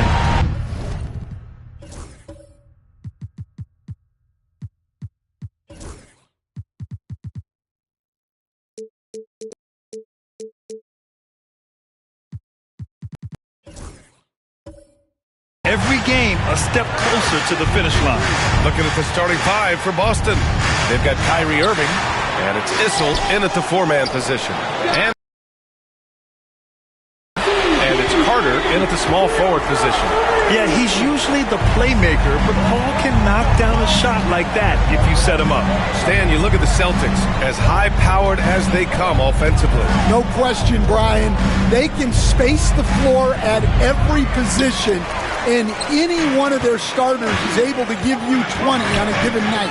Oh, they pick off the pass. To the inside. Here's Irving. The shot, no good. Nice D from Paul. Here's Toronto with the ball. It's a three-point game. Caldwell passes to Paul. Here's the teardrop. He gets it in there. Paul's got 5. He doesn't back down from anybody. Paul has to be one of the most tenacious competitors in the league. They set the pick. Irving for 3. Again, the miss by Boston. For Toronto, they've gone 2 of 3 from the floor. Now here's Paul. He's guarded closely. Oh, his shooting remains on point. 3 for 4 thus far. Here's Irving. His last outing, he had 20. Pass to Mullen. Here's Issel. Irving looking around. Shoots over Paul. Boston, no good that time either. A very sluggish start on offense. 4 attempts with nothing to show for it. Carter can't get it to go. The Celtics have gone 0 for 4, missing their first 4 attempts. Here's Drexler. And that's good. His first bucket of the game. A huge sigh of relief. 1 for 5 now. Let's see if they can keep it going. Pass to Weber. Here's Caldwell. Outside Paul. Clock at 6. And he was fouled while in the act of shooting, so he'll take 2 free throws. That's his first personal. Stan, as a coach, what's the best way to instill confidence in your players? Well, Brian, I don't know that as a coach you can instill confidence in them. But what you can do is prepare them for every situation in the game so that they're not having to think about what they should do. They know, and they're prepared to execute. That's good from Paul. Grant, would you say the Raptors are in the process of starting over? You know, I certainly don't think that's the wrong thing to call it, B.A. Coaching changes, some big trades. They're shuffling things around and trying to start building something new. Paul hits them both. Stan, last year was an epic season for the Celtics, obviously ending with their 18th title. Yeah, they were by far the best team in the league all season. 64 and 18 in the regular season.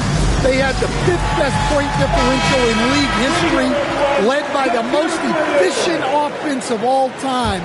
A very worthy champion. Just over 2.5 minutes played here in the first.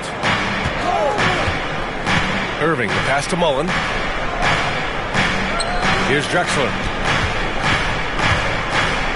Pass to Mullen. 4 on the clock. Irving, no good. He's got to take a back seat right now. When you're ice cold, you can't just keep gunning. Carter, the pass to Paul. Right through the D for the layup. Paul's got 11. Just so successful getting the ball inside and finding those great looks. Outside Irving. And first quarter, we're about 3.5 minutes in. Pass to Mullen.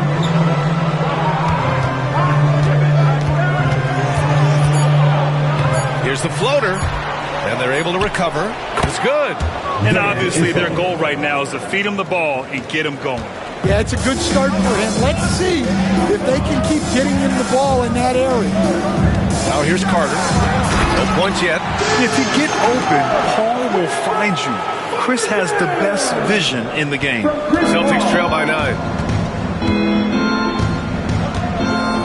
Outside Irving. Rebound Toronto. Something's off about him this quarter.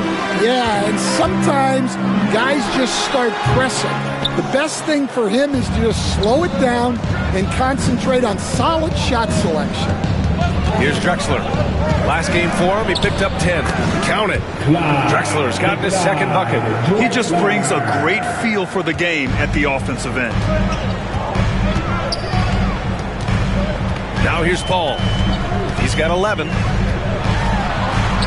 And a nice finish on the layup. 13 points in the game.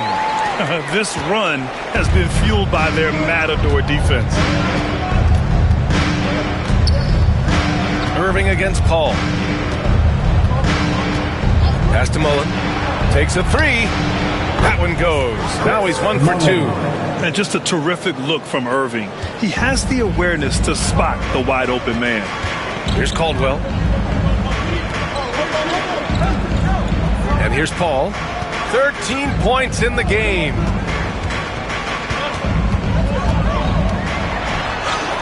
Another basket. He's now 6 for 7 in the contest. Defensively, they've got to get more bodies in the paint. That's 3 straight field goals from below the free throw line. And Joe Mazzulla has called timeout. He wants to give him a breather and talk things over.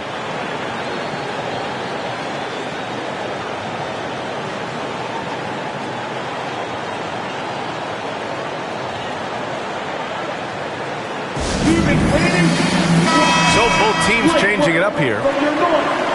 Squads that love to run. Last year's team leaders in fast break points. Toronto, number 1. If this team had a chance to push it last season, they did. The best fast break team in the league.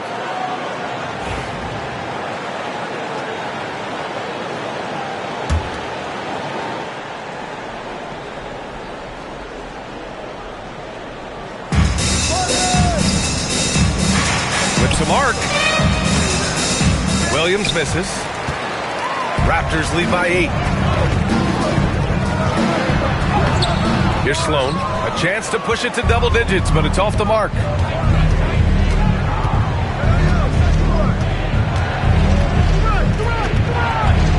Here's Drexler. There's the drive. Takes one from 10 feet. It's an even 3-on-3 break. Here's Paul. He gets it. He's 7 for 8 and really going at him out there. An outstanding first quarter from the field. And Williams has got the ball here for the Boston Celtics. They're coming off that loss against Philadelphia. In this league, you have to stay active at both ends of the floor. I thought their lackluster defense was the difference in the game. Yeah, poor communication in the defensive end. Many of the rotations were late. A chance here to catch up with Allie from the sideline. Brian, it's great hearing Celtics coach Joe Mazzulla talk shop. He said everybody tries to break basketball up into offense and defense, but it's one game. Your spacing, decision-making, and shot selection set up your defense. That transition happens so fast, so the game is constantly changing. It's all connected, Brian. No question. Thanks, Allie. Good stuff there.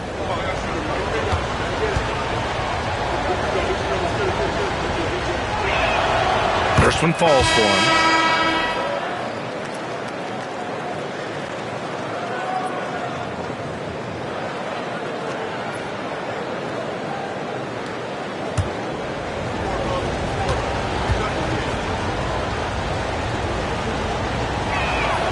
And Williams drops them both. Yeah, great effort tonight, and he's been rewarded with trips to the line. Out left to the wing. Here's Weber. It's good. The assist that time from Paul. And this defense needs to turn the screws and ramp up the intensity. They're looking a little loose out there right now. Kessler, a screen on Paul. Here's Williams. Oh, and he got fouled on his way up. He'll head to the line to shoot 2.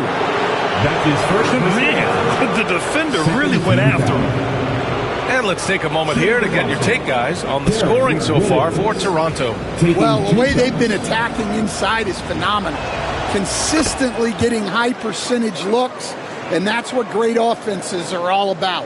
And, of course, taking it inside, always a great game plan. And I'm curious if there'll be an adjustment from the defensive end. Maybe sag off some shooters a little.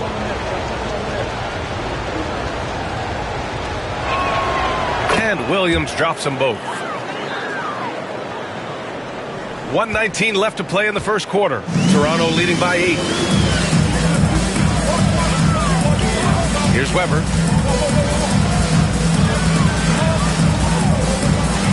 Oh, Kessler with the block. And look, Kessler just has a nose for the ball. He is a certified shot blocker. Offensive rebound. Issel laid it in with a nice touch off the window. have to take care of the defensive boards better than that. Yeah, they need to pay attention to the details. Second chance points are backbreakers. Now here's Carter. 15 in his last outing. And the jam by Brown. And after putting it down, he dangles from the rim a little. Man, that's borderline taunting right there, Grant. They're playing with a certain swagger right now. Williams against Paul. Out to the wing. 29 seconds left to play in the first quarter. And Carter with the block. It's stolen. Here's Marion. He's checked by Carter.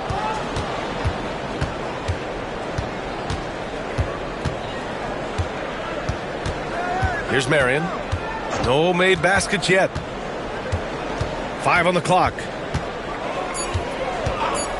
Kessler, a screen on Carter. And so it's Toronto, finishing the quarter with an 8-point lead. They've had incredible success defensively, taking away good looks and pressuring shooters. More 2K action in just a moment.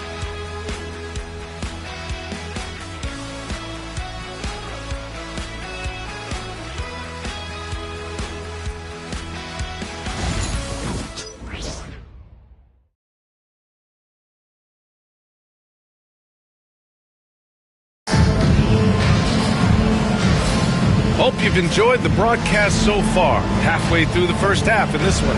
You know, you take a look at the Raptors' performance here, guys. What are your thoughts? Well, there's no reason to take risky shots when you can collect points at the rim. Yeah, they made a point to get inside on this defense, and it's been working like a charm early on.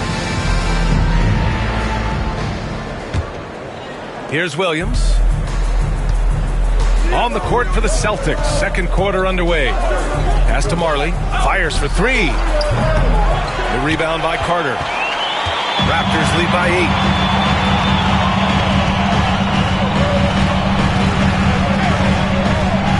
Here's Mashburn. Outside Carter. 6 on the shot clock. To the middle. Here's Brown. And the jam by Brown. Attacking the rim with power.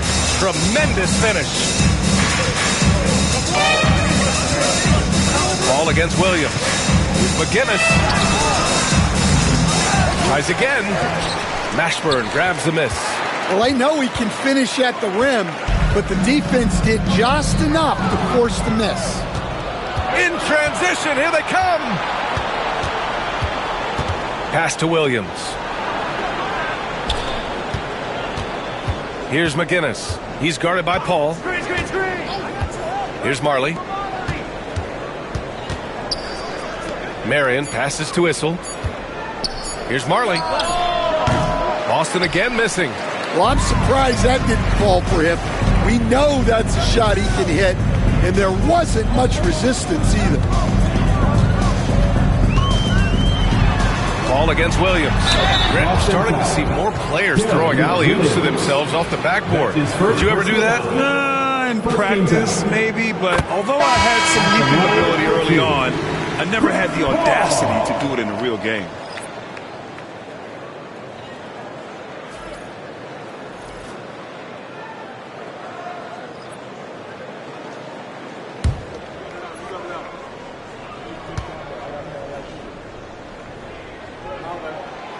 So hits one and misses one at the line.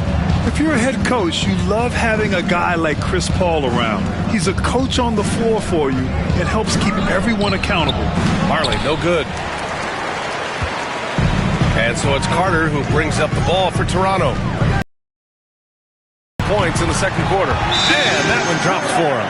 And this is what you want to do when you've got a big lead. You must stay aggressive. Yeah, they're being absolutely relentless, building this lead in every way possible. And Joe Mazzulla has called timeout. A moment to rest and confer on the game plan.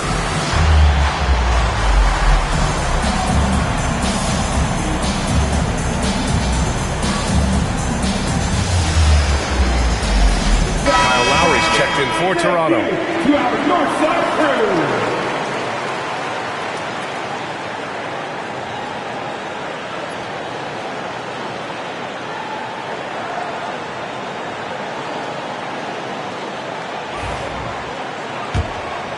Here's Irving.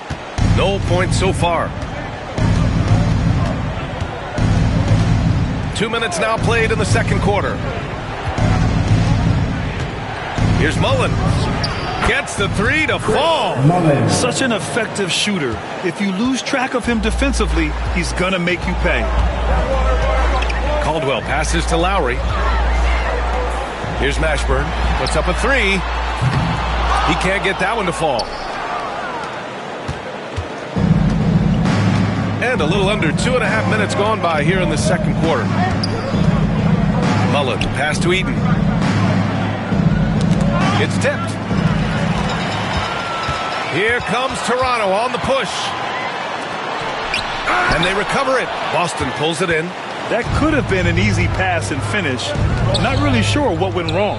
Yeah, that just comes down to the timing being off between those two guys. What you admire most about Kyrie is his creativity. He sees the floor so well and sets up his teammates effortlessly. Here's Marley. Outside Irving. From outside the arc.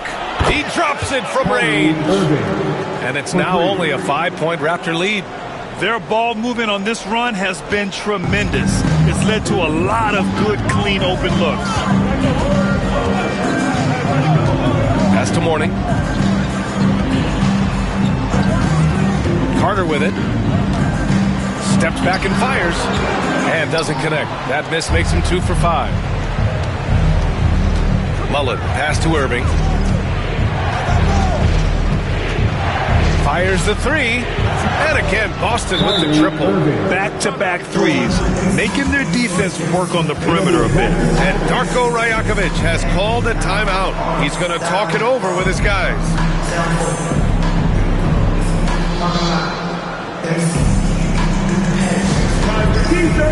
Make some noise, everyone.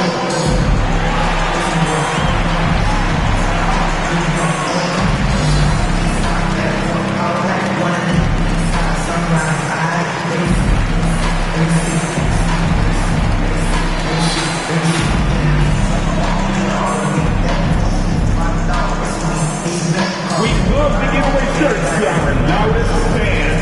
Now is that time to grab a free shirt.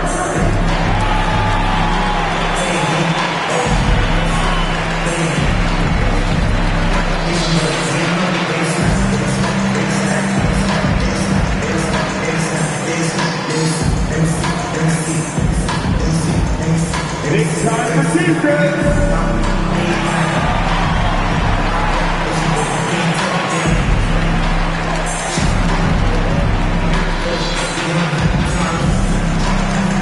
Both teams will make substitutions. All right, with this break, let's take a look at the teams that were the toughest to score against last year. 5th best, the Celtics. They made life hard on opponents. One of the best defenses in the NBA last year. Here's Mullen. And good. Coming on the assist by Irving. Irving's got his 3rd assist of the night. Well, it's a three-point shooting league. Guys like him are so important for spacing. Now here's Lowry. Yet to see a basket. Here's the pick. Brand passes to Lowry. Can't hit from in close. Boston on offense. Right now on a 14-0 run. Back to Irving. Here's Mullen. And again, Boston with the triple. When you let a team knock down that many threes, you know you're likely to be on the wrong side of a run. Caldwell passes to Lowry. Over Irving. And again, Toronto no good. Boston leading by 4. Stan, you're the son of a coach. Your dad was a great coach at the collegiate level. What was the best advice you ever received from him? Well, Brian, the one that has always stuck with me is he told me in my first season, if you think you've got all the answers, it's only because you don't know all the questions. And I think that's true in everything, not just basketball.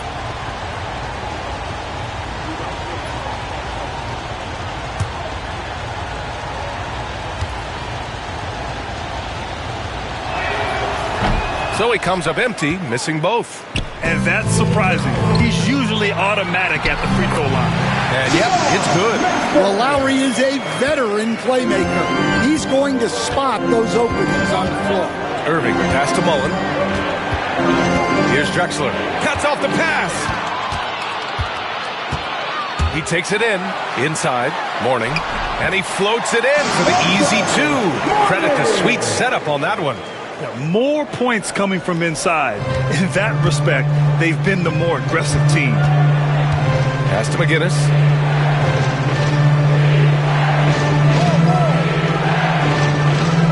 Back to Irving. It doesn't go for him. Ooh, excellent D there from Lowry.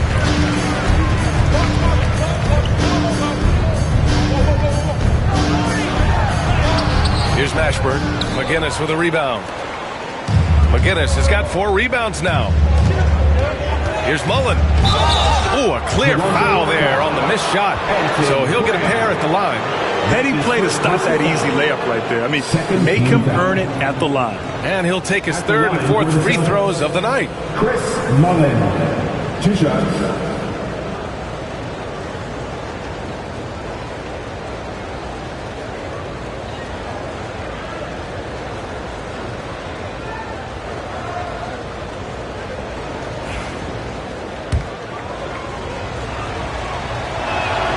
And the first one at the line is good.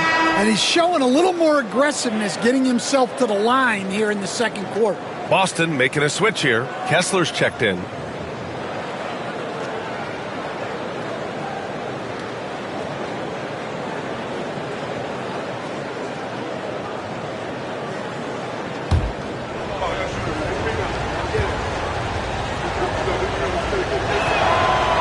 Good on the second, so he makes them both. And timeout called by Darko Rajakovic. I think right now he must be looking at some adjustments. They're moving on after the tough loss they took at the hands of the Hornets. And you know, I mean, they played with great energy all the way through. Just fell a little bit short. Yeah, and sometimes that's what happens in this league. You can play your A game and still get beat. They just look so overwhelmed inside. You know, that's why they continue to get attacked. Boston on offense. They're on a 19-6 run. Lowry against Irving. And he buries that one. Back rim and in. Irving's got 8 points here in the quarter. Are you serious? What a sweet move. Broke his ankles on that one. Lowry surveys the D. Grant passes to Sloan. Just 5 on the clock. Here's Mourning. Good D by Kessler. For Boston, they've gotten 7 of 13 attempts to go here in the second. Here's Drexler. Ooh, he's looking comfortable now. 3 for 3. And they seem to have a hard time picking good shots in the first quarter, but it's all coming together now for them here. Lowry outside from deep. That one falls. He's now 1 for 3. Well, he's been doing it for such a long time. The defense has to play Lowry tougher from 3. Irving, the pass to Kessler. And finished off by Kessler. I just love the aggressive finish. I'm thinking he's sending a strong message with that jam. Lowry against Irving. Lowry, the pass to Sloan. To the left side wing. There's a screen. Here's Mashburn. Good. He hits the jumper. 24 seconds left in the first half. Irving against Lowry. Pass to Kessler. Here's Drexler. Just 5 to shoot. Lays it up and banks it in. Drexler's gotten 4 this quarter. Well, the defense allowed that one. He had a clear path to the cup. And the first half comes to an end. We've got a close game going here. Boston out in front. They're up by 3. And we'll see you back here after the break. Third quarter action in just a bit.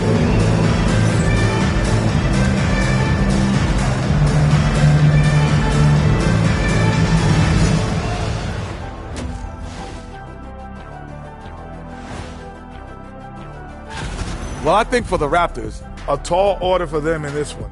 Looking to steal a win from a very good team. On paper, it's a... And as we review this first half for the Celtics, still anybody's game. They're clicking from outside, hard cuts to the ball, and a few bone-jarring screens. Man, they have a high quality of looks. They've been cashing in on those. We'll see if the sharp shooting continues.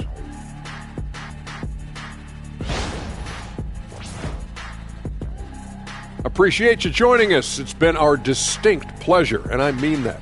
Let's now take you back over to the third quarter with Brian Anderson.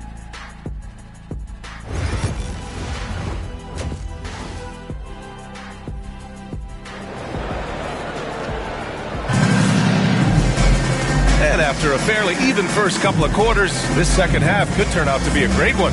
Both teams trying to gain an edge. Chris Paul having a dominant impact in this game. The numbers say it all. He spent the first half playing efficient ball. Yeah, it's not like he's getting everything at the rim. He's playing smart and just taking what the defense gives him.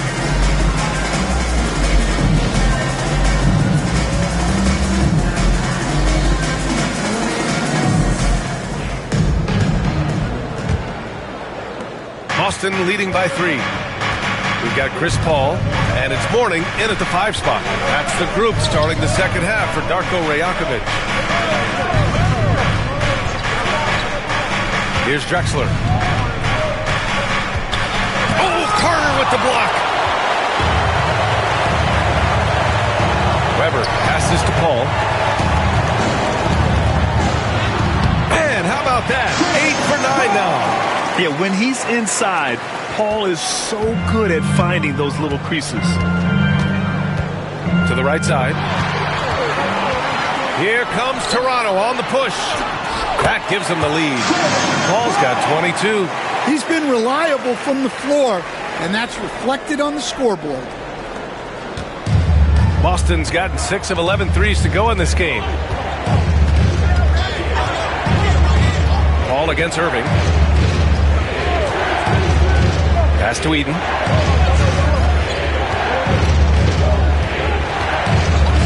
Six to shoot. Here's Mullen from downtown. Rebound Toronto. Paul's got his 4th rebound in this one.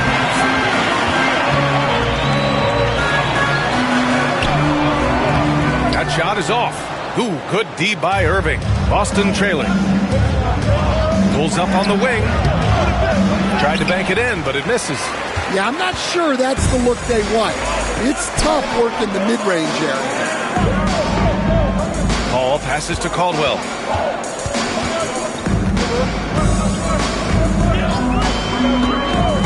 The 3 is up. They get it again.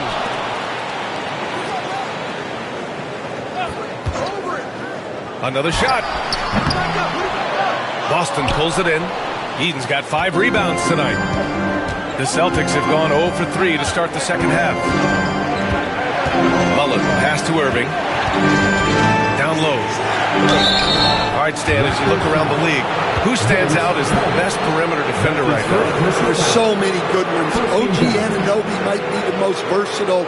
Drew Holiday, Derek White, KCP. Don't forget about guys like Aaron Gordon and Herb Jones, also outstanding.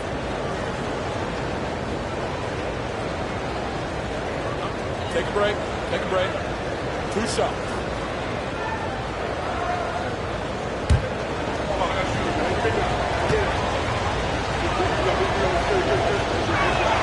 The first free throw is good.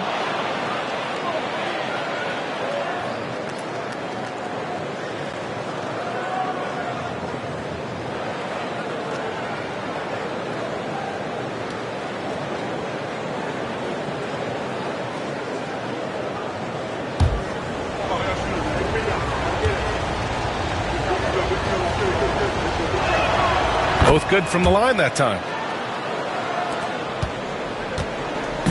And so Paul will bring it up for the Raptors. Pass to Mourning. Carter from outside. Issel with a rebound. The Celtics with the lead.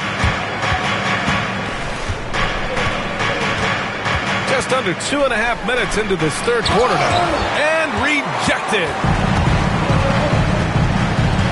Inside. Oh, he picked him clean. To the paint. Drexler, that's good. Drexler's got 10. In a tight game, they wanted to make sure of that possession. The Raptors have got just 2 of 6 in the second half. Outside Carter. Pass to Weber.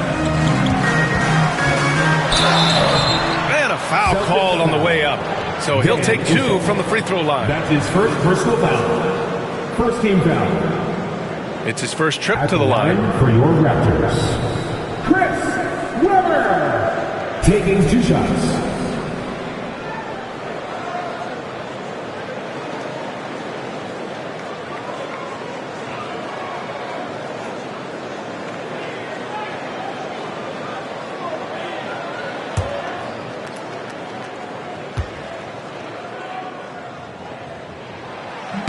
And he makes a first.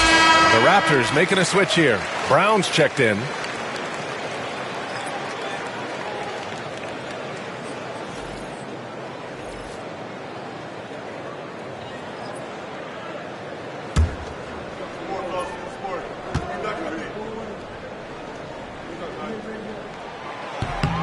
And so he makes both from the line. And he's shown a great touch at the line. They've tested the big guy, but he's come through. Irving, the pass to Issel. Here's Mullen. Here's the 3. They get it back. Jacks up a 3. Count that one. He's scoring at a nice clip. He's 6 of 9 tonight. He's creating good looks and shooting very efficient. Pass to Caldwell. Back to Paul. It's stolen by Irving. Out to the right wing. Mullen, pass to Eaton. Weber pulls it in. Weber's got 6 rebounds now in the game.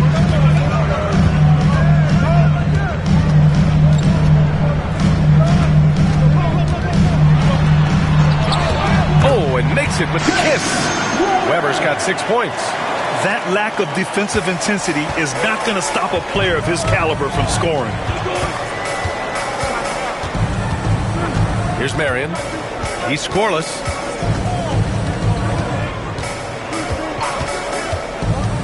Lets the 3 fly. Weber pulls it in.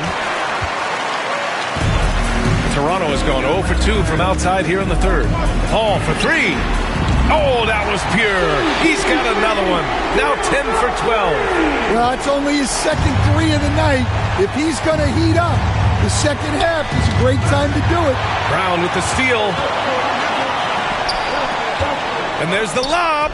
Throw it down on the breakaway jam. Got to give him credit for jumping on the ball and making the most at the other end. Boy, inexcusable at this point of the game. They got to be more composed in these moments.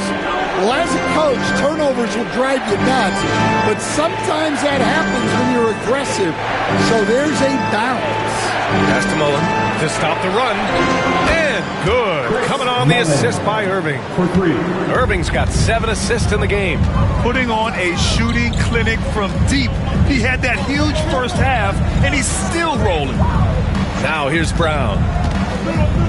Back to Paul. Nice dish, and the layup goes down. Paul's got 9 points now in the second half. They're not messing around. 5 of their last 6 buckets have come from the interior. Here's Mullen. 24 points for him. Outside for Irving. Shot clock at 6. Mullen can't get it to go. For Toronto, they've gotten 6 of 10 shots to fall in this third quarter. Impressive one-hand slam right there, B.A. Man, as long as he's confident about it, I'm good with it. Maybe use 2 hands next time. He knows where he is. Pass to Marion. Here's Issel. Now Irving. He's guarded by Paul. Irving against Paul. And it's Irving missing. Excellent coverage defensively, making it hard on him. There's a minute 40 left in the third quarter. And it's time to give you a look at the top three-point shooting teams from a year ago. Boston in second. Just so efficient from downtown last season. The threes are a big part of this team's offensive game plan. Let's get a quick check of the scoring breakdown here for the Raptors. Well, their passing has been just exceptional, and it's opened up the floor for them on numerous occasions. And also the number of points they've scored in the paint has been impressive. This coaching staff encouraging them to keep going inside. No good on the free throw. Both teams deciding to change it up.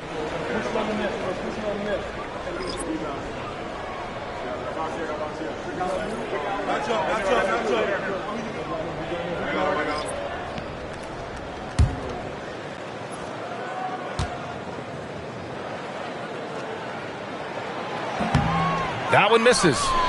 Celtics trail by 4. Pass to Marion. To the middle.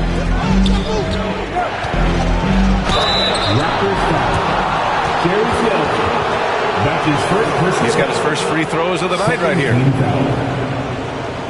At the line for the Celtics, Dan Marley. 2 shots.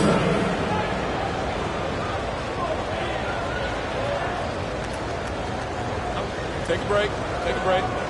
2 shots.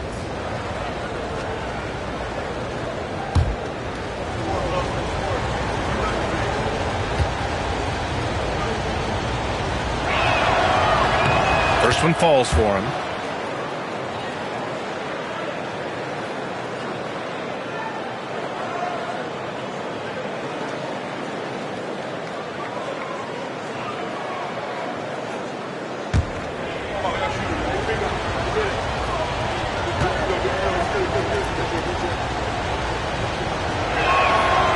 So he gets them both.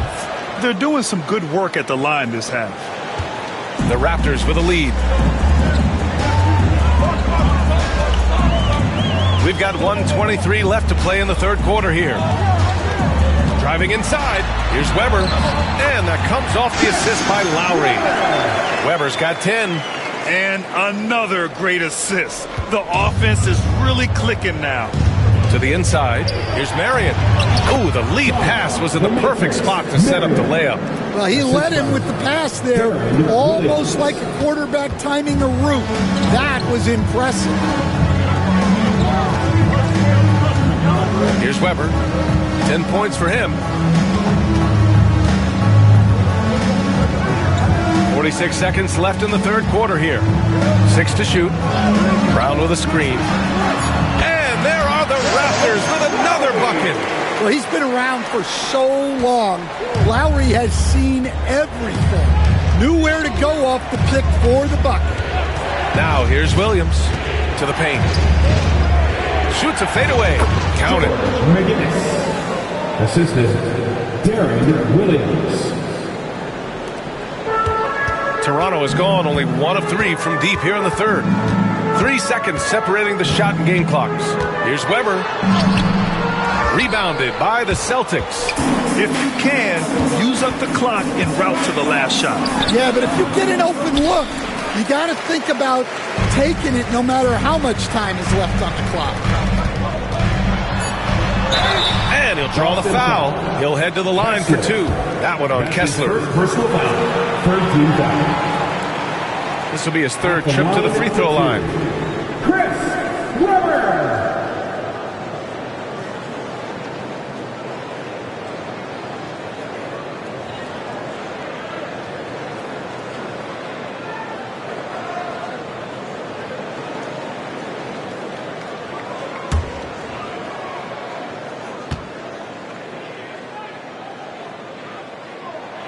First one falls.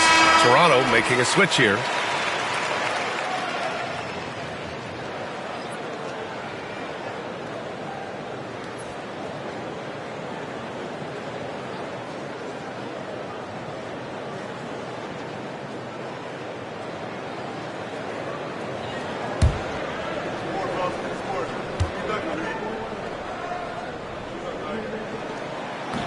And that's good as he hits both shots.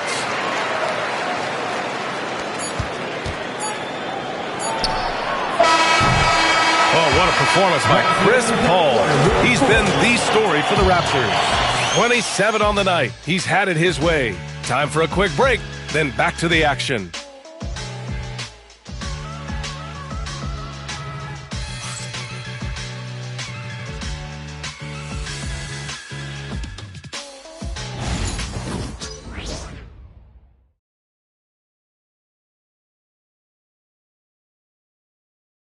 And it's time now to bring you our State Farm assist to the game.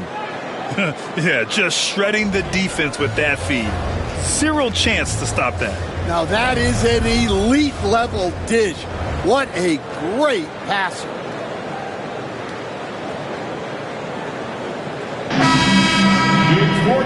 We've reached the fourth quarter in what has been a very competitive game. Should be an exciting finish. On the court right now for the Celtics.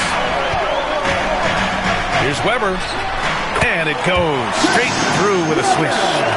They're going old school out there now, working the mid-range part of the floor.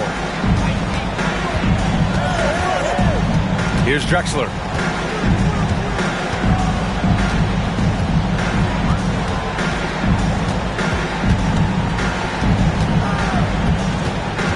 Down to 5 on the shot clock. From 18 feet away. That one's off. His third miss out of 8 tries. Here's Sloan. Lowry, right side. Brown, a screen on Williams. And here's Lowry from the arc. Sinks it from distance. And now a 9-point Toronto lead. A little over a minute of the fourth quarter gone now. Lowry against Williams. Pass to Kessler to the middle. Here's McGinnis. And all around the rim that time before dropping. They've now had assists on each of their last 3 buckets. Raptors lead by 7. Lowry, the pass to Weber. And just about a minute and a half gone by in the fourth. Finally getting himself to the free throw line. He was sitting back in the first half with no free throws to show for it. At the line for Toronto, Chris Weber, taking 2 shots.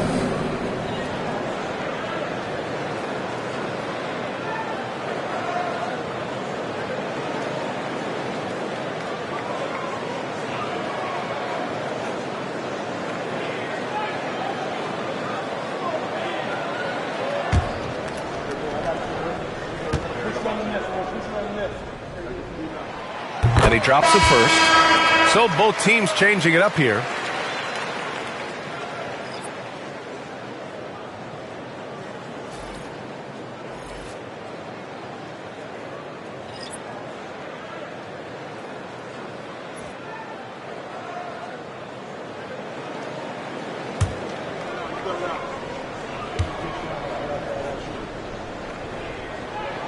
Both shots good from the stripe. We're just over a minute and a half now into the fourth. Offensively, it's been a struggle for them. Yeah, they need to string together some shots to have any kind of chance. And Joe Mazzulla has called timeout.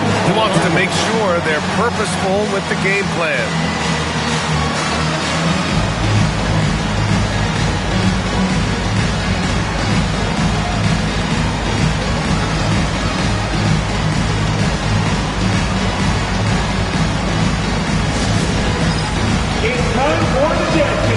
If you see yourself on the big screen, then you know what to do. Show us your move.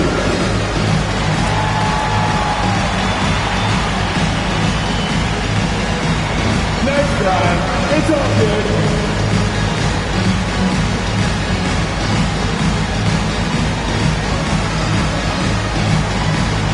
You have the camera all on you.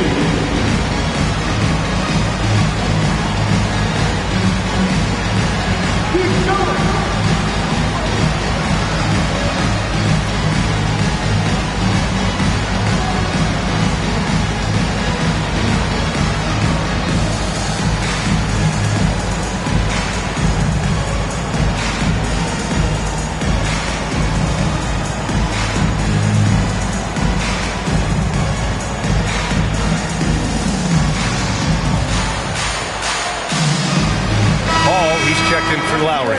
A moment to hear from Allie LaForce. Over the break, I listened in on Joe Mazzulla's huddle. They took a laid-back approach to the huddle, telling the team everyone thinks this game is over, so just go out there and let it rip. Let's see what we can do. And I think the players love that message. Okay, good stuff. Thank you, Allie.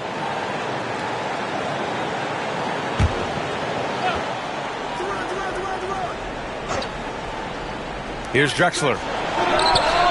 And he wills that one in, sinking it right through the back of the iron. Big ups to this coaching staff. Great play design there. Pass to Caldwell. Here's Mourning.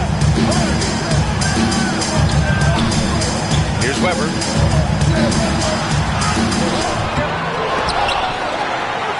And there's the slam dunk to finish it off. Wow, that type of finish is just deflating right now for a team that's trying to make a comeback. Ouch. That's certainly a big-time finish right there. It was one big exclamation point, or maybe even a question mark. And it's Drexler missing. Their strong work ethic has been evident on the glass, really getting after it and being physical. Carter, the pass to Weber. Back to Carter. Down low. The defense gets in Paul's business, but his instincts are just too good. He's still able to get off his shot and draw the foul. That's good from Paul. All right, Stan, what's one rule you'd change if you could be commissioner for a day? Well, first thing I want to know, Brian, if I get to be commissioner for the day, for that day, do I get Adam Silver's salary? 100%. Brian, I'd get rid of all the replays. All the replays. No more reviews. Human factor. No reviews, no challenges.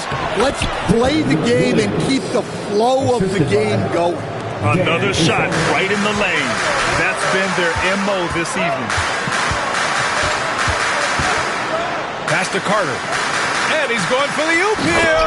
Throw it down on the lob. Woo! I just love that alley-oop slam. Defense disorganized. Defense pays.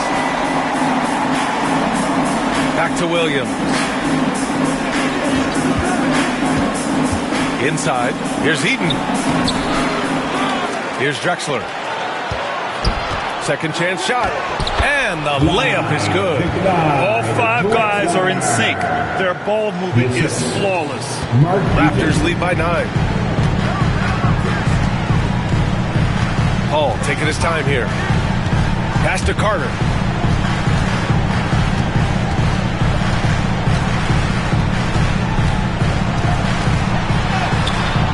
Carter, oh, he hangs in there and cashes in on the second chance points.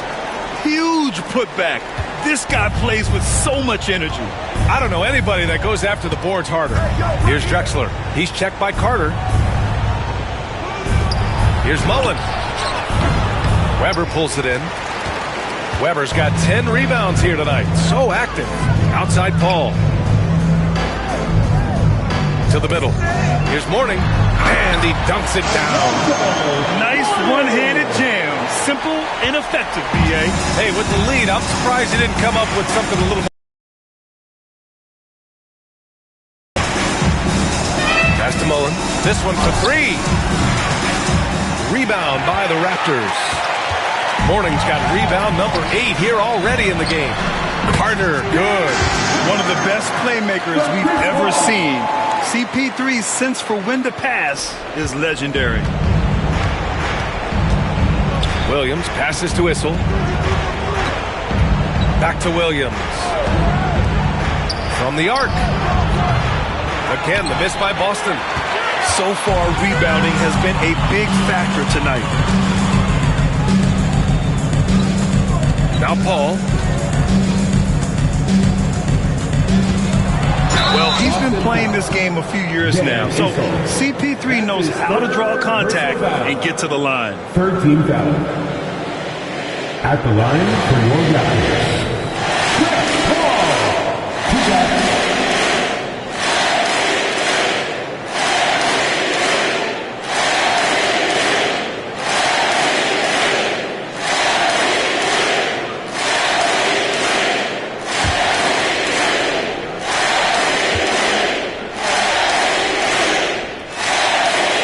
First free throw is good. Irving's checked in for Williams.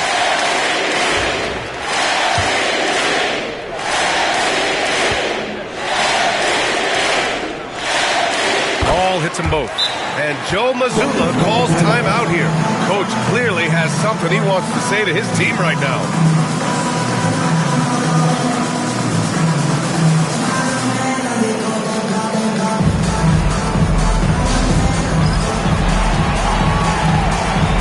And now we present our New Balance player of the game, Chris Paul. And I'll tell you what, this was one easy pick for sure. From the start, he looked in total control for the entire game. It's incredible to see a player outperforming everyone else on the court. Oh, man, what an effort tonight. To put together this type of game against the defending champs, that is impressive. This is why so many people hold him in such high regard.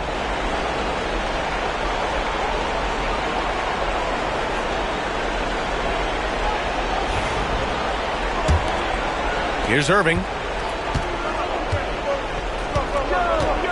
Pass to Eden. Back to Irving. Here's Drexler. To the inside. And stolen by Paul.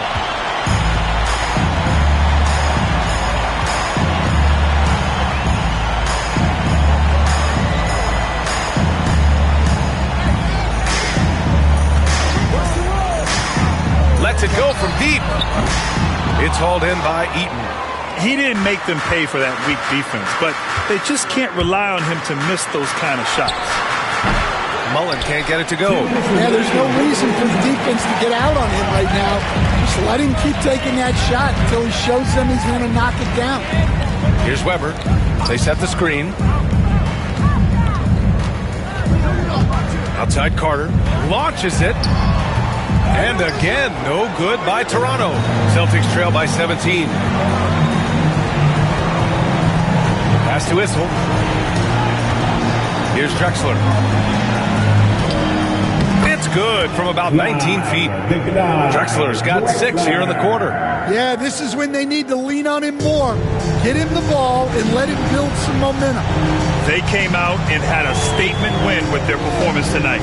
A fantastic effort to get it done here for the Raptors. They made a point to get some good looks. Yes, they were able to pound the ball inside. I love it. And this one concludes with their second victory of the year. And as it was happening, as it was building, you knew this was a monster game for Chris Paul. Well, he was the reliable option for them on just about every possession. So dependable, always making the right decision.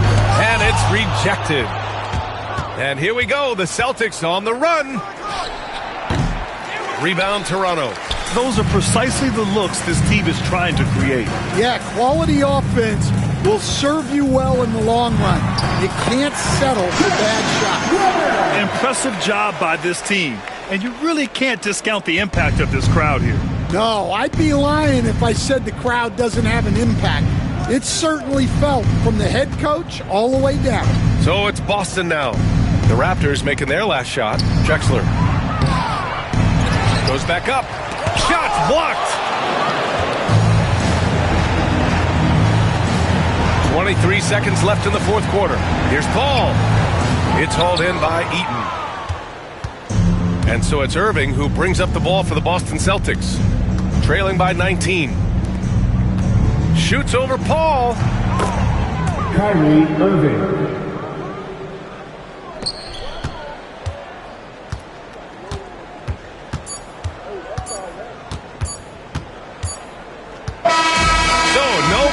For Toronto as they get the win, showing that they're the far superior team. They win it going away.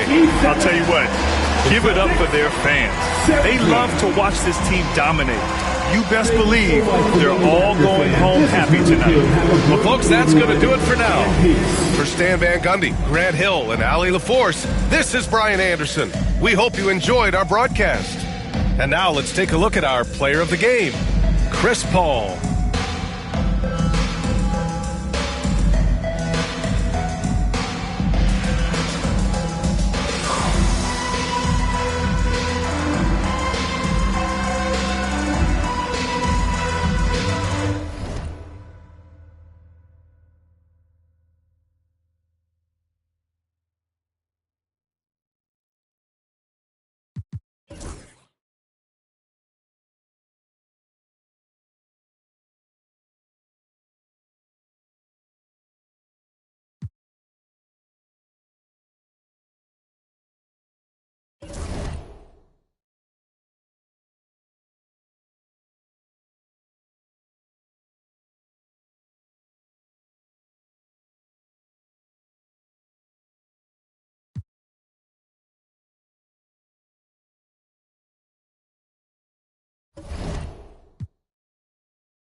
Oh, say does that star-spangled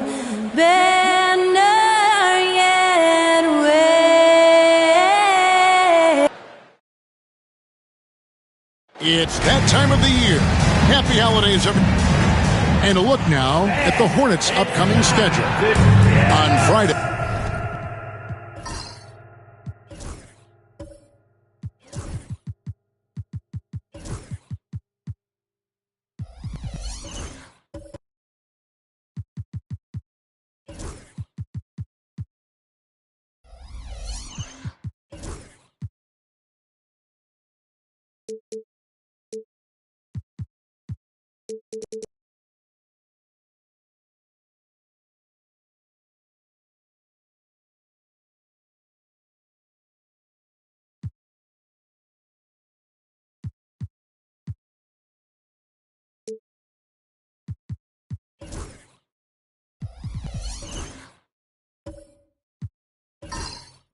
They'll be playing the Bucks in Milwaukee. Then on Wednesday, they'll tip off a homestand, starting with the Brooklyn Nets. And that matchup against the Heat, that one's going to be game number 9 of the year for them. Really starting to get towards the meat of things by then. So let's take a look at the Charlotte starting lineup. Luka Doncic out there with Donovan Mitchell. And there's Davis, and it's Sampson in at the center position. And for the Wizards, they've got Artest. Abdul-Jabbar is out there with Johnson. And it's Guerin in at the shooting guard position. Here's Doncic after the basket by Washington. Driving to the basket. Good on the bucket. And what a matchup we have here in the front court, Gray. Yeah, each of these teams are anchored by their big men. I think it's going to be physical and highly intensified. Here's Guerin after Luka Doncic's bucket. Here's Pettit.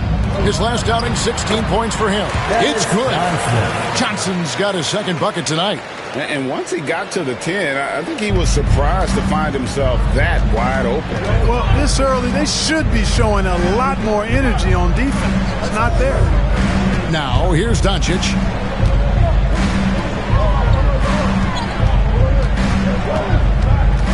Shot clock at 6. And out of bounds as the Wizards gain possession.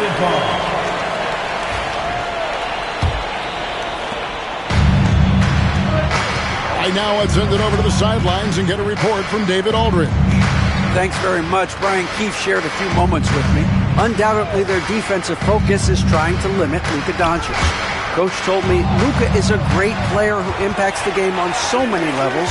No one has been able to shut him down. We just need to play with physicality and make him work for everything. We'll see how they handle one of the toughest matchups in the NBA. Guys? Thank you, David. Now here's Johnson. Tries again. And out of bounds as the Hornets gain possession.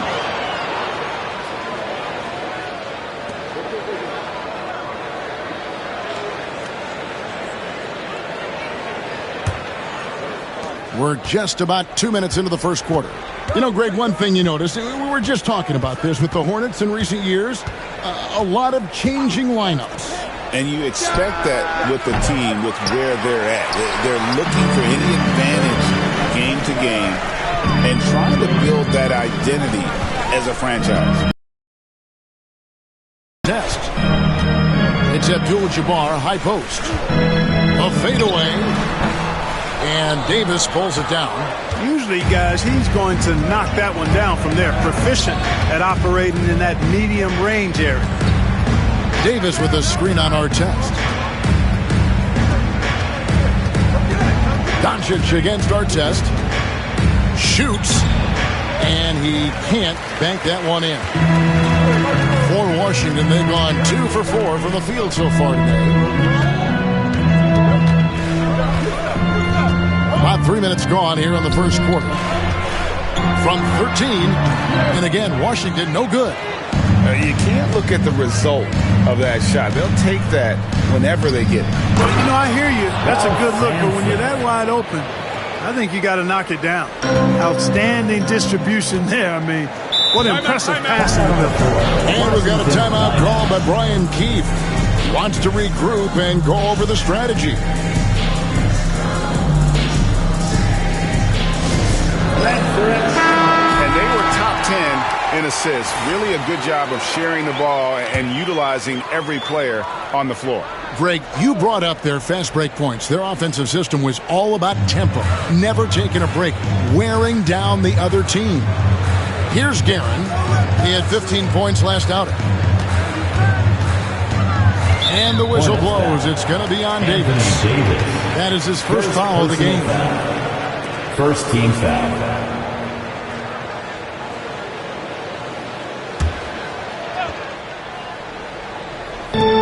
First quarter, we're about 3.5 minutes in. Here's Artest. Sinks the three-pointer. Hey, you don't often see the quick release from Artest, but that time he showed it to you. Davis with a screen on Artest to the paint and finished off by Davis. Boy, there's not a better target in all of the NBA than Davis for the alley-oop. The Wizards have gone 50% from the field, hitting 3 of 6 since the opening tip. Doncic against Johnson. There's the steal. Down low. Here's Davis, and it's Davis finishing it off. Always among the league leaders in throwdowns. AD's tough around that rack. Johnson, the pass to Bennett. Back to Johnson. Wizards passing it around. Here's Guerin. And the rebound goes to the Hornets. We know how good a shooter he is. It's frustrating for him when he's not able to knock down that kind of wide open look. The three from Davis. Good. And the assist goes to Doncic. Doncic has got 3 assists now in this one. And Clark, it's hard to compare Luka Doncic to any other player we've seen before. I would certainly agree with that. Ditto to that, Kevin, because he is unique. His pace is never hurry. He never gets rattled. He complains to officials a little bit more than I like to see, but he's strong. He's got great touch and feel, and he scores at all 3 levels, and he's a brilliant passer. For Washington. Let's take a moment here to get your guys' take on scoring so far for the Hornets. To me, it's been the ball movement. That's been the key. I mean, going from good to great. Not settling for a good shot, making that extra pass, keeping the defense off balance, and taking great shots.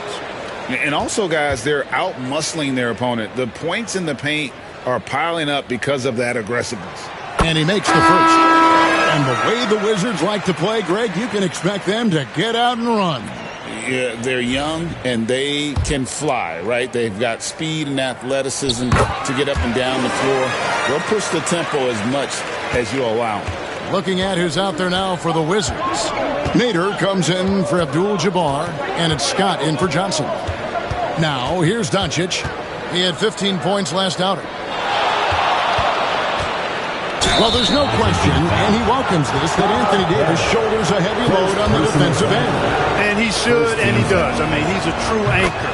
He protects the rim. He can guard out on the perimeter. He communicates well. He's got an excellent basketball IQ. And he's a guy that can cover up a lot of mistakes from his teammates.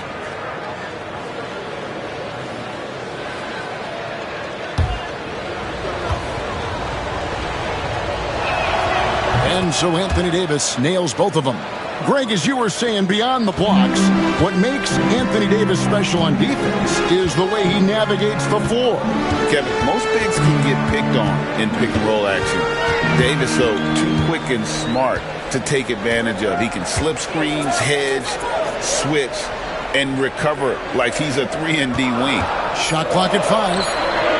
Gets the three-pointer to fall. It works well there. Not much resistance from the D. Yeah, that's not the defense you need. You got to be tougher defensively. Doncic bounce pass. Davis the pass to Doncic. And he lobs it up toward the rim. Up high to stuff the alley-oop. Oh, phenomenal alley-oop slam there. They are taking advantage of a team that looks lost out there. Well, I tell you what, guys, this is really getting close to being real ugly. It's time now to hear from our Hall of Fame reporter, David Aldridge. What's the latest, David? Kevin, the new leadership in Charlotte has made it clear that it's not going in for quick fixes. The goal is sustained success, building with youth and development. Call it roster flexibility or a blank slate. But with some promising young players and more help, there's nowhere to go but up. Kevin. Health is huge. That's the hope. Hey, David, thank you.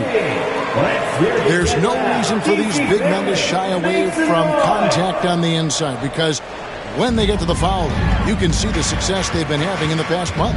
Fifth, Karl Anthony Towns.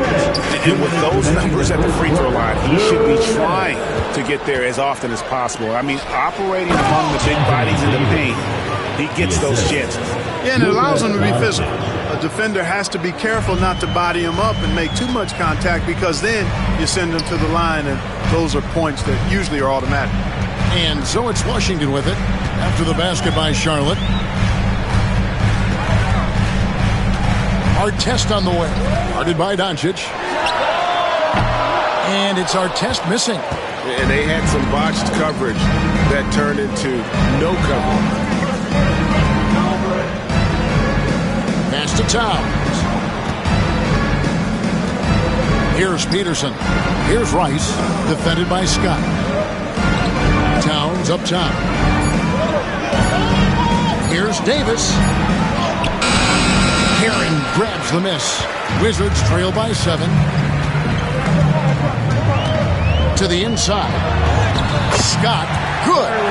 Scott's got 5 now. He's somebody that's really comfortable carrying the offensive load. The Hornets have gone 8 of 11 in the first quarter. They'll take that percentage any night. Pass to Rice. Puts up a deep 3. Rebound, Washington. He missed that one, but I've seen him drill shots from that distance in warm-up. Well, that looked to me, guys, like a heat check. It was maybe a step out of his range. Guerin, and the layup's good off the glass. Now it's just a 3-point Hornets lead. Yeah, another nice bucket down low. They've really been able to work the ball into the post effectively here so far. Now here's Doncic, and yep, finally drops after rolling around the rim. Doncic has got his second basket of the game. Scott kicks to Artest. They set the pick. And oh boy, a lot of contact there, but he gets the call and will shoot 2. Second personal foul. For Washington, they have been perfect at the line so far, albeit just 2 for 2. For 2, Artest.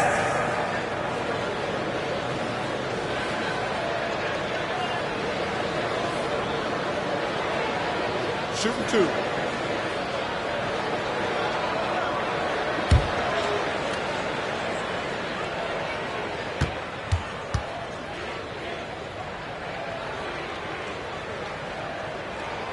That's good from Artest.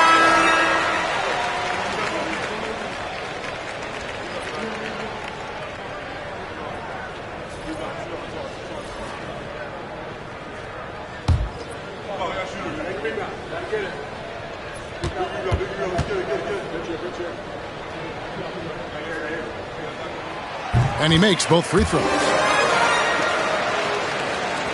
6 seconds left to play in the first quarter. Near the 3-point line, it's Doncic. Plenty of offense in this closely contested first quarter of play. Hornets lead by 3. And the second quarter will get underway just after this short break.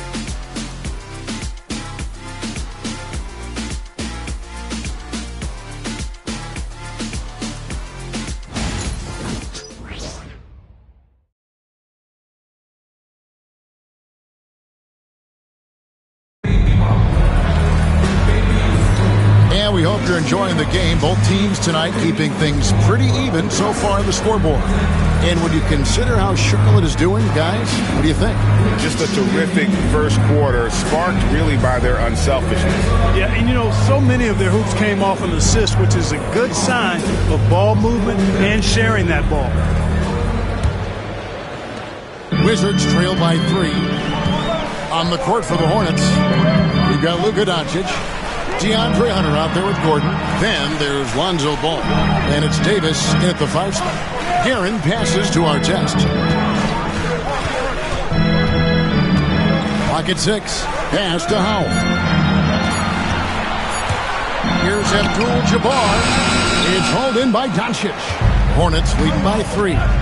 GA, when it comes to the Wizards, they have a pretty spotty draft record over the past decade. Kevin, it's tough to get things right in the draft. Plus, they have just had poor lottery luck, only selecting higher than 8th once in the last decade. But they have passed on some superstar-level talent. For Washington, they won their last contest, that game against the Bulls in Chicago. Here's Scott, and Davis sends it back. Expert timing by Davis on the block. Right when the ball was at its apex, he got it. Doncic dishes to Davis. That shot off the mark. Good defense by Abdul-Jabbar. Here's Scott. The quick look, no good that time.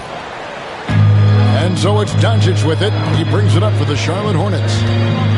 They haven't allowed any points in the second quarter. The 3-ball from Doncic. Don't know what you're thinking, but you got to get out on that or Luka's going to cook you. Scott, the pass to Guerin. Back to Abdul-Jabbar. And he makes that one. Abdul-Jabbar's got his first bucket of the night. Outstanding execution. Good job working the ball inside. Doncic against Artest. Davis setting the pick for Doncic. And the 3 off target. And if they know what's good for them, that's the way they'll defend against him every time he takes the ball on the 3-point line. Scott kicks to Artest. Pass to Howell. Here's Guerin. Abdul-Jabbar, a screen on ball. Guerin at the tip and staying with the play, Abdul-Jabbar. Abdul-Jabbar's got 4 this quarter. Well, you see the toughness and the instincts of Jabbar. I mean, always a threat for these second chance opportunities. And timeout is called by Charles Lee. And coach has decided they need a moment to talk things over.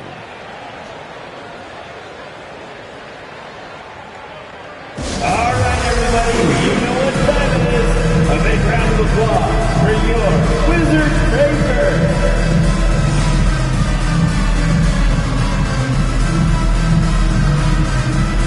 Both teams deciding to change it up. Here is the list of players with the most boards in the league this month. The NBA's leading rebounders. And you look at Abdul-Jabbar, one of the game's best, second in the league. He must be spending a lot of time in the weight room because he's shown such strength under the basket.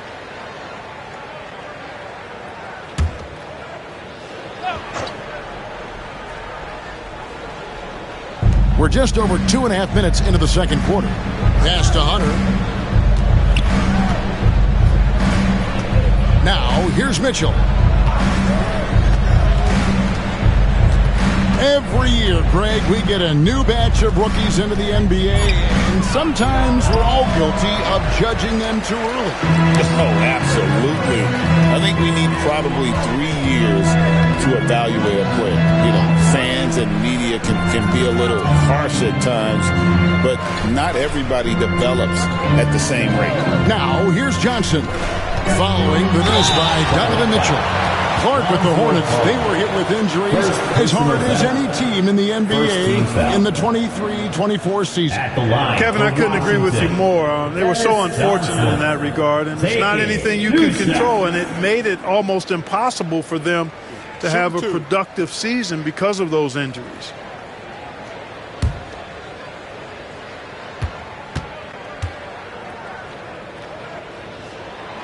And that one falls for Johnson. Hey, the respect Johnson's teammates have for him is obvious.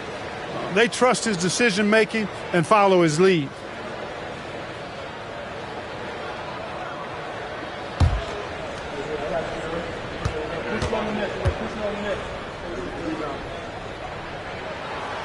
That one drops. He ties it up.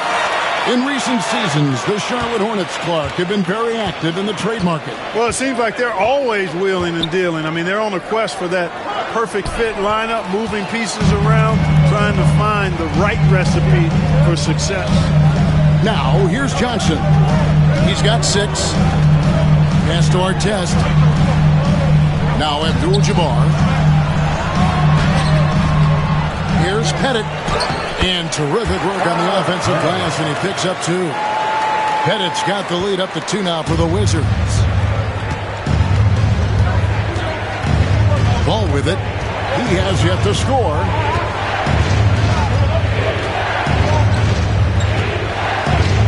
Mitchell outside.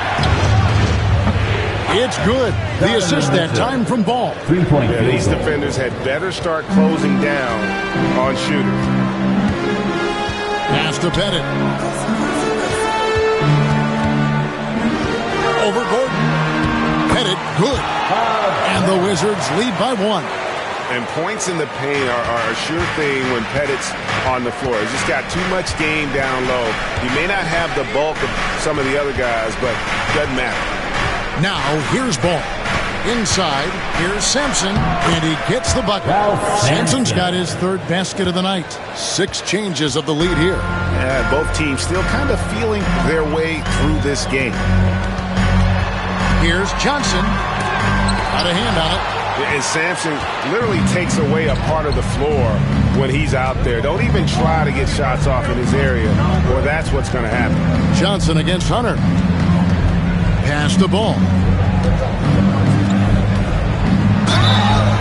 And contact on the shot, so he'll be shooting free throws here.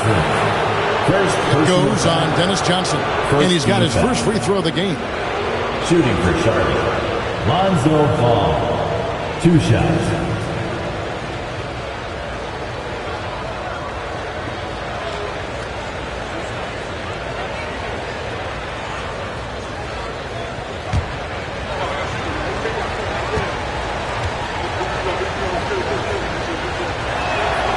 That's good from Ball.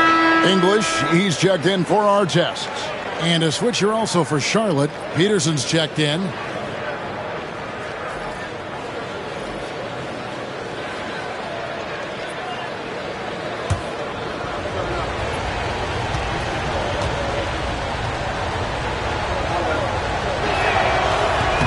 Ball hits them both. So for the Hornets, their last game, a win against the Raptors. Yeah, and that one, they just locked it down defensively. Challenged shots and been really protected the rim. Well, I tell you what, I think you got to really appreciate the grit. Getting dirty, staying engaged. That's really what defense is all about. And so it's Charlotte with it. Following the 3-pointer by Washington. Here's Mitchell. And a lot of contact on that one, so he'll shoot 2 here. It goes on Dennis Johnson. And Donovan Mitchell, Greg, is on the floor. He is the offense. For the Hornets. Yeah, and that goes beyond just his ridiculous scoring. It gets overlooked that he's also a skilled passer. So one way or another, Mitchell is finding points out there.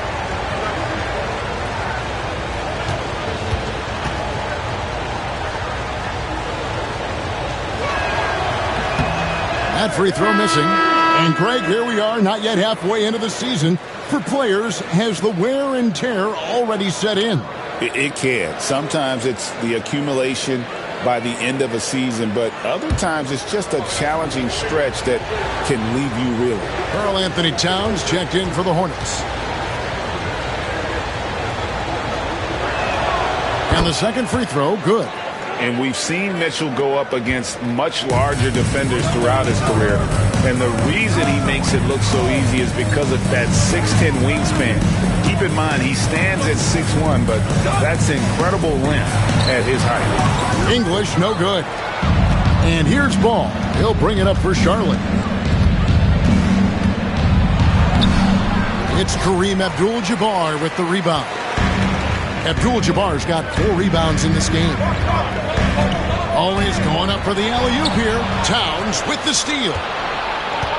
2 minutes. Here's Mitchell. Here's Sampson. And no good. Good defense by Abdul-Jabbar. 1:49 left in the first half of basketball. English's shot is good. Alex English using some deceptive strength right there to get that shot up and down through contact. And timeout is called by Charles Lee. Wants to talk some things over. Might be seeing some things to adjust.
leaderboard, if you want to talk defense and talk block shots, just have a look at these teams, what they've done the last month.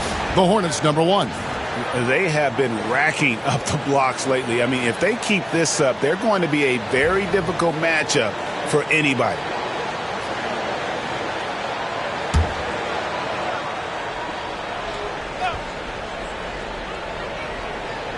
Towns, the bounce pass.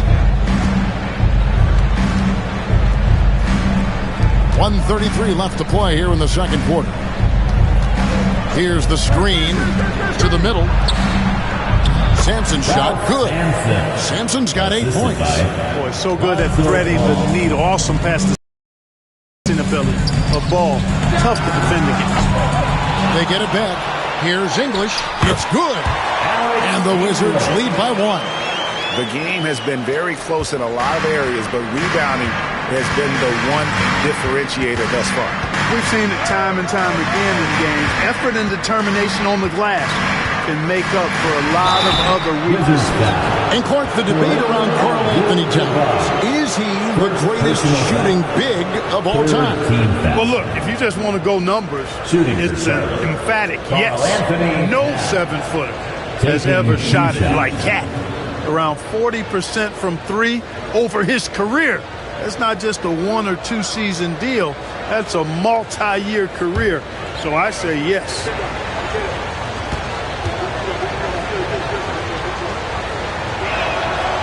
And that one misses. Well, one of the ways you mark consistency is looking at a player's efficiency rating, and Cat's is generally among the best in the league. And the Hornets making a change here. Rice is checked in.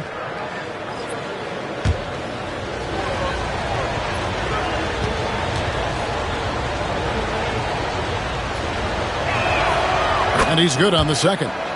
And you can make a case and argue that Cat is perhaps one of the greatest, if not the greatest, shooting big man of all time. And he's still got a lot of runway in front of him for his career.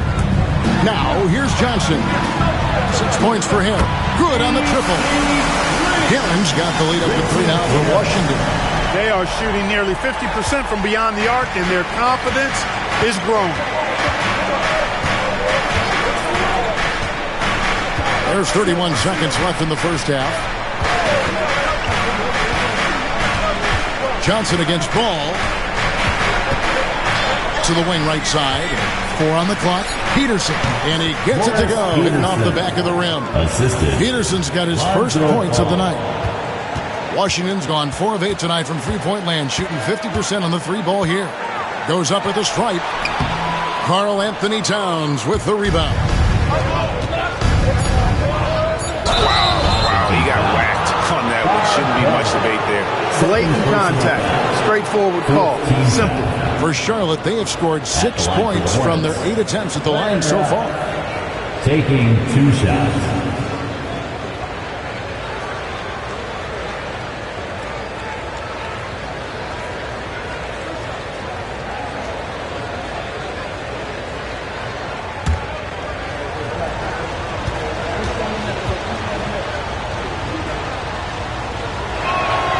And that one falls for Rice.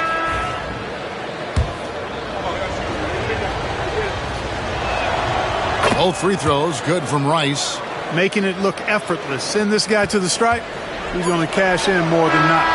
And that's it for the first half of action. What's been a very close game here. It's Charlotte up 1. It's time now to go courtside as we send you over to David Aldridge from the sideline. David, take it away. Thank you, Kevin. Carl, you guys have built a lead. What is the key to maintaining or increasing it going forward? I mean, don't change what we're doing. Just stay together, keep passing the ball, keep playing great defense, and just keep making them think and make decisions, especially the difficult ones. You had the advantage in the first half. We'll see if you can keep that advantage in the second half. Thanks for your time, man. Back to you, Kevin. Thanks so much, David, and we'll step away briefly, but get you right back out here for the start of the third quarter after this break.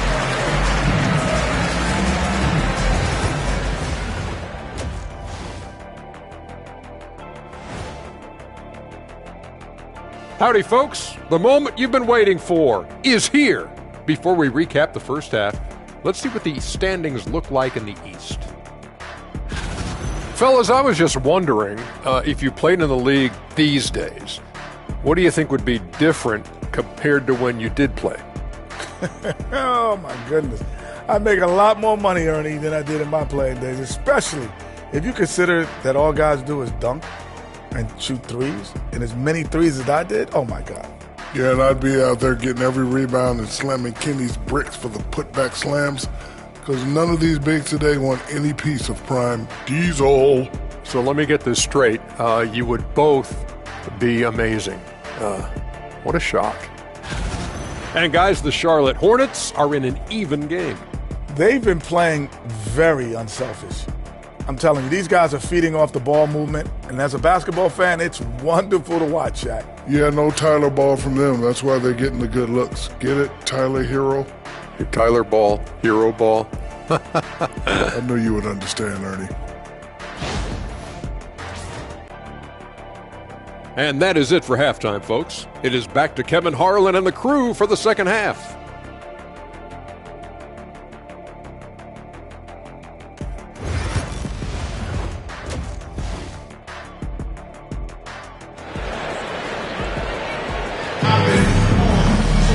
And if you're just joining us, we've played through the first half in a game that's been fairly even so far.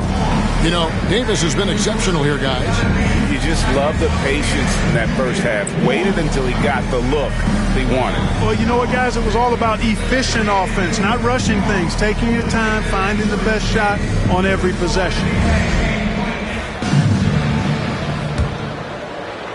Washington trailing.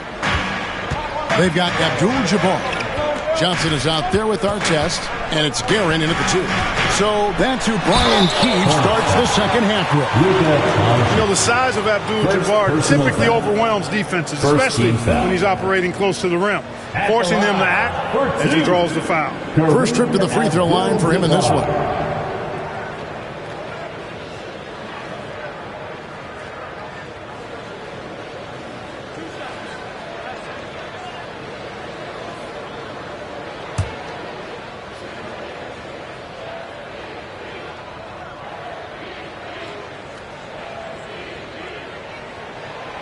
No good on that one. The 7'2" Abdul-Jabbar is such a remarkable player, so talented, and you got to love that unblockable signature skyhook shot that he mastered from an early age. Good on the second free throw. Listen, there's no doubt he feels like they should have the lead, but that miss will keep it all tied up. Doncic, bounce pass. Here's Sampson, and it's blocked. Here's Artest, rips down the breakaway slam. Just focusing on the task at hand, that's all you can do. Yeah, these teams trading punches right now. I mean, it's table tennis. Back and forth we go. Now here's Davis. Back to Doncic. Doncic converts inside. Nothing the D could do there. No way to stop Doncic. He's so hard to guard. Outside Artest. And he gets the whistle. 2 free throws coming up. And so far the story on Luka Doncic. Great showing for him last season. First in scoring, and he was also one of the league's most aggressive ball-hawking defenders, finishing top 5 in steals. And his unmatchable instincts for scoring the basketball. That's what made him number 1 last year. You can't stop him, and you can't even really contain him.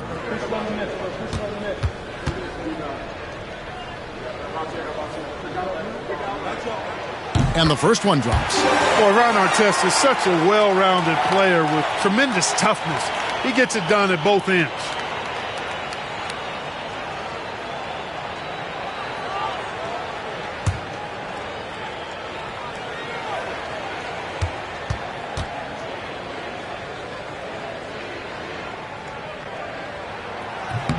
Both shots good from the stripe. And so Doncic will bring it up for the Charlotte Hornets. The 3. Second chance shot. Sampson. Rebounded by the Wizards. That's 1 for their first 4 to start the second half. Down low. Here's Abdul-Jabbar. And he uses the glass on the layup. Abdul-Jabbar's got the lead up to 4 now for the Wizards. are just against Doncic. Pass to Rice.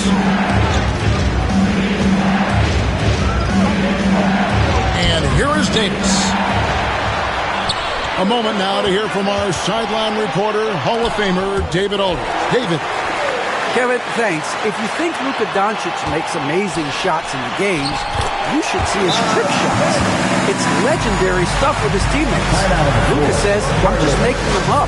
I like to have fun, so sometimes I just try some new stuff. And of course, Kevin, always feels like they're going in. Thank you, D.A. He is a magician with the ball. A very creative mind, and it's fun to watch. And so it's Charles Lee calling timeout. This will give him a chance to discuss some potential alterations. Hornets trail by 6. Mitchell outside. To the paint. Knocks it loose. And it's Davis missing. And they're controlling the boards, Kevin. That's +5 in that category. And, guys, you know that rebounding is a huge part, a huge component of winning games. It's not a glamour stat, but it's necessary if you're going to be a winning team. The Wizards have gone 9 of 10 from the line, so making the most of their chances. Taking 2 shots.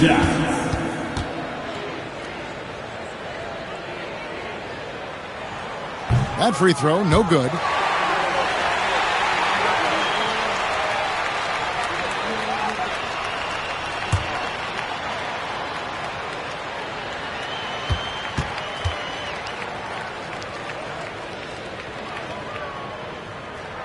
He hits the second from the line.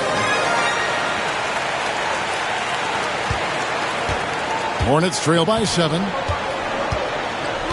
Pass to Sampson. Davis with it.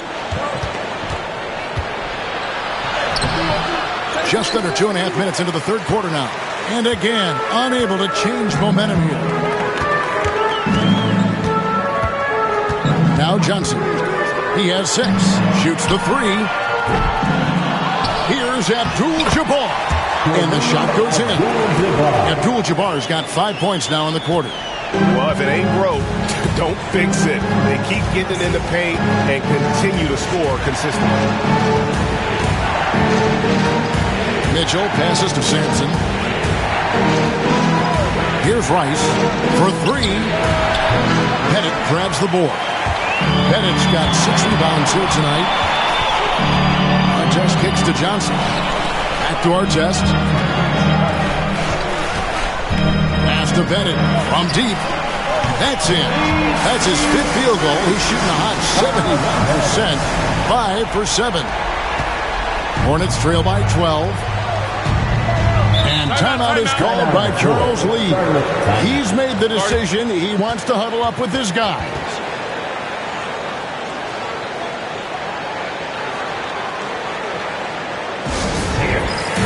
So both teams making some changes here. Let's use this break for a quick look at the squads that really made it happen on the fast break last season.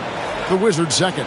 I mean, it's a crowd-pleasing style, right? I mean, this club just got out and ran at every possible chance.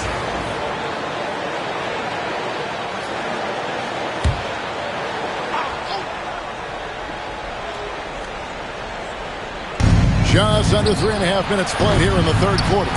And they've got a big lead, not just on the scoreboard, but really in the rebounding numbers as well.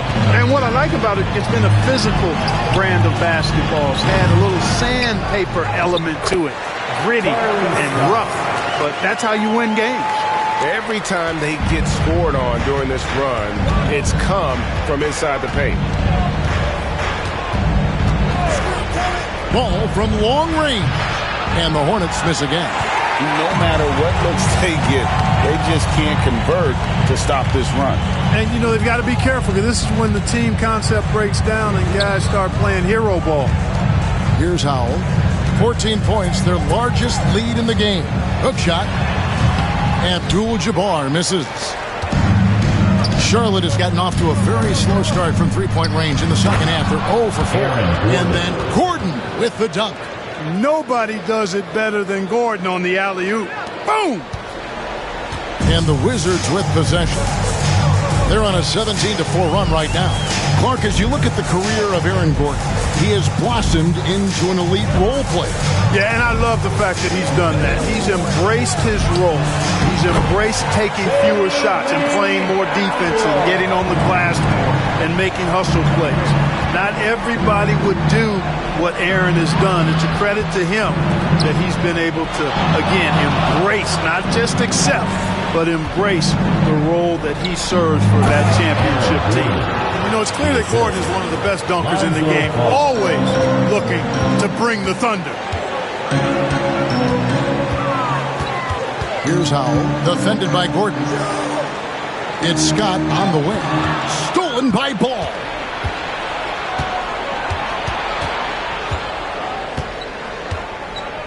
Pass to Sampson. Now, here's Hunter. Lets it go with a three. Bangs home the trifecta. Hunter's got it back down to within single digits for Charlotte. Washington's gone to the three-pointer 11 times tonight, nailed 5 of them. Abdul-Jabbar passes to Scott. Wizards passing it around. Here's Howell.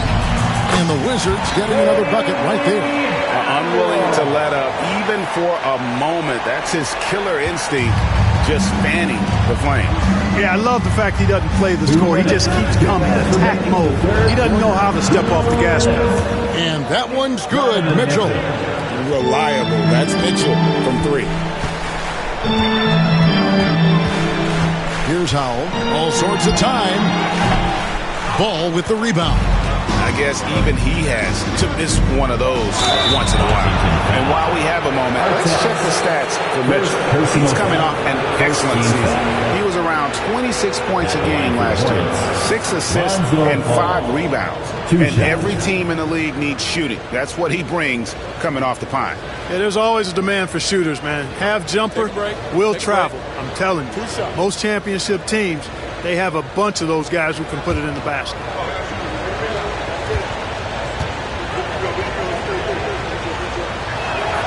The first one falls. Washington making some changes. Nader's checked in for Abdul-Jabbar.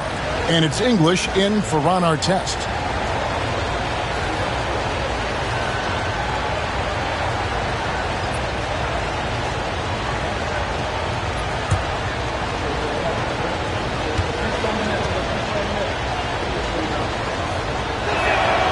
Ball hits them both. 1:39 left in the third quarter. Here's Howell. English is screen.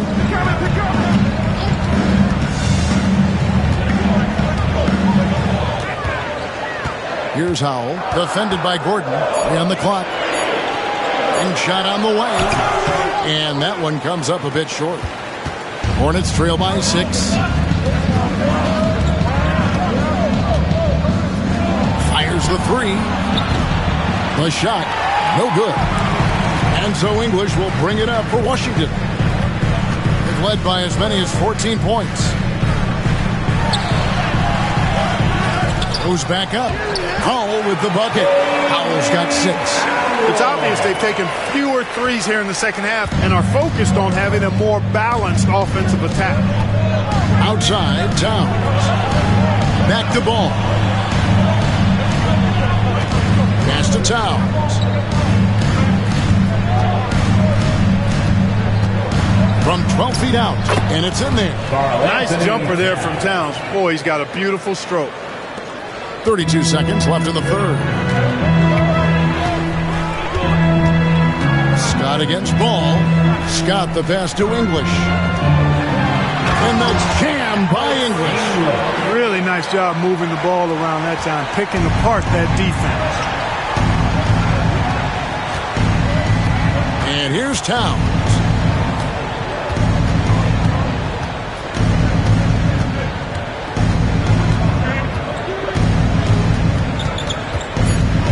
From the high post, and Charlotte again with the bucket.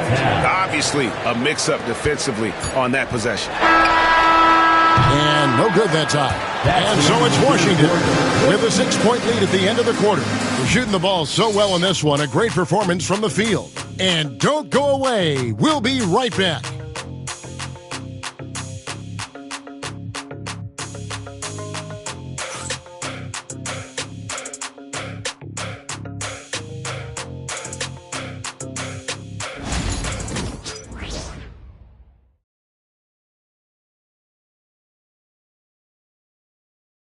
How about a look at today's State Farm assist of the game? And I'm glad this was the pick because I love this pass. Such a great dish. That's what I call court vision. Yeah, and with the accuracy to go along with that vision. I mean, he put the ball in the absolute perfect spot. That's how you orchestrate it. Well, this has been a great contest so far, and I imagine the fourth quarter could have even more action in store for us. And on the court for Charlotte as we start the fourth. Towns is out there with Davis. Then there's Doncic, and it's Peterson in at the shooting guard. Now English. Following the three-point attempt by Anthony Davis. English finds Johnson. English inside. Oh, he misses the dunk. Not really the best decision. I mean, get the easy two, the for sure two. No need to make it fancy and special. Doncic with a screen on Johnson. Back to Doncic. Pass to Towns. The jump hook. It's rebounded by Nader. And they hold a huge advantage on the backboard. And that's been the key to this league. I mean, they've really dominated the glass. And so it looks like the Wizards will retain possession here. Wizards ball. And we got to take a second look to admire that outstanding block. That's exactly what a team needs when they're playing from behind. Energetic defense. Into the lineup for your Wizards. Number 9, Bob Pettit.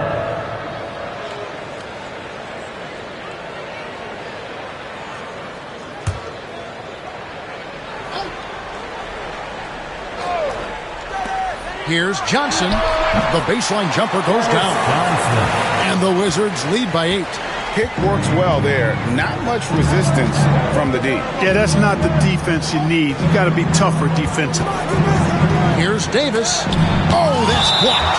And it's out of bounds. The Hornets able to retain possession here. And now let's take a look again at that incredible rejection. Yeah, quick thinking pays off big. What a block. And the Hornets making a change here. Sampson's checked in. 50, Ralph Sampson.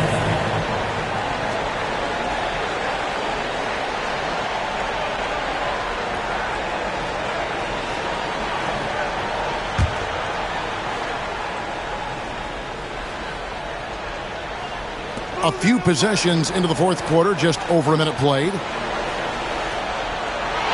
5 to shoot. Davis. Nice pump fake by AD. So good at drawing fouls.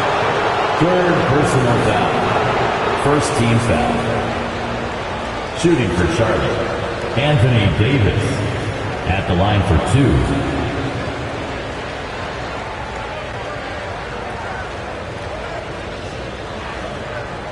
Take a break. Take a break. 2 shots.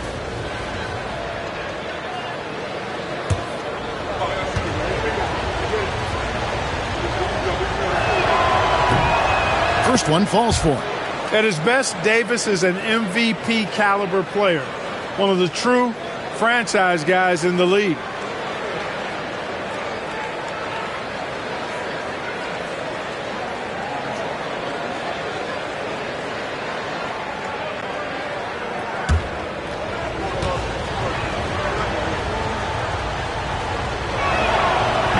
He's off on the second. And, you know, for a big man, Anthony Davis has always been above average at the free throw line. And the rebound goes to the Hornets. And not allowing the shooter even an inch of breathing room on that one. And, guys, that's exactly the kind of high-impact defense they want to see out of him. The three-pointer, no good. Not quite enough defense. That time around, just lucky he was off. Here's Garrett. Laid in with a nice touch off the glass.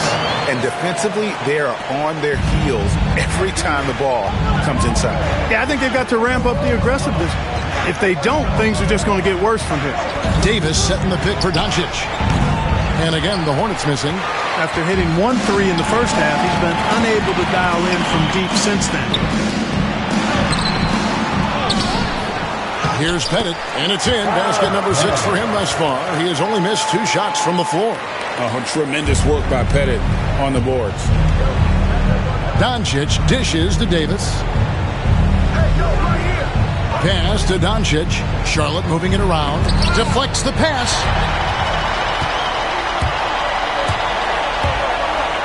Yeah, easy call. Yeah, you can hear the smack all the way over here where we are. And some stats here, guys. The scoring breakdown for the Wizards. Well, you know, they've been tremendous, I think, when it comes to sharing the basketball. You know, getting guys involved on the plays and creating offensive opportunities for everybody. Equal opportunity offense is fun to watch. That's been all night long. And also dominating the offensive boards, and that's been winning them a lot of extra looks at the hoop. It's good, and the Washington lead is cut down now to just 9 on the basket from Anthony Davis. And so it's Johnson who brings the ball up for the Washington Wizards. Johnson with a screen on Mitchell. Guerin passes to Nader. There's the pick. 6 on the shot clock. Guerin, no good. Well, I don't think he's performing up to his own expectations, but they still find themselves out in front. Rice, no good. And even without that 3-ball dropping for him, the defense should have done more on that last play. Just kicks to Johnson.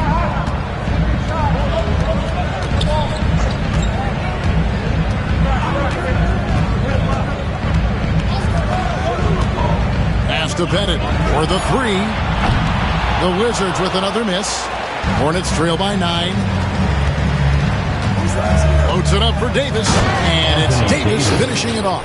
His ability to dominate games is what makes Anthony Davis a top-tier player. Doncic against Johnson. Shoots over Doncic. The Wizards with another miss. That's exactly how you have to defend him. He's a guy that the D needs to be aware of at all times. Check out Sampson slamming it down. So it doesn't take much for him to reach up there. At 7'4", he can almost dunk flat-footed. Johnson, the pass to Nader.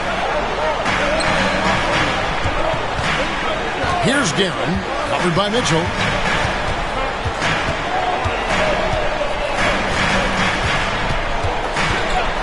Here's Guerin. And another miss by Washington. Not much falling for him this quarter, guys, and you can sense his frustration. Davis looking for an opening. To the inside. Sampson gets in there. Davis with the assist. Davis has got his 4th assist in this one. And it just seems that every pass they make is leading to a score. Just great ball movement. And it's Brian Keefe calling timeout here. He has decided it's the right time to talk. Washington making some changes. Abdul-Jabbar comes in for Nader, and it's Scott in for Johnson. The Hornets also with a sub. Ball's checked in for Doncic. And let's head over to the sideline and catch up with David Aldridge. Thanks, guys. Brian Keefe talked to his team during the break. Now it's a close one, so Coach asked his team to keep their focus. He said this game's going to come down to mistakes. If we play clean, we'll win. Great game tonight. Let's see how it winds up. Guys? Thank you, David. Now, here's Mitchell.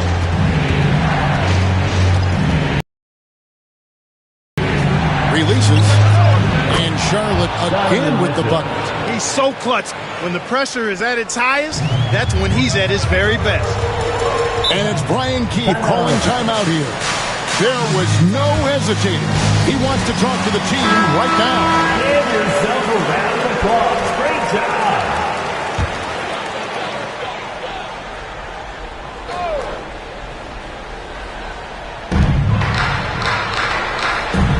Here's Guerin, covered by Mitchell.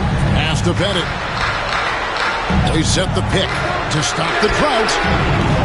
Hornets with the rebound. Sampson's got 7 rebounds in the game. to the middle. Here's Ball. And foul on the shot. He'll shoot 2 at the free throw line. First personal foul. Good utilization of his height and speed to get to the line that time. Ball showing you he's got the savvy to draw contact. 2 shots.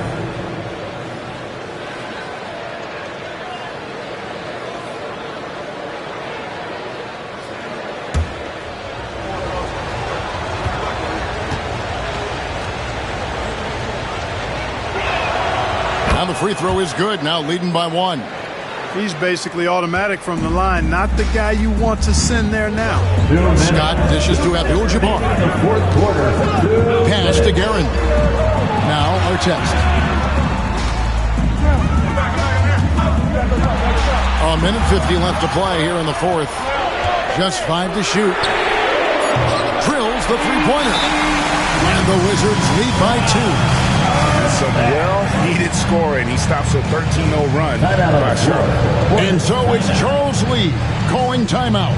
Wants to make sure everybody's coordinated and intent. Make some noise. Here it comes. Doncic is checked in for Lonzo Ball. Number 77, Luka Doncic. 1:44 left in the fourth quarter of this one. Doncic against Artest. Now here's Doncic. He's covered closely. Great D that time from Artest. Washington's gotten the three-point bug tonight. They've taken 15 shots outside the arc. That's 6 of 15. Inside. Stolen by Artest.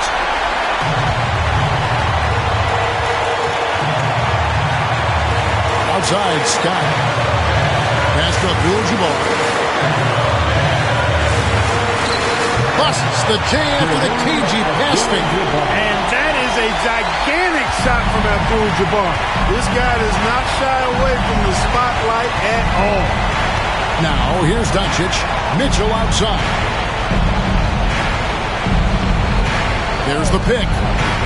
To the paint. Here's Sampson. Yes! And you can't get a bigger bucket than that. Well, that was 1-2. He wanted the ball. Nobody else was taking that shot. Pass to Abdul-Jabbar. Tries from 10. No good off the back of the rim. Defense did a really good job of choking off the middle there once he got inside. Davis kicks to Doncic. And they double up Doncic. For 3, Mitchell buries it from outside. Big time play there from Mitchell. Remember, he's been the go-to guy since his rookie year. And we've got a timeout called by Brian Keefe. No doubt he is feeling the importance of this moment right now. Well, given the scenario here, how do you approach this next possession? Yeah, always intriguing to see what a coach draws up in this situation. And we call those ATOs, or plays run after a timeout. They often make the difference in a game.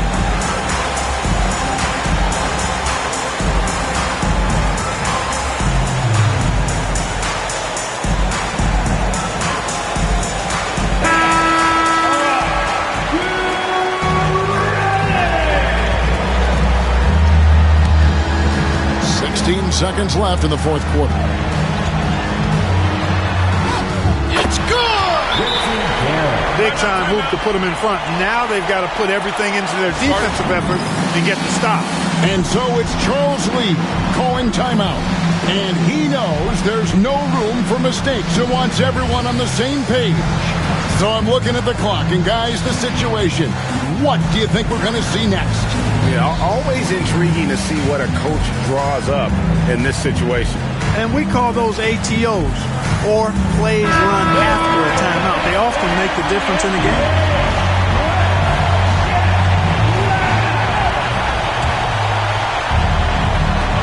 There's 10 seconds left to play in the final quarter. Down low. Here's Sampson. Gets the game winner to fall. All zeros on the clock as he drains the game winner. He knew it was good when it left his hand. He started celebrating as soon as it got off his fingertips. And so it's the Hornets who come out on top. this. Thank you, David. And that about wraps it up for David Aldridge, Greg Anthony, and Clark Kellum.